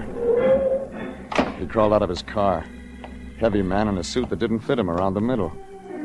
I didn't like the way he smiled. What do you think of the new Mrs. Colby? Nice girl.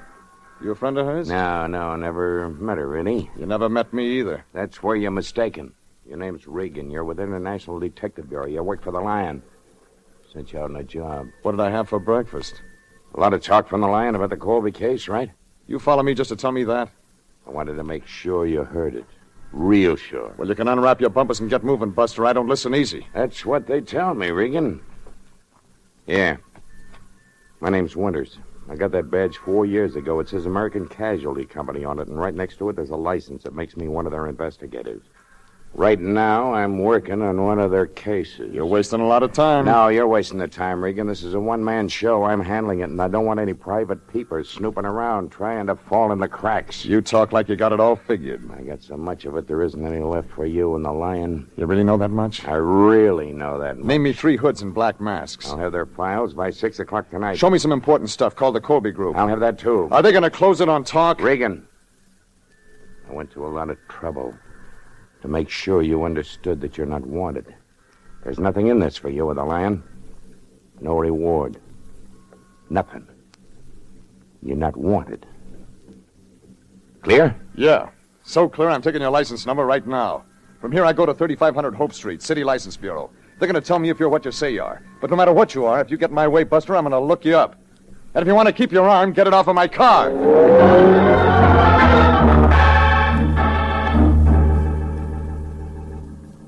And I checked on him. He was with American Casualty Company, all right. And a phone call at their office told me he'd been put on the Colby thing. So I gave up on that one. It was like trying to do a toe dance in a pair of hip boots.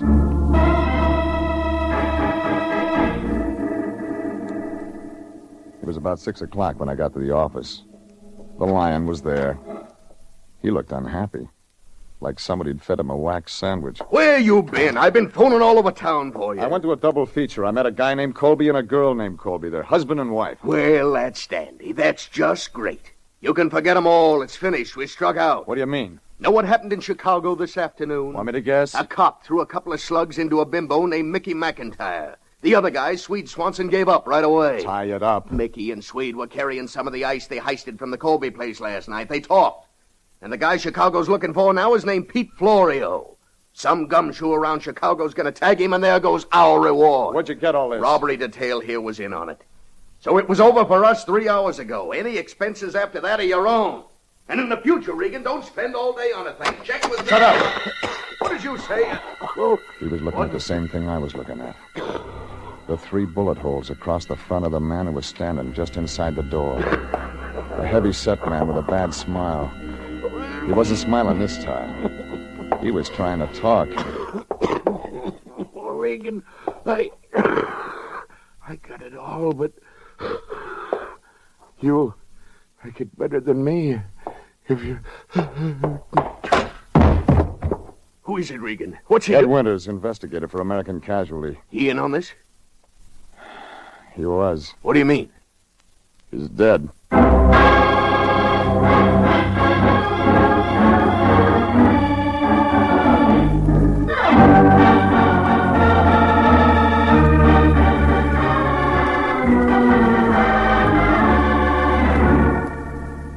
The whole Colby thing looked as phony as an undertaker in a pink derby. Colby and his wife Francie had a lot of conversation, but they didn't say anything. But the insurance investigator, Ed Winters, talked like he had something. Only didn't get a chance to tell his story. He fell in our front door loaded down with slugs. And it didn't take 20/20 vision to see that all the action wasn't going to be around Chicago, where they picked up 2 of the 3 hoods. The lion didn't waste any time. He locked the door and pulled the shades. Then he turned around to me. His eyes looked like dollar signs. Regan, this is a stroke of luck. We're in business again. You got it wrong. The coroner's office got something to do now. Look, we aren't calling up any office until we find out who killed Winters and why. You're out of your mind. Remember, there's a reward for that Colby stuff, and we can still collect with this insurance company guy out of the way. This is homicide now. Call him. And let some rookie walk into the answer? Not on your life. Regan, somebody here in town's in on this. Big. And you're going to find out who. What about him? He isn't going anywhere. Listen, we're the only ones who know about him. We can keep a secret for a while, and that gives us an advantage. He had a secret. He didn't play it smart. You realize what this can mean to us? About 5 years at Folsom. Let me worry about that. Don't you ever give up. Find out who bumped Winters, Regan, and we've won the cup. You'll have to give it back. You cheated. Once the lion smells a loose dollar, there's no sense arguing with him. It's like trying to teach ballet to a herd of elephants. Well, I went through Winters' pockets, found a billfold and a driver's license, some keys. Nothing that'd help. But downstairs, his green coupe was parked by the curb. The front seat was wet and sticky, but there was a notebook lying there. The single name, Frank Kilmer, was scrawled on the top page, and below it, Pink Lady. That didn't mean anything either. But I took it with me when I went back out to Bel Air. I found Colby out by the fountain again. He read the opening line. Hello, Mr. Regan. What do you want now? Information? All right, here's something up to date. They caught 2 of the 3 men in Chicago this afternoon. I know that much. And the Chicago police expect to arrest the 3rd one, Pete Florio, any minute. And when they arrest Mr. Florio, that will be the end of it. You make it sound easy. Facts are facts, Mr. Regan. There's another version. What is that? Inside work. I don't know what you're looking for, and I don't think I particularly care. I'll just ask you to leave these premises and not bother me nor my wife anymore. Hello, darling. I didn't know we had company. Francis, sweetheart, this is Mr. Regan. I was just telling him I didn't like him. Hello, Mr. Regan. Have you heard the news? I'm going to get my jewelry back, so things aren't so bad after all. That's what Brooklyn thought today. My, you sound vicious. I've met him twice, darling. He always sounds this way. He doesn't think the police will apprehend Pete Florio. Do you, Mr. Regan? You're a long way from the end, Colby. Well, if he feels that way, Bert, and it does happen to work out that way, you'll buy me another bracelet and necklace, won't you? Of course, sweetheart. Now, Regan, you can see how worried we both are about this whole thing. I'm certain there's nothing more for you to do. You're wrong. I got 2 things to do. Yes? Find out who Frank Kilmer is and look up the Pink Lady. Good night. Just a minute. You have to swing wild in the preliminaries. Colby and his wife figured to be in on the main event. I started with the phone book. It didn't turn up a Frank Kilmer, but it did show a Pink Lady nightclub in San Marino. It wasn't much. There was a little pale guy playing piano in one corner. Figured he'd never been out for a music lesson. I put the question to the bartender. Nope, never heard of a guy named Frank Kilmer. Just got here from Cheyenne myself. Worked at the frontier for 4 years. Nice place. Yeah, sure. Anybody else might know? I don't know, Pilgrim. Why don't you ask somebody? Oh, ask her. She's the cigarette lady. Kitty. Oh, Kitty. Yeah, Tom, what is it? Oh. This is Mr. Regan. Yes, Mr. Regan. He wants to ask if you ever seen a guy named Frank Kilmer. He don't know what he looks like. Oh? See? She don't Tom, know. why don't you go crack some ice? We got plenty of ice, Kitty. Enough ice to last It's going to be a hot night. Beat it. Oh, all right, Kitty, all right. And the music ready. You know the other guy, Mr. Regan? Maybe. What'd he look like? He had a name, and he paid for his information. Yeah. His name was Winters. He was around this morning, knocking on my door. What do you want to know? What you want to know? About Frank Kilmer. Go ahead. I'm listening. Wait a minute. Is Frank in trouble? He's a name on a scratch pad to me, lady. I don't want to get anybody in any trouble. Just tell me what you told Winters, okay? I met Frank 2 years ago. We used to go out once in a while. Then, a little over a year ago, we didn't. What happened? He met somebody else. Yeah. He met somebody else. Who? A singer named Francie Shaner. Uh-huh. They picked up together, Frank and Francie. They were lousy, Regan. I hated her. Then what? They went over to Las Vegas one night and got married. When was this? Over a year ago. I haven't seen them since. But I saw Francie in the paper last week. All about her marrying some guy named Colby. What'd Kilmer do for money? Funny, I don't know. He had money sometimes, and sometimes he didn't. I lent him some. Why? Does the name Pete Florio mean anything to you? No. Should it? Mickey McIntyre? Swede Swanson? Thanks, Angel. This helps. Regan, you meet lots of people. Maybe you understand things. Like what? Like why she'd take him away from me and then not use him. Why would a girl do a thing like that? I don't know. Maybe she did use him.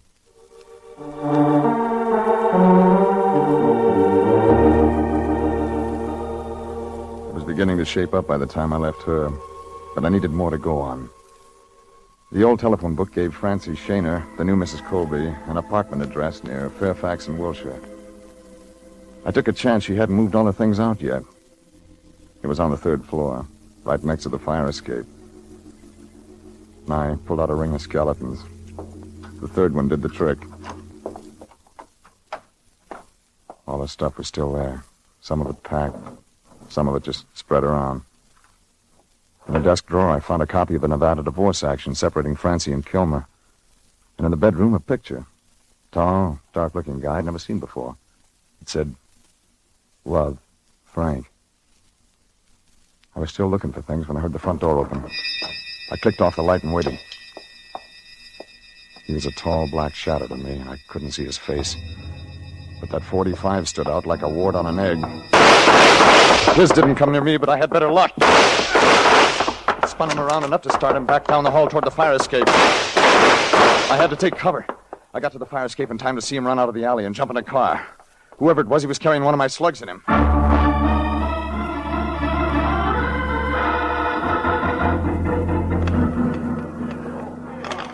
The place was beginning to crawl with people. I went back inside. I figured I'd better check with the lion before I started explaining to the cops.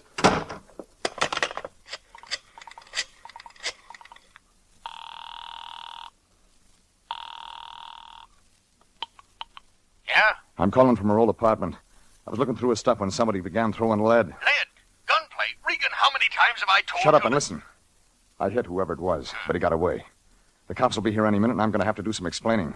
And when I tell it, they'll want a story from you about that stiff in your office. Now, look, Regan, we're about at the end of this thing. What do you know? Francie once had a boyfriend named Kilmer. She married him, divorced him. But that Kilmer, doesn't... not Frank Kilmer. Give it to me. Pete Florio has an alias. It's... Frank Kilmer. I left my card with a skinny guy in blue pajamas so they could find me for the quiz games down at headquarters.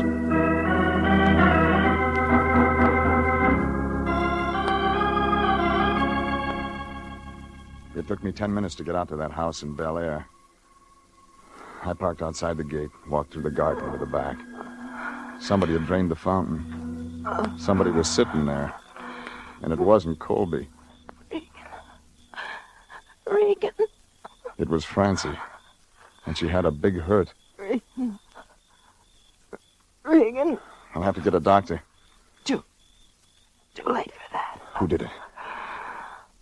Pete Florio. He thought I tipped Chicago. But you don't know. I know you were married to him when his name was Frank Kilmer. I know you worked this thing out with him. You killed Winters? Who's that? This is no time to lie. All I know is Pete and I worked out the heist. I wore the jewels that night so he could get it. Only he didn't take it. He hid it in the fountain here. Yeah, so Pete could come back for it after he straightened out with those other guys in Chicago, huh? Yes. But it didn't work that way. Regan. Where is it? Did Pete...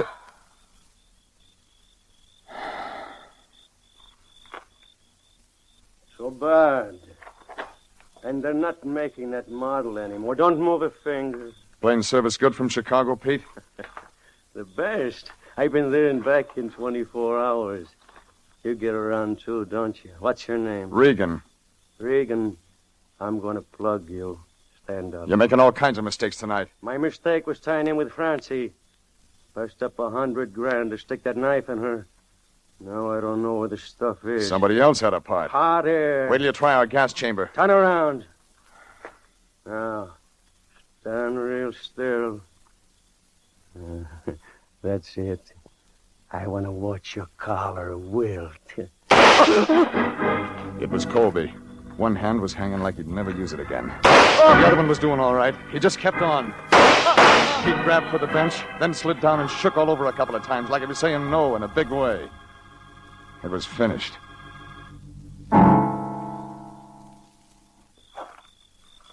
He was going to shoot you, Regan.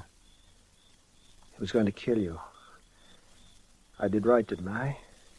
I did right? Yeah, you did fine. You saved the state some expenses. Give me that gun. Yeah, here. Same one you used on Winters? Yes. He came to me for money. He found out the same thing I caught you finding out. That my own wife had planned to steal from me. How did you tip to it?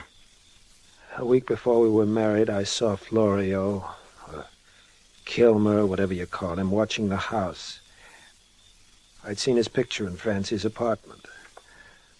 I found what they were planning. I listened in on the phone. And you wanted him to get away with it.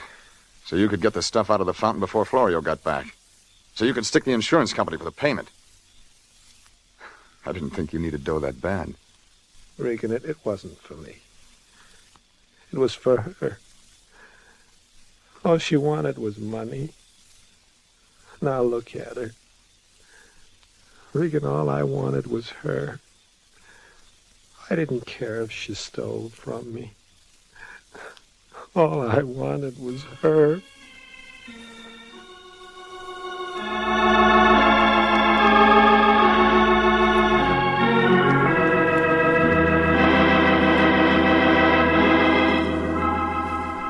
The Lion and I spent the next 36 hours at headquarters trying to explain away that stiff in our office.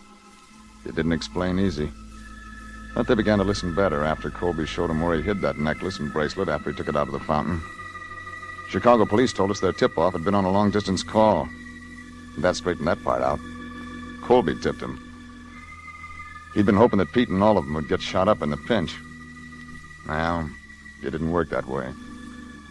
When I got back to the office, the Lion was sitting there. He looked sad, like a derby entry with a broken leg. Regan, I just got terrible news. We aren't going to get a reward. I knew that when I turned in Colby. The stuff never left the premises. Oh, we fouled out on a technicality. And I worked so hard. Sitting here with that stiff must have kept you real busy. It's your fault. You should have let Florio or Colby or somebody walk out of there with that stuff and then nab him. Is money all you ever think about? What else is there to think about? If you got it, you're okay. If you haven't got it, you're a bum. Well, you can find somebody else to go around trying to make a gentleman out of you. I quit. You what? Oh, now, just a minute, Jeffrey, please. Let's not fly off the handle. I'm just upset, that's all. I'm not myself. Yeah. Why, International couldn't get along without you. I couldn't get along without you. You're like my own son. I'm an old man, Jeffrey. You sure are. The rigors of the business, the scars of the battle are heavy with me. Jeffrey, I need you. Oh, sure. You'll stay? Yeah. Good. Here, stop by American Casualty on your way home. Give this to Tim Vickers. What for? For 2 days' work. Even if we can't collect a reward, we got something coming. You never learn, do you? That's a legitimate bill. Didn't I stand guard over the body of one of their agents all day long? I charged them union rate. What? The pallbearers are organized. It's a branch.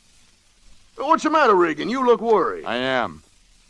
I'm just wondering how they're going to explain you in the time capsule.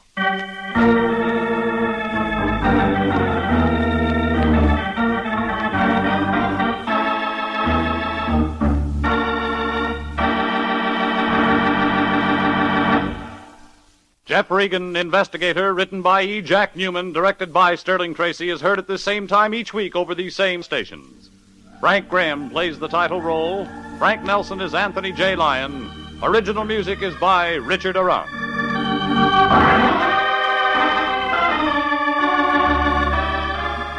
Be with us next week at the same time for another story of suspense and mystery and adventure with Jeff Regan, Investigator.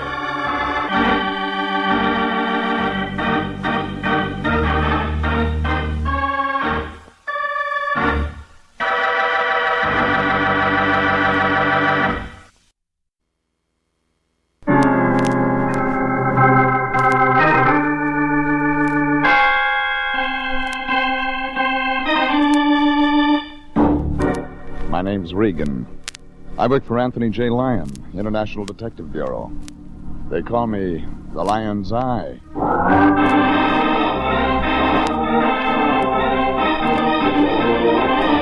Jeff Regan, Investigator, starring Frank Graham as Regan with Frank Nelson as Anthony J. Lyon. So stand by for mystery and suspense and adventure in tonight's story of The Man in the Church.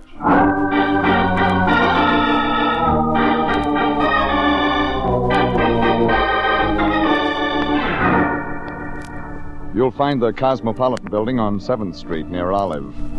A pile of white granite holding up a brass clock that hasn't kept time since 1932. That's the year Anthony J. Lyon, the guy I work for, took out a 30-year lease on Suite 308. You can't miss it. Right after you get off the elevator, the International Detective Bureau.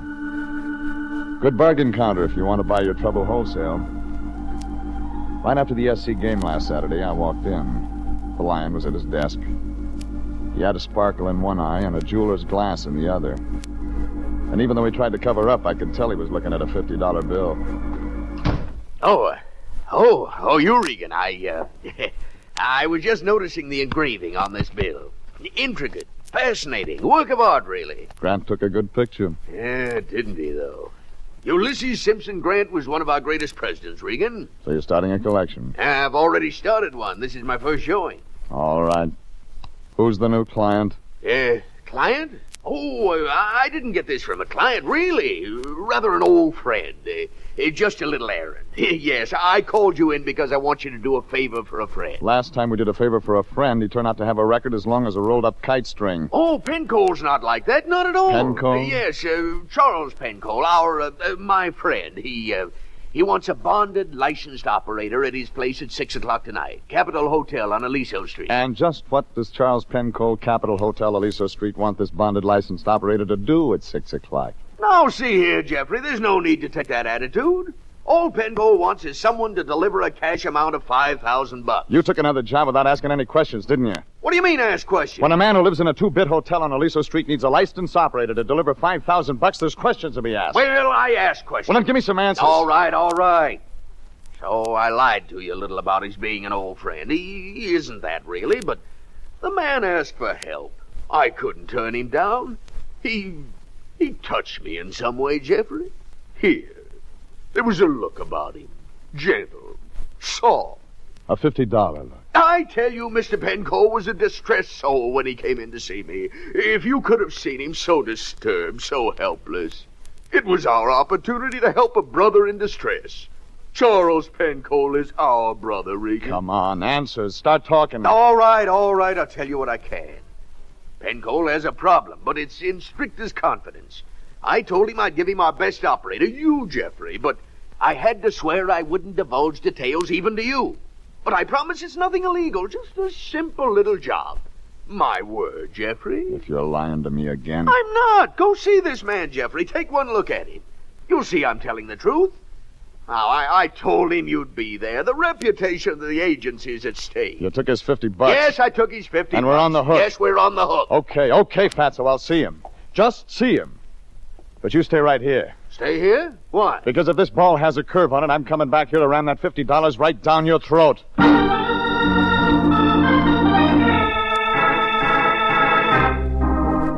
Well, the lion had put on a good act, and I went for it again.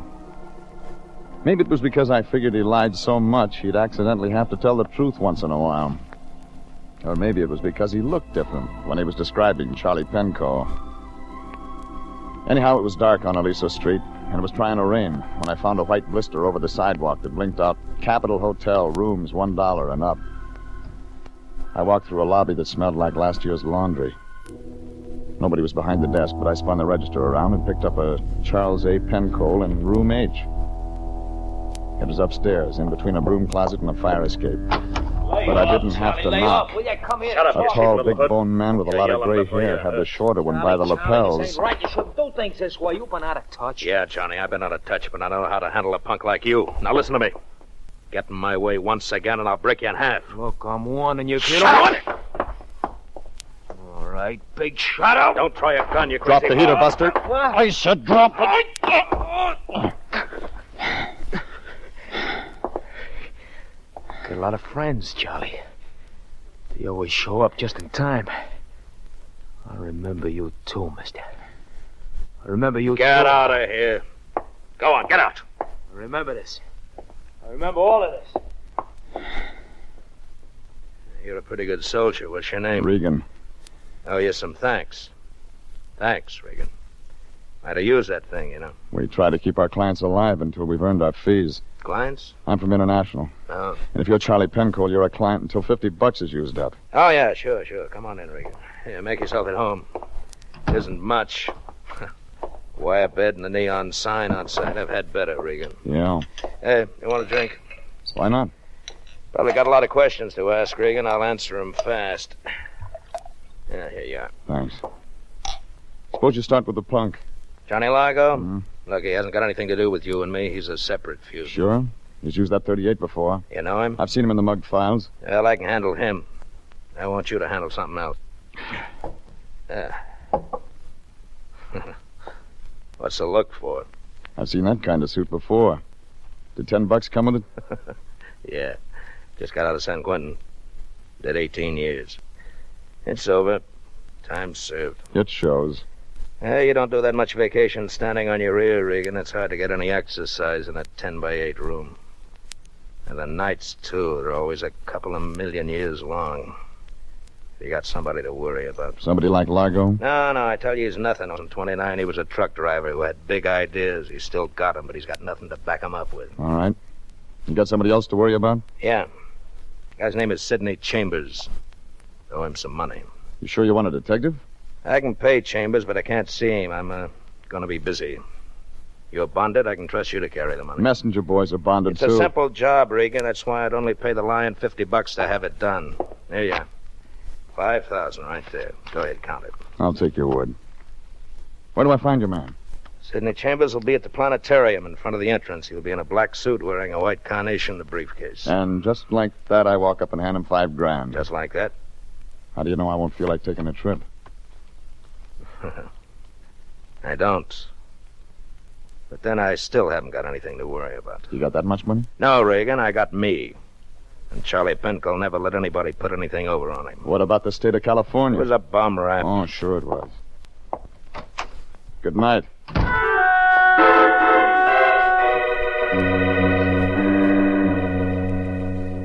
I left him sitting there.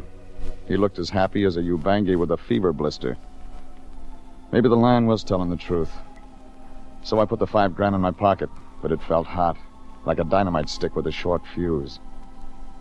It was 10 minutes to 8 when I parked in front of the planetarium. A little guy in a black suit was standing at the entrance looking at his watch. I was afraid he was going to get trampled, but the briefcase and white carnation saved him. Doors will be closed at 8 o'clock. All those wishing to listen to tonight's lecture and answer. Going to the lecture?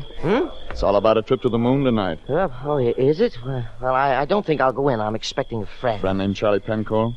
What? Penco. You going to meet him here? Yes, but you can't be Penco. You're much too young. That's right, I'm not Penco. I don't understand, Mr. Regan. Oh. Mr. Penco promised me faithfully he'd meet me here tonight. You had parents, didn't you? Name? No.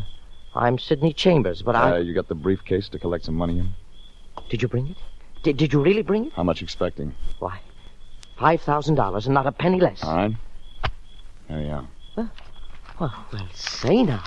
Say It's now. all there. It certainly is. It certainly is. It most certainly is. Yes, indeed. Thank you, Mr. Regan.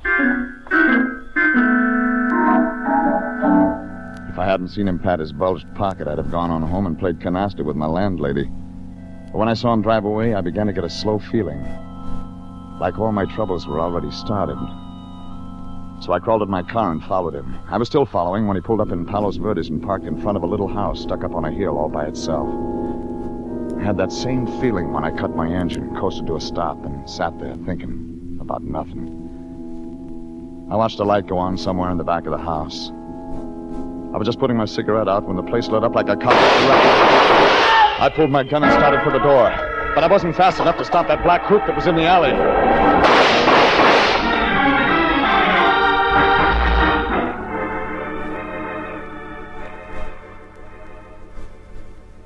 I found Chambers wrapped around the dining room table.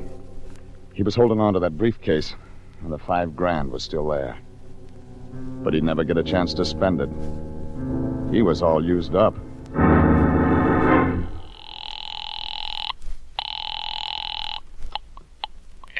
J. Lyon speaking. You better have something good to say, Fatso. Regan, where you been? I've been looking all over. You know where I've been. I called the Capitol Hotel, but no one answered. Listen, Regan, I don't want you to take this job. I took it 3 hours ago, and now I need those answers. Answers? You told me Penco had filled you in on the background of this thing. Well, it's time you shared secrets with me. Regan, I can't tell you anything. You'd better.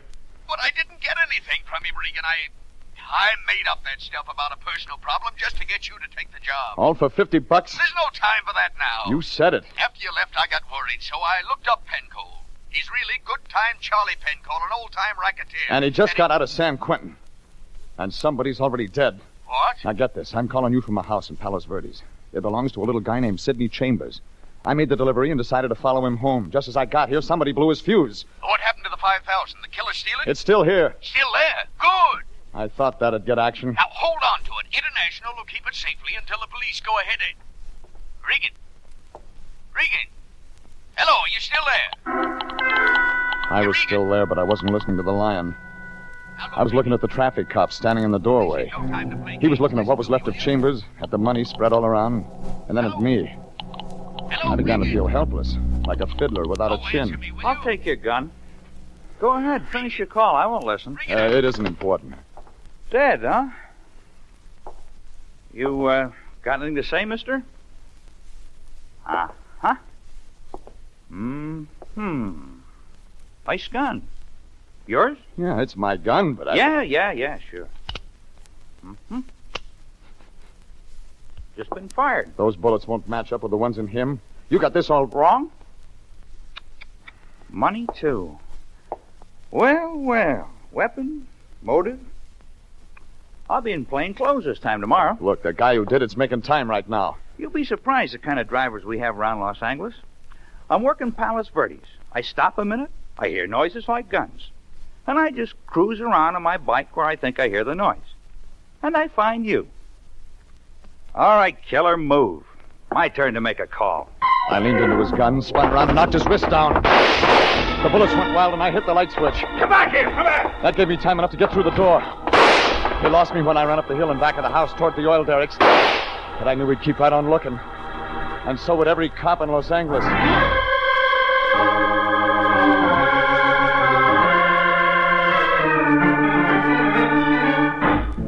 I had as much chance as a snowball in a Turkish bath. None of it made sense. I delivered Penco's $5,000 to a little guy named Sidney Chambers. And before I knew it, a question mark in a black coupe blew out Chambers' life. But he left that $5,000 scattered all over the place. And an eager cop who likes double-breasted suits tagged me for the job. When I broke away from that cop, I knew I'd have to get some answers. I made my way back downtown and dropped into the Capitol Hotel. Any key fitted room H. It was as clean as a bookie's stall when a long shot comes in. No Charlie Penco, nothing. The newspaper clipping on the dresser with an ad on how to handle your muscles on one side and part of a society column on the other meant nothing. But the knock on the door had possibilities. Charles, are you in there? Are you asleep? Charles, She was a tall, gray-haired woman in a fur coat. She didn't look like Penco's kind of company. Oh, I'm so sorry. I thought this was Mr. Pencall's room. He's left town. Maybe I can be of help. No, I'm sure you can't. I just made a mistake, that's all. I'm sorry I bothered you. I'm terribly sorry. Please forgive me. Well, just a minute. Relax. You can see her later. Inside. Wait a minute. Come on in, boys. Come in. I wanted Charlie, but you'll do for now. You got a parade permit, Largo? I don't need one. This is going to be a quiet little party. You and me and my friends this time. Don't they talk? Sure. Sure they talk. Boys, there's a friend of Charlie Penco. Hello. Hi. You see? All right, friend of Charlie Penco's. We had all the introductions. Now let's have a party.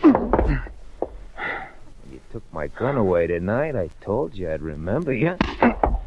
This is gonna be fun. Hold him. Now, here we go with feeling.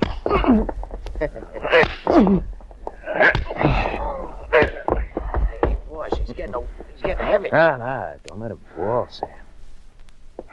Just getting a good start.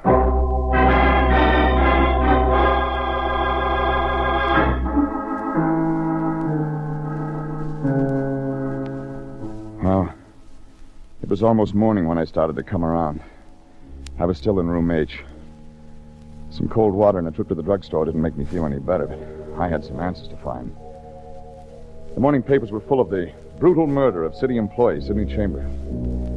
They'd run on to tell how he worked in the Hall of Records. My name was in the article. They'd matched the bullets, and my gun didn't figure. But Homicide had wanted some answers, and I didn't have any to give them. I started with that clipping I'd found in Penco's room. Wasn't much, but it had names. Something about a Meredith Gibbons and a Donald Townsend getting married.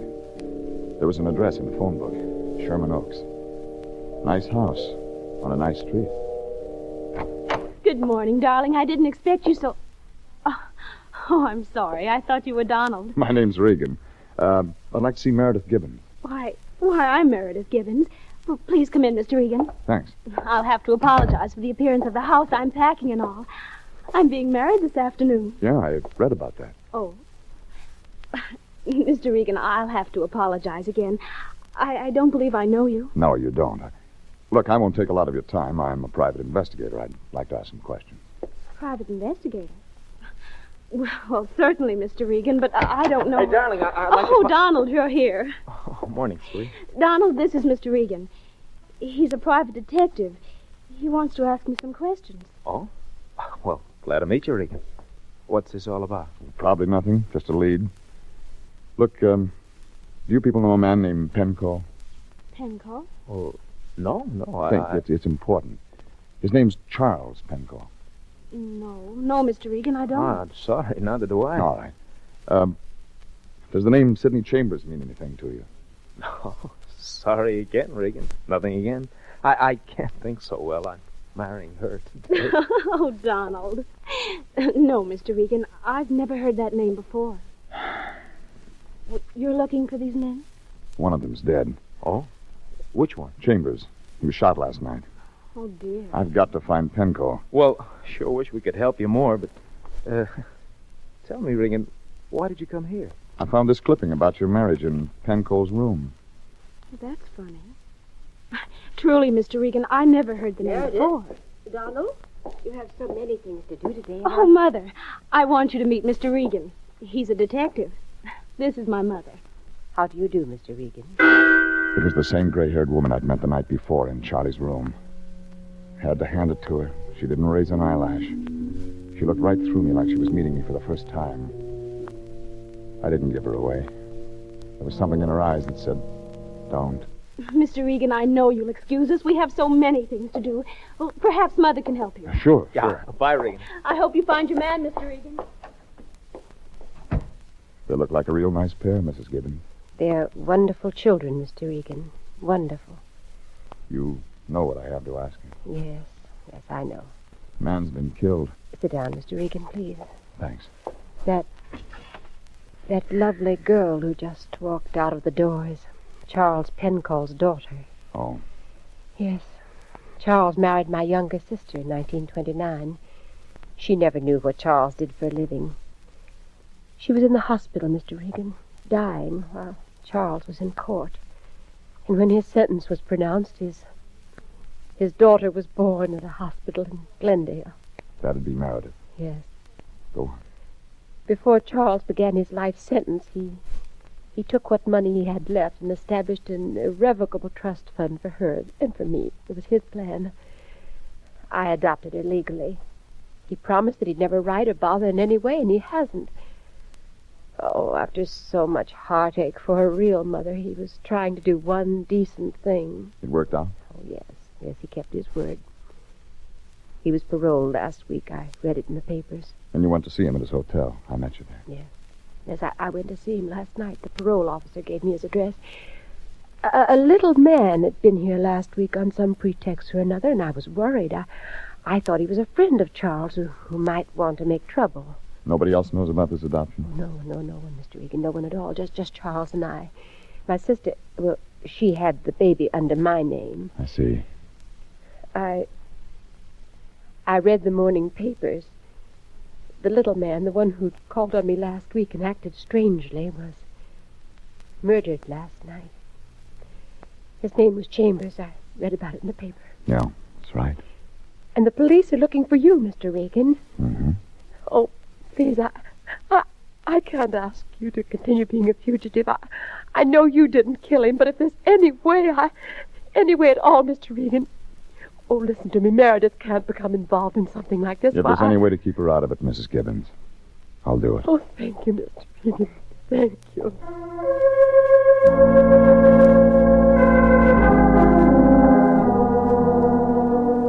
When I left there, I had a pretty good picture of the whole thing.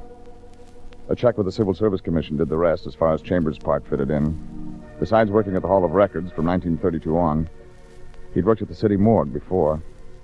And before that, the county hospital as an orderly. And before that, a private hospital in Glendale.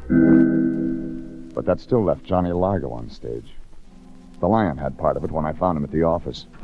Regan. Who'd you expect? Never mind. Anybody see you? You're a hot boy. You know how I got that way. I know, but those things will happen. Where's that $5,000? A cop on the Palos Verdes division is looking at it. Huh? Don't you read the papers? They're looking for me. They want to talk to me about a murder. Oh, and I wanted to see how that much money looked all at once. What have you been telling Homicide? That I don't know anything about it. Well, maybe I better make a call. Now, look, Jeffrey. We've got to find out who tagged Chambers. It's the only way we can square ourselves with Homicide. You afraid of that jailhouse coffee? Oh, please.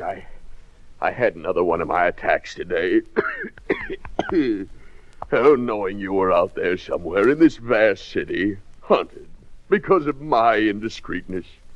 Jeffrey, I've done you wrong. You're going to drown in those tears. Oh, now, please, find out who killed that poor man Chambers. Square yourself with the police. Make a clean breast of everything. Well, then you start giving me more answers. I'll help you in every way I can, Jeffrey. All right, where does Johnny Largo tie in with Charlie Pencole? Largo? Oh, it's an old-time feud. I went through the 1929 morgue files. Largo tried to kill Pencole over some money or something. He claimed Pencole held out on him. Nothing else? Nothing else. Why, you got a lead? What does Largo do now? He runs a joint in Gardena that fronts for a roulette wheel. Hey, where you going? To try my luck. By the way, what happened to your face? It got stepped on. Somebody had big feet. Yeah, 6 of them. Bye. I knew I was coming into the home stretch. I made Largo's place about 3 o'clock that afternoon, but I was too late. 3 squad cars were piled up in front, and the morgue wagon was there. I checked with the driver, looked inside, and saw that their customer was Largo, He was extremely dead. It was easy to see Penco was making the rounds. First, Chambers. Second, Largo. He figured to have one more stop, and I found it. That black coupe was in front of St. Anne's Church in Sherman Oaks. Inside, Meredith Gibbons and Townsend were kneeling at the altar. There were a lot of people watching. But the one I was interested in was the guy in the dark suit. He was standing in the back. Hello, Regan. I came to get you, Charlie. Yeah, I figured you would. They don't like murder in this state, no matter what it's for. And the state doesn't know Chambers was trying to buy that kid up there out of her life. So to keep your daughter from knowing who her old man was, you hired me. So you could get a line on Chambers, follow him, kill him. He was just a name on a phone to me. You had to tag him for me. It's the only way to treat him. Somehow he knew she was my kid. He had all the facts for blackmail. He waited 18 years to trap me. Largo was just a sideline. He was until he found out I'd killed Chambers. You see, he was following me that night in Palos Verdes. So you traded one blackmail for another. Yeah. And no way out. We'd better go, Penco. Now, just a minute, Regan. I want to see you walk.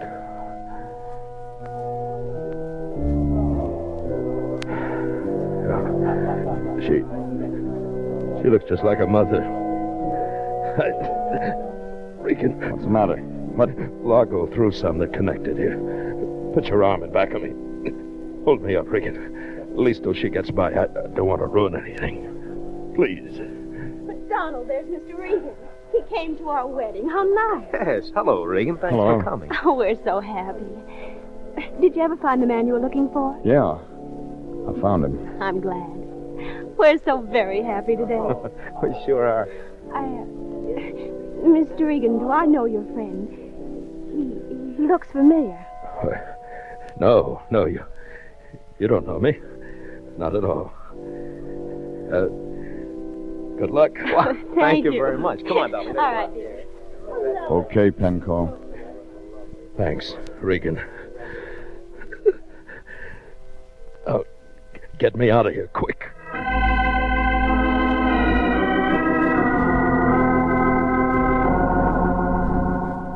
There were 4 of Largo's slugs in him. He died in the ambulance. Homicide knew about the old feud, and that satisfied them why Penco killed Johnny Largo and those 2 hoods. But they were bending their eyebrows trying to figure out why Penco killed Chambers. I didn't figure it was up to me to explain it.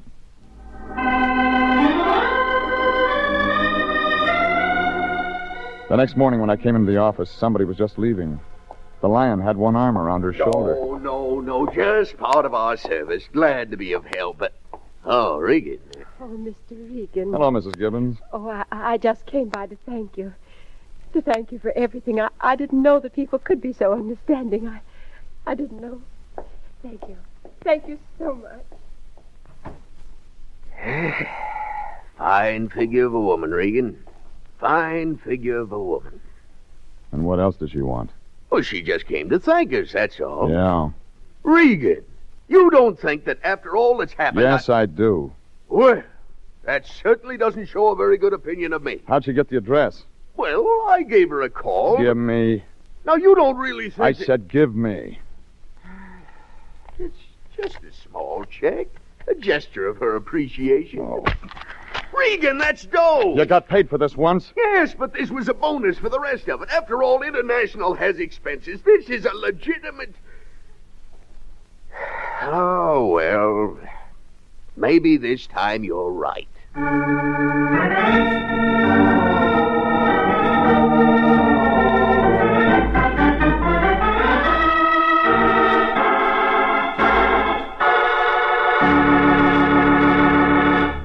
Jeff Regan, Investigator, is written by E. Jack Newman, directed by Sterling Tracy, and stars Frank Graham as Regan with Frank Nelson as Anthony J. Lyon. Original music is by Dick Arant.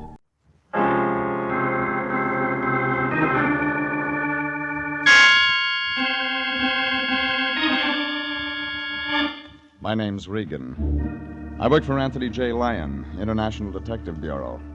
They call me the Lion's Eye.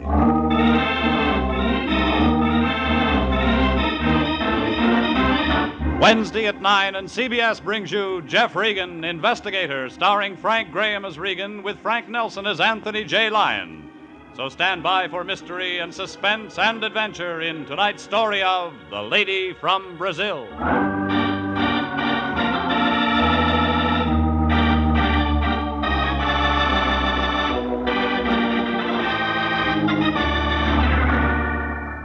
Her name was Irene Santino. The lady from Brazil, the Lion called her. He figured it for an easy trace job, something for missing persons, only when we do them, the Lion gets paid. Yeah, the program said it was simple. Except before we wound it up, there were a couple of added attractions.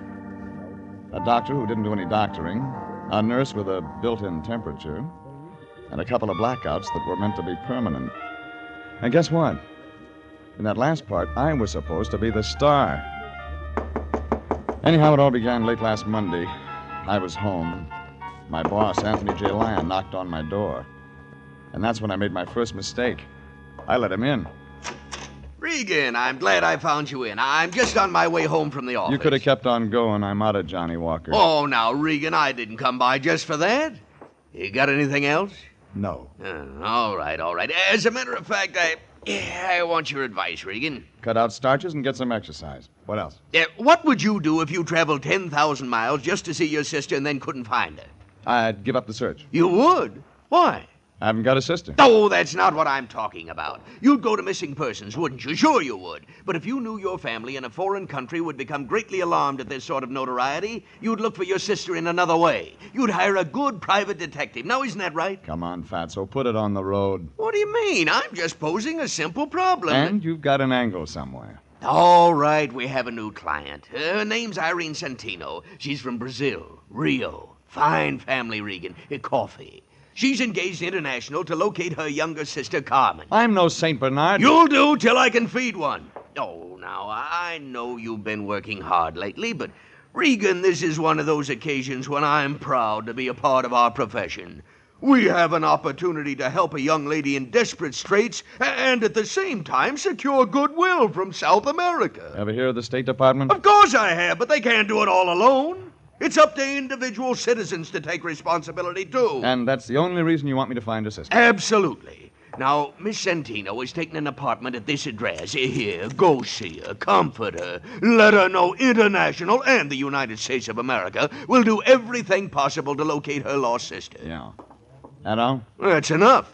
What'd she pay you? $200. That's a lot of green to get in advance. Well, she insisted. She's very anxious to find that girl. Watch out her check doesn't bounce. It won't. She paid cash.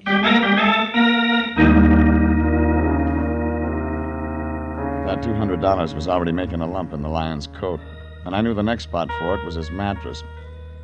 Well, maybe that's the reason he's a bachelor. I left him in my place and drove over to the address he'd given me. It was one of those Beverly Hills apartments with a long, glassy look, like a greyhound with a sore stomach.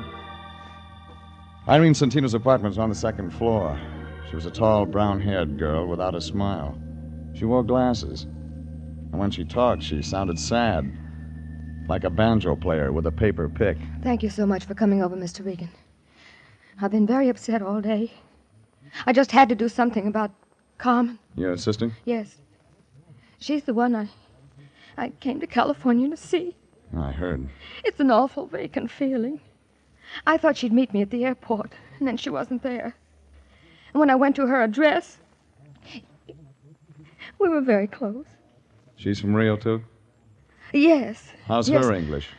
Well, the same as mine. We were both educated in the United States. You older than Carmen? Yes, 2 years. She's 25 now. Carmen left home a year ago. She's always been very independent. And, I received this letter from her a few days ago. It was the first word since she left home. You came this way? Yes. No envelope? Oh, I threw that away. She wrote her address there at the end, and I didn't see any need for keeping the envelope. And she wasn't at this address? There isn't any such address. What does Carmen look like? Well, I gave her a snapshot to Mr. Lyon. Didn't he give it to you? He forgets things. Well, no matter. I have another. Of course, it's old and not very good. I think it's right here in the suitcase. You'll pardon things strewn all over. I haven't had time. Oh, here it is. Here. There you are. See. She's blonde? A little lighter than mine. The same height, too. We used to wear each other's clothes. Oh, Mr. Regan, you will be able to find her, won't you? I don't think you want me to. Mr. Regan, are you trying to be funny? You hand me a snapshot so old it could be anybody, and a letter that says nothing, and you want me to turn up a blonde. But I thought those would be leads. She mentions the name of her doctor. Is he the man? Man? She left home a year ago. She wasn't following the crops. There was a man in it. I've got to have it all, lady. All right, all right. There was a man. His name was Frank Martin. Carmen met him once in Mexico City. She thought she was in love with him. He lives out on Laurel Avenue. You talked to him? No. But I asked questions around. I'm completely satisfied he knows nothing about it. Perhaps if you'd see the doctor, my sister mentioned... You want me to find your sister? Yes? But you don't want me to see this Frank Martin. I didn't say that. You didn't have to, lady. Okay. You'll get a report when I've got something. Oh, just one more thing. What's that? How long did you stop off on the way to shop in New York? Why? What makes you think I'd do that? When you leave your clothes strewn around the label show. There's no Saks Fifth Avenue in Rio. When I walked out, her mouth was wide open like she was trying to scream. Only nothing came out. I hung around outside the door for a minute to see if she'd use the phone, but nothing happened. I looked up Frank Martin in the city directory and drove over to Laurel. A 2-story apartment building the color of a bride's blush. It was wrapped around a swimming pool. Too small for people and too big for birds. Martin's name wasn't on the mailbox, so I looked up the manager. You don't know me, do you, Pilgrim? Well, I just got I here. played the Palace in 26. Oh, them were the days. Write it up and sell it to the movies. Them slobs. Central Casting called me in 4 years. Got a card? Afros, SAG, and the Musicians Union. I play French horn. None of them call me. I figure it's television. No union yet. I'm looking for a man named Frank Martin. Now, look, if you got trouble, stay away from Frank. He bruises easy. And you're just a mother to He's a nice laddie. Now, remember what I tell you. Sure, sure. All right. Come on. I'll show you. Thanks. That's him. Up there. He stays in one key. All the time. A low one. You said that once. Well, here we are. You know, I kind of like you. You get around. Ever run into Mervyn Leroy? Not yet. If you do, mention my name, will you? Sure. What is it? Just say that Trixie Finnegan was asking for him. He'll remember old Trixie. How could he forget? You're not a woofing, you know. Come on in, it's unlocked.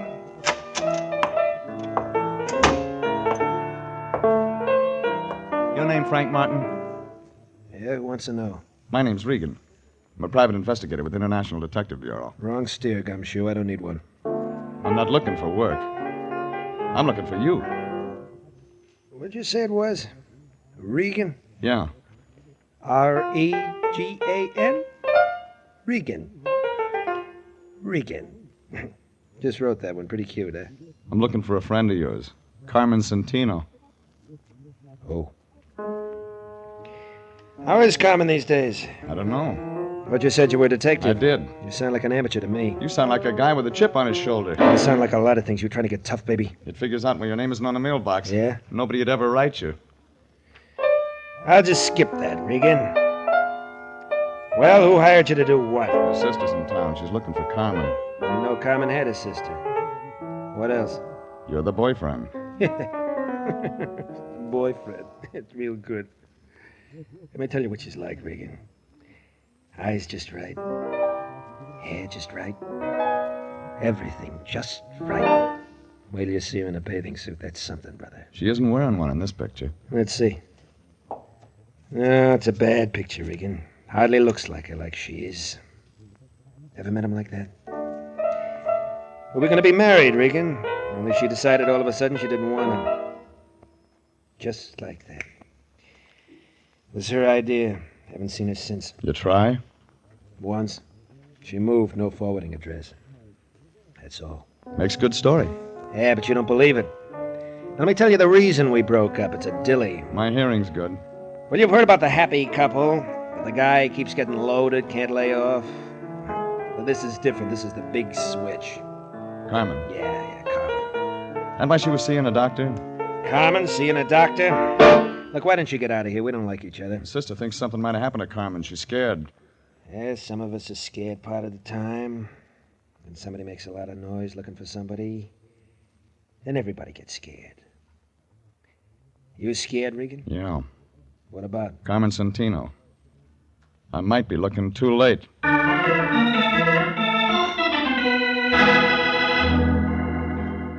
Well, what he gave me filled in the cast, but the plot wasn't getting any clearer. So I looked up the doctor Carmen had mentioned in her letter. His name was Kingston, and the only address was a place out in Encino. It was a ranch house spilled all over the top of the hill like whipped cream. Figured he was getting oversealing for his pills. I parked my car by the gate, followed the flagstones up to the front door. When I pressed a button, I heard something that sounded like chamber music. And then a blonde girl wearing a red dress that must have been riveted on opened the door about the middle of the second chorus. I like blue serge. Has an effect on me. It's the only thing in the closet. You fill it out nice. But you don't look sick. I want to see the doctor anyway. Come on in, we'll talk about it. You are tall, Mr. Regan. Regan. Who are you, Florence Nightingale? I hold the doctor's stethoscope. My name's Vivian Lytell. Mind telling him I'm here? He's busy. He just opened another bottle. Well, I'm right on time. Oh, Rex isn't sociable like me. He drinks alone. He gets more that way. Let me entertain you. Easy, Angel. I don't know how to fix a fracture. I've already got a man who can do that. I want one with brains. What's the matter with the doctor? Keeps his in a bottle. Hasn't used them for a long time now. He's done all right. This? He'd be selling papers if his wife hadn't left him a good insurance policy. Don't you like his money? Oh, don't get me wrong. It's just that the girl has feelings, too. Yeah, they show. I'm glad I met you. We're going to have some nice afternoons. I thought you worked for a living. Got lots of free time. Besides, I should have at least one outside interest. Keep looking. You'll find one. You smile good, but you talk nasty. I only came to see Kingston. Well, there's always the phone. Call and make an appointment. Now, get out. Oh, Vivian, about... Oh, I didn't know you had company. I'll talk to you another time. Just a minute, Doctor. This is Mr. Regan. Huh? He's your company, but he doesn't have a business card. Oh. Well, look, Mr. Regan. I'm no longer in practice, just doing research on my own. I have all the medical equipment I can use. I turned all my patients over to another doctor. I know one you forgot. Well, tell me who. Carmen Santino. Carmen... Go ahead, Vivian. I'll speak to Mr. Regan. Watch yourself, Rex. He doesn't know how to be nice. Only take a minute. I'll crack some ice. You'll need a drink. She's a very fine nurse. Yeah. It's a nice uniform. Well, working on my own, very casual. You said I had a patient named Carmen... What was that? Carmen Santino. I'm afraid you're mistaken, Mr. Regan. Who told you that? Well, I read about you in a letter. That must have been another Kingston. There's only one with a license. You're a relative of the girl's? Friend.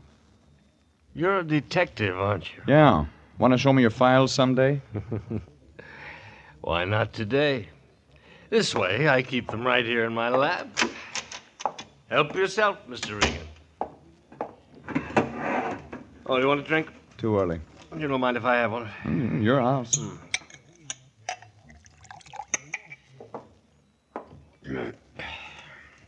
Didn't find anything? Not under Santino. She could have used another name. No, that's possible. When was I supposed to have treated her? Well, about a year ago, according to this letter. Here, this is a picture. No. Oh. I've never treated anyone who looks like that. Sure. Positive. What was her illness? Might have had something to do with that stuff you're drinking. They die from it sometimes. I see. You can't see it from this window. But just over the hill, my wife is buried. I had special permission from the county, of course, bury her on my property. She was a great comfort to me. We were very close. I haven't been the same since she passed away. And that is why I am no longer in practice. I didn't ask for that. Oh, but you did, with your eyes. You're a strange man. Do you enjoy making a living this way, prying into other people's lives, searching for what is best left alone? Still here, Rex? Yes, Vivi. He's just leaving. You can find your way? Yeah. Bye, Blue Surge. You're a real disappointment. Don't give up. I'll be back. Don't bother, Regan. The doctor will be out.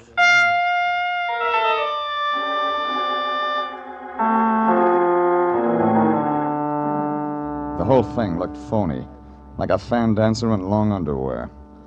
But when I left the two of them, I was beginning to get an idea, just beginning. I walked over the side of the hill to look at that grave. It was there, all right, like he said. Irene Kingston, 1922, 1948. Well, maybe that explained it. Maybe it didn't. I was remembering those New York labels I'd seen on my client's clothes. I called up a friend of mine in the CAA. He checked into it and told me nobody named Santino had come in from Rio on any flight in the last week. And the immigration people didn't have a passport or visa record on her either. I was home thinking about all this when my phone began ringing. It was Irene Santino, and she did all the talking. I tried to get you at your office, Mr. Regan, but no one answered. I had to speak to you. What about? I found Carmen. Say that again. I found Carmen. Or rather, Carmen found me. I feel foolish now, calling you people in and all that. She came right to my apartment. Can you imagine she's been looking for me? Please thank Mr. Lyon for his kindness. And, Mr. Regan. Yeah? It's all confidential. I wouldn't want any of this to get to the wrong people. You know some of the wrong kind? Doesn't everyone? Well, goodbye.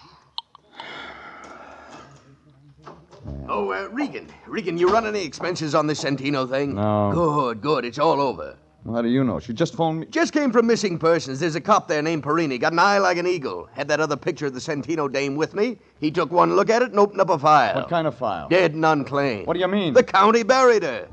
Carmen Santino's been dead a year.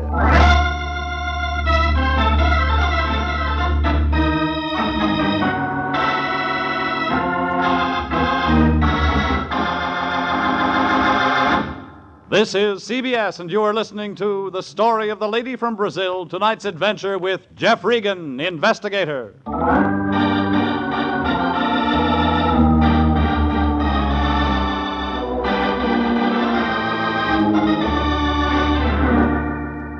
Well, it figured somebody was having nightmares.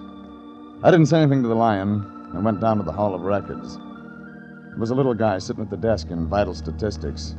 His fingernails were dirty, and that wasn't a Harry Drucker haircut he was wearing.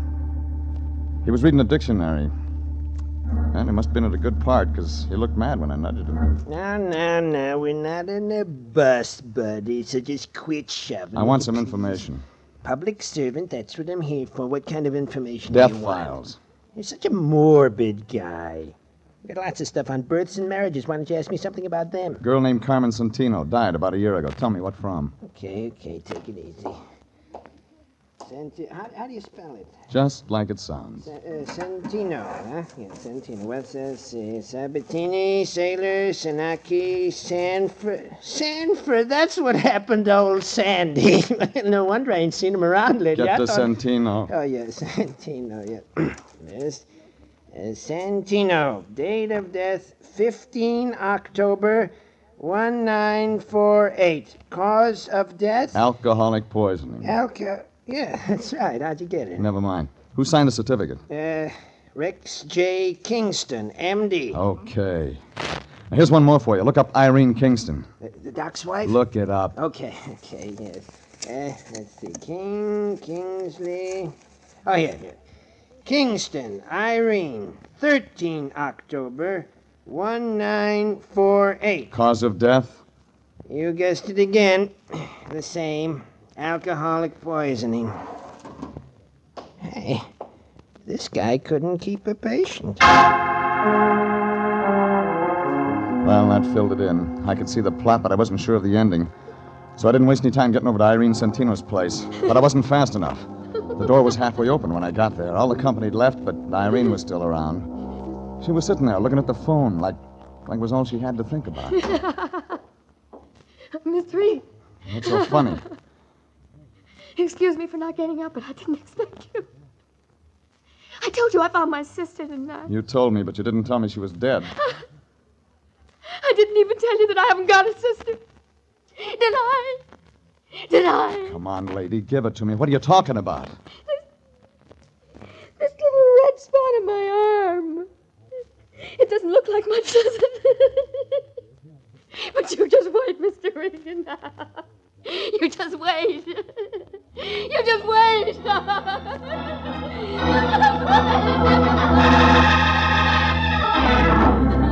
I found a doctor on the floor below. He grabbed his black bag and went to work on her. She quieted down to a slow, inside giggle, then went out all the way. The doctor got a hold of an ambulance and carted her off to a hospital. They just wheeled her out the door when the lion showed up. Regan, did I see an ambulance out in front? That's right. Your client was in it. Huh? Somebody stuffed her full of something that made her giggle. I don't understand all this at all. I stopped by home to change to my dark suit so I could come by and bring Miss Santino the news of her sister's death. And what do I walk You can into? save your tears, Fatso. She didn't come from Brazil and she wasn't rich. That woman gave me $200 cash. There was nothing unreliable about her. We had a contract. Well, New Year's coming up. You can use it for confetti. Now, see here, Regan. Look at this picture. Irene Santino. I have one just like it. All right, draw some glasses on it. Add about 6 or 7 years. I don't understand you, Regan. We're talking business, and all at once we're playing games. Look, when I came to see her tonight, she wasn't wearing her glasses. She looked a lot like the dame in this picture. Well, of course she did, naturally. That's her own sister. She never had a sister. Never had a sister? Then who did the county bury? That's what I'm going to find out from a certain Dr. Kingston.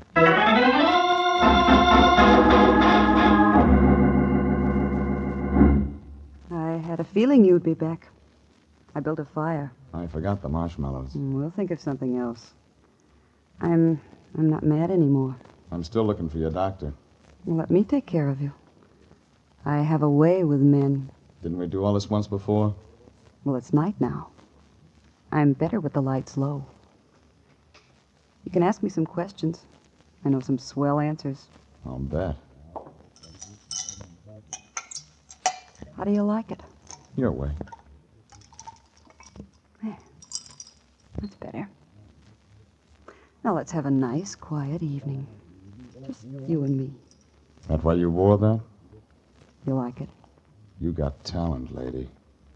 Will discover me. There's been a famine of men like you. You don't look underfed. Come on, you haven't touched your drink. I want to see him. Oh, all right.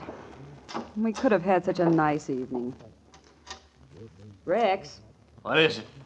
Mr. Regan's here again. Oh, yeah. Hello, Regan. Didn't I tell you I'd be out? You told me that, but you didn't tell me what I wanted to know. Had to go to Vital Statistics to get it. What? You don't have anything in your files about Carmen Santino, but you signed her death certificate. Now, you get this, Regan. I don't have to talk to anyone who comes here without a warrant, and you haven't got one. When I tell the city attorney's office what I've got, they'll have somebody out here to open that grave on the hill. What do you mean, Regan? Irene Kingston died 2 days before Carmen Santino, of the same thing. Dr. Kingston signed both certificates, and he collects on his wife's insurance. Only I don't think his wife really died. I think that extra grave on the hill is window dressing. My wife didn't die, Regan. Where is she now? I don't know. But she could be around town using the name of Irene Santino. It was a shot in the dark, but it brought results. Kingston swung a lamp base around that connected on the side of my head. When I came to, I was in a white room in the back of the house. Nothing worked. Irene, So I will you just lay please there. bring a bottle? Vivian was standing there with Kingston. He looked sick, like an ostrich with a Will you sore throat. Please, Irene. He had a needle in his hand. I got the shakes. You can do it all right, Rex. Go ahead. It's the same treatment you two tried to give Irene. You should have stayed out, Regan. I wanted one more look at you, I baby. hate to see the nice ones go, but it'll be all over in a minute. All right, Rex. Give me a drink, Vivian. I gotta have a drink. It won't help. I found Irene in time. She's in a hospital. What? She's gonna live. She's gonna talk. Go ahead, Irene's Rex. still alive? Rex, give it to him, and then we'll clear out. I didn't kill her. I didn't kill You'll do her. better this time. I can't. Go ahead. No, I won't. I said go ahead. I'll shoot you, Rex. I'll shoot you if you don't. No, you won't. It's all over, Vivian. It's Vivian all hit the gun, over. but Kingston was too much for her. All of a sudden, it began going off. Vivian started to look pale. Then she went down, slow.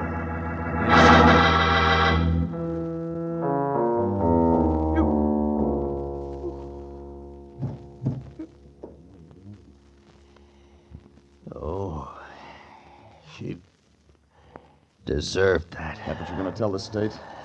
Regan, is Irene really gonna live? That's what the doctor says. Oh, good. Regan, look, no, Don't try to move. I gave you a shot of preparatory solution. You won't be able to move for another hour. I suppose I ought to run. You won't get far. I know. Listen to me. Irene is my wife. She's innocent of all this. When you tell the police the real story, I haven't got it all. I know it started with Carmen Santino. Oh, she stumbled in one night, dropped dead before I could do anything for her. Alcohol. Yeah. Before she died, she kept talking about a man named Martin. Lives over on Laurel. But I didn't get in touch with him. I had a better idea. She looked a great deal like my wife, Irene. It was really quite remarkable. The insurance. Yeah. Irene didn't want to do it, but she loved me, so she finally agreed to hide out in New York. I used one body for 2 death certificates, buried an empty box up on the hill. I was supposed to join Irene later. We were going to start a new life together. Vivian. Yeah. Vivian came along. I was drinking one night. She found out the truth. I was trapped. Would have stayed that way if Irene hadn't hired you. Well, it figures she made up that story about a sister from Brazil just to scare you into getting rid of Vivian. It worked, too. I'm scared stiff. Yeah, like that guy Martin said. Somebody gets scared, and then you... And everybody. Regan? Regan, can you hear me? Huh?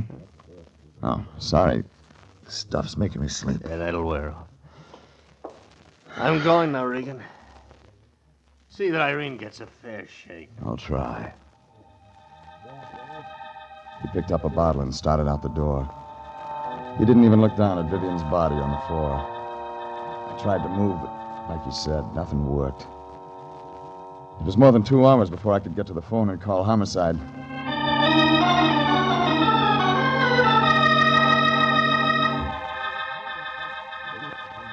And it was more than 2 days before I talked to the lion. Jeffrey, my boy, how you feeling? Better? Well, the fog's gone out of my head, if that's what you mean.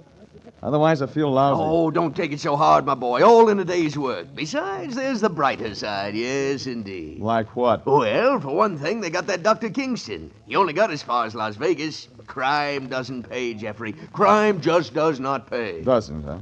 What's this? Yeah, now, wait a minute. Give me that. Application, consolidated insurance. It's nothing, I tell you. You mean to tell me you're going to try to collect a reward? Well, we did expose an insurance fraud, and there's nothing in the world that stinks like a fraud. I'll say. Hey, wait a minute, Regan. Where are you going? Out to buy an Airwick.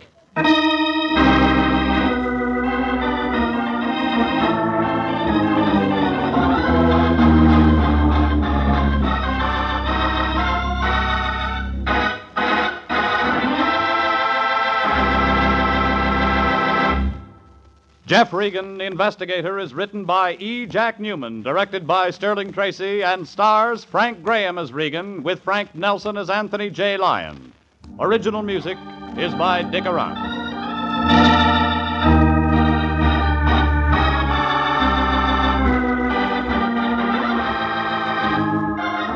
Jeff Regan, Investigator, is heard each week at the same time over CBS.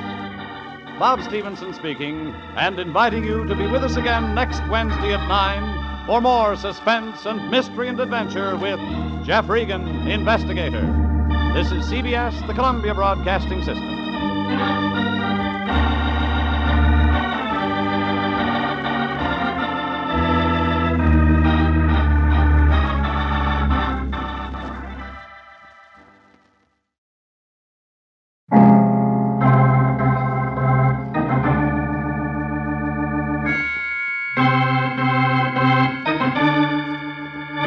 My name's Regan. I work for Anthony J. Lyon, International Detective Bureau. They call me the Lion's Eye.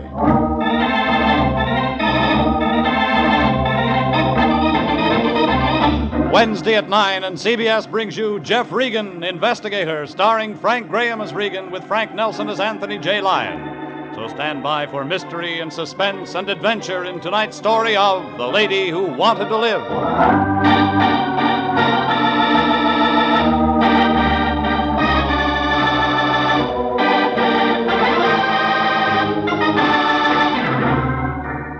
Trouble comes cheap in this town. It's one item that's always on the market. You don't even have to go shopping for it. Somebody knocks on your door or dials your number, and you've got all you can handle. I found that out when I met Amy Goodrich, a long, low blonde with lots of speed. One look at her, and you knew you'd been friends too long. We met last Friday afternoon. I'd been out of town 2 days looking for a guy who turned up in jail in Reno. I was home counting the lumps in my mattress, trying to catch up on some sleep, when the phone began jumping around on the hook.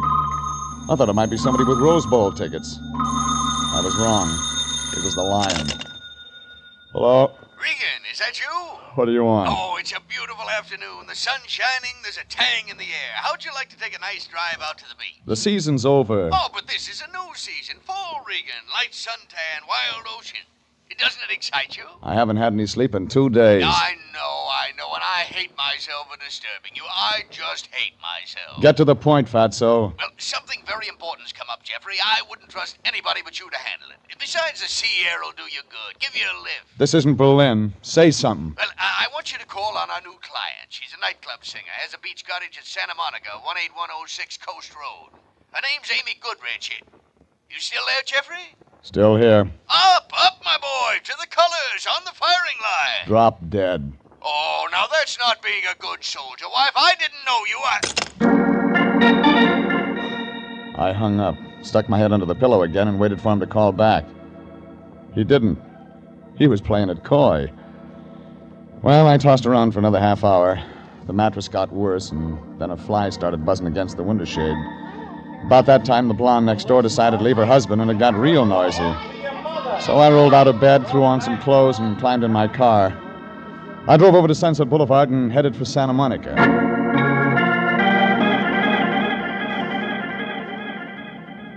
18106 Coast Road turned out to be a bundle of flagstone and glass brick piled up against the ocean. Had a lot of angles, like a shyster lawyer.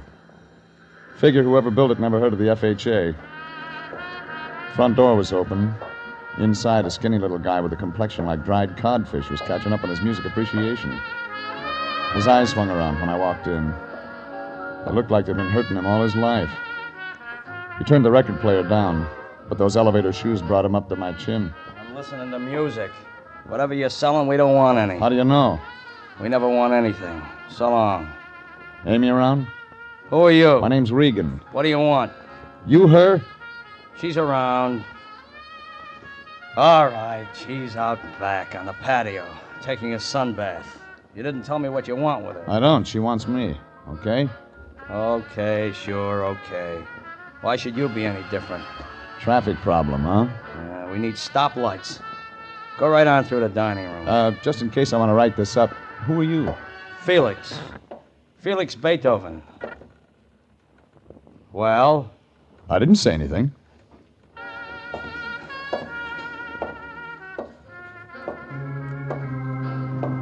When I saw her on the patio by the beach, I knew why Felix was hurting. Amy Goodrich was the kind of blonde they put on those resort hotel calendars in Las Vegas. No matter what month it was, she'd always start you looking around for spring. There wasn't enough material in her sunsuit to make a good pen wiper.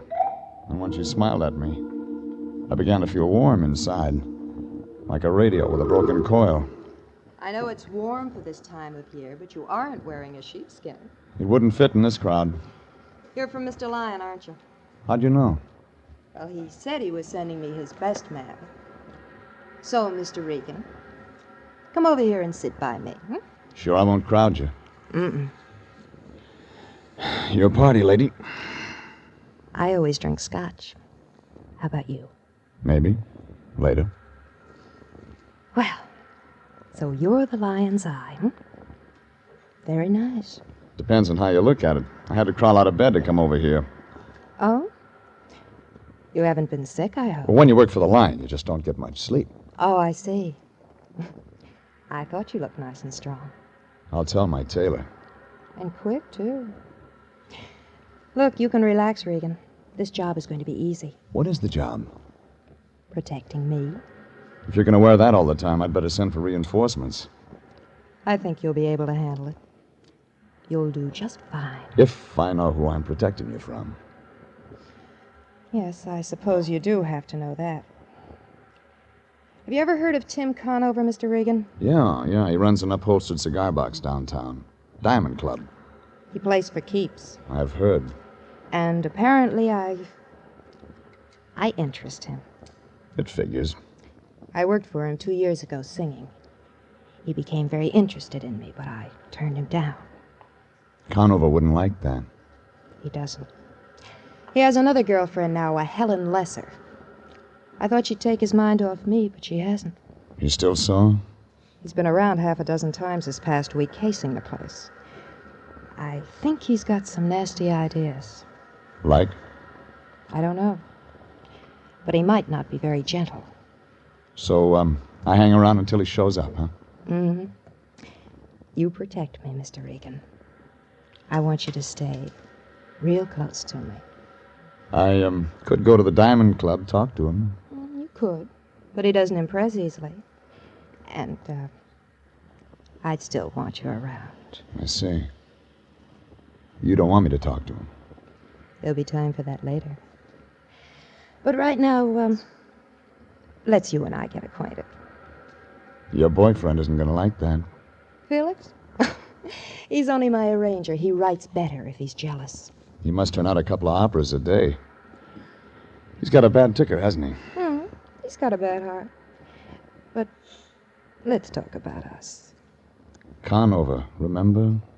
Oh, Regan, don't go. I hate to be alone. I'll be back. Why'd you stay for dinner? I'll send Felix out to a double feature or something. I'm hired. I have to see Conover. All right. Kiss me goodbye. No thanks, lady. I gotta drive. But it figured Amy never read the vehicle code. I didn't mind when her arms went around me, but I could feel something else on the back of my neck.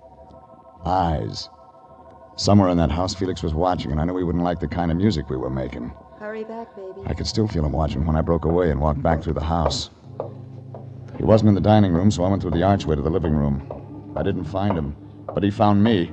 For a guy with a bad ticker, he was fast at his feet.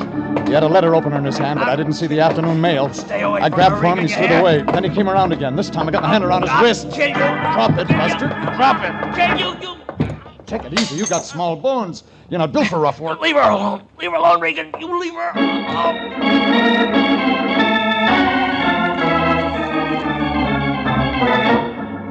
Felix got his idea across all right, but he had a one-track mind. I tried some questions, but got no answers. I figured Conover might do better, so I got in my car and drove back into town. It was just getting dark when I parked in Figueroa near Olympic, in front of the Diamond Club. Things were slow when I walked in, too early for the Jingle You Spin crowd. When I asked for Conover, the bartender blinked a couple of wet stones at me. In back, bud. Jerked his head toward the rear. I got as far as the shuffleboard table when a brunette eased out of the shadows. She wasn't wearing a coat, and it figured she was there to stay. May I help you? I'm looking for Tim Conover. I'm expecting him. Come on in. Sit down, Mr. Regan. Oh, so you're Jeff Regan. Ring a bell? I've heard the name before.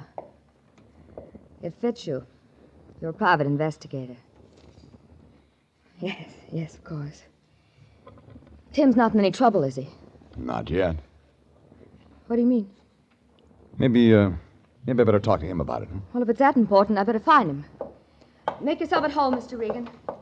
If you like scotch... Thanks. I helped myself to that, waited around for about 10 minutes. The phone rang once, and I let it go. A guy in a blue suit stuck his head in the door, said something about getting the wrong room, and backed out. I was just catching up on my music when the door opened. Through the mirror, I saw Conover. A gray suit with a bulge in the front of his coat.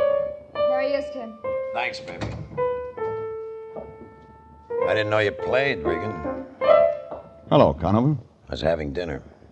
Helen tells me you've got something on your mind. That's right. Do I unload it now? In front of her? Why not? She's my baby. This is about another baby of yours. Do I go on? It's your show, Regan. Amy Goodrich wants you to know she's got protection. Oh? Well, all right, Regan, you did your job. You told me Amy's got protection. See you somewhere. She wants to be left alone. All right, she wants to be left alone. Anybody bothering her? You are, according to her. This guy's working in a weed field, Angel. I got over her a long time ago. I haven't seen her in 2 years. I believe you, Tim. All right, Regan. She believes me. This is where you get off. Amy says she's seen you hanging around her place lately. Makes her nervous. Wrong guy, Regan. You made a big mistake. Sure. So the guy who picked Michigan. Look, I don't know what your pitch is, or Amy's, but I'm not buying any. You may change your mind. You know, you've been in business too long, taking too many rabbit punches. You ought to start taking care of yourself. You ring, boss? Yeah. Get rid of this bum. They were a real pretty pair of muscles. One of them had a nose that looked like he'd been dipping it in an ink bottle all his life. The other one had an ear that could have passed for a golf ball. Well, they walked me out a door that opened onto an alley in back of the club.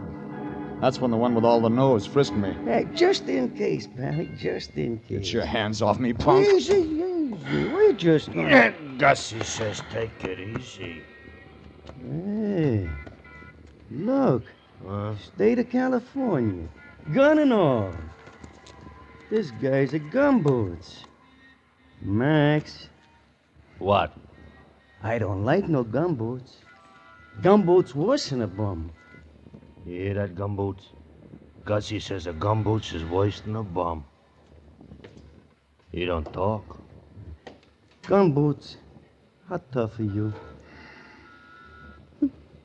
Still don't talk. Hey, Gussie asked you how tough you are, huh? Are you tough? Tough? Not so tough. My turn. Hold it. All right. Now, Gumboots, here's what we get on answer.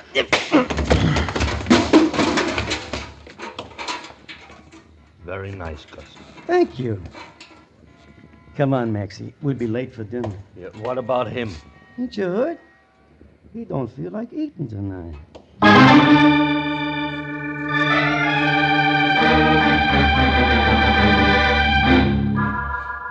I don't know how long I was away, but when I came back, I felt like I'd been sleeping on the wrong side of the world. I was still in that alley, and it was still dark. My head was rattling like it was full of broken glass. The yellow cat with an inferiority complex was sitting there looking at me. All of at once, he started running. Regan. I didn't try to catch him. Regan! Regan! Oh. Can you hear me? Wake up! Yeah. Have you been drinking? Oh, shut up. I send you out on a simple little job. I put all my faith and trust in you, and what do? Wind up in an alley drunk. Get out of here. Nuzzled up to a garbage pail, bleary-eyed, with melon seeds in your hair. How Stop can blowing you steam, Fatso. You're not a locomotive. do... Now, don't get so excited. You're getting seeds all over. Give me a hand, will you? Yeah. How'd you get here? Amy Goodrich called. She was getting worried about you. Said you went over to see Conover. She wanted me to stop you. I figured she would, but she's too late. A couple of his boys played beanbag with my skull. Well, who does Conover think he is, anyway, pushing my boy around? Just who does he think There's the door. Go in and ask him. Well, now, I couldn't do that. Well, tell me, what's this all about? That's what you're going to tell me. But I don't know anything. Amy Goodrich must have told you something when she hired me. If you're holding out on me... But I'm not, Jeff. Well, then start checking. Find out about Conover. Conover? What do you want to know about him? Everything. Find out, for example, if there's anything Amy Goodrich could be blackmailing him with. Blackmail? Regan, what is going on? I told you I don't know. Well, then make a guess. Okay. It looks like everyone's in love with Amy. I left the lion standing there. He looked worried, like an elephant with a skin rash. None of it made sense. I knew I'd have to get some answers before long. I drove over to my place and straightened myself out with a shower and some Johnny Walker. A half hour later, I was back out in Santa Monica. The fog was closing in over the house when I rang the bell. Nobody answered. But somewhere in the back there was a light, so I walked around on the sand. The patio was empty. Inside, Amy was sitting on a zebra-striped couch. She was wearing a white strapless thing with a splash of red in one shoulder. She had a movie magazine in one hand and a drink in the other. But she wasn't having a very good time. She was dead.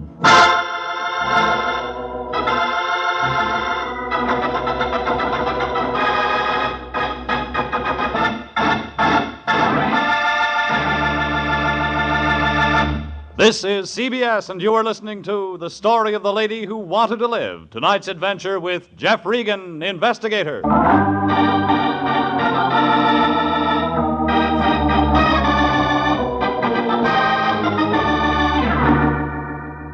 Well, the lion wasn't going to like it. His client, Amy Goodrich, was dead, and she wasn't in the market for protection anymore. I looked around for a gun, but didn't find it. Then I picked up the phone and put in a call to homicide. But I never talked to them. Out of the corner of my eye, I saw Felix standing out on the patio, and he saw me. I hit the floor and pulled the lamp with me. Even after the gun was empty, he stood there pulling the trigger. Then he threw it down and began running toward the ocean. I went after him.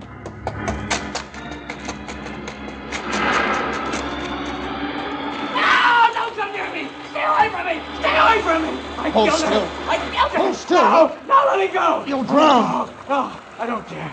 I loved her, Regan. I couldn't stand it anymore. Come here. I couldn't stand it anymore, so I killed her. It doesn't make sense, does it? Sure it does, but you're not going to kill yourself. Oh, the police. What about him? I phoned them. I told them everything. When? Just before you came. Come on. But they'll be here. Let go. Yeah, that's why I said come on.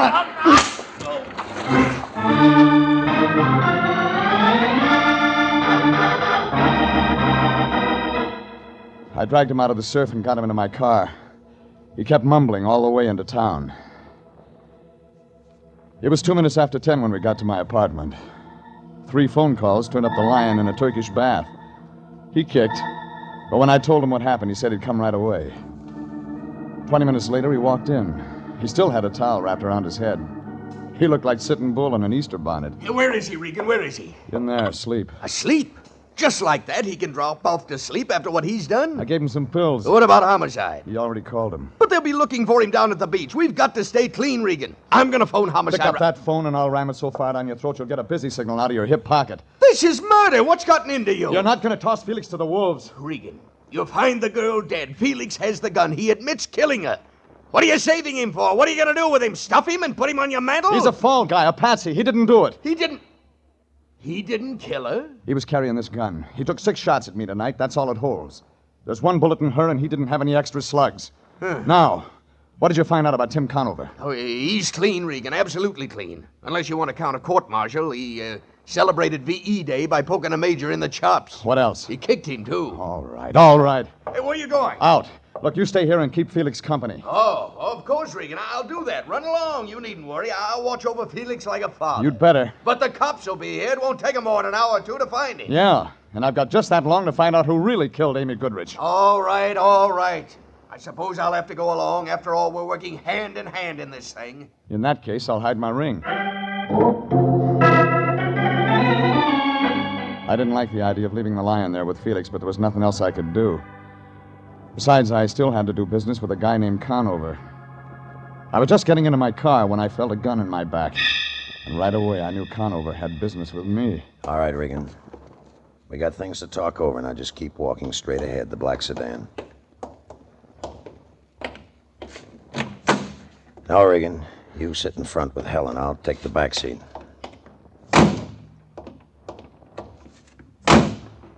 Okay, Helen. Where to, Tim? Nowhere. Regan and me can do our talking right here. It's quiet. Tim, are you sure you're doing right? Please, let me handle this, baby. All right, Regan, what's the play? I know Amy's dead. Now, let's just take it from there. Who told you? I was there tonight. Tim, you shouldn't. He'll involve you. He'll tell the police. I said I'll handle this, baby. So you were there. I know, don't tell me. She was already dead when you showed up. No, not quite. All I got out of her was the name of some guy, Dolan, and something about Lake Tahoe. She seemed to think I know what it was about. And you didn't? No. Kind of figured you'd tell me. All right. Blackmail. Amy? Blackmailing me? You didn't know her very well, did you, Regan? She said she needed protection. I think she wanted a strong-arm boy. No, it doesn't fit. She was no good, but not blackmail. It doesn't fit at all. Maybe I can make it fit. Don't try. I'm not going to be tagged for this thing, Regan. You know some answers. Maybe you better start talking right now. I said start talking. I didn't know if Conover was just looking for information or if he wanted to find out how much I knew about a guy named Dolan in Lake Tahoe. Well, I had a 50-50 chance. I could get the butt of that gun across my face, or I could try walking away and take a chance on getting a bullet in my back. And then I saw an old coupe, Oklahoma license, limping along the other side of the street. I opened the door, stepped out onto the sidewalk. I kept on going into the middle of the street. Conover yelled, but he didn't fire. And then the coupe slammed on the brakes. What's the matter with you, Pilgrim? You want to get yourself bashed up standing out in the middle of the street? Want to get yourself all bashed up, We ran out of gas. Well, join an auto club. Pay your dues. There's no phone. Could you give me a lift? I wasn't going anyhow. Well, climb in. Do it at the bowling alley. Hey, what are them two going to do? Just sit there, Nick? I didn't answer that. But when we pulled away, Conover was just sitting there staring. But there was nothing to stare at. Helen was different. She registered one look. Fear.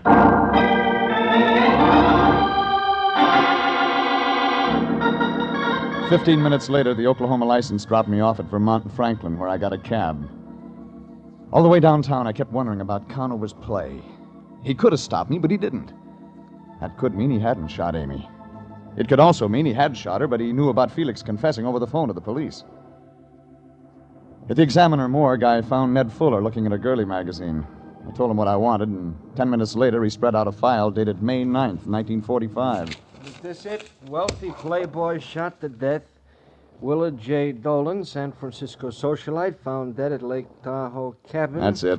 Oh, well, they never did solve it. There's some stuff here about a mystery I can woman. read. They think she might have done it. Somebody seen her come out of the cabin that night. She's tall, blonde. First name, Amy. No, they never found out who she was. Somebody did. Oh, well, there was witnesses. Yeah, let's see here.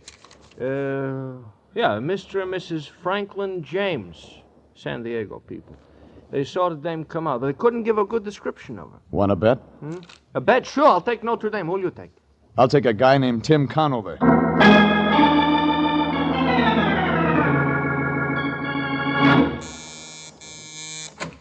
Regan. Hello, Conover. You're staying up late tonight. You work awfully hard for a buck soldier. That's for what your boys did to me out in an alley. I wonder what makes a guy walk into trouble 3 times in one day. You got a lot of nerve, Regan, but you use it in the wrong places. I'm just getting started. All right, make your play. What's next? You talk.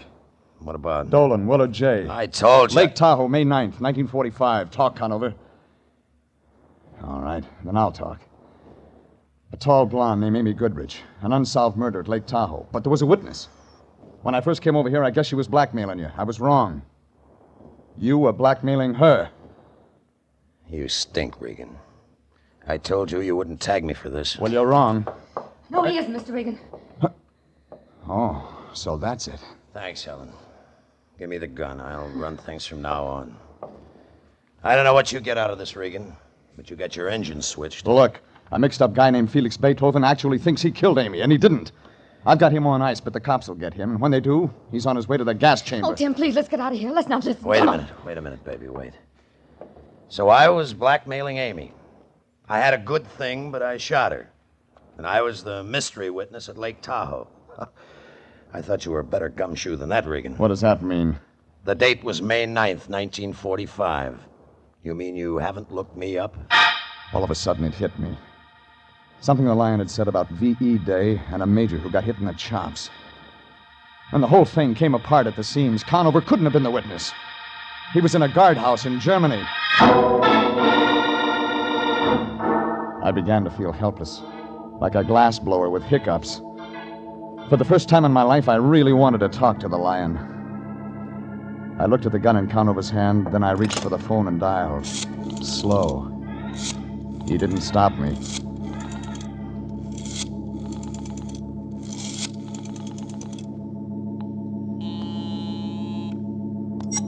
Anthony J. Lyons. Lion, the cops. Oh, Regan. They're not here yet. Felix? Still asleep. Well, get him out of there. Regan, I can't do that. Get him out of there. We broke our pick. What? I've been working the wrong angle. We gotta have more time. But I can't get him out of here now. We'll be seen. You must have something. I have. A guy named Willard Dolan was killed at Lake Tahoe. A Mr. and Mrs. Franklin James were the witnesses. But Conover isn't... Regan. Hold it. Yeah? That name. Tim. Mr. and Mrs. Franklin James? Hang up. Regan, what's going on? Hang up. Jeffrey, are you... Helen's got something to tell you. Oh, Tim, please. Go ahead. Go ahead, baby. Tell him. Tim. Wait a minute. Mrs. Franklin James. Yeah, Mrs. Franklin James. All right. I was Mrs. Franklin James. I was a witness. I did blackmail Amy. And you figured me to be the fall guy. You've hung around just so you could use me if the heat ever came on. No, I swear, Tim. I love you. I never meant to get you involved. But I used a piece of your stationery once. Amy had it traced. So she figured it was Conover all the time. Yes. Oh, I went crazy trying to cover it up. Because I love you, Tim. I love you. I couldn't let anything happen to you. No, but you set me up for a murder rap. No, I wasn't. I was trying to protect you. Don't you see Amy was going to kill you, Tim? She was going to kill me. Yes. Oh, she wanted Regan Forrest to set up that story about your threatening her. And then she could claim self-defense. But it didn't work that way. No. You came around. I couldn't let Tim find out. I couldn't let anybody find out. You killed her, didn't you? Yes, I killed her. For you, Tim. I killed her for you. But we can get away, darling. Regan's the only one who knows. Sure, and the kid with a bum ticket takes the rap. Except that somebody might ask questions about what happened to me. We'll have to take that chance, Tim. Regan's the only one who can make trouble for us. Us, baby? What? I don't have any troubles. You have. Oh, Tim. You're joking. Listen to me. You're wasting your time. Tim. You won't help me? No. You won't help me? No. But if you let them arrest me, I'll die. They'll convict me. Oh, please, you have the gun, Tim. You can save me. I don't want to die. I love you. I want to live. I don't want to go. All right, Regan. You better get her out of here. Tim! Regan, I said get her out of here.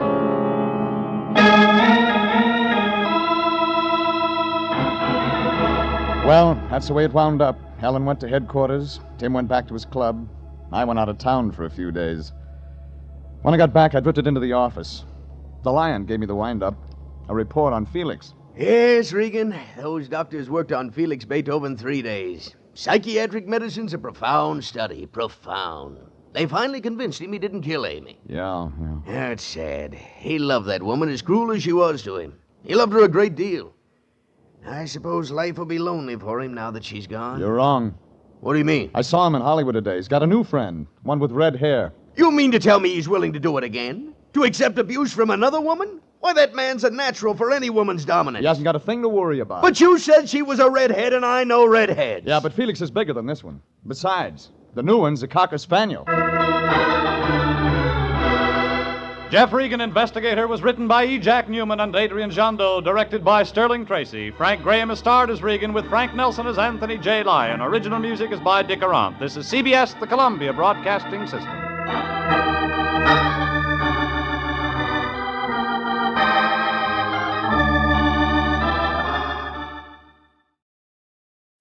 There's a lot of guys in L.A. who wear black suits. Ushers, waiters, floor walkers, and the crew down at the coroner's office.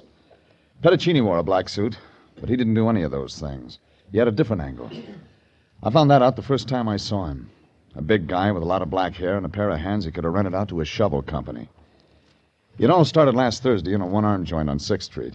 I was working on a cup of coffee that would have been Exhibit A for the Restaurant Commission when the skinny guy who runs the place got ambitious. Hey, Bud. Something to go with your coffee or bear claw, maybe, huh? I'll chew on the coffee a while. I made it myself. I got a special recipe. It's a secret. Save it for the next war. We'll need some weapons. Oh. Try to please the public, and what do you get? Nothing but talk. Everybody gotta have an answer. I'm gonna be a big man in this business someday, and then Sure. Your phone's ringing. Maybe it's J.P. Morgan. Well, you're a wise guy or something, huh? Oh, so it's only a girl. I ain't got one. A girl ties you down, you can't get nowhere. It's a bad business. Hello, you Bear Claw Coffee Shop, you who? I'll ask him. Hey, Bud, is your name Regan? Who wants to know? A guy named Lyon. Hang up on him. Bad business hanging up on people. Here. Okay. Yeah? Oh, Jeffrey, I'm glad I finally located you. I know this is your day off. I'm busy. So long. Now, wait. Don't hang up. I wouldn't think of interfering with anything you have planned today. I just thought I might be able to help you relax, relieve the tension. What's in it for you? Oh, now, Jeffrey. I intend to watch the workouts at the Lacey Street Gym today, but I can't make it myself. Now, if you'd care to go, just use my name at the main gate. They'll let you right in. Who's the client? Client? Client? I didn't say anything about a client. Of course, if you want someone to talk to, someone who knows the ins and outs of the fine, manly sport of boxing, there's a chap named Pedicini. Be sure and look him up. Give him my best regards. Old friend, roomed together in college. What college? What college? Well, at the moment it escapes me. So did I. So long. Now, wait. Oh, the truth is, Jeffrey, I don't really know this Pedicini guy at all. He retained us. But I thought you could enjoy yourself at the gym. Meet Pedicini, talk to him, find out what he wants. Then the first thing tomorrow, you can start right in, show him the kind of service International... That's bad business you're hanging up on people. Oh, shut up. Every time I get hot under the collar, I always sit down and drink myself a cup of coffee. You want some? I'm not that hot. Oh, is that going to be for you, that him calling back? Huh? Try hello. You'll pick it up from there. Hey, where you going? What'll I say to him? Try hello. You'll pick it up from there. That's what you just said. Yeah. I had my choice of talking to the Lion again or going straight out to the Lacey Street Gym and talking to a guy named Pedicini. I already knew what the Lion had to say. So I drove out Sunset past Alvarado, found it in the middle of the block. Big pile of cement that might have been a soundstage once.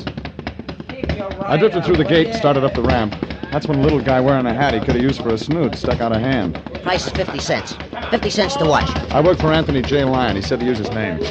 All right, you used it. 4 bits. You always this nice? I won first prize this week. You must have cheated. Look, the name's Joey Arch. Used to fight bantamweight. Now, you're tempting me, and it'll be an assault with a deadly weapon if I hit you. I'll wire for help. Oh, cut it out. All the time answers. Look, I came here to see a guy named Pedicini. And Joey's making it tough for you, is that it? Huh? My name's Pedicini. You looking for me? Oh, yeah. Yeah, Lyon sent me. You be Regan? Joey apologized, don't you, Joey? Yeah, but this guy... Oh. Okay, Regan. I think I'm still fighting sometimes. Thanks for coming. Look, I've been working out with the boys. I want to get out of these clothes and catch a shower. My office is upstairs. I'll be right up. Make yourself at home.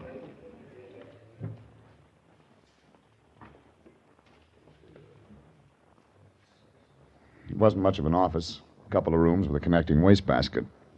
Figured Pedicini wasn't going to retire from what he made out of the boxing business.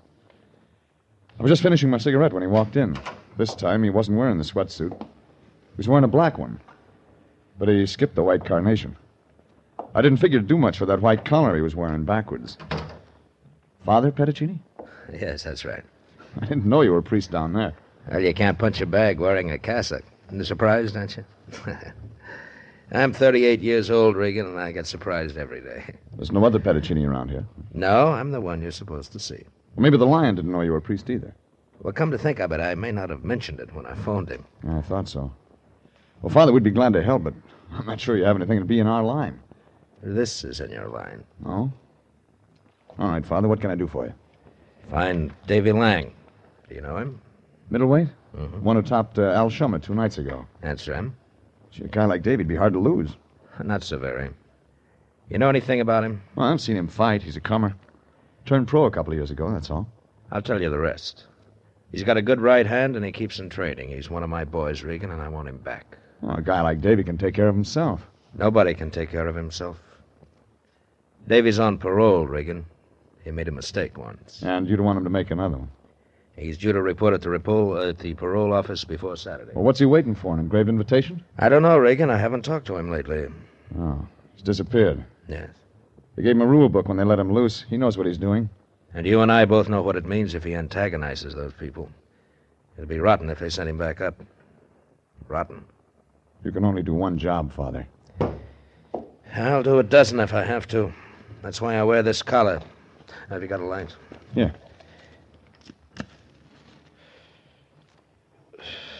Thanks.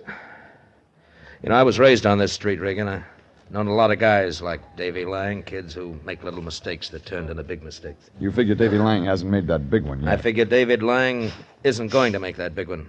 That's why I sent for you, Regan. Here's a check. If it takes more, I'll get it. No, thanks.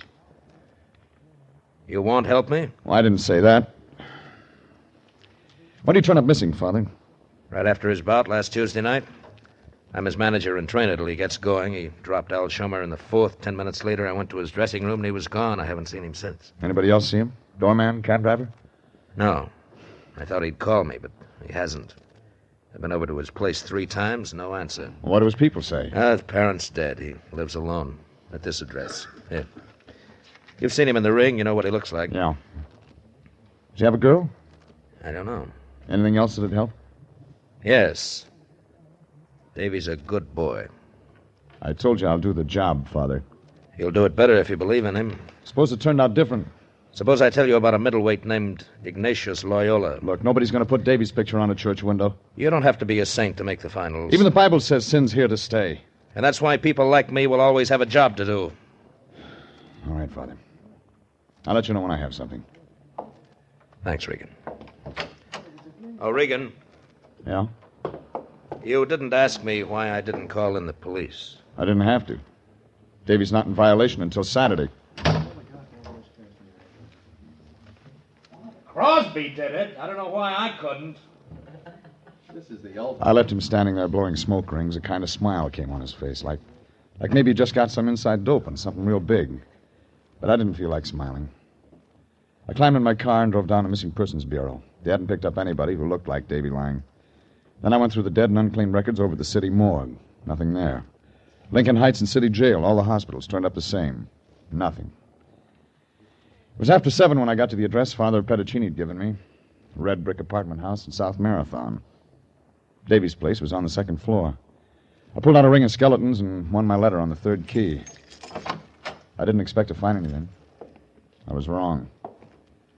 A blue suit with a scar across his face was standing in the middle of the room. It was dark in there, but I could still see that .45. Then I began to feel nervous, like a hula dancer in a forest fire. All right, Nosy, close the door. Walk over to that wall. That's right. Okay. Now, tell me you're the landlord. Milkman? Friend of Davy's? That way, huh? Well, Listen, Bust. Don't you guys ever learn? My knees folded like an army cot. I began to see pinwheels all over the place. He knelt down beside me and went through my pockets. I heard him grunt when he found my gun. Then he lit a match to read my billfold. He didn't like what he found there, either. Your name is Regan, and you're gum healing for Davy Lang. Who sent you? Oh. I ask you one question. Who sent you, Regan? Was it Mel Lawrence? Did she hire you? No. She'd have more brains than that. That priest, wasn't it? Davy ain't got no family. It was the sky pilot who hired you, wasn't it? Pedicini. Yeah. Pedicini. Why didn't I think of that, huh? Pedicini!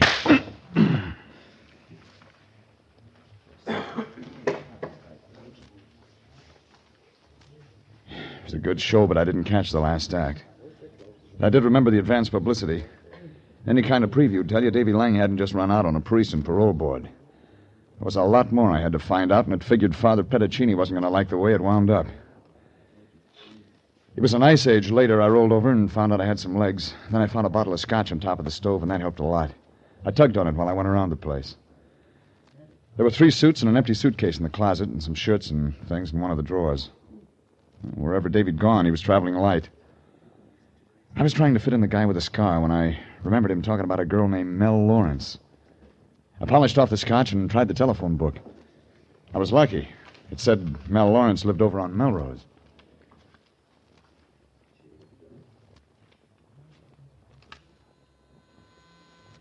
I was still rocking on my heels when I rang her bell. Bell? When I saw that blonde hair, I began to feel better. She stood there and looked at me a while like I was breathing some air I shouldn't.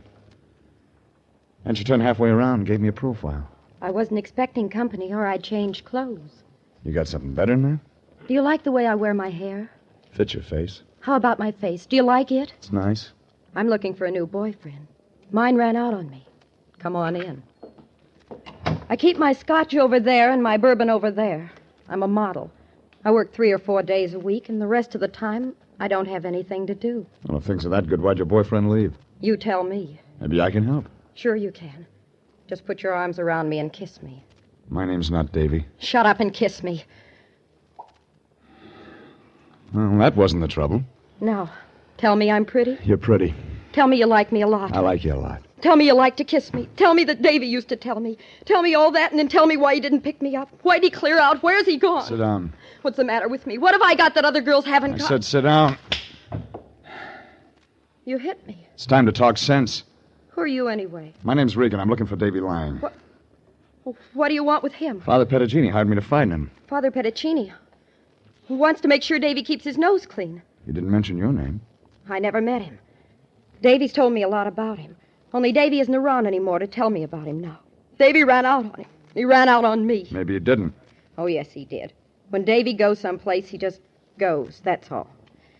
You aren't going to find him. A blue suit with a 45 and a scar said different. I met him I tonight. met him tonight over at Davy's place. You know Davy's playmates. Who is he? I don't know a man with a scar. Who is he? I don't know. I don't know. You aren't helping Davy. I'm not Pettacini. I couldn't help anyone. Go on, Regan. Get out of here. Get out of here. I don't feel very good. I don't feel very good at all.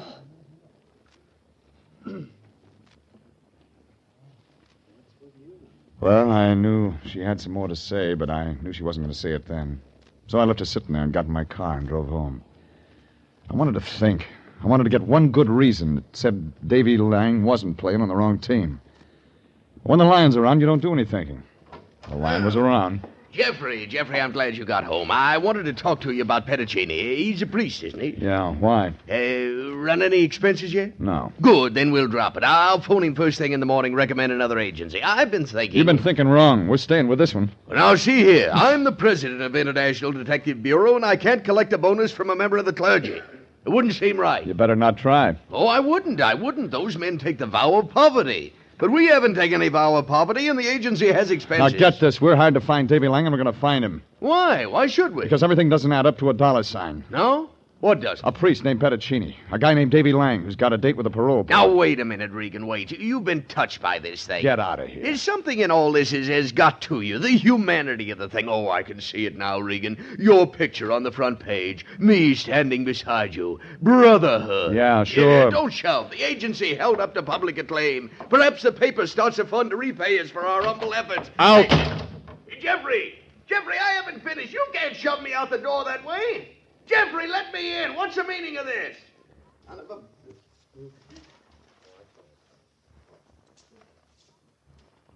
But I didn't tell him.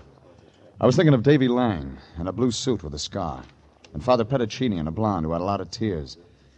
It was all out of focus, like a 10-cent movie.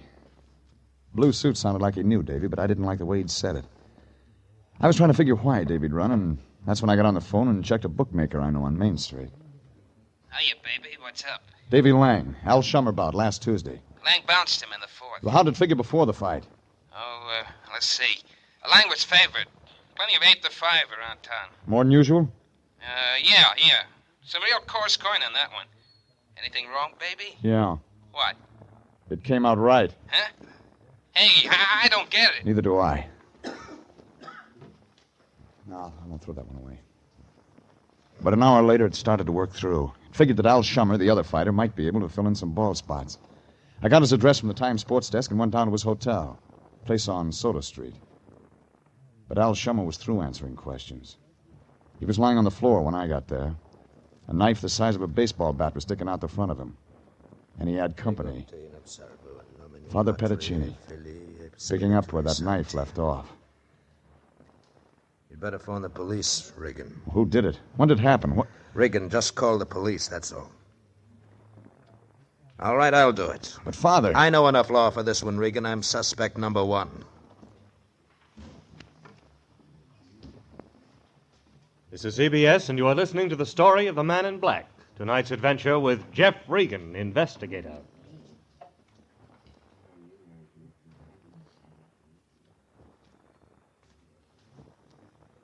Now, here's a special word for those of you who are interested in setting up a retirement fund. One that will permit you to have some of the good things of life before you're too old to enjoy them. I'll give you her name later. Are you satisfied with what you've been able to save so far? It's not easy to save these days, but here's a way you can do it. Start now and save before you spend by putting your savings on an automatic basis. Join the payroll savings plan where you work and invest in United States savings bonds. Under this plan, your firm sets aside whatever sum you name from each paycheck and uses the money to buy savings bonds for you. The bonds keep growing in value, paying you back $4 for every $3 you save in just 10 years. Buy United States bonds. An investment in bonds is an investment in the future of your country. Buy United States bonds and keep them. And now back to tonight's story of the Man in Black and Jeff Regan, investigator. Had to do that.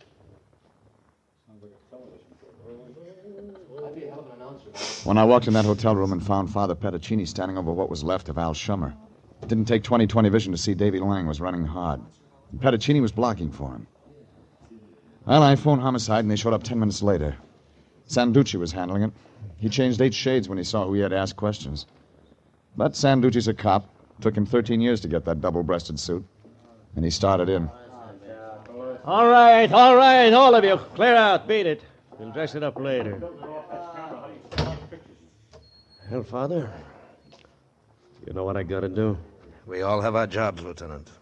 I'm gonna ask you first, Regan. I came over to see Al Shummer. And he found me beside the body. I was administering extreme unction. He was still alive? I wasn't sure, in a case like yes, that. Yes, I know, Father. What business you got with Al Shummer? He called me, asked me to come. Why? I don't know. I found him this way. Regan, how about you? I wanted to talk to him. About what? Fight? A fight, huh? That's all there is to it. Tu sei un grande bugiardo. I speak Italian, too.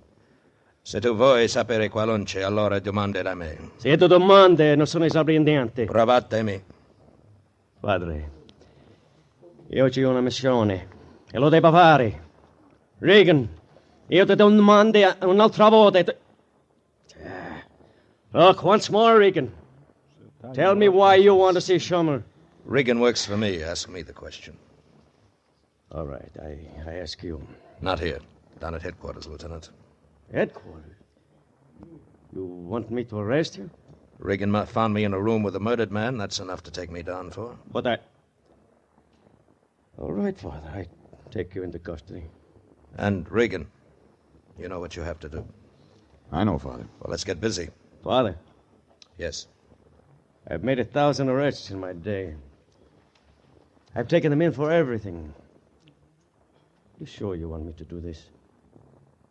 Like you said, we all have our jobs to do.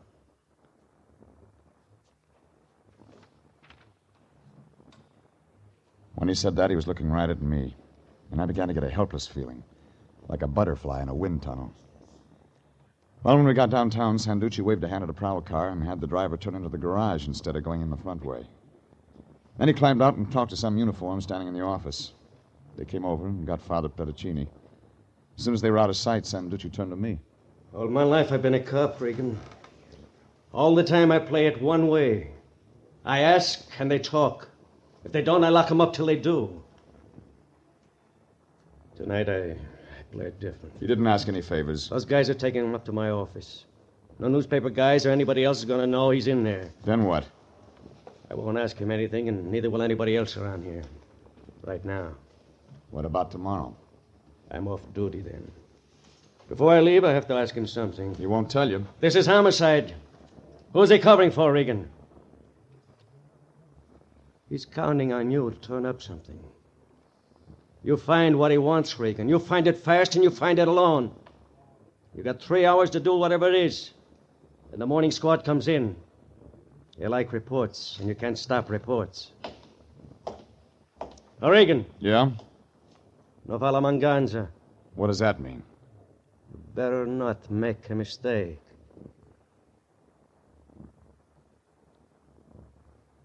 Sanducci was bending over backwards to give me time.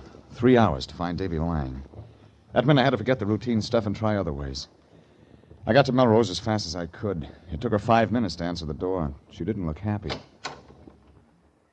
What are you doing back here? I forgot my homework. Say, you can't. I just did. Why, Now, look, lady, we can pass up the preliminaries, get to the main event. You... I want information. I want it fast. Where's Davy? I don't know. I lost my head and told you too much when you were here before. Where's Davy? You're hurting my arm. I'll break it if I have to. If you love him, tell me where he is. I don't know. Really, I don't. It's just like I told you. Come on. All right. I was afraid. Talk. Davy told me he meant to throw that fight with Al Shummer Tuesday night. That he'd make a lot of money doing it. That we'd go away and get married, maybe.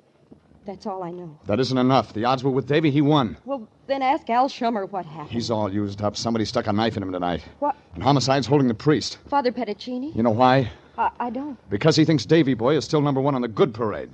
Now, you and I know different. Now, tell me the real setup. I can't. I don't know. Then I'll tell you.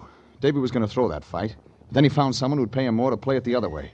So we got together with Shummer. Shummer laid down on the fourth. Davy walked out on you and everybody. Maybe he did. But he didn't kill Shummer. I think he did.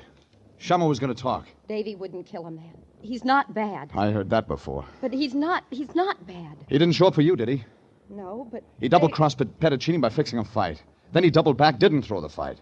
He was probably trying to double on Shummer tonight when he stuffed that shiv in his ribs. No, that's not Davy. Not Davy at all. No, lady. No, that's not Davy. Of course not. Davy's a real good boy. Well, I thought I had most of it when I left there. You'd figured Davy'd got a bright idea somewhere along the line and bet on himself to win. That meant he had to make a deal with Al Shummer, only Shummer wasn't around to talk about it anymore. I figured if I walked into the station and gave that much to Petticini, he'd let homicide handle it from there. But I was wrong. Regan, did you find him? No. Something's happened to him. He's blown town. I can't believe that. Father, he was fixing a fight right under your nose. Davy? He was going to take a dive, but he didn't. And Shummer, was he in on it? Well, they must have tussled over the payoff. What else? Well, he's ratted on everybody he knows, including his girlfriend. We haven't heard Davy's story. He couldn't write one good enough. Isn't it that late? Father, you can call in Sanducci right now. You can tell him what I've told you. They send out a pickup on Davy. You'll have to sooner or later. And what about the parole board? He's broken that. Shummer's dead. We don't know if he did that. Who else? It doesn't fit Davy. All the rest of it does. That can be cleared up. You take a lot of convincing. You're a detective, Regan. You always come up with facts. All I've got is faith. In him? I can't believe he'd kill a man. I'll get Sanducci. All right, Regan. All right. Hey, Sergeant, You want... Through, Regan? Yeah. Where's Sanducci? In his office. I'll call him for you. Okay, mouthpiece. Right in there. Pardon me, please. Who the hell are these people? Sure, All right, I've stopped to watch. Where is... Come on. Jack, up on mic, boy. Who's the sergeant? Page 28. Bottom of 27. Just get on mic. We're recording it, Yeah. huh? Come on, let's go. Bottom of 27. Pardon me, please. Sure, Sarge. Yeah? Never mind calling. Suit yourself, Regan. What did Father Petticini send for a mouthpiece? He didn't. The guy just showed up, said he was a lawyer, wanted to see him. Why? I don't know. All right to send him in, wasn't it? I didn't answer that because the guy who'd passed me in the hall had his coat collar turned up. The glasses made it look good. But if he was a lawyer, he'd gone through law school in one day. I waited around outside. He wasn't in there long. 10 minutes later, he brushed out the door. I was waiting for him at the corner. Hello, Davy. How's murder these days? Easy, kid. This is a gun. You're no cop. I don't know what you told him in there, but I don't listen easy. Oh, you must be Regan. You've been looking for me. Yeah. You slip around fast. That gun doesn't make you look that good. I saw the guy with the shiv in him. You might have used the same line on him. Father Petticini told me how you figured it. I can't blame you. I know it must have looked that way. You got something different? I'll tell it to you. I don't expect you to believe it. Did he believe it? About me fixing up the fight? That's right. I was going to lay down for $2,000. But you didn't. Who offered you $4,000? I deserve that. But you got it wrong. Tell me how. I was up there in the ring sparring with him. It was one of those crazy things. I wanted to make it look good, and... well, Shummer's got a glass jaw. One connected, and he went down for the count. Sounds like a fairy tale. I told you it wouldn't be easy. I had to run after the fight. Denton doesn't like things not to work out. When Shummer went down, the guy who was paying me lost a pile of dough. Wait a minute. The guy who was paying you... Toby Denton. A guy with a scar. Yeah. He's after me. Yeah. Yeah, he sure is. What's the matter?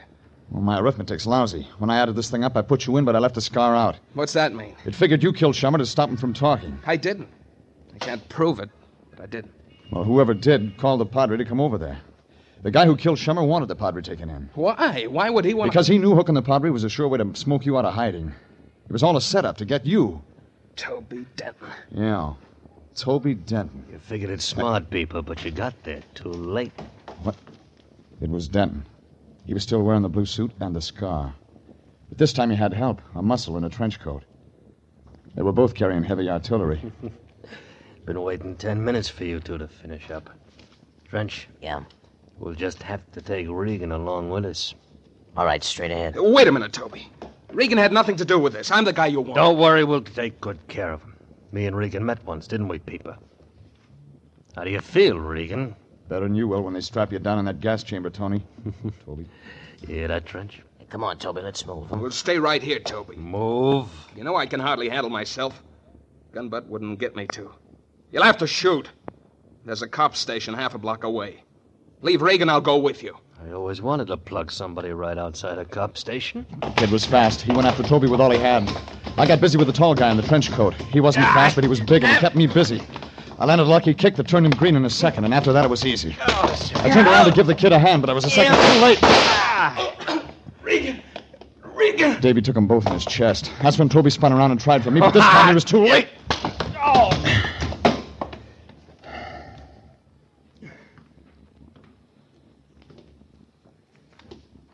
Lie still, kid. I'll get a doctor. Regan, I done everything wrong. I didn't want him to get you, too. Don't talk. You made up for it all. I'm not bad.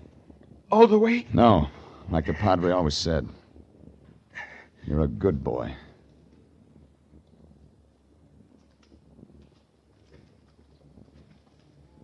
Well, the ambulance got him to emergency hospital, and they went to work on him. I waited around with Father Petticini all night until a nurse walked out, said that they were going to have to give Davy some transfusions, but he'd live. Then I got over to headquarters and explained the whole thing to Sanducci. He said it didn't make sense, but when I got Father Petticini on the phone, they talked it over in Italian, and Sanducci seemed satisfied. So it was about 10 in the morning when I dropped in on the Lion on the way home. He was stretched out on a couch in his office. It was sagging in the middle. So was the Lion. Oh, Jeffrey, don't disturb me. I'm ill, Jeffrey, ill. Now what's the matter with you? Oh, it's that man Petticini. He's a fiend, Jeffrey. Man's got an uncanny power. 'Tisn't natural. Wait a minute. Where did you see Petticini? At the hospital, of course. I checked with headquarters and found out what had happened, so I just thought I'd go over there. You mean you took his money after all? Took his money? Are you being funny? I walked in, the first thing I knew, he'd Svengali'd me into the operating room. The operating room? Yeah, I'm a type O, Jeffrey. Me, the same blood type as Davy Lang. And you think you made this thing turn out right.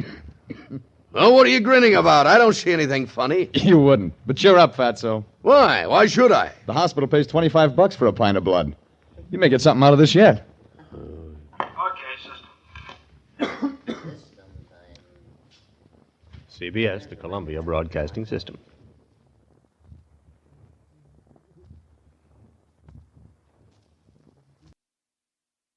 They called it Margate Mansion, but the name didn't fit. It was a pile of old cement and cracked stucco held up by a half a dozen tired palm trees. The people inside didn't fit either. Crusty old lady who talked backwards, a redhead with an urge to travel fast. But it was Junior who won first prize. He was half Einstein and half Hollywood playboy. Only when this boy played, it was with poison. It started on a Tuesday. I was headed down Taft Avenue on my way to the laundromat. I had a date with a washing machine and a blonde cashier named Gloria. That's when a cab pulled up beside me and the Lion hopped out. He was blowing sparks out of a fat cigar. Had a new client. Oh, Jeffrey, my boy, I'm glad I caught you. Get back in the cab, Fatso. I'm busy. Yeah, but I have to talk to you. I was just going up to your apartment. Well, have a good time. I'll be out all day. Now, Jeffrey, is that any way to talk? After all I've done for you, after the many opportunities I've given you to help your fellow beings in distress. Look, I've worked 3 weeks without a rest. I gotta wash my socks. Wash your socks? You can talk about a thing like that when I'm here to present you with a golden opportunity? An opportunity to demonstrate our humanitarian sentiments? A chance to lift one who is in trouble? How much did you lift from him? $100, and it's not him, it's a her. Oh, it's really a very simple job, Jeffrey, very simple. I've just been over there. Lovely old house, fine old family. The Margates, flower of the old South. Gone to seed. Yes.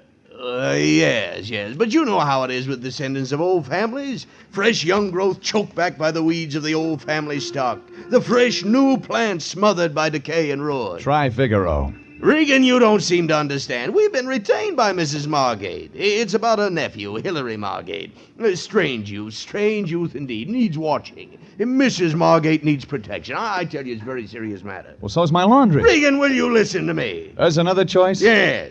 See Mrs. Margate. Root out the facts. Get her a gardener. She doesn't need a gardener. She needs you. Now, don't give me any more trouble. Okay, sweetheart. Here. Wait a minute. What's this? My laundry. Put the shirts and socks in a washing machine. Put 2 bits in the slot. And stay away from the blonde. She doesn't like cigar smoke. Regan, you mean this means that you will see Mrs. Margate? Don't try to be coy. You knew I'd see her the minute you stepped out of that cab. You're damn right. I walked up Vine and turned right past Franklin. All the places up there are old, but Margate Mansion was old when William S. Hart was Gene Autry. A bunch of stucco turrets with a widow walk on top. Made out of wood, turned down by the termites. But I was looking at what was standing in the front bay window, looking at me. Red hair and white eyes and a complexion like skim milk. She was what answered the door when I twisted the old-fashioned bell. Hello. I saw you from the window. Yeah, I saw you seeing me. Well, come in. Come in, please. Thanks. I hope you don't mind the disorder. I'm afraid Your name? Regan. Oh. Well, sit here, Mr. Regan. Please don't mind the dust on the sofa. No one nice ever comes, so it doesn't matter. I like you. I want you to stay. It shows. You're not married or anything like that, Mr. Regan. Nothing like that. Oh, that's nice. I'm not married either, Mr. Regan. I heard it was Mrs. Margate. Oh, that's my aunt. I'm not married at all. Mr. Regan, you didn't just come to see my aunt. I've got a lot of time. Oh, I've been foolish again, haven't I? Sometimes I get so mixed up. Oh, wait a minute. Wait. Yes, Mr. Regan. What's your name? Gwethelyn?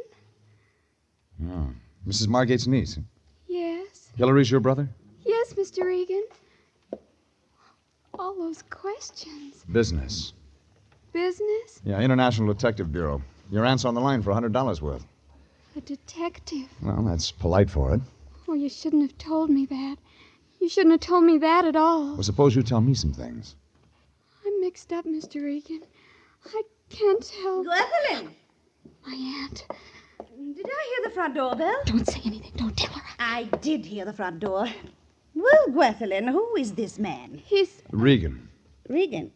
Oh, you're the man they call the Lions. I've been expecting you. I'm gardening. I should have figured. What?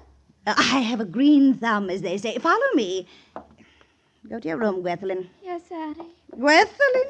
Yes, Addie. I'm going. She went all right, like a rabbit at a greyhound race. Only I wasn't sure this rabbit could stay ahead of the dogs. Right then I had another problem, keeping up with Mrs. Margate. It wasn't the way she walked. It was her talk that winded me. We'll go to the garden. My niece and nephew are problems that weigh heavily on my heart, Mr. Regan. This way. Family collapsing and falling to ruin. Just 3 Margates left, myself and the 2 children, Gwethelyn and Hilary. Only 52 years old with such responsibilities. Hilary? No, myself, of course. 52, but Hilary's the real problem. You follow me? Right behind you. What? Oh, yes. Out this door. The garden. There. You see that pool? By the date palm? Uh-huh. Fish. Carp, Mr. Regan. He concocts things. Hilary brews things. He fed something he had brewed to Hilary F. Margate Sr., the carp, and he turned bright green. Hilary? The carp. Oh. We found him next morning floating belly up, stark bright green. Hilary F. Margate Sr., the carp. We name our fish after the dear departed members of our family. Nice custom. Oh, yes, Yeah, yes. nice. Hillary poisoned the carp when he was only 146 years old. The carp? Yes, no, Hillary. Come along. Dear Hillary was only a boy at the time. Such a problem, Mr. Regan. Oh, here, in my vegetable garden. Oh, have an onion, Mr. Regan. Delicious. Look, Mrs. Margate. Eat the onion, Mr. Regan. George! George! George is my gardener. I'm over here, Mrs. Margate. Oh, well, you can go out back and cut the weeds, George. Mr. Regan and I have some private matters to discuss. Yes, ma'am. Excellent, man, George. Excellent. And be sure you get them all, George. We must be rid of the weeds. Yeah, okay, ma'am. Now we're alone, Mr. Regan. Go on, eat it. Oh.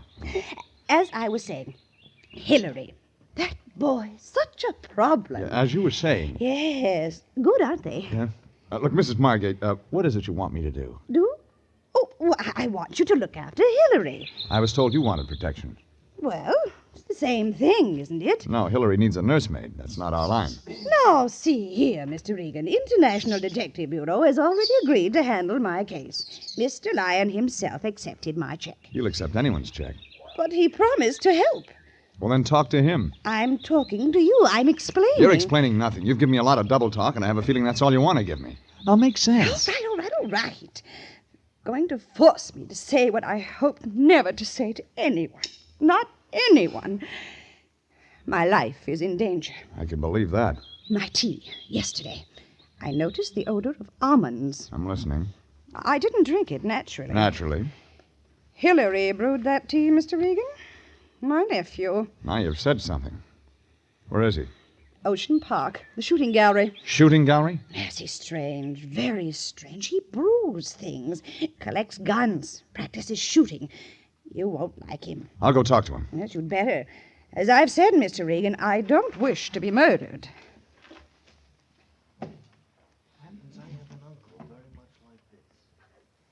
I headed the car down La Brea to Olympic and then out to the Ocean Park Pier. It was afternoon business, popcorn and sailor style. Shooting gallery had one customer, a kid in a corduroy sport with a face like a cantaloupe out of season. You didn't need the family album to figure him for Hillary Margate. I walked over, but he didn't take the gun from his shoulder. Leeks. Come again? Leeks. Scallions. My name's Regan. Allium ascalonica, Mr. Regan. Onions. You've been eating them. So? This suggests you're the private detective hired by my aunt. Bullseye? You read palms, too? I fancy myself an amateur detective, Mr. Regan. I seldom miss. I notice. As a matter of fact, Mr. Regan, I am interested in hiring you myself. Well, that's a switch. I think there's going to be a murder. Anybody I know? Yes. My aunt. Who plays the heavy? The heavy? Who's going to kill her?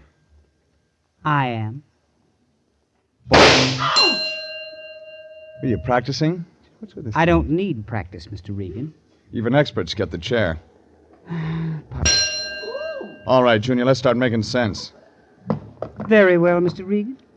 My aunt is a domineering autocrat. Actually, I should hate to kill her. But I feel I must, to protect myself, you understand. From what? No, I dabble in poisons, Mr. Regan. I am un connoisseur, as the French say. Poisoner. When I was 15... I heard that one. Yeah, Hillary F. Margate Sr., the carp. Oh, he died a horrible death. My regrets. Get to the point. Ours is an evil household, Mr. Regan. The last of the Margates, a decaying race. My aunt, for example, and Gwetherly. I met her. Then you understand that something must be done. This is an urgent matter, Mr. Regan. It would be wise to take my case. One Margate for a client's too many. Very well, Mr. Regan. But you want information. Perhaps I'll give it to you tomorrow. I'll phone you. As they say on the radio, you may save a life. Possibly your own.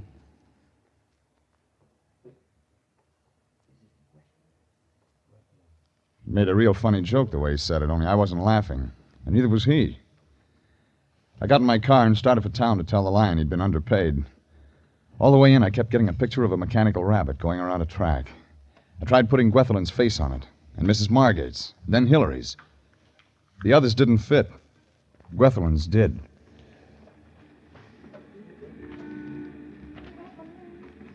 I was still thinking about it when I parked.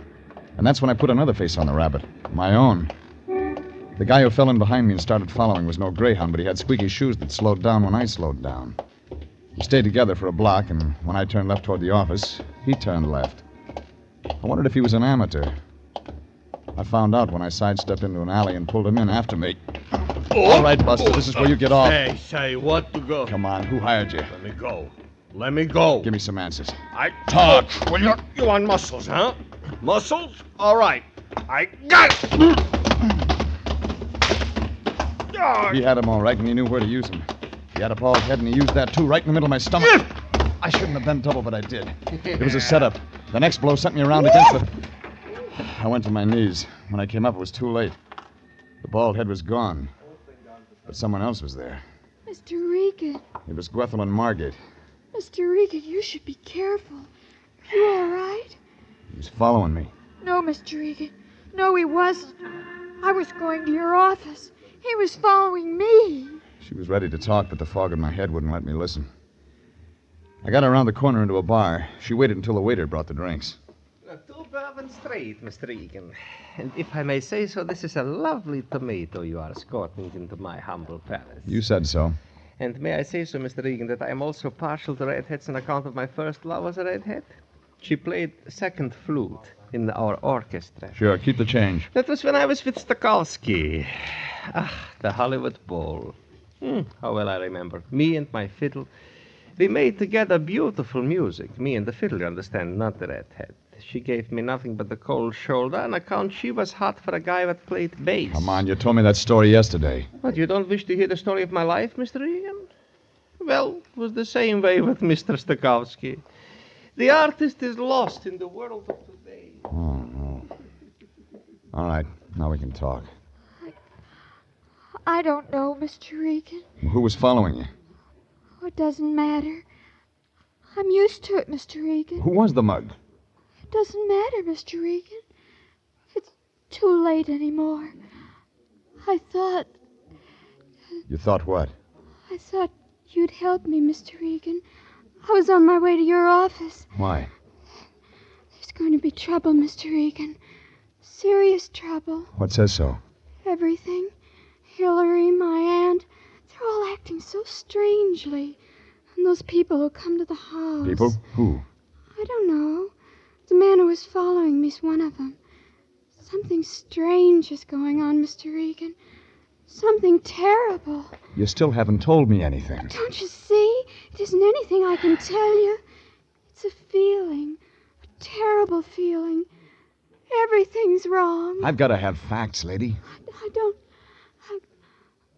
Wait, there's one thing. Yeah? The gardener, Mr. Hendricks. George? Yes. My aunt knows him, Mr. Regan. Better than just a gardener. And something else. What? George has been in prison. I know he's been in prison. I heard him say something once on the telephone. To who? I don't know.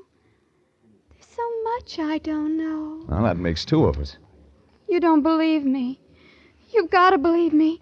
Something terrible's going to happen. Sure. Hillary's going to kill your aunt. What? Hillary? Oh, no. No, that's not it at all. It's me they're going to kill. Don't you see? They're going to kill me. After that, I couldn't get anything out of her that made sense. I loaded her into a cab and then walked over to Pershing Square to feed the pigeons. Maybe something would come to me. Nothing did, except pigeons.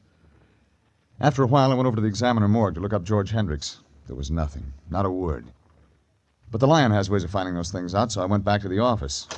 The Lion had information, all right, but not the kind I expected. Regan, where have you been? I've been calling every saloon in the city. You got the wrong one. I often wonder why I hired you. Okay, Fatso, why the steam? I'll tell you why, because you were supposed to be on the Margate case, that's why. Well, what do you think I've been doing? I know what you're going to be doing. You're going to go out to the Margate mansion right now and fast. They just found Hillary Margate in his room. He's been shot through the head. In his little beanie. This is CBS, and you're listening to the story of the Little Man's Lament. Tonight's adventure with Jeff Regan, investigator. Cut the entire thing, and we go into Regan theme. And now... Down for Joe Graham.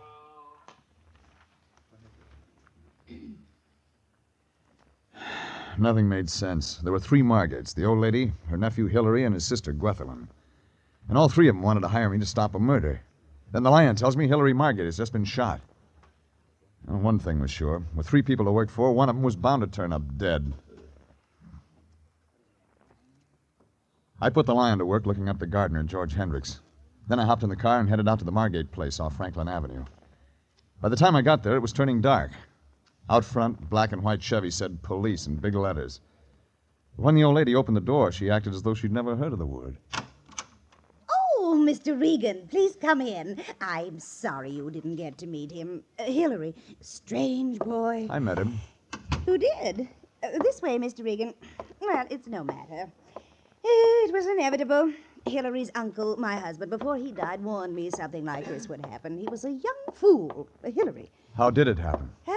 Oh, with a gun, of course. How else could one shoot oneself except with a gun? In here, Mr. Regan. We won't be bothered by them. Sometimes police can be so nosy. Do sit down, and we shall have tea. With or without almonds? I know what you're thinking, Mr. Regan, but I'm sure it had nothing to do with it. What did? Just a moment, Mr. Regan. There's someone at our door. Well, Gwethelyn? I was just coming to see you, Addie. I thought you wanted me to tell Mr. Regan about Hillary. Yes, it's a good idea. Mr. Regan, I'll let Gwethelyn tell you. She was here at the time. She was a lovely woman. Gwethelyn's mother, my late sister. Well, go ahead, child, go ahead. I got home about 5. Better sit down, child. No, not there. Here. Yes, Addie. Well, Mr. Regan, Hillary was in the gun room reading. I went in to talk to him, but he ordered me out of the room. He said he didn't want to be disturbed. He was concentrating. Go on. I left the room. A couple of minutes later, I heard a shot. When I went back, he was there. Hillary. On the floor, dead. You called the police? I told Auntie. She called them. They've been so nice, the police. They promised not to disturb me any more than was necessary. Wasn't that nice? They're in his room now? With Hillary. Dear Hillary.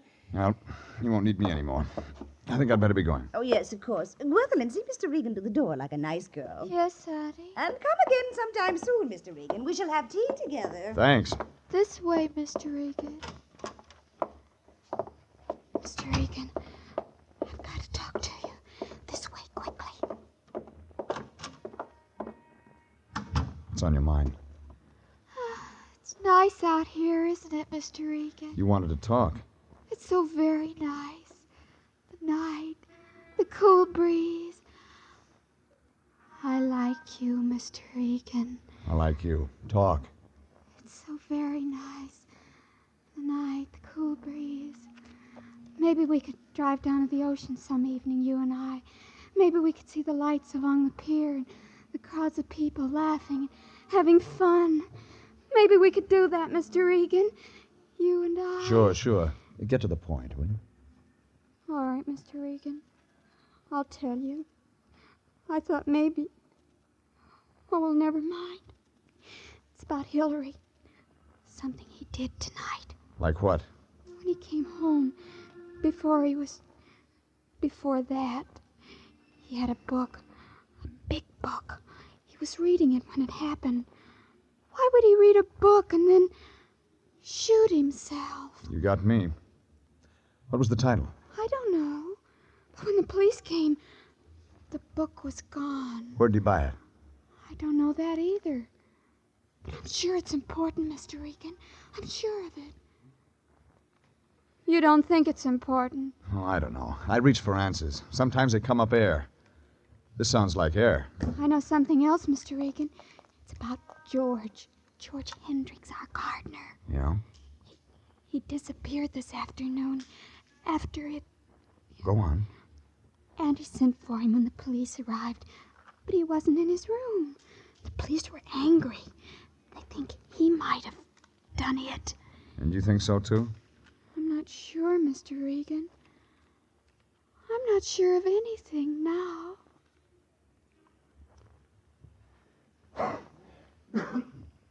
She turned and ran into the house and left me with a lot of night air and cool breeze. If Hendricks had taken a powder, the police would check that angle. That left me with a book. A very big book. I walked down Franklin toward my car.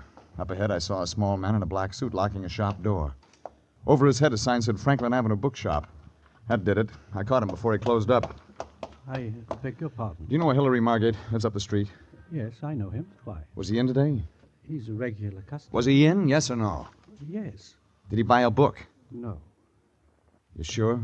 Positive. He asked for a volume we didn't have. What volume?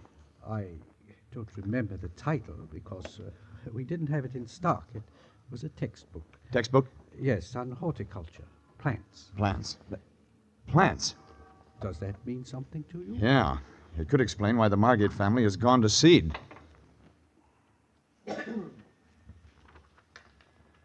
It was crazy, but it was beginning to untangle. I headed for my car up the street, but before I touched the starter, I found out I had company. All right, Regan, drive. The gun in my back told me he meant it. One look in the mirror told me he was George Hendricks. All right, you're calling him. Where to? Your apartment. I want to talk.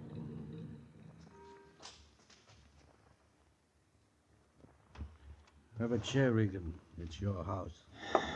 Thanks. I talk. You sit and listen. I can stand. I said sit down. It's your party, Hendricks. There's been an accident at the Margate house. I heard. Hillary shot himself. That right? You think different? Changed my mind. I didn't kill him, Regan. Who said you did? I never could get used to confinement. San Quentin? Sandstone, Minnesota. Tell me more. Listen, Regan, the police don't like guys with a record. What was your rap, Hendricks? Checks, something like that. Forgery. So why tell me? You're moving in my direction, Regan. I don't like it. Is that why you ran? There's something else. Yeah? The name. It isn't Hendricks. It's Margate. What's that? Freehold Quincy Margate. No wonder you changed it. There were several reasons. Yeah, old South family. Listen, Regan, you gotta believe me. I didn't kill Hillary. I didn't have anything to do with it. You know a big guy, bald head with a stupid face? Morley? He works at the Margate place part-time. What's his job? Flunky. He works in the garden with me. When he isn't tailing the girl. Leave me out of that part of it. Well, do I answer it? Yes, but watch what you say. Regan. Regan, I expected to hear from you sooner. What happened to you? Regan, are you there? Yeah, just got here. What's the matter? Someone with you? You're a genius. Yeah, well, I just found out about Hendricks. You guessed it. You mean he's there? Go on. Hey, listen, that's not his real name, Regan. It's Margate. He's Margate, freehold Quincy Margate, age 46, height 5'11", weight 180. Get to the point. Well, about that prison record, quite correct. It was 8 years ago. Charge? Narcotics violation. Regan, be careful. He'll hear you. No, he won't. He just went out the door. Fast. Do I have to listen to Tracy all through?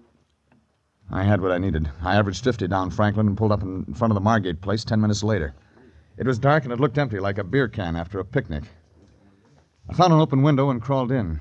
It was the gun room, and that meant I didn't have to go much farther. But somebody changed my mind for me when the door suddenly opened and a hunk of orange lightning stabbed in my direction. I ducked and the other chair next to me toppled over. I couldn't wait for the next one. Let me go. Drop it. You're hurting. Oh, it's better. Now some lights. Mr. Regan, I thought you were one of them. I'm not. That book Hillary was reading. I'm in a hurry, baby. You already know, don't you, Mr. Regan? All right. I didn't see it closely. It had pictures of plants. Like the ones in your backyard? Yes. I didn't know what it meant Until Hillary got it. Then you were too scared to talk. Why? Mr. Regan, Hillary didn't poison my aunt's tea. They only said he did so they could kill me and then blame him for it. That way they'd be rid of both of us. Yeah, but Hillary caught on too quick. That's why they killed him, Mr. Regan. Oh, don't let them know I know. It won't matter now, baby. I circled around the house in a hurry. Empty. Then I tried the garden. That's when I saw it, 50 yards behind the house. A strange light at first, then something red that began to grow. Then smoke and more smoke. I ran for the back of the garden in the flames. She saw me coming. Stand back, Mr. Regan. Maybe tomorrow, Mrs. Margate. I warn you, Regan, stand back. You hired me, remember? Take one more step, Mr. Regan, and Morley will kill you. It figured he'd be around. Put the gun down, Marley. That smoke's getting in your eyes. No. Shoot him, Marley. Shoot him. Get away from that. I dove across the column of smoke and caught his arm as he tried to find me with that gun. I got to him first. I owed him something for what he'd given me in the alley, and I paid him back with interest. The old lady just stood there and glared at me, the fire reflecting in her eyes. It took me 10 minutes in my best sport coat to stop the blaze. Oh, that's a change right there. But the price was cheap, because where the fire had been was a nice pile of Exhibit A. It looked just like an ordinary plant, but the police call it marijuana.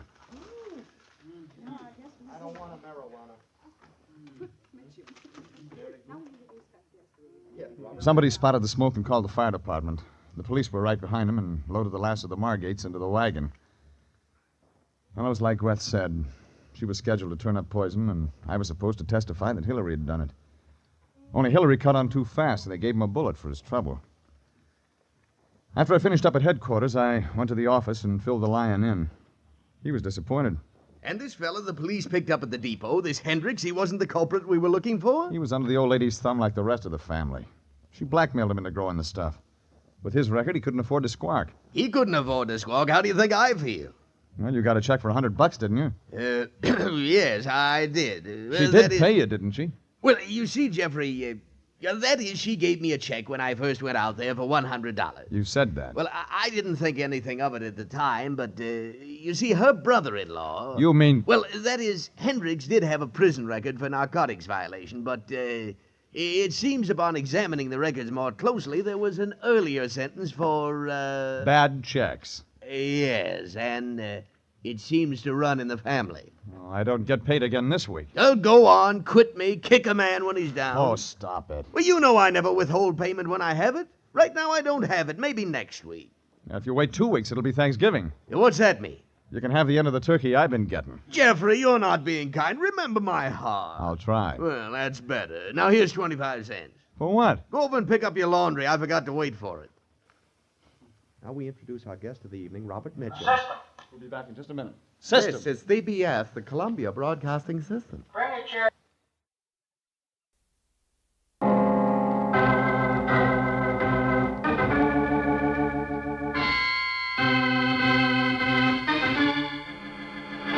My name's Regan. I work for Anthony J. Lyon, International Detective Bureau.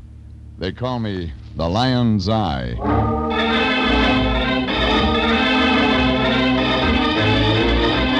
Wednesday at 9, and CBS brings you Jeff Regan, Investigator, starring Frank Graham as Regan with Frank Nelson as Anthony J. Lyon. So stand by for mystery and suspense and adventure in tonight's story of The Little Man's Lament.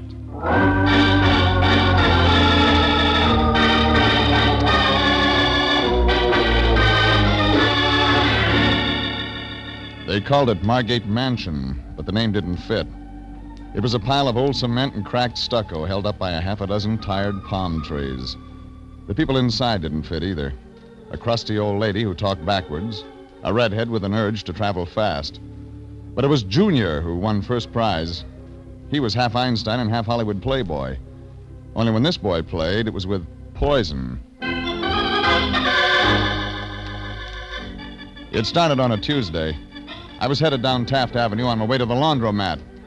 I had a date with a washing machine and a blonde cashier named Gloria. That's when a cab pulled up beside me and the Lion hopped out. He was blowing sparks out of a fat cigar.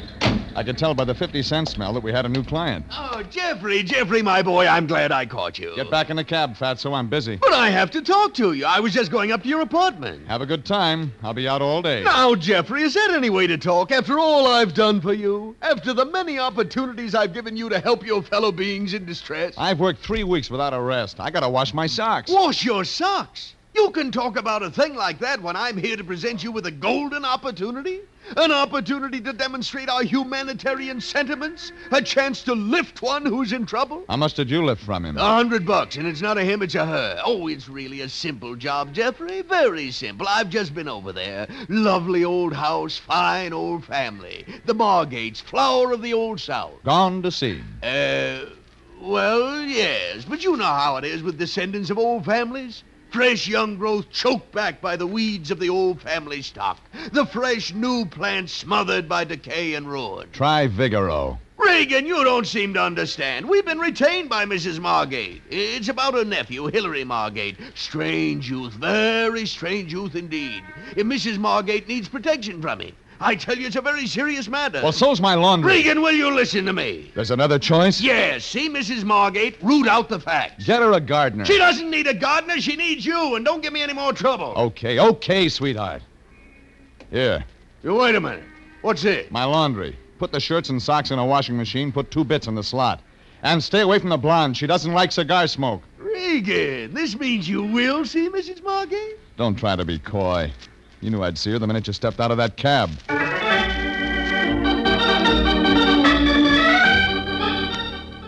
I walked up Vine and turned right past Franklin.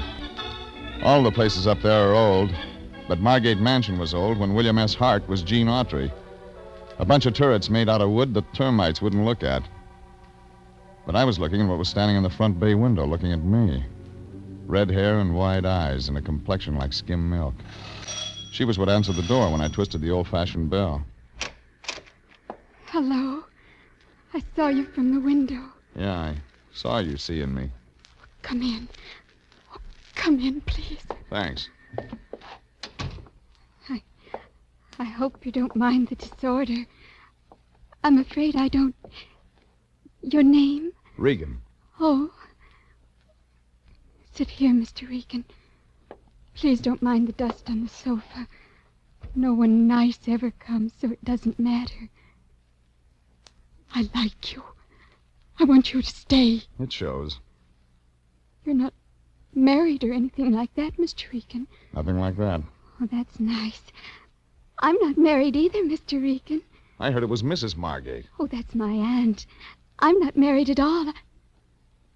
Mr. Regan, you didn't just come to see my aunt. I've got a lot of time. Oh, I've been foolish again, haven't I? Oh, sometimes I get so mixed up. I'm... Oh, wait a minute. Wait. Yes, Mr. Regan. What's your name? Gwethelyn? Mrs. Margate's niece. Yes? Hilary's your brother? Yes, Mr. Regan. All those questions. Business. Business? International Detective Bureau. Your aunt's on the line for $100 worth. A detective? Well, that's polite for it. Oh, you shouldn't have told me that. You shouldn't have told me that at all. Suppose you tell me some things. I'm mixed up, Mr. Regan. I can't tell. Gwethelyn. Oh, that's my aunt. Did I hear the front door bell? Don't say anything. Don't tell her. I did hear the front door. Well, Gwethelyn, who is this man? He's... Regan. Regan? Oh, you're the man they call the Lion's Eye. I've been expecting you. I'm gardening. I should have figured. What? Oh, I have a green thumb, as they say. Follow me. Go to your room, Gwethelyn. Yes, Auntie. Gwethelyn? Yes, Auntie, I'm going. She went all right, like a rabbit at a greyhound race. Only I wasn't sure this rabbit could stay ahead of the dogs. But right then I had another problem, keeping up with Mrs. Margate. It wasn't the way she walked, it was her talk that winded me. We'll go to the garden. My niece and my nephew have problems that weigh heavily on my heart, Mr. Regan. Oh, this way. Family collapsing and falling to ruin. Just 3 Margates left. Myself and the 2 children, Gwethelyn and Hilary. Only 52 years old with such responsibilities. Hilary? No, myself, of course. 52. But Hilary is the real problem. You follow me? Right behind you. What? Oh, yes, out this door. The garden. There. Do you see that pool by the date palm? Uh-huh. Fish. Carp, Mr. Regan. He concocts things. Hilary brews things, poisons. One day he fed something he had brewed to Hilary F. Margate, Sr., the carp, and he turned bright green. Hilary? The carp. We found him next morning floating belly up, stark bright green. Hilary F. Margate, Sr., the carp. We name our fish after the dear departed members of our family. Nice custom. Yes. Hilary poisoned the carp when he was only 146 years old. The carp? Yes. Come along. Hilary was only a boy at the time. Such a problem, Mr. Regan. Oh, here, my vegetable garden. Have an onion, Mr. Regan. Delicious. Yeah. Look, Mrs. Margate. Eat the onion, Mr. Regan. George! George is my gardener. I'm over here, Mrs. Margaret. Oh, well, you can go out back and cut the weeds, George. Mr. Regan and I have some private matters to discuss. Yes, ma'am. Excellent man, George. Excellent. And be sure you get them all, George. We must be rid of the weeds. Yeah. Okay, ma'am. Now we're alone, Mr. Regan. The onion, go on, eat it. As I was saying, Hillary, that boy, such a problem. Yeah, as you were saying. Yes. Good, aren't they? Mrs. Margate, what is it you want me to do? Do? Well, I want you to look after Hillary. I was told you wanted protection. Well, it's the same thing, isn't it? No. Hillary needs a nursemaid. That's not our line. No, see here, Mr. Regan. International Detective Bureau has already agreed to handle my case. Mr. Lyon himself accepted my check. He'll accept anyone's check. But he promised to help. Well, then talk to him. I'm talking to you. I'm explaining. You're explaining nothing. You've given me a lot of double talk, and I have a feeling that's all you want to give me. Now, make sense. All right. You're going to force me to say what I hoped never to say to anyone. Not anyone. My life is in danger. I can believe that.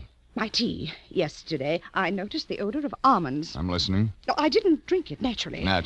Naturally. Hillary brewed that tea, Mr. Regan. My nephew. Now you've said something. Where is he?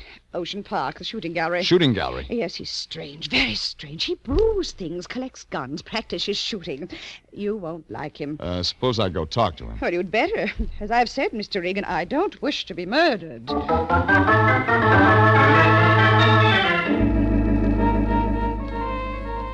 I headed the car down La Brea to Olympic and then out to the Ocean Park Pier. It was afternoon business, popcorn and sailor style. The shooting gallery had one customer, a kid in a corduroy sport coat with a face like a cantaloupe out of season. He was taking shots at the little swinging targets.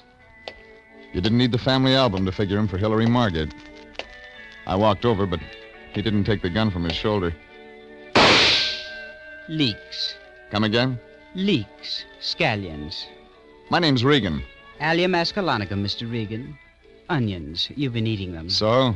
This suggests you're the private detective hired by my aunt.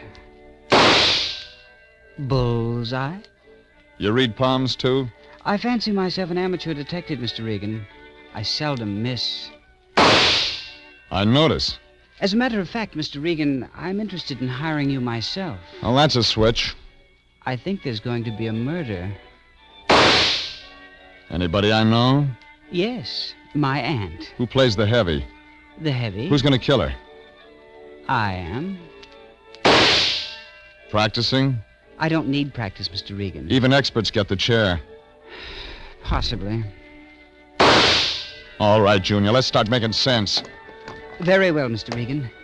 My aunt is a domineering autocrat. Actually, I should hate to kill her, but I feel I must. To protect myself, you understand. From what? You know, I dabble in poisons, Mr. Regan. I am empoisonné, as the French say, poisoner. When I was 15... I heard that one, yeah. Hillary F. Margate Sr., the carp. Oh, he died a horrible death. My regrets. Now get to the point. Ours is an evil household, Mr. Regan. The last of the Margates, a decaying race. My aunt, for example, in Gwethlin. I met her. Then you understand that something must be done. This is an urgent matter, Mr. Regan. It would be wise to take my case. One Margate for a client's too many. Very well, Mr. Regan. But you want information. Perhaps I'll give it to you tomorrow. I'll phone you. As they say on the radio, you may save a life. Possibly your own.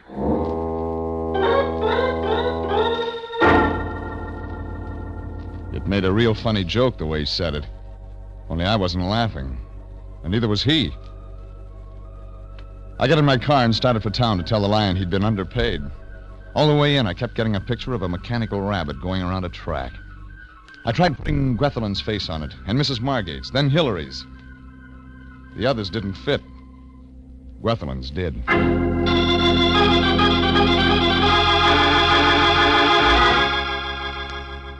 I was still thinking about it when I parked on Hill Street and got out to walk. And that's when I put another face on the rabbit, my own. The guy who fell in behind me and started following was no greyhound, but he had squeaky shoes that slowed down when I slowed down. We stayed together for a block, and when I turned left toward the office, he turned left. I wondered if he was an amateur. I found out when I sidestepped into an alley and pulled him in after me. All right, Buster, this is where you get off. Hey, say, what the devil? Come on. Who hired you? Let me go. Give me some answers. Talk. You want muscles, huh? Muscles? All right. I got him. He had him all right, and he knew where to use him. He had a bald head, and he used that, too, right in the middle of my stomach. I shouldn't have bent double, but I did. It was a setup. The next blow sent me around the fender of a truck parked in the alley. I went to my knees. When I came up, it was too late. The bald head was gone. But someone else was there. Mr. Regan. It was Gwethelen Margate. Mr. Regan, you should be careful. You all right? He was following me. No, Mr. Regan, no, he wasn't. I was going to your office. He was following me. She was ready to talk, but the fog in my head wouldn't let me listen. I got her around the corner into a bar. She waited until the waiter brought the drinks. 2 Bourbon Street, Mr. Regan. And if I may say so, this is a lovely tomato you're escorting to my humble palate. You said so. And may I say, Mr. Regan, I'm also partial to redheads. On account of my first love was a redhead. She played second flute in our orchestra. Sure. Keep the change. That was when I was with Stokowski. The Hollywood Bowl, how well I remember. Me and my fiddle. We made together beautiful music. Me and the fiddle, you understand, not the redhead. She gave me nothing but the cold shoulder on account she was hot for a guy that played bass. Come on, you told me this story yesterday. You don't wish to hear the story of my life, Mr. Regan? Well, it was the same way with Mr. Stokowski. The artist is lost in the world of today. All right. Now we can talk. I don't know, Mr. Regan. Who was following you? It doesn't matter. I'm used to it, Mr. Regan. Who was the mug? It doesn't matter, Mr. Regan. It's too late anymore. I thought... You thought what? I thought you'd help me, Mr. Regan. I was on my way to your office. Why? There's going to be trouble, Mr. Regan. Serious trouble. What says so? Everything. Hillary, my aunt, they're all acting so strangely. And those people who come to the house. People? Who? I don't know. But the man who was following me is one of them. Oh, something strange is going on, Mr. Regan. Something terrible. You still haven't told me anything. Don't you see? It isn't anything I can tell you. It's a feeling. A terrible feeling. Everything's wrong. I've got to have facts, lady. I don't... Wait. There's one thing. Yeah? The gardener, Mr. Hendricks. George? Yes. My aunt knows him, Mr. Regan. Better than just a gardener. Something else. What? George has been in prison. I know he's been in prison. I heard him say something once on the telephone. To who? I don't know. There's so much I don't know. That makes 2 of us. You don't believe me. You've got to believe me. Something terrible's going to happen. Sure. Hillary's going to kill your aunt. Hillary? Oh, no. That's not it at all. It's me they're going to kill, don't you see? They're going to kill me.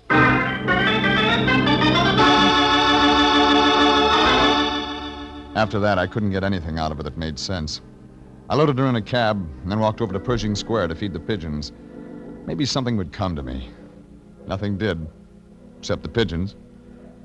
After a while, I went over to the Examiner morgue to look up George Hendricks. There was nothing, not a word.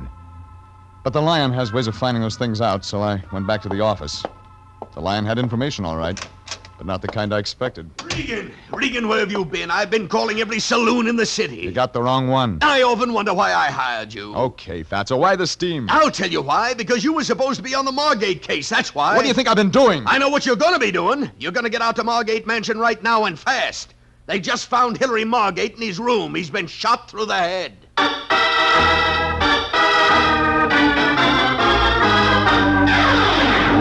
This is CBS, and you're listening to The Story of the Little Man's Lament. Tonight's adventure with Jeff Regan, investigator.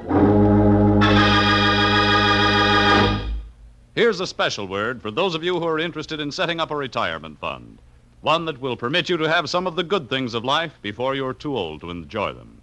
Join the payroll savings plan where you work and invest in United States savings bonds. Under this plan, your firm sets aside whatever sum you name from each paycheck and uses the money to buy savings bonds for you. Buy United States bonds and keep them. And now, back to tonight's story of the Little Man's Lament and Jeff Regan, investigator.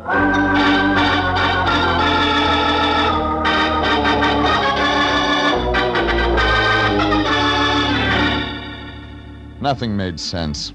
There were 3 Margates. The old lady, her nephew Hillary, and his sister, Gwethelyn. And all 3 of them wanted to hire me to stop a murder.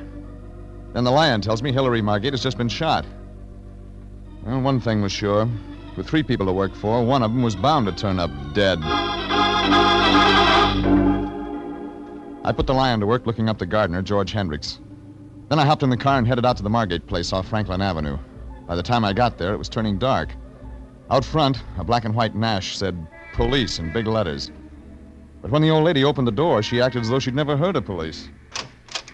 Oh, Mr. Regan, please come in. I'm sorry you didn't get to meet him. Hillary, strange boy. I met him. You did? Oh, this way, Mr. Regan. Well, it's no matter.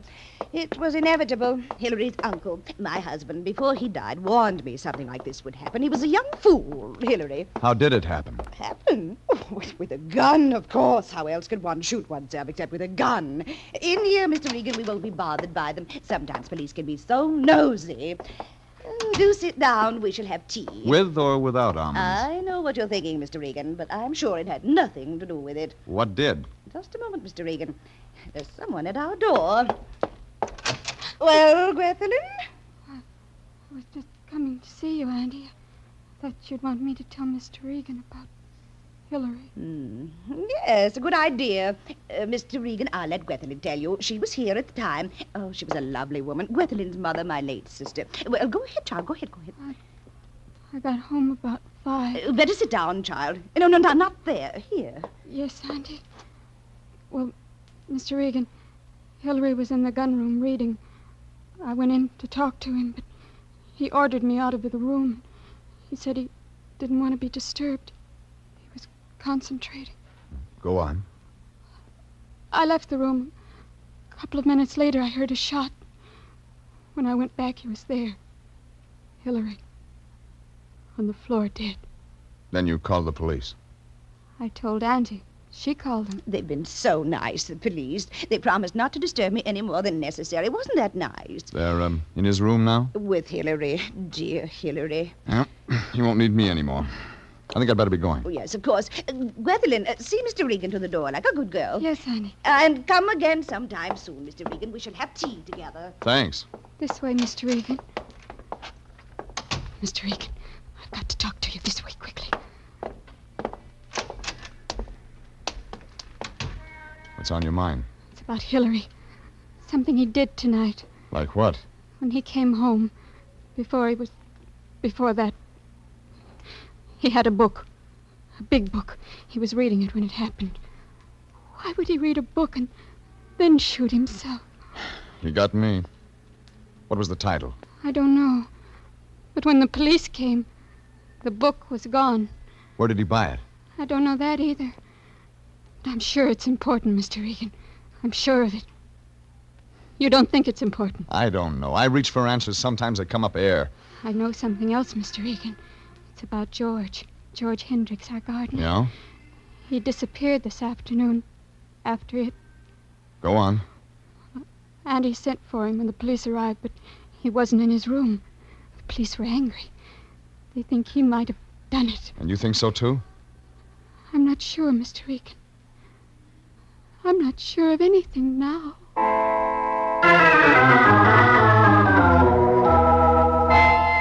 She turned and ran into the house and left me with a lot of night air and cool breeze. If Hendricks had taken a powder, the police would check that angle. That left me with a book. A very big book. I walked down Franklin toward my car. Up ahead, I saw a small man in a black suit locking up a shop door. Over his head, a sign said Franklin Avenue Bookshop. That did it. I caught him before he closed up. I beg your pardon. Do you know a Hillary Margate? Lives up the street? Yes, I know him. Why? Was he in today? He's a regular customer. Was he in? Yes or no? Yes. Did he buy a book?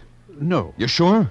Positive. He asked for a volume we didn't have. What volume? I don't remember the title because we didn't have it in stock.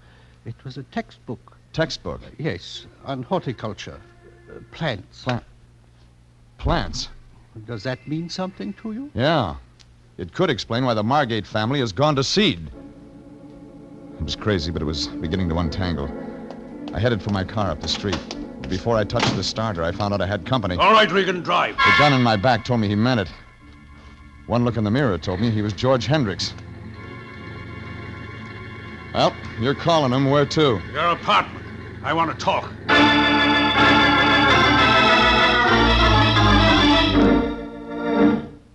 Have a chair, Regan. It's your house. Thanks. I talk. You sit and listen. I can stand. I say sit down. It's your party, Hendricks. There's been an accident at the Margate house. I heard. Hillary shot himself. That right? You think different? Changed my mind. I didn't kill him, Regan. Who said you did? I never could get used to confinement. Oh. San Quentin? Sandstone, Minnesota. Tell me more. Listen, Regan, the police don't like guys with a record. What was your rap, Hendricks? Checks, something like that, forgery. So why tell me? You're moving in my direction, Regan. I don't like it. Is that why you ran? There's something else. Yeah? The name. It isn't Hendricks. It's Margate. What's that? Freehold Quincy Margate. No wonder you changed it. There were several reasons. Yeah, old South family. Listen, Regan, you gotta believe me. I didn't kill Hillary. I didn't have anything to do with it. You know a big guy, bald head with a stupid face? Morley. He works at the Margate place, part-time. What's his job? Flunky. He works in the garden with me. When he isn't tailing the girl. Leave me out of that part of it. Well, do I answer that? Yes, but watch what you say.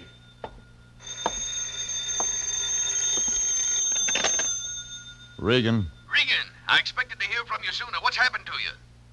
Regan, are you there? Yeah, just got here. What's the matter? Someone with you? You're a genius. Well, I just found out about Hendricks. You guessed it.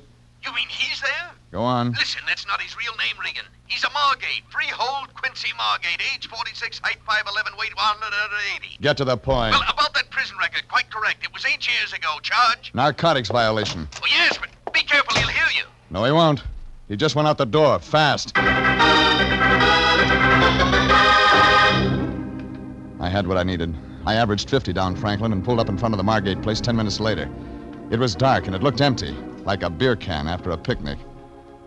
I found an open window and crawled in. It was the gun room, and that meant I didn't have to go much farther. But somebody changed my mind for me when the door suddenly opened, and a hunk of orange lightning stabbed in my direction. I ducked in the chair next to me, toppled over. I couldn't wait for the next one. Let me go! Drop it! You're hurting my... That's better. Now, some lights. Mr. Regan, I thought you were one of them. I'm not. That book Hillary was reading. I'm in a hurry, baby. You already know, don't you, Mr. Regan? All right. I didn't see it closely. It had pictures of plants. Like the ones in your backyard? Yes. I didn't know what it meant until... Until Hillary got it, and then you were too scared to talk. Why? Mr. Regan, Hillary didn't poison my aunt's tea. They only said he did so they could kill me and then blame him for it. That way they'd be rid of both of us. Yeah, but Hillary caught on too quick. That's why they killed him, Mr. Regan. Oh, don't let them know I know. It won't matter now, baby. I circled around the house in a hurry. Empty. Then I tried the garden. That's when I saw it. 50 yards behind the house. A strange light at first, then something red that began to grow. Then smoke and more smoke. I ran for the back of the garden in the flames. She saw me coming. Stand back, Mr. Regan. Maybe tomorrow, Mrs. Margate. I warn you, Regan, stand back. You hired me, remember? Take one more step, Mr. Regan, and Morley will kill you. You figured he'd be around. Put that gun down, Morley. The smoke's getting in your eyes. No! Shoot him, Morley! Shoot him! You're too late for that. I drove across the column of smoke and caught his arm as he tried to find me with that gun. I got to him first. I owed him something for what he'd given me in that alley, and I paid him back with interest. The old lady just stood there and glared at me, the fire reflecting in her eyes. It took me 10 minutes in my best sport coat to stop the blaze. But the price was cheap, because where the fire had been was a nice pile of Exhibit A. It looks just like an ordinary plant, but the police call it marijuana.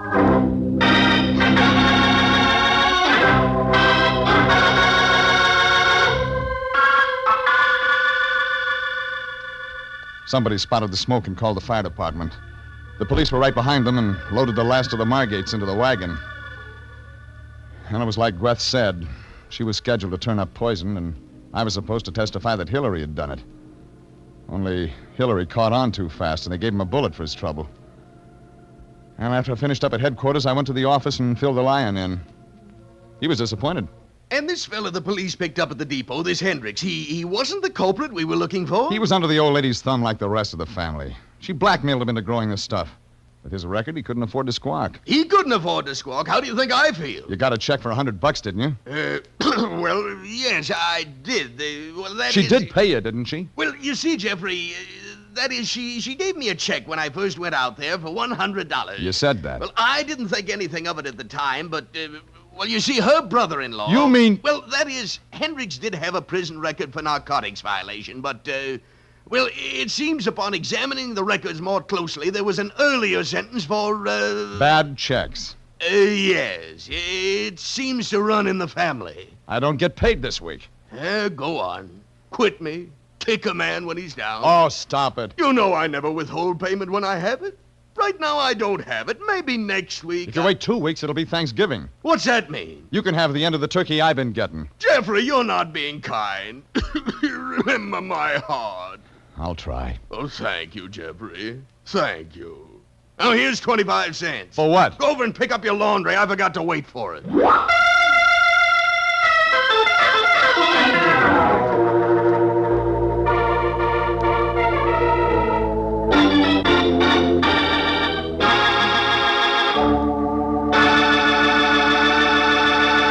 Jeff Regan, Investigator, is written by William Frug and William Fifield, directed by Sterling Tracy, and stars Frank Graham as Regan with Frank Nelson as Anthony J. Lyon. Original music is by Dick Arant.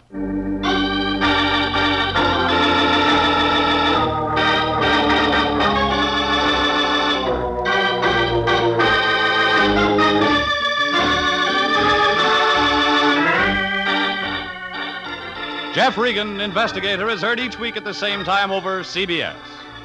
Bob Stevenson speaking, and inviting you to be with us again next Wednesday at 9 for more suspense and mystery and adventure with Jeff Regan, Investigator. This is CBS, the Columbia Broadcasting System.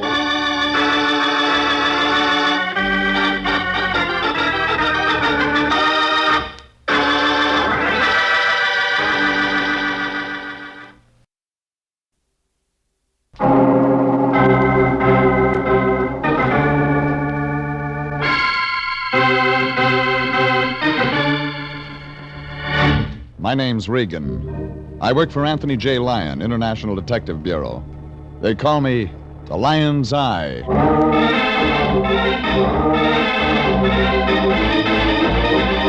Wednesday at 9, and CBS brings you Jeff Regan, Investigator, starring Frank Graham as Regan with Frank Nelson as Anthony J. Lyon. So stand by for mystery, suspense, and adventure in tonight's story of The Two Little Sisters.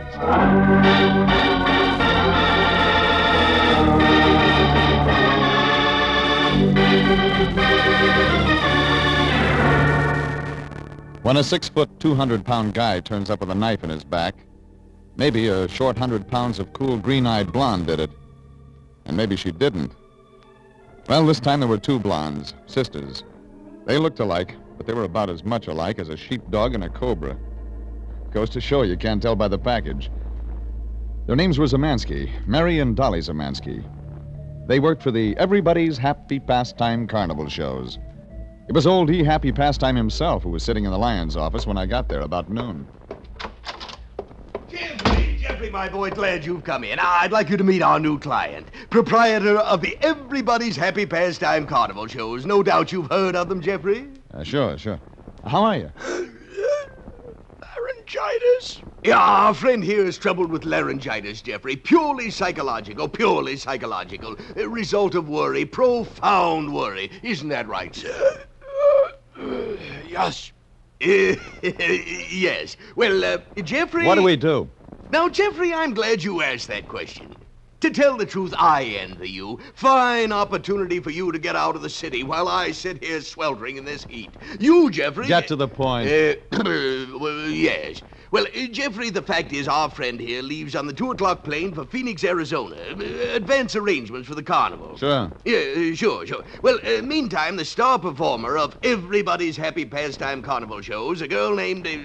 Oh, now where's that piece of paper? I jotted it down. Here we are. Dolly Zamansky, the Queen of the Blades. Ice skater?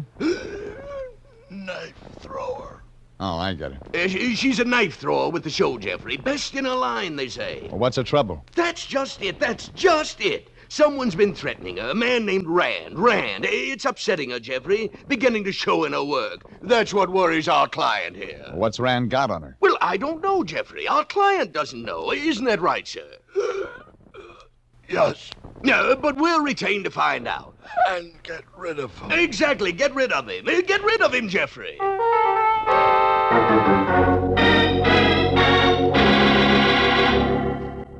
Like the lion said, it was a chance to get out of the city. I drove Father Time back out to his carnival. He had to pick up his stuff and then make the 2 o'clock plane at International Airport. The carnival was set up on a couple of vacant lots out on Sepulveda. Big sign, everybody's happy pastime carnival shows.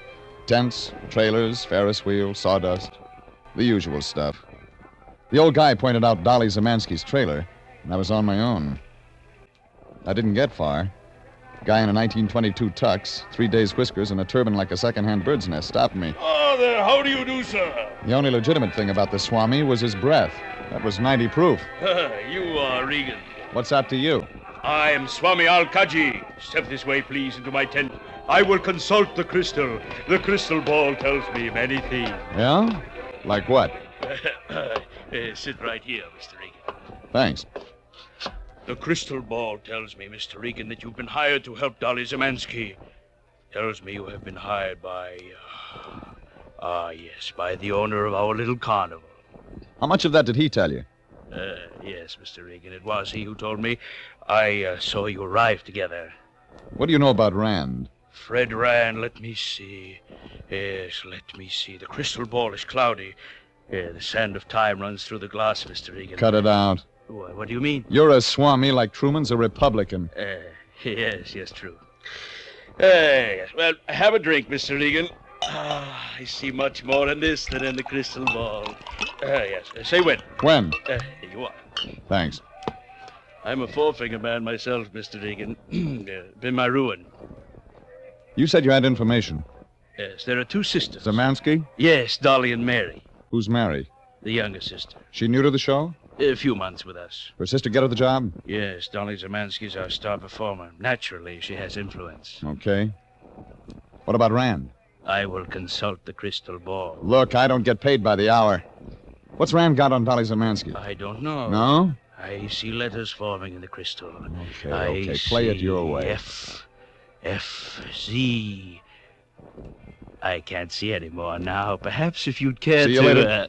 But So Mr. long. Regan, Mr. Regan!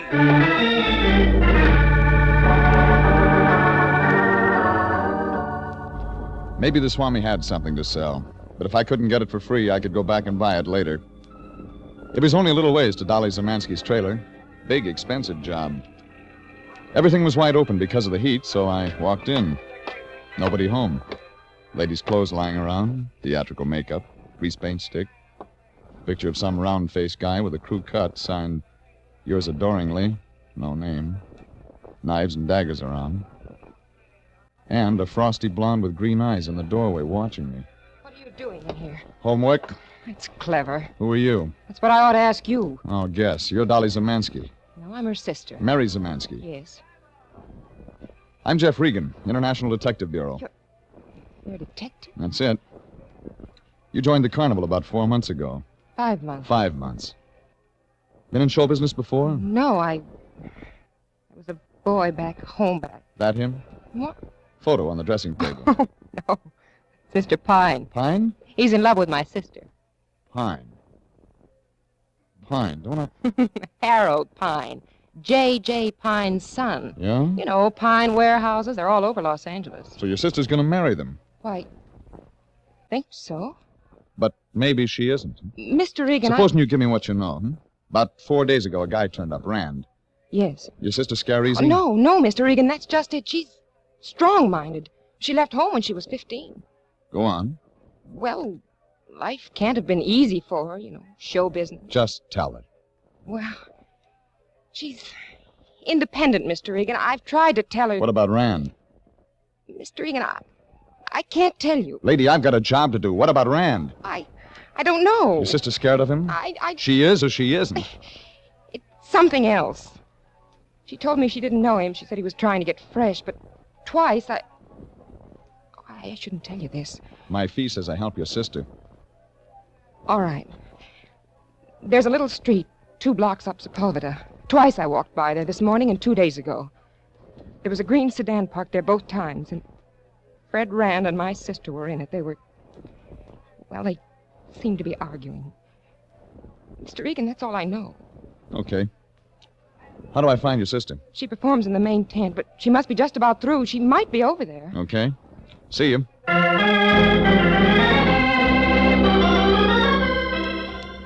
I started for the main tent, got about halfway up the midway when he passed me, going down the midway, and into the big shiny trailer.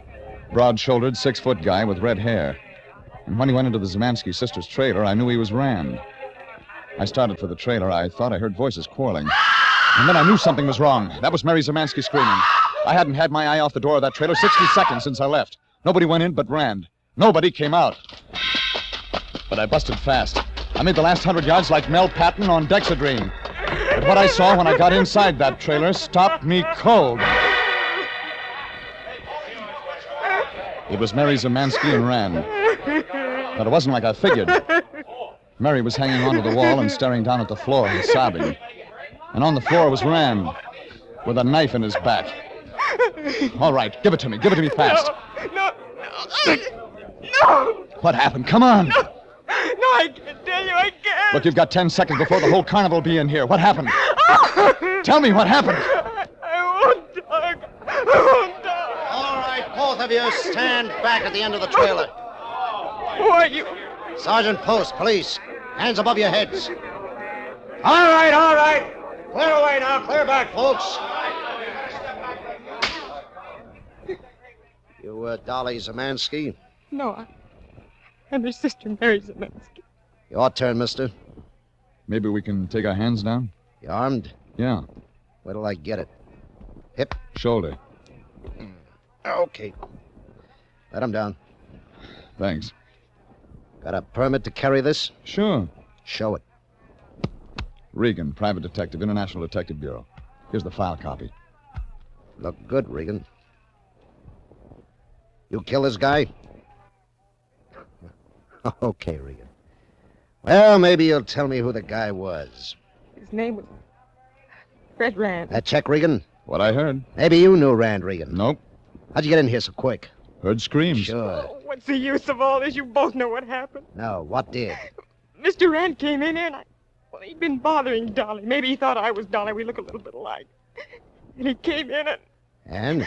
Go on. He struggled. And I killed him. It hung together like the Jap Navy.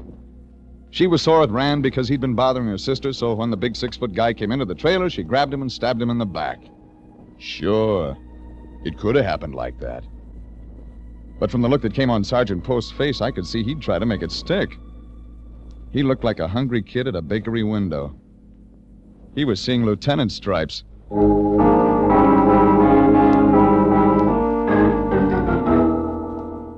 Well, half an hour later, Mary went off for the ride downtown in the paddy wagon. I figured it was a funny thing Dolly Zemansky hadn't showed up. I decided to look for her. She wasn't around. She'd finished her act a little bit before the ruckus started, and it looked like nobody had seen her since. Then I saw a tent with some stars and crescent moons painted on the front, and that reminded me of something. A phony Swami with information for sale. He was inside. All right, Swami, get busy on that crystal ball and dish up some answers. Yes. Like FZ. Ah, yes, the letters FC. The crystal is clearing. Well, clear it. It's a murder rap now. FZ what? Rand. Yes, Mr. Regan. Fred Rand.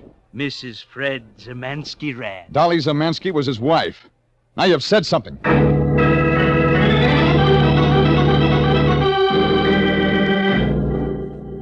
That gave me something to work on, but halfway to my car, I remembered something else. Something Mary Zemansky had said. A green sedan parked twice in the same place. Maybe it was parked there a third time. It figured the owner wouldn't be driving it away. He was taking a free ride as a guest of the county, to the morgue. It was there, green sedan. on the little street 2 blocks up Sepulveda. The door was unlocked. The registration on the steering post read Fred Rand. That figured. The address was on a street called Delancey in San Francisco. But maybe I wouldn't have to go that far. There was a card down on the floorboards. One of those commercial hotel cards. Globe Hotel, Main Street. I stuck it in my pocket. That was when a guy said, I'm gonna kill you, Fred Rand. I hit the car door with my shoulder. That knocked him back, but he came in again and tried for me. I blocked it. Why, you... That was when I got a good look at him. He was the guy in the picture in the Zemansky sisters' trailer. Yours adoringly, Harold Pine.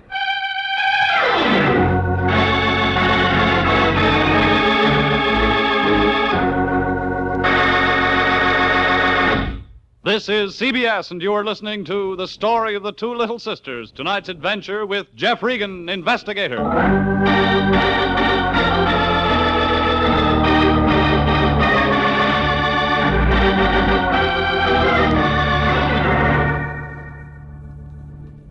I'd like to have stuck around and had a little talk with Harold Pine. Maybe he knew some answers. But one answer he didn't know was who killed Fred Rand. When he made that college try on me and called me Rand, it didn't take the FBI to figure he didn't even know Rand was dead. But it looked like Pine was going to be asleep a while, so I went downtown. The Globe Hotel. Last stop on the line for the canned heat crowd. Brass spittoons. Row of cracked leather chairs along the front. 2 or 3 old guys dying in them. Nobody at the desk, so I picked up number 306 from the register and went up. Door wasn't locked. Inside, you could see why. Nothing in the joint but a brass bed, cardboard suitcase on a chair with a couple of neckties in it. Fred Rand had been traveling light, but there was something else in the suitcase stuck in the lining. Item torn out of the Weekly Variety, the show business sheet. It said a couple of knife throwers named Duncan and Dolly had checked out of Las Vegas for work at a spot called the Blue Dolphin Casino, Los Angeles. The date line was half torn off, but you could make out the 46 at the end. There was a phone on the wall, and I tried the Blue Dolphin Casino. There was nobody home. Too early for a night spot. So I decided to let the Lion work on that one. International Detective Bureau, Anthony J. Lyon, President speaking. Lion, I've got something for you to work... Jeffrey, I'm glad you called. I've just talked to the proprietor of the Everybody's Happy Pastime Carnival shows from Phoenix. So we're off the job. Well, now, Jeffrey, what can we expect? We were retained to get rid of that fellow Rand, to relieve Miss Dolly Zemansky of any undue nervous stress that might endanger the box office value of her performance. Go on. Now, Jeffrey, it just seems that, well, the sister did the job for us. Sure she did. Jeffrey, I don't think I understand you. You can understand this. This job we stick on. Jeffrey, be reasonable. The matter's in the hands of the police. They've got the wrong goose. What's that? I don't think she stabbed a 6-foot guy in the back. I think somebody pitched the strike out in through the window. Dolly Zemansky? Maybe. I think that's what her sister thinks. I think that's why she confessed. Oh, I see what you're driving at now. We're defending the innocent again. We're not in business for money, are we, Regan? Why should we be with the world full of poor unfortunates waiting to be helped? Cut it out. Regan, from now on, if you want to work for charity, you work alone. You're fired. That's the only good news I've had all day.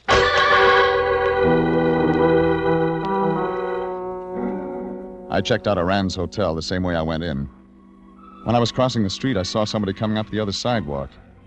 My high school geometry told me that if I walked fast enough, I could get opposite where my car was parked the same time she did. Okay, come on. Go Come of on, me. sister. Get in the car. Can't do this to me. You're Dolly Zemansky, and I'm doing it. Get in there. And stay still. I don't like you, Dolly. How do you know my name? You look like your sister. Mary? Mary. Who are you? Never mind. Well, where are you taking me? A ride up Hill Street. There's a place to park above Temple. There's a nice view of the city jail. Jail? That's right. Jail.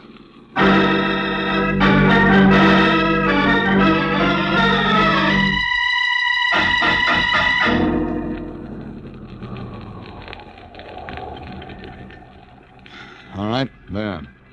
Like I said, there's a good view. What's the pitch, Regan? How'd you get that? The Regan? It's on the steering post. You got good eyes. Thanks, honey. I didn't say that way. So you don't love me. What's the pitch? See that building down there? The bars on the windows? You said I had good eyes. You know who's in it? No. It's the city jail. Do you know who's in it? No! It's your sister. Mary? Mary. Why? She says she killed a guy named Fred Rand. Fred Rand? Never heard of Fred Rand, eh? Then why were you going to the Globe Hotel? You never heard of that either. Talk, will you? Okay, I will. You get the Pine warehouses on the hook. It looks good, but there's just one thing wrong. Fred Rand. You're married to him. The guy turns up. Maybe he heard about Harold Pine. He blackmails you. Okay, he blackmails me, so what? So you want to get rid of him. You come back from your act this afternoon with the knives in your hands. You get near the trailer. The window's open. You see Rand inside arguing with his sister. That must have been an easy pitch for the star of the show. Your sister's locked up down there on a murder rap to cover you, and you got nothing to say. Okay. I got nothing on you. Not now. But you'll talk. Later. Now get out. I got business.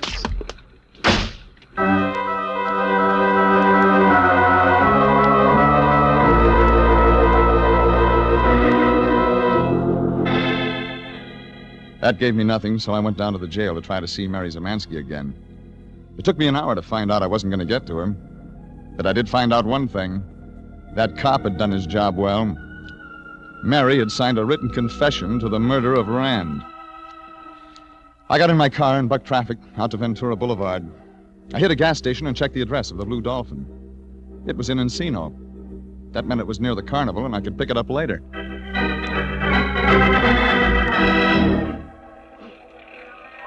Everybody's happy pastime was doing peak business by the time I got there. The Midway was lit up like a sailor on shore leave. But where I went, it was dark. Out in back of the Zamansky sisters' trailer, maybe I could pick up some proof that Dolly Zamansky pitched that knife that killed Rand. I tripped over a tent rope and bumped into something. Wait a minute. Who are you? I'm Porky. Come on out in the light. Yes, sir. You're Pine. Yes, sir, I'm Pine. Harold Pine. But they call me Porky. Porcupine. I reckon you could say it's a sort of a joke. Porcupine? It started when I was in college. Yeah. My name's Regan, private detective. Oh, I owe you an apology, Mr. Regan. I mean at the car. Skip it. I thought you were Fred Rand. Why were you gunning for him? Fred Rand? Calls it Dolly. Dolly Zamansky. You're gonna marry her, aren't you? Well, What's on your mind? Well, now that there's been a murder... Go on. I think I better tell the truth. It's a good idea. You asked me if I was going to marry Dolly. Well, no, Mr. Regan. Give me that again. I am married to her. San Bernardino. Last Thursday. You married Dolly Zamansky in San Bernardino last Thursday? Yes, sir. My father, J.J. Pine, reckons, Mr. Regan, because of the family money... Sure. Sure, you'd want to keep it quiet because of the old man. Figured he wouldn't want his boy married to a carny performer. You'd break it to him later, so you sneaked to San Bernardino and got tied. Yes, sir. You couldn't have married Dolly Zamansky. She was married to Fred Rand. Not for 3 years. Huh? They was divorced, Mr. Regan. You know that? Well, Dolly had the decree. How else could we have got a marriage license? Did you see the divorce decree? Oh, yes, sir. When was it granted? 1946. Month, you remember? Yes, October. Day? Well, Mr. Regan, I don't see what day? October 14th, 1946. October 14th, 1946. Okay. Well, Mr. Regan, I don't understand. Rand showed up again, huh? Yes, sir. So you decided to kill him? He was molesting Dolly. Sure. Well, maybe I'd just beat him up. You're a kid, Pine. Maybe I am. You're keeping bad company. I don't think so. Who do you think knifed Fred Rand? I don't rightly know. What were you looking for in back of that trailer? Nothing. I didn't think of anything. You know Dolly's sister, Mary? I do. You think she killed Fred Rand? No. Then who did? I don't know. Okay, Pine. You didn't anyway. Well, maybe I was just pretending I didn't know he was dead when I fought with you at his car. No, Porky. You're not that smart. Mr. Regan, I reckon that's so.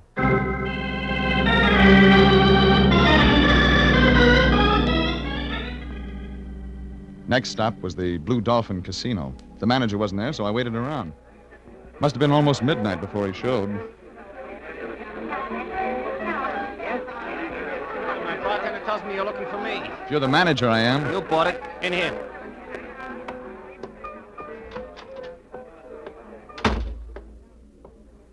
You book acts? Used to.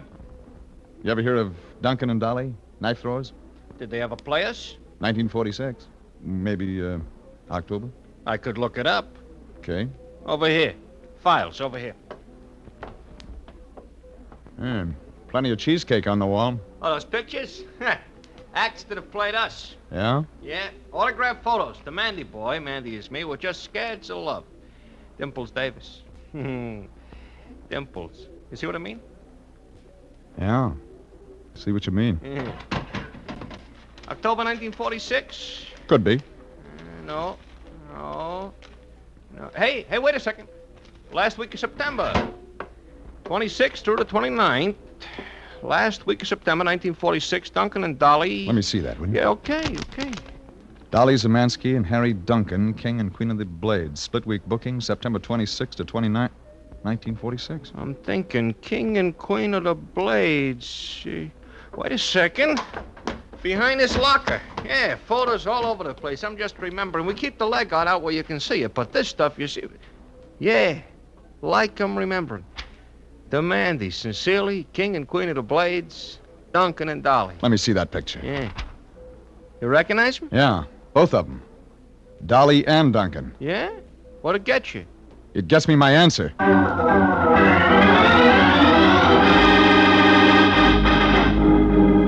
I made it fast back to the carnival.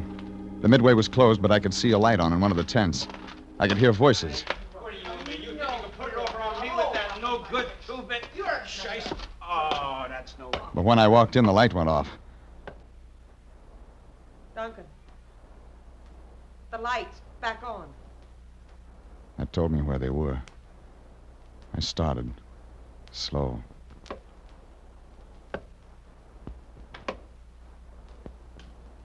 I waited. Duncan, don't. Put that knife down. Dunk, when's enough? Rand was enough! All right, Duncan, I'm coming. The knife went past, took some air that belonged to me, and stuck in the tent pole. He shoved the table at me, and I shoved it back. He made a try for the tent door, and that was when I got in.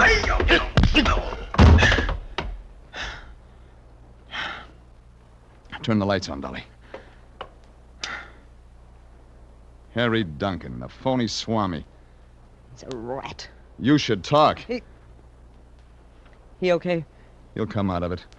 He killed Rand, thought I'd take the fall. You let your sister take the fall and kept your trap shut because you were scared of what he knew. Knew what? Blue Dolphin Casino, end of September 1946. How do you know that? When you were supposed to be in Nevada divorcing Rand. You got to stay there 6 weeks, baby. You can't even leave for 1 day. Figure it out. You're perjured in the Nevada courts. Your divorce is no good. When you married Harold Pine, you weren't divorced from Rand. Oh, you're a wise guy, Regan. You don't get Pine. I'll take care of that. Your marriage to him is good. Like a $3 bill. Thanks. Maybe I can do something for you sometime. So the Swami killed Rand. That's what I figured wrong. If Mary didn't stick Rand, it had to be a toss job. Somebody had to toss that knife through the trailer window. Somebody professional. I figured you. Till I saw that photo of Duncan and Dolly. Why'd he do it? Because he hated Rand. He loved you. How'd you figure that? Guys fall in love with dames like you. I don't know why. We were a duo. Duncan and Dolly. We were going to get married, but I ditched him for Rand. That figures. Rand looked good a while. Dunk went on the bottle when I married Rand. Pretty soon he got too shaky for a knife act. Ended up like this. The phony Swami. He said Rand had beat his time with me. He said he'd kill Rand if he got the chance. Didn't think he had the nerve. He's coming out of it. Get out of here. Yeah. Yeah, I wouldn't want to talk to Dunk. So long, Regan. Get out of here!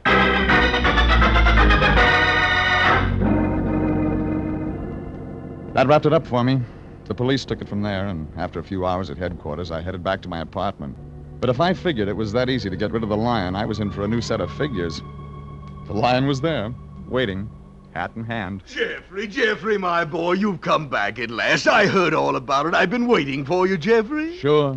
Candle in the window. Jeffrey, will you ever forgive me? Will you forget the unkind words I've uttered, the meaningless, petty things I've said? Oh, I rue the day I mistrusted you, Jeffrey, my boy. It was madness. Come off it, Fatso. But, Jeffrey, I mean it.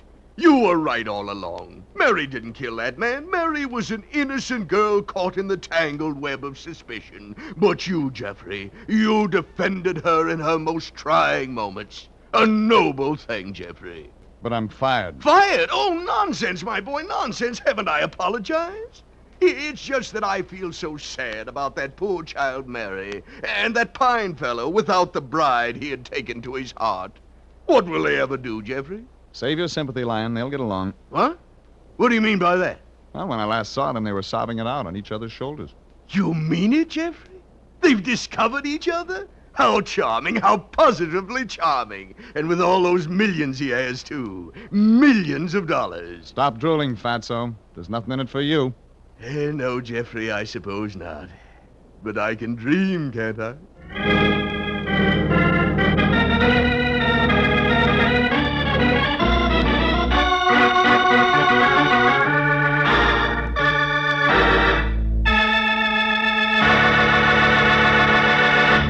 Jeff Regan, Investigator, is written by William Frug and William Fifield, directed by Sterling Tracy, and stars Frank Graham as Regan, with Frank Nelson as Anthony J. Lyon. Original music is by Dick Arant.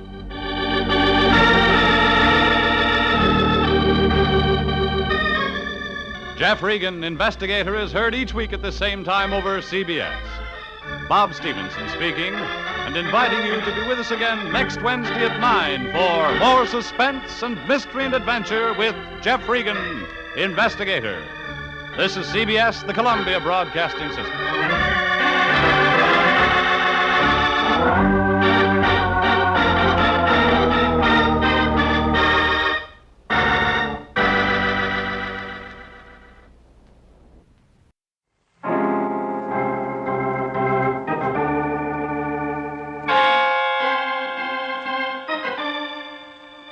My name's Regan. I work for Anthony J. Lyon, International Detective Bureau. They call me the Lion's Eye.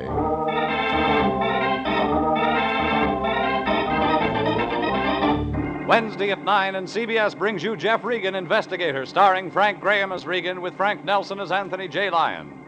So stand by for mystery and suspense and adventure in tonight's story of The 500 Santa Clauses from Mexico.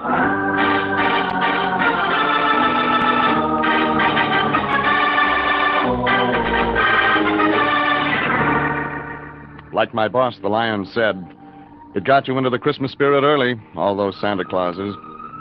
But what it got Judd Brown into was the morgue. Judd Brown was the 6-foot-tall part-time Santa Claus from Jensen's department store. What got him into the morgue was one of those 6-inch-tall Santa Clauses from Mexico. Well, the thing teed off for me when I walked into the Lion's office. He was looking at somebody's picture.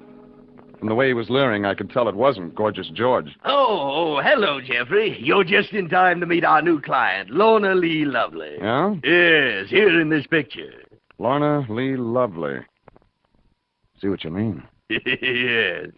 She gave me to understand that wasn't a real name. Professional name, of course. She's a dancer. I figured. So naturally, she needs a professional name, something suitable. And I must say her name is suitable, Jeffrey. Lovely. Lovely. Liquid eyes, rosy cheeks, beautiful. That reminds me, Jeffrey, she works at the Rose Ballroom. She's a taxi dancer. She wants you to get right over there. It's something about finding her husband. With those looks, she can't find her husband? Yes, that's what I thought, too. But you see, it happens that he's dead. He lets that stop him? Well, she thinks he's dead anyhow. It's something about collecting the insurance, proof of death, that sort of thing. I get it. An opportunity to help out a poor girl in distress, Jeffrey. Get her the insurance money before the holiday. Christmas is less than 4 weeks away, you know. Okay, Fatso. You check the insurance companies. And give me that photo. Maybe Christmas is going to come early this year. Lorna Lee Lovely was what you wanted to wake up and find under your Christmas tree, all right. Only not too close to the branches. It'd be a fire hazard. I drove across town and parked a couple of blocks away from the Rose Ballroom, walked back, and went in. I shoved through a covey of seagulls waiting around to get themselves danced with. That was when a wave of taboo came busting through. Rumba, mister?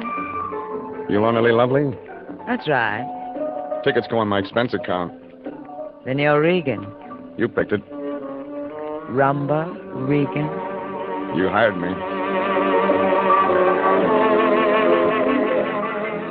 You don't look like the kind, Regan. Kind? Rumba's so good, dream boy. Huh? How do they look? The kind? You know. Yeah. So with you, I get it both ways, dream boy. You dance all right. Thanks. Maybe I'll get a night off sometime. Maybe. You talk brief. I like that. You gave the lion a retainer. That wind tunnel with a cigar in the middle? That's the lion. He said he'd send you over. He did. Yeah, he did.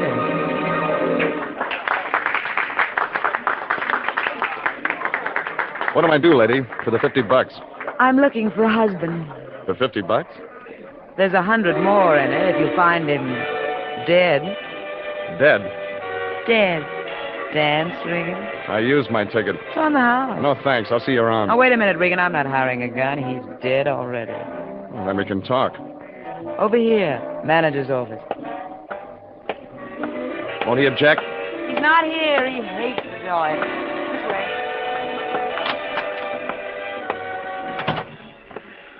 It's better. Now we can have privacy. That's what I thought. How do you know your husband's dead? He's married to me, Regan, and he hasn't been home for 7 weeks. He's dead. See what you mean. And he was insured for $10,000. So I prove he's dead, you collect the insurance. They don't all dance like you, Regan. 10,000 clams, I kiss off the Rose Ballroom for the rest of my life. Your husband's name? Judd Brown. Brown. My real name's Lorna Brown. Description? He's 6 feet tall, dark hair. Scar on the right hand, he got fishing. Got a hook in his hand. He's nuts about sports, baseball, football. If I find a corpse in the stand at the Rose Bowl game, I'll let you know. What else? Nothing that'll help. Oh, yes, one thing. At Christmas, he sometimes works as a department store Santa Claus. That's nice work. When you can get it. Where does he get it? Around. Where they want him. I'll check. One question, Mrs. Brown. Yeah? What if I turn your husband up alive? Tail him, Regan. Find out where he lives and what he does. And phone me. Anytime, day or night. Live at the Sunrise Motel, Glendale Boulevard. Don't lose him, Regan.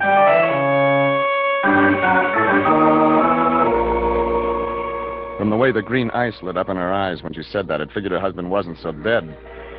It also figured he wouldn't be easy to find. I turned her back over to the Dime Struggle crowd and headed for my car. There was an alley led down behind some Chinese chop suey joints. It was a shortcut. My mistake was I turned into it because a guy turned right after me. I ducked around a corner and waited. Pretty soon his steps came up. Then his shadow. And that was when I grabbed him. Oh, what? What do you think you're tailing? Let go of me. Let go of I'm gonna me. get some answers. No. Don't kill me. Let go. Who's gonna kill you? Hold still. No. Well, you're just a kid. I wasn't doing anything. You were tailing me. Well, yes, I wasn't. Why? But, Why? Because I saw you with that girl. Girl? The taxi dancer in the Rose Ballroom. I watched you through the glass doors. I didn't dare go in. Wait a minute. Let me see your right hand. Why? Let me see it. What do you want with me? Fishhook scar. What? 6 feet tall, dark hair. You're Judd Brown. Yes, what have I done? Well, your wife says you're dead. Wife? Lorna Lee Brown, alias Lorna Lee Lovely. But I'm not married to her. I never saw her till this week. Yeah, and you hate sports. I haven't time for them. I'm studying to be a chiropodist. Sure. At Joshua Addison College of Pedal Care and Cure in Eagle Rock.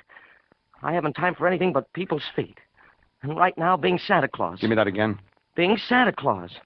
The department store Santa Claus at Jensen's downtown store. Well, that checks anyway. Checks? Oh, look, I don't understand this. You aren't one of them, are you? I'm Regan, International Detective Bureau. A detective? Oh, then maybe you can help me. I think they meant to kill me. They? Yes. You better give it to me from the top. Well, last Friday, I went to work at Jensen's weekends. As Santa Claus? I needed the extra money. Go on. I worked Friday and Saturday, and Then Sunday, I studied at the college library on the tibiotarsal articulation in digitigrade animals. Get to Monday. Well, Monday, that was the first time I saw her following me. Lorna Lee Lovely? Yes. And that same night when I was leaving the metatarsal foundation, somebody grabbed me in the dark. Who? I don't know, but I fought and I got loose. At first, I thought it might just be a holdup. Something change your mind? Yes. Tuesday, somebody tried to break into my room at the boarding house, so I moved out Wednesday. And hid out? Yes, Mr. Regan. I moved into the New Canton Hotel, and I didn't come out till tonight. Yeah, but you knew exactly where to find Lorna Lee Lovely. Well, yes, I saw her picture in the Rose Ballroom advertisement in the Examiner. I thought that if I hung around and she didn't see me, I might find out why she was following. Mr. Regan, behind you, look out! I turned too late and got one alongside of the head. I thought I was seeing light from the naked bulb at the end of the alley, but the light began to spread like an orange bruise. Then a fist the size of a pillow drifted up. I couldn't see anything else. I rested my chin on the pillow. I shouldn't have done that.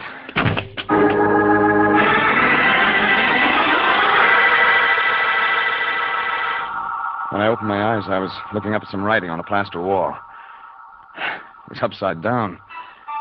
When I got to my feet, the writing still looked upside down. That was because it was Chinese. I was in the same alley behind the chop suey joint, only Judd Brown wasn't around anymore. Neither was the guy who sapped me. I knew what answer I'd get when I went back to Rose Ballroom. Lorna Lee Lovely wasn't around either. She'd had a sick headache half an hour ago. Sure she had. I decided to waste a nickel on a phone call to the Sunrise Motel where she said she'd lived. That was when I got surprised. She wasn't in, but she did live there. That made it worth the drive out.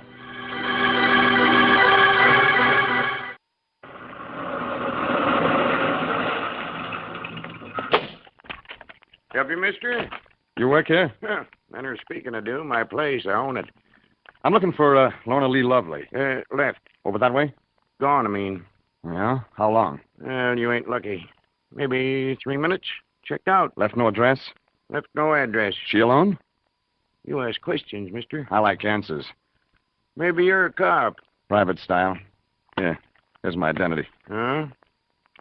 Never seen a private detective except in the movies. Well, what can I do you for?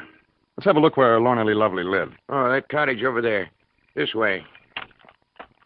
Mind the grass there. Don't grow good out here in California.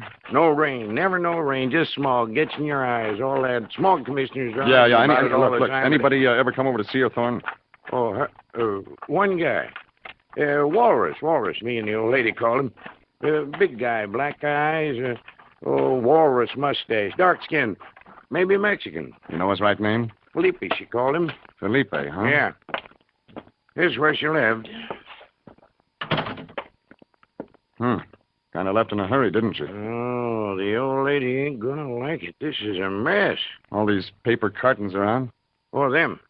Them's what them Santa Clauses come packed in. Santa Clauses? Christmas sidelines. She sold them to department stores. Walrus would bring them. The guy she called Flippy. Yeah. Hey, here's one of them right here. Down in these papers. A busted Santa Claus. Somehow when I say it, I don't like the way it sounds.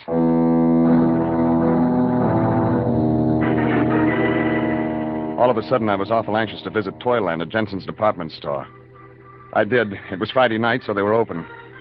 But Judd Brown, part-time Santa Claus, hadn't showed up. But there were some other Santa Clauses there that sent me looking for a white carnation. Hey. Yes, sir? You the floor walker? Yes, sir. May I assist you, sir? What about these things? Oh, yes, the little pottery Santa Clauses. You'd like one, sir, to brighten hearth and home for the coming Yule season? Maybe. I saw one of them a little while ago. You know where they came from? Why, yes, Mexico, La Paz in Lower California. You got any broken ones? Well, now, it's a very queer thing that you should ask that. Why? Because somebody else came here and asked exactly the same question. Don't tell me. Tall, good looker, green eyes. About 30. Why, yes. How could you know that? It figures. Name? Lorna Lee Lovely. Well, I don't know about that. The Santa Clauses are imported by the La Paz Importing Company, small importers. We took 500 on consignment. She merely said she was a representative of the La Paz Company. Sure. Just a moment, sir. I don't know that I should discuss this with you. Oh. Here's my identification. What was the connection between Judd Brown and these Santa Clauses from Mexico? The broken Santa Claus. Go on. Well, last Friday, a week ago today, Brown noticed that one of these little Santa Claus sets was damaged.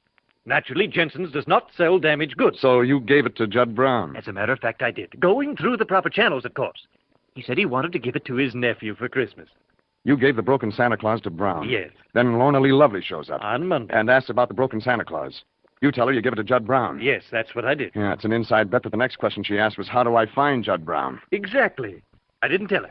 So she went to the personnel department after she left me and asked questions about Mr. Brown. Now, Brown has disappeared. Jensen's Toyland is without a Santa Claus. If there's anything you can do to help I'll see what I can dig up.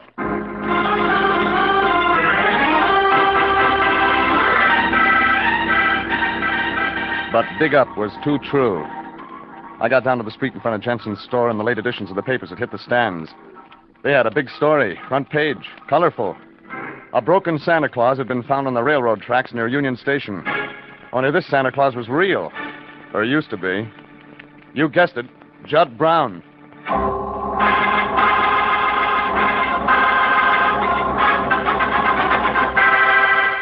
Well, I checked in at the International Detective Bureau office to fill my boss, the Lion, in on some angles. Like, for instance, a female of the blowtorch species named of Lorna Lee Lovely wants to find Judd Brown. So she makes up a phony story about him being her husband and hires me to do the trace job. But Brown finds me. Then some muscle finds us. He tags me out, and when I wake up, Brown's gone. The muscle's gone, and when I check the Rose Ballroom, Lorna Lee Lovely's gone. I took care of my $50 retainer. But the Lion doesn't like to lose a client in the middle of a case. And you say Miss Lorna Lee Lovely checked out of the Sunrise Motel just before you got there? Well, so Thorne said. He's the owner of the joint. Oh, pity, Jeffrey. Our client. Our client gave us a sour pitch. So it would seem. Now, I checked the insurance companies as you suggested, Jeffrey. No Judd Brown insured with any of them. You could use some insurance now. So I've just been reading in the paper. Dead on the railroad tracks. The poor boy got the damaged pottery Santa Claus at the department store. Then, quite obviously, Lorna Lee Lovely and that man Felipe set out to hunt him down. But why, Jeffrey? Maybe there's something in the Santa Claus. You know that? It figures. Yes, I see. Smuggling, you mean, over the Mexican border? Could be. Of course. The man Felipe, a smuggler, perhaps. Marijuana, Jeffrey, in the Santa Claus. Who knows? That's one of the things I'm going to find out. It figured that tracing the broken Santa Claus that got Judd Brown killed would give me my answers. So I decided to start at the beginning. I went to the New Canton Hotel where Brown had been hiding out. A Chinese kid with glasses the size of portholes was sitting behind the hotel desk. You want something? Judd Brown live here? Why you want him? Want to see him. He not here. Who are you? Your name, please. Never mind reaching in the drawer. Oh, what? You won't be needing that gun. Oh, why you want Judd Brown? He murdered. Check. What do you know about it? The gonse. The kuloy. Kusi. Sure, like I figured myself. Anything else? I know nothing. He come. He go. He dead. Maybe I could take a look at his room. Oh, no. Police say no. They've been here already? Oh, his room. Oh, sealed up by police. They take everything. Police station. Everything? Oh, yes. Clean up whole room. Thanks. But that didn't turn out to be any good either. The Santa Claus wasn't in the stuff the cops picked up in Judd Brown's room. I phoned the Chinese desk clerk at the New Canton Hotel, descriptions of Lorna Lee Lovely and Felipe. Figured they might have beat the cops to the hotel and grabbed the Santa. But he'd been on duty since 6 p.m., and you had to pass him to get upstairs. And he'd never seen or heard of either one of them. That made the score at the end of the quarter 0-0. But when I dropped by the office half an hour later, the Lion's blood pressure had hit the gong and won the Cupid doll. And it looked like one side or the other was lining up to score a touchdown. Jeffrey, here you are. I've been trying to locate you everywhere. You lonesome? Jeffrey, don't joke. Be serious. Something has happened. Like what? She's telephoned, Jeffrey. She's telephoned here. You mean Lovely phoned? 10 minutes ago. Well, what did she say? Where was she? She wants to see you, Jeffrey. Jeffrey, I didn't know what to do. Ought I to notify the police? Or since she's our client, Okay, so what did you do? Well, I did... Jeffrey, I did nothing. It figures. It was only 10 minutes ago. Sure. Oh, where was she? Lorna Lee Lovely? Where was she? Oh, yes, Echo Park, Jeffrey, on Glendale Boulevard, the little lake where the boats are. She said she'd be on the boat platform. She said if I could find you... Jeffrey, where are you going? Echo Park Lake.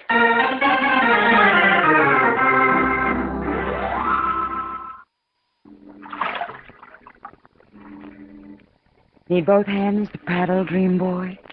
Maybe I do. Maybe you don't. Dream boy, you do everything so good. Thanks, Regan. Why are we here, baby? On the lake? Talk, nobody can see us.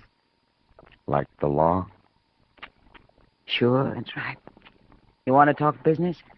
Got another dead husband you want a tail job on? So I lied to you. You killed Judd Brown? Felipe. Tailed him and you to the alley past the Rose Ballroom. Got scared maybe Brown could identify him. So, Yeah. dream boy, Yeah. who's got the Santa Claus? That turns out to be the 6 feet under question. Maybe you got it, So that's why you want to talk business. I'm the next Judd Brown. Oh, not you, dreamer. That'd be a waste. Now, you're too good to go. I was thinking partners. I got a lot. Yeah. What have I got? Regan, you got the Santa Claus. Sorry, baby, not my line of work. Change your line. You like big dough? You seen a guy who doesn't? Okay, bring me the Santa Claus. Sorry, baby. Sorry, Regan. It could have been nice. Put that gun back in your purse. Where's the Santa Claus, Regan? I want it real bad. Sure. Those pearls would look good around your neck. How'd you get that? That there were pearls in the Santa Claus? You just told me. You're a wise guy, Regan. Thanks. So there are pearls in the Santa Claus. The lion figured it was marijuana, but it was just one Santa Claus you were after, sister. But there wouldn't be enough marijuana and one to be worth the trouble. What comes from La Paz that's worth a lot of dough? Pearls, baby. I figured pearls. Now, do you want to go partners? There were 12 Santa Clauses that had pearls in that shipment of 500. A match string worth $60,000, Regan. The broken Santa Clauses had the pearls. They weren't ever supposed to get into the store, but one got away. And Judd Brown got it. And now you've got it. Maybe not. Who else? Think fast, Regan. I'm not scared to shoot. Nobody'd hear the shot. Backfire from the traffic. That's what they'd think. Sure they would. I shove you over the side of the canoe. It's dark. Nobody sees there. We're going back to the dock. I'll shoot, Regan. You won't get me. I'm in too deep. I'll shoot. That wouldn't get you your Santa Claus even if I had it. I'll shoot, Regan. Okay, shoot.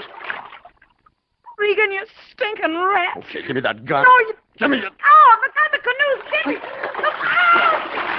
Oh, Regan! Regan, help! Help me! I'm drowning, Regan!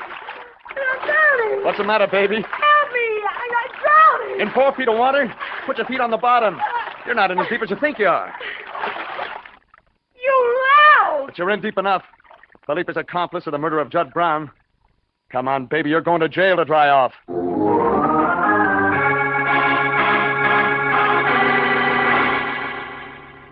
So I dropped Lorna Lee Lovely off at the nearest precinct station and went to my place and changed my clothes. I still had 2 things to turn up, Felipe and the toy Santa Claus with the pearls in its belly. It figured this way. If one thing can't have happened, but nothing else could have happened, then the thing that can't have happened must have happened. See what I mean? So I went to where the missing Santa Claus had to be. Hey, wake up. Yeah, Ma. No, Shouldn't Ma. sleep on the job, Pilgrim. Oh, you're detective. You come back. They work you long hours, don't they? Oh, yes, long hours. You've been on duty here at the desk since 6 p.m. Oh, yes, true. Nobody can go up to the rooms without walking past you. No, cannot do it. Like I figured. Okay, where's the Santa Claus? Oh, no, Santa Claus, don't have it. You got it. You took it out of Judd Brown's room before the cops got here. Yeah, but broken. Santa Claus all broken, nothing. Yes, you saw Brown's picture in the paper and read he'd been murdered. So you went up to his room for a look around, but you saw the Santa Claus, figured Brown wouldn't be wanting it. Santa Claus are broken. Nothing. I want for only small sister. You arrest me? Nobody's going to arrest you, because you're right. It is broken. When you say it's nothing, nope, that doesn't figure.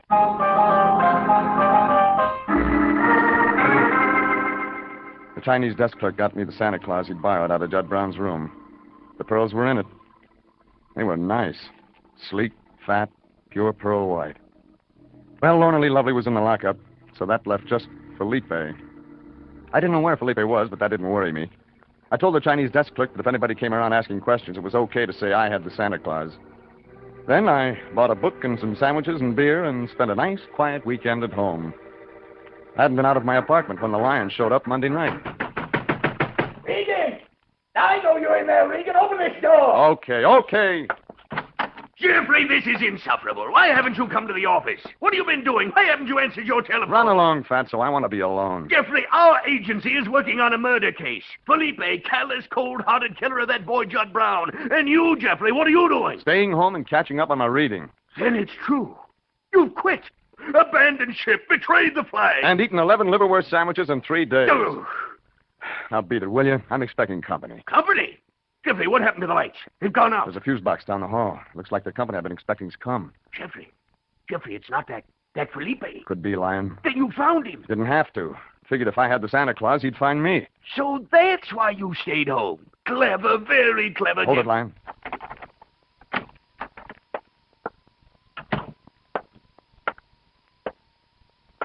Who's that? Stay still, Lion. Who's there? Look out, Jeffrey! I got him! There was a blacker shape in the blackness of the room. He shot twice at where he thought I was, but he was wild in the dark, and I closed on him. The gun went off again when I got his arm. Again. And then I had him around the shoulders, and we went down. This is for that sap you gave me in the alley, Buster. And this was one's on the house. Jeffrey, that's enough. Yeah. Hey, Lion, there's a flashlight on the table in front of the window. Get it, will you? Certainly, Jeffrey. And you. Don't hit me again. Don't hit me again, Regan. Now, let's take a look at this Felipe, Jeffrey. Aha! Not Felipe, Lion. Thorne of the Sunrise Motel.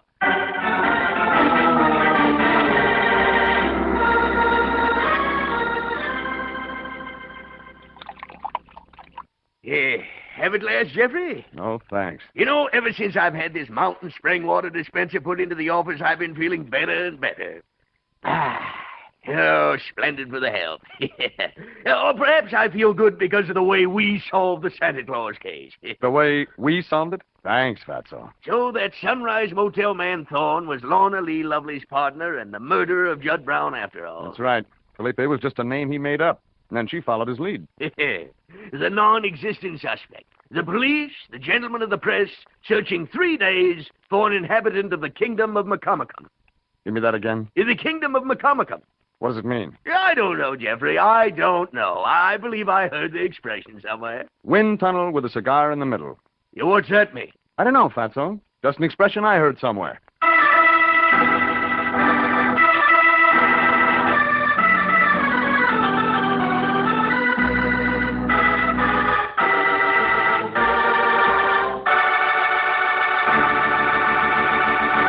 Jeff Regan, Investigator, stars Frank Graham as Regan with Frank Nelson as Anthony J. Lyon. Original music is by Dick Arant. Jeff Regan, Investigator, is heard each week at the same time over CBS. Bob Stevenson speaking and inviting you to be with us again next week at this same time for Jeff Regan, Investigator. This is CBS, the Columbia Broadcasting System.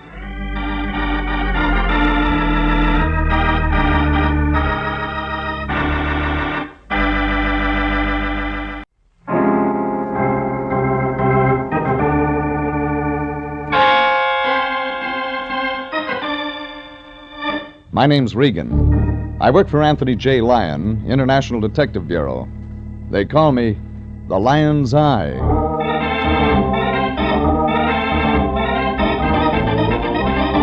Wednesday at 9, and CBS brings you Jeff Regan, Investigator, starring Frank Graham as Regan with Frank Nelson as Anthony J. Lyon. So stand by for mystery and suspense and adventure in tonight's story of Some Enchanted Car Hop.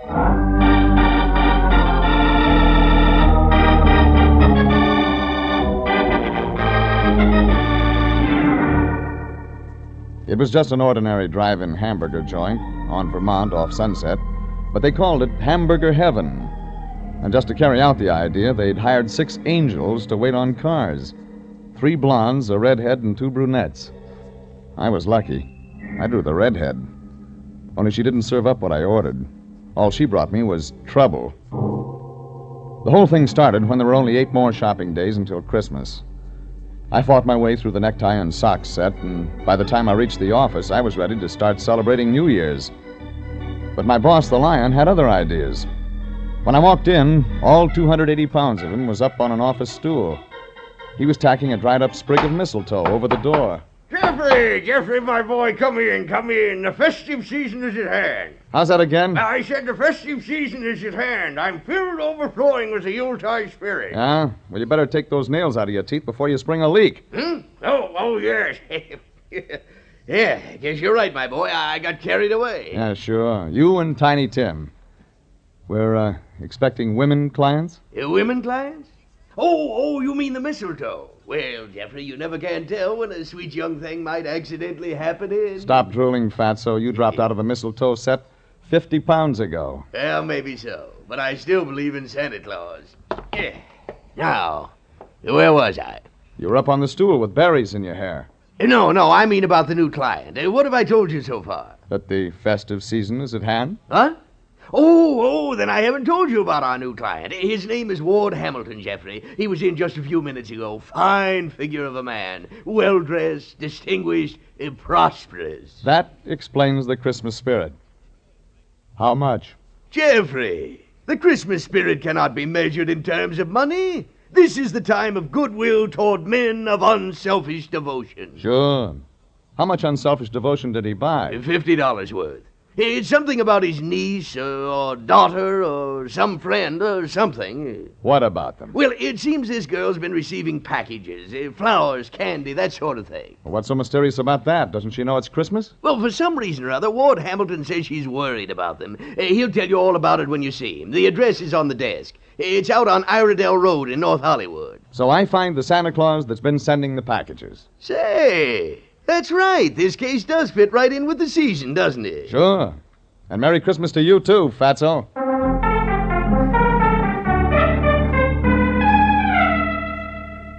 That started it.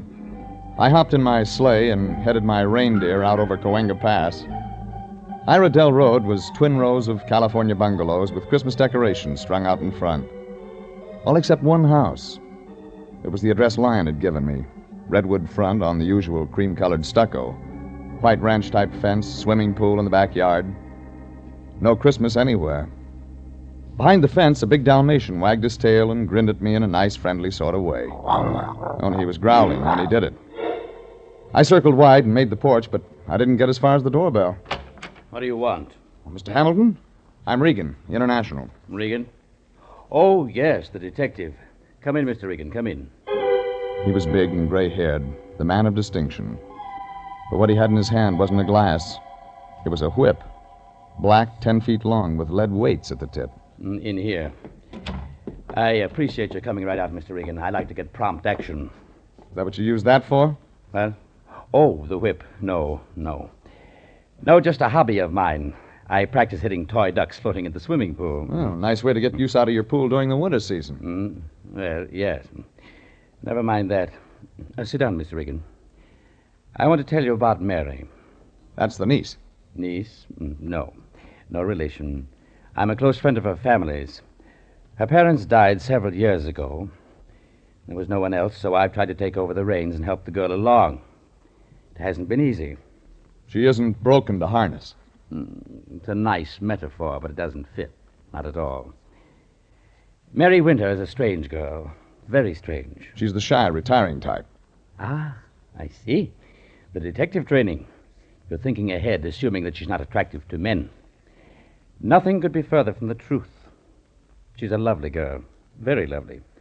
Auburn hair, green eyes, fine, firm, youthful figure. Desirable is the word, Mr. Regan. Desirable. You understand what I mean? You make it pretty clear. So, that brings us to the anonymous packages. For almost 6 weeks, someone has been sending Mary gifts, almost every day. Flowers, candy, novelties, that sort of thing. No name, no indication where they come from. Mary has no idea either? No. But she's reacted to them badly. They're making her nervous, upset. There's something I can't afford to have happen. Come again? Mr. Regan, I can observe that there's little use in trying to keep anything back from you. My interest in the package matter is because of money. Now the story begins to make sense. Mary is strange. Perhaps I should have said peculiar. Her aversion to men is almost, well, I've been sending her to a Mr. Farthing, a human relations counselor. A psychologist? Something like that. And it costs money? Yes, it costs money. The more delay in cure, the more it costs. Frankly, Mr. Regan, I'm tired of the obligation. She work? Yes. She works at one of those drive-in stands. Car hop. Something wrong with that? The place is called Hamburger Heaven, Mr. Regan.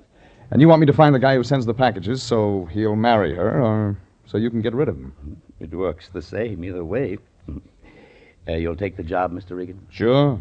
I'll find your guy. Maybe he'll look good under your Christmas tree.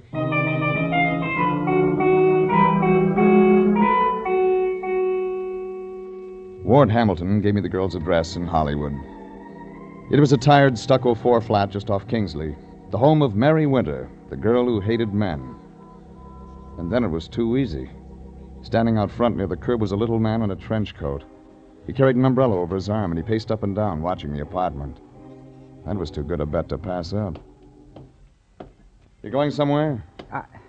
I beg your pardon? Someone you know lives in there? Why, that's none of your business, sir. The name of the friend wouldn't be Mary Winter. Get out of my way. That's what I thought. Hold it. Let go of my arm. Let go, I say. Why are you watching Mary Winter's apartment? I warned you. Let go. Let go. Answer me. Very well. I'll answer you. The umbrella in his hand came down on my wrists, and he broke for the corner. By the time I turned, he was out of sight. On the ground, broken, was the little man's umbrella. I picked it up. Real break. Name engraved on the handle. In nice big gold letters, it said, Smith.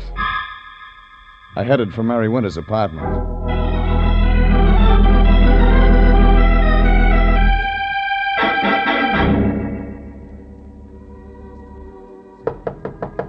I knocked, and nothing happened. Knocked again.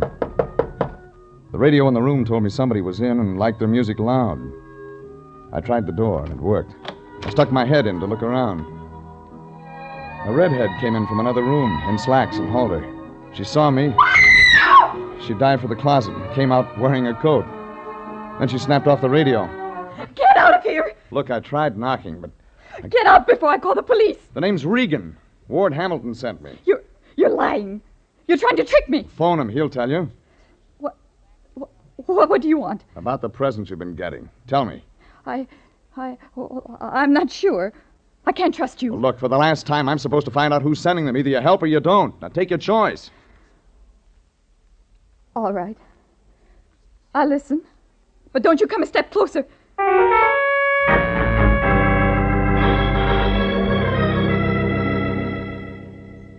I sat down. One corner of the room. Redhead, other corner. She was tall, graceful, beautiful. Everything a guy could want. Except for the look in her eyes. Scared, hunted. I waited for her to start it. They began several weeks ago. The presents. I don't know who is sending them or why, but Any card? Identification? No, nothing. You sure? You think I'd accept gifts from a stranger? Take it easy. Nobody said that. What did Farthing tell you? Farthing? This human relations counselor you go to. Oh, you know about that? Yeah, I know about that. What did he say? That I shouldn't worry. That I should find out. Is that all? Oh, you don't understand. You're like all of them. Get out of Wait, here. one question. Do you know a little guy about 30 carries an umbrella, wears a trench coat, shy? No. Are you sure? Think. A little guy. No, I don't know him. I've never met him in my life. Now, get out! I left the redhead sobbing softly to herself. Maybe a lot of flowers and candy would be kind of nice to a lot of people during Christmas, but not to Mary Winter. She was mixed up, inside and out.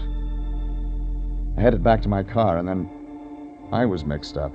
It had looked easy until I got to my car. That's when I got complications. A big complication. Fat, 40, with a gun. Get in, Shamus. Now what? Your choice, Shamus. Like what?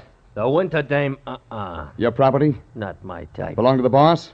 Question, Shamus, Beat it, will you? I'm not through with you. Okay, get through. Stay away from Mary Winter or you get trouble. Real bad trouble. Any questions now, Shamus? Yeah. Who pays you? You shouldn't have asked that question.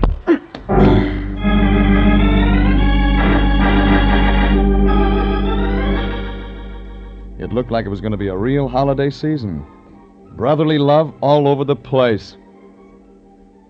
The next stop was a man named Mr. Farthing. Only the sign on the door said John J. Farthing, Human Relations Counselor. It was a plush layout. Waiting room the size of a box top.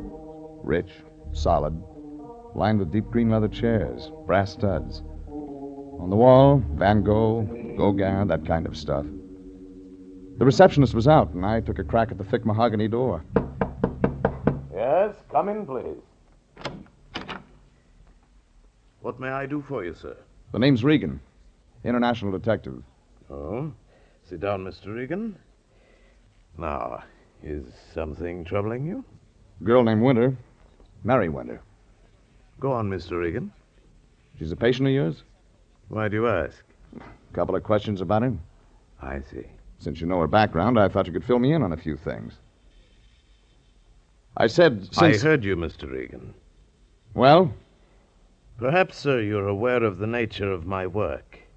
Since I assume you're an intelligent man, I don't believe it's necessary to be much more explicit than that. Try it for size. Very well.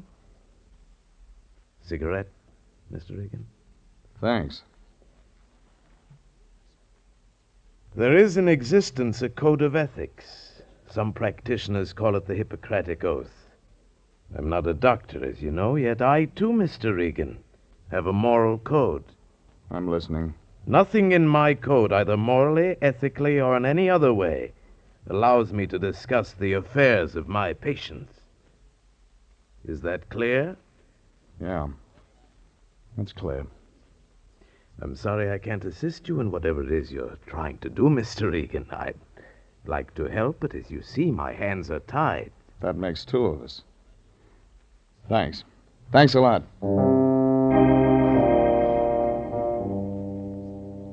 Mr. Farthing, gray suit, ivory cigarette holder, and gold cufflinks, stood up and shook hands solemnly. I left. He'd given me nothing. And there was only one thing wrong with that. Mr. Farthing was right.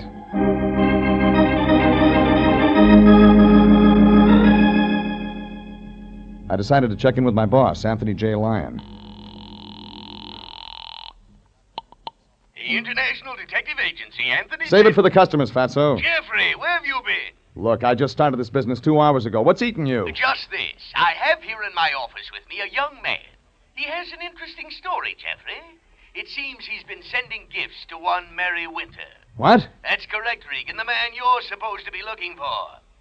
Well, don't just stand there. Get over here at once. This young man can't wait all day for lazy detectives. And besides, he needs help. He needs help. Yeah, that's right, Jeffrey. The man you were supposed to find. His life's in danger.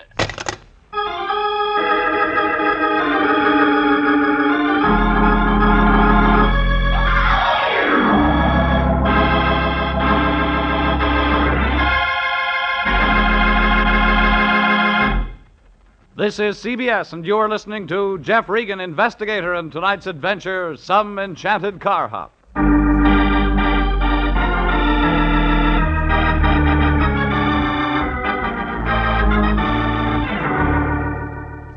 It's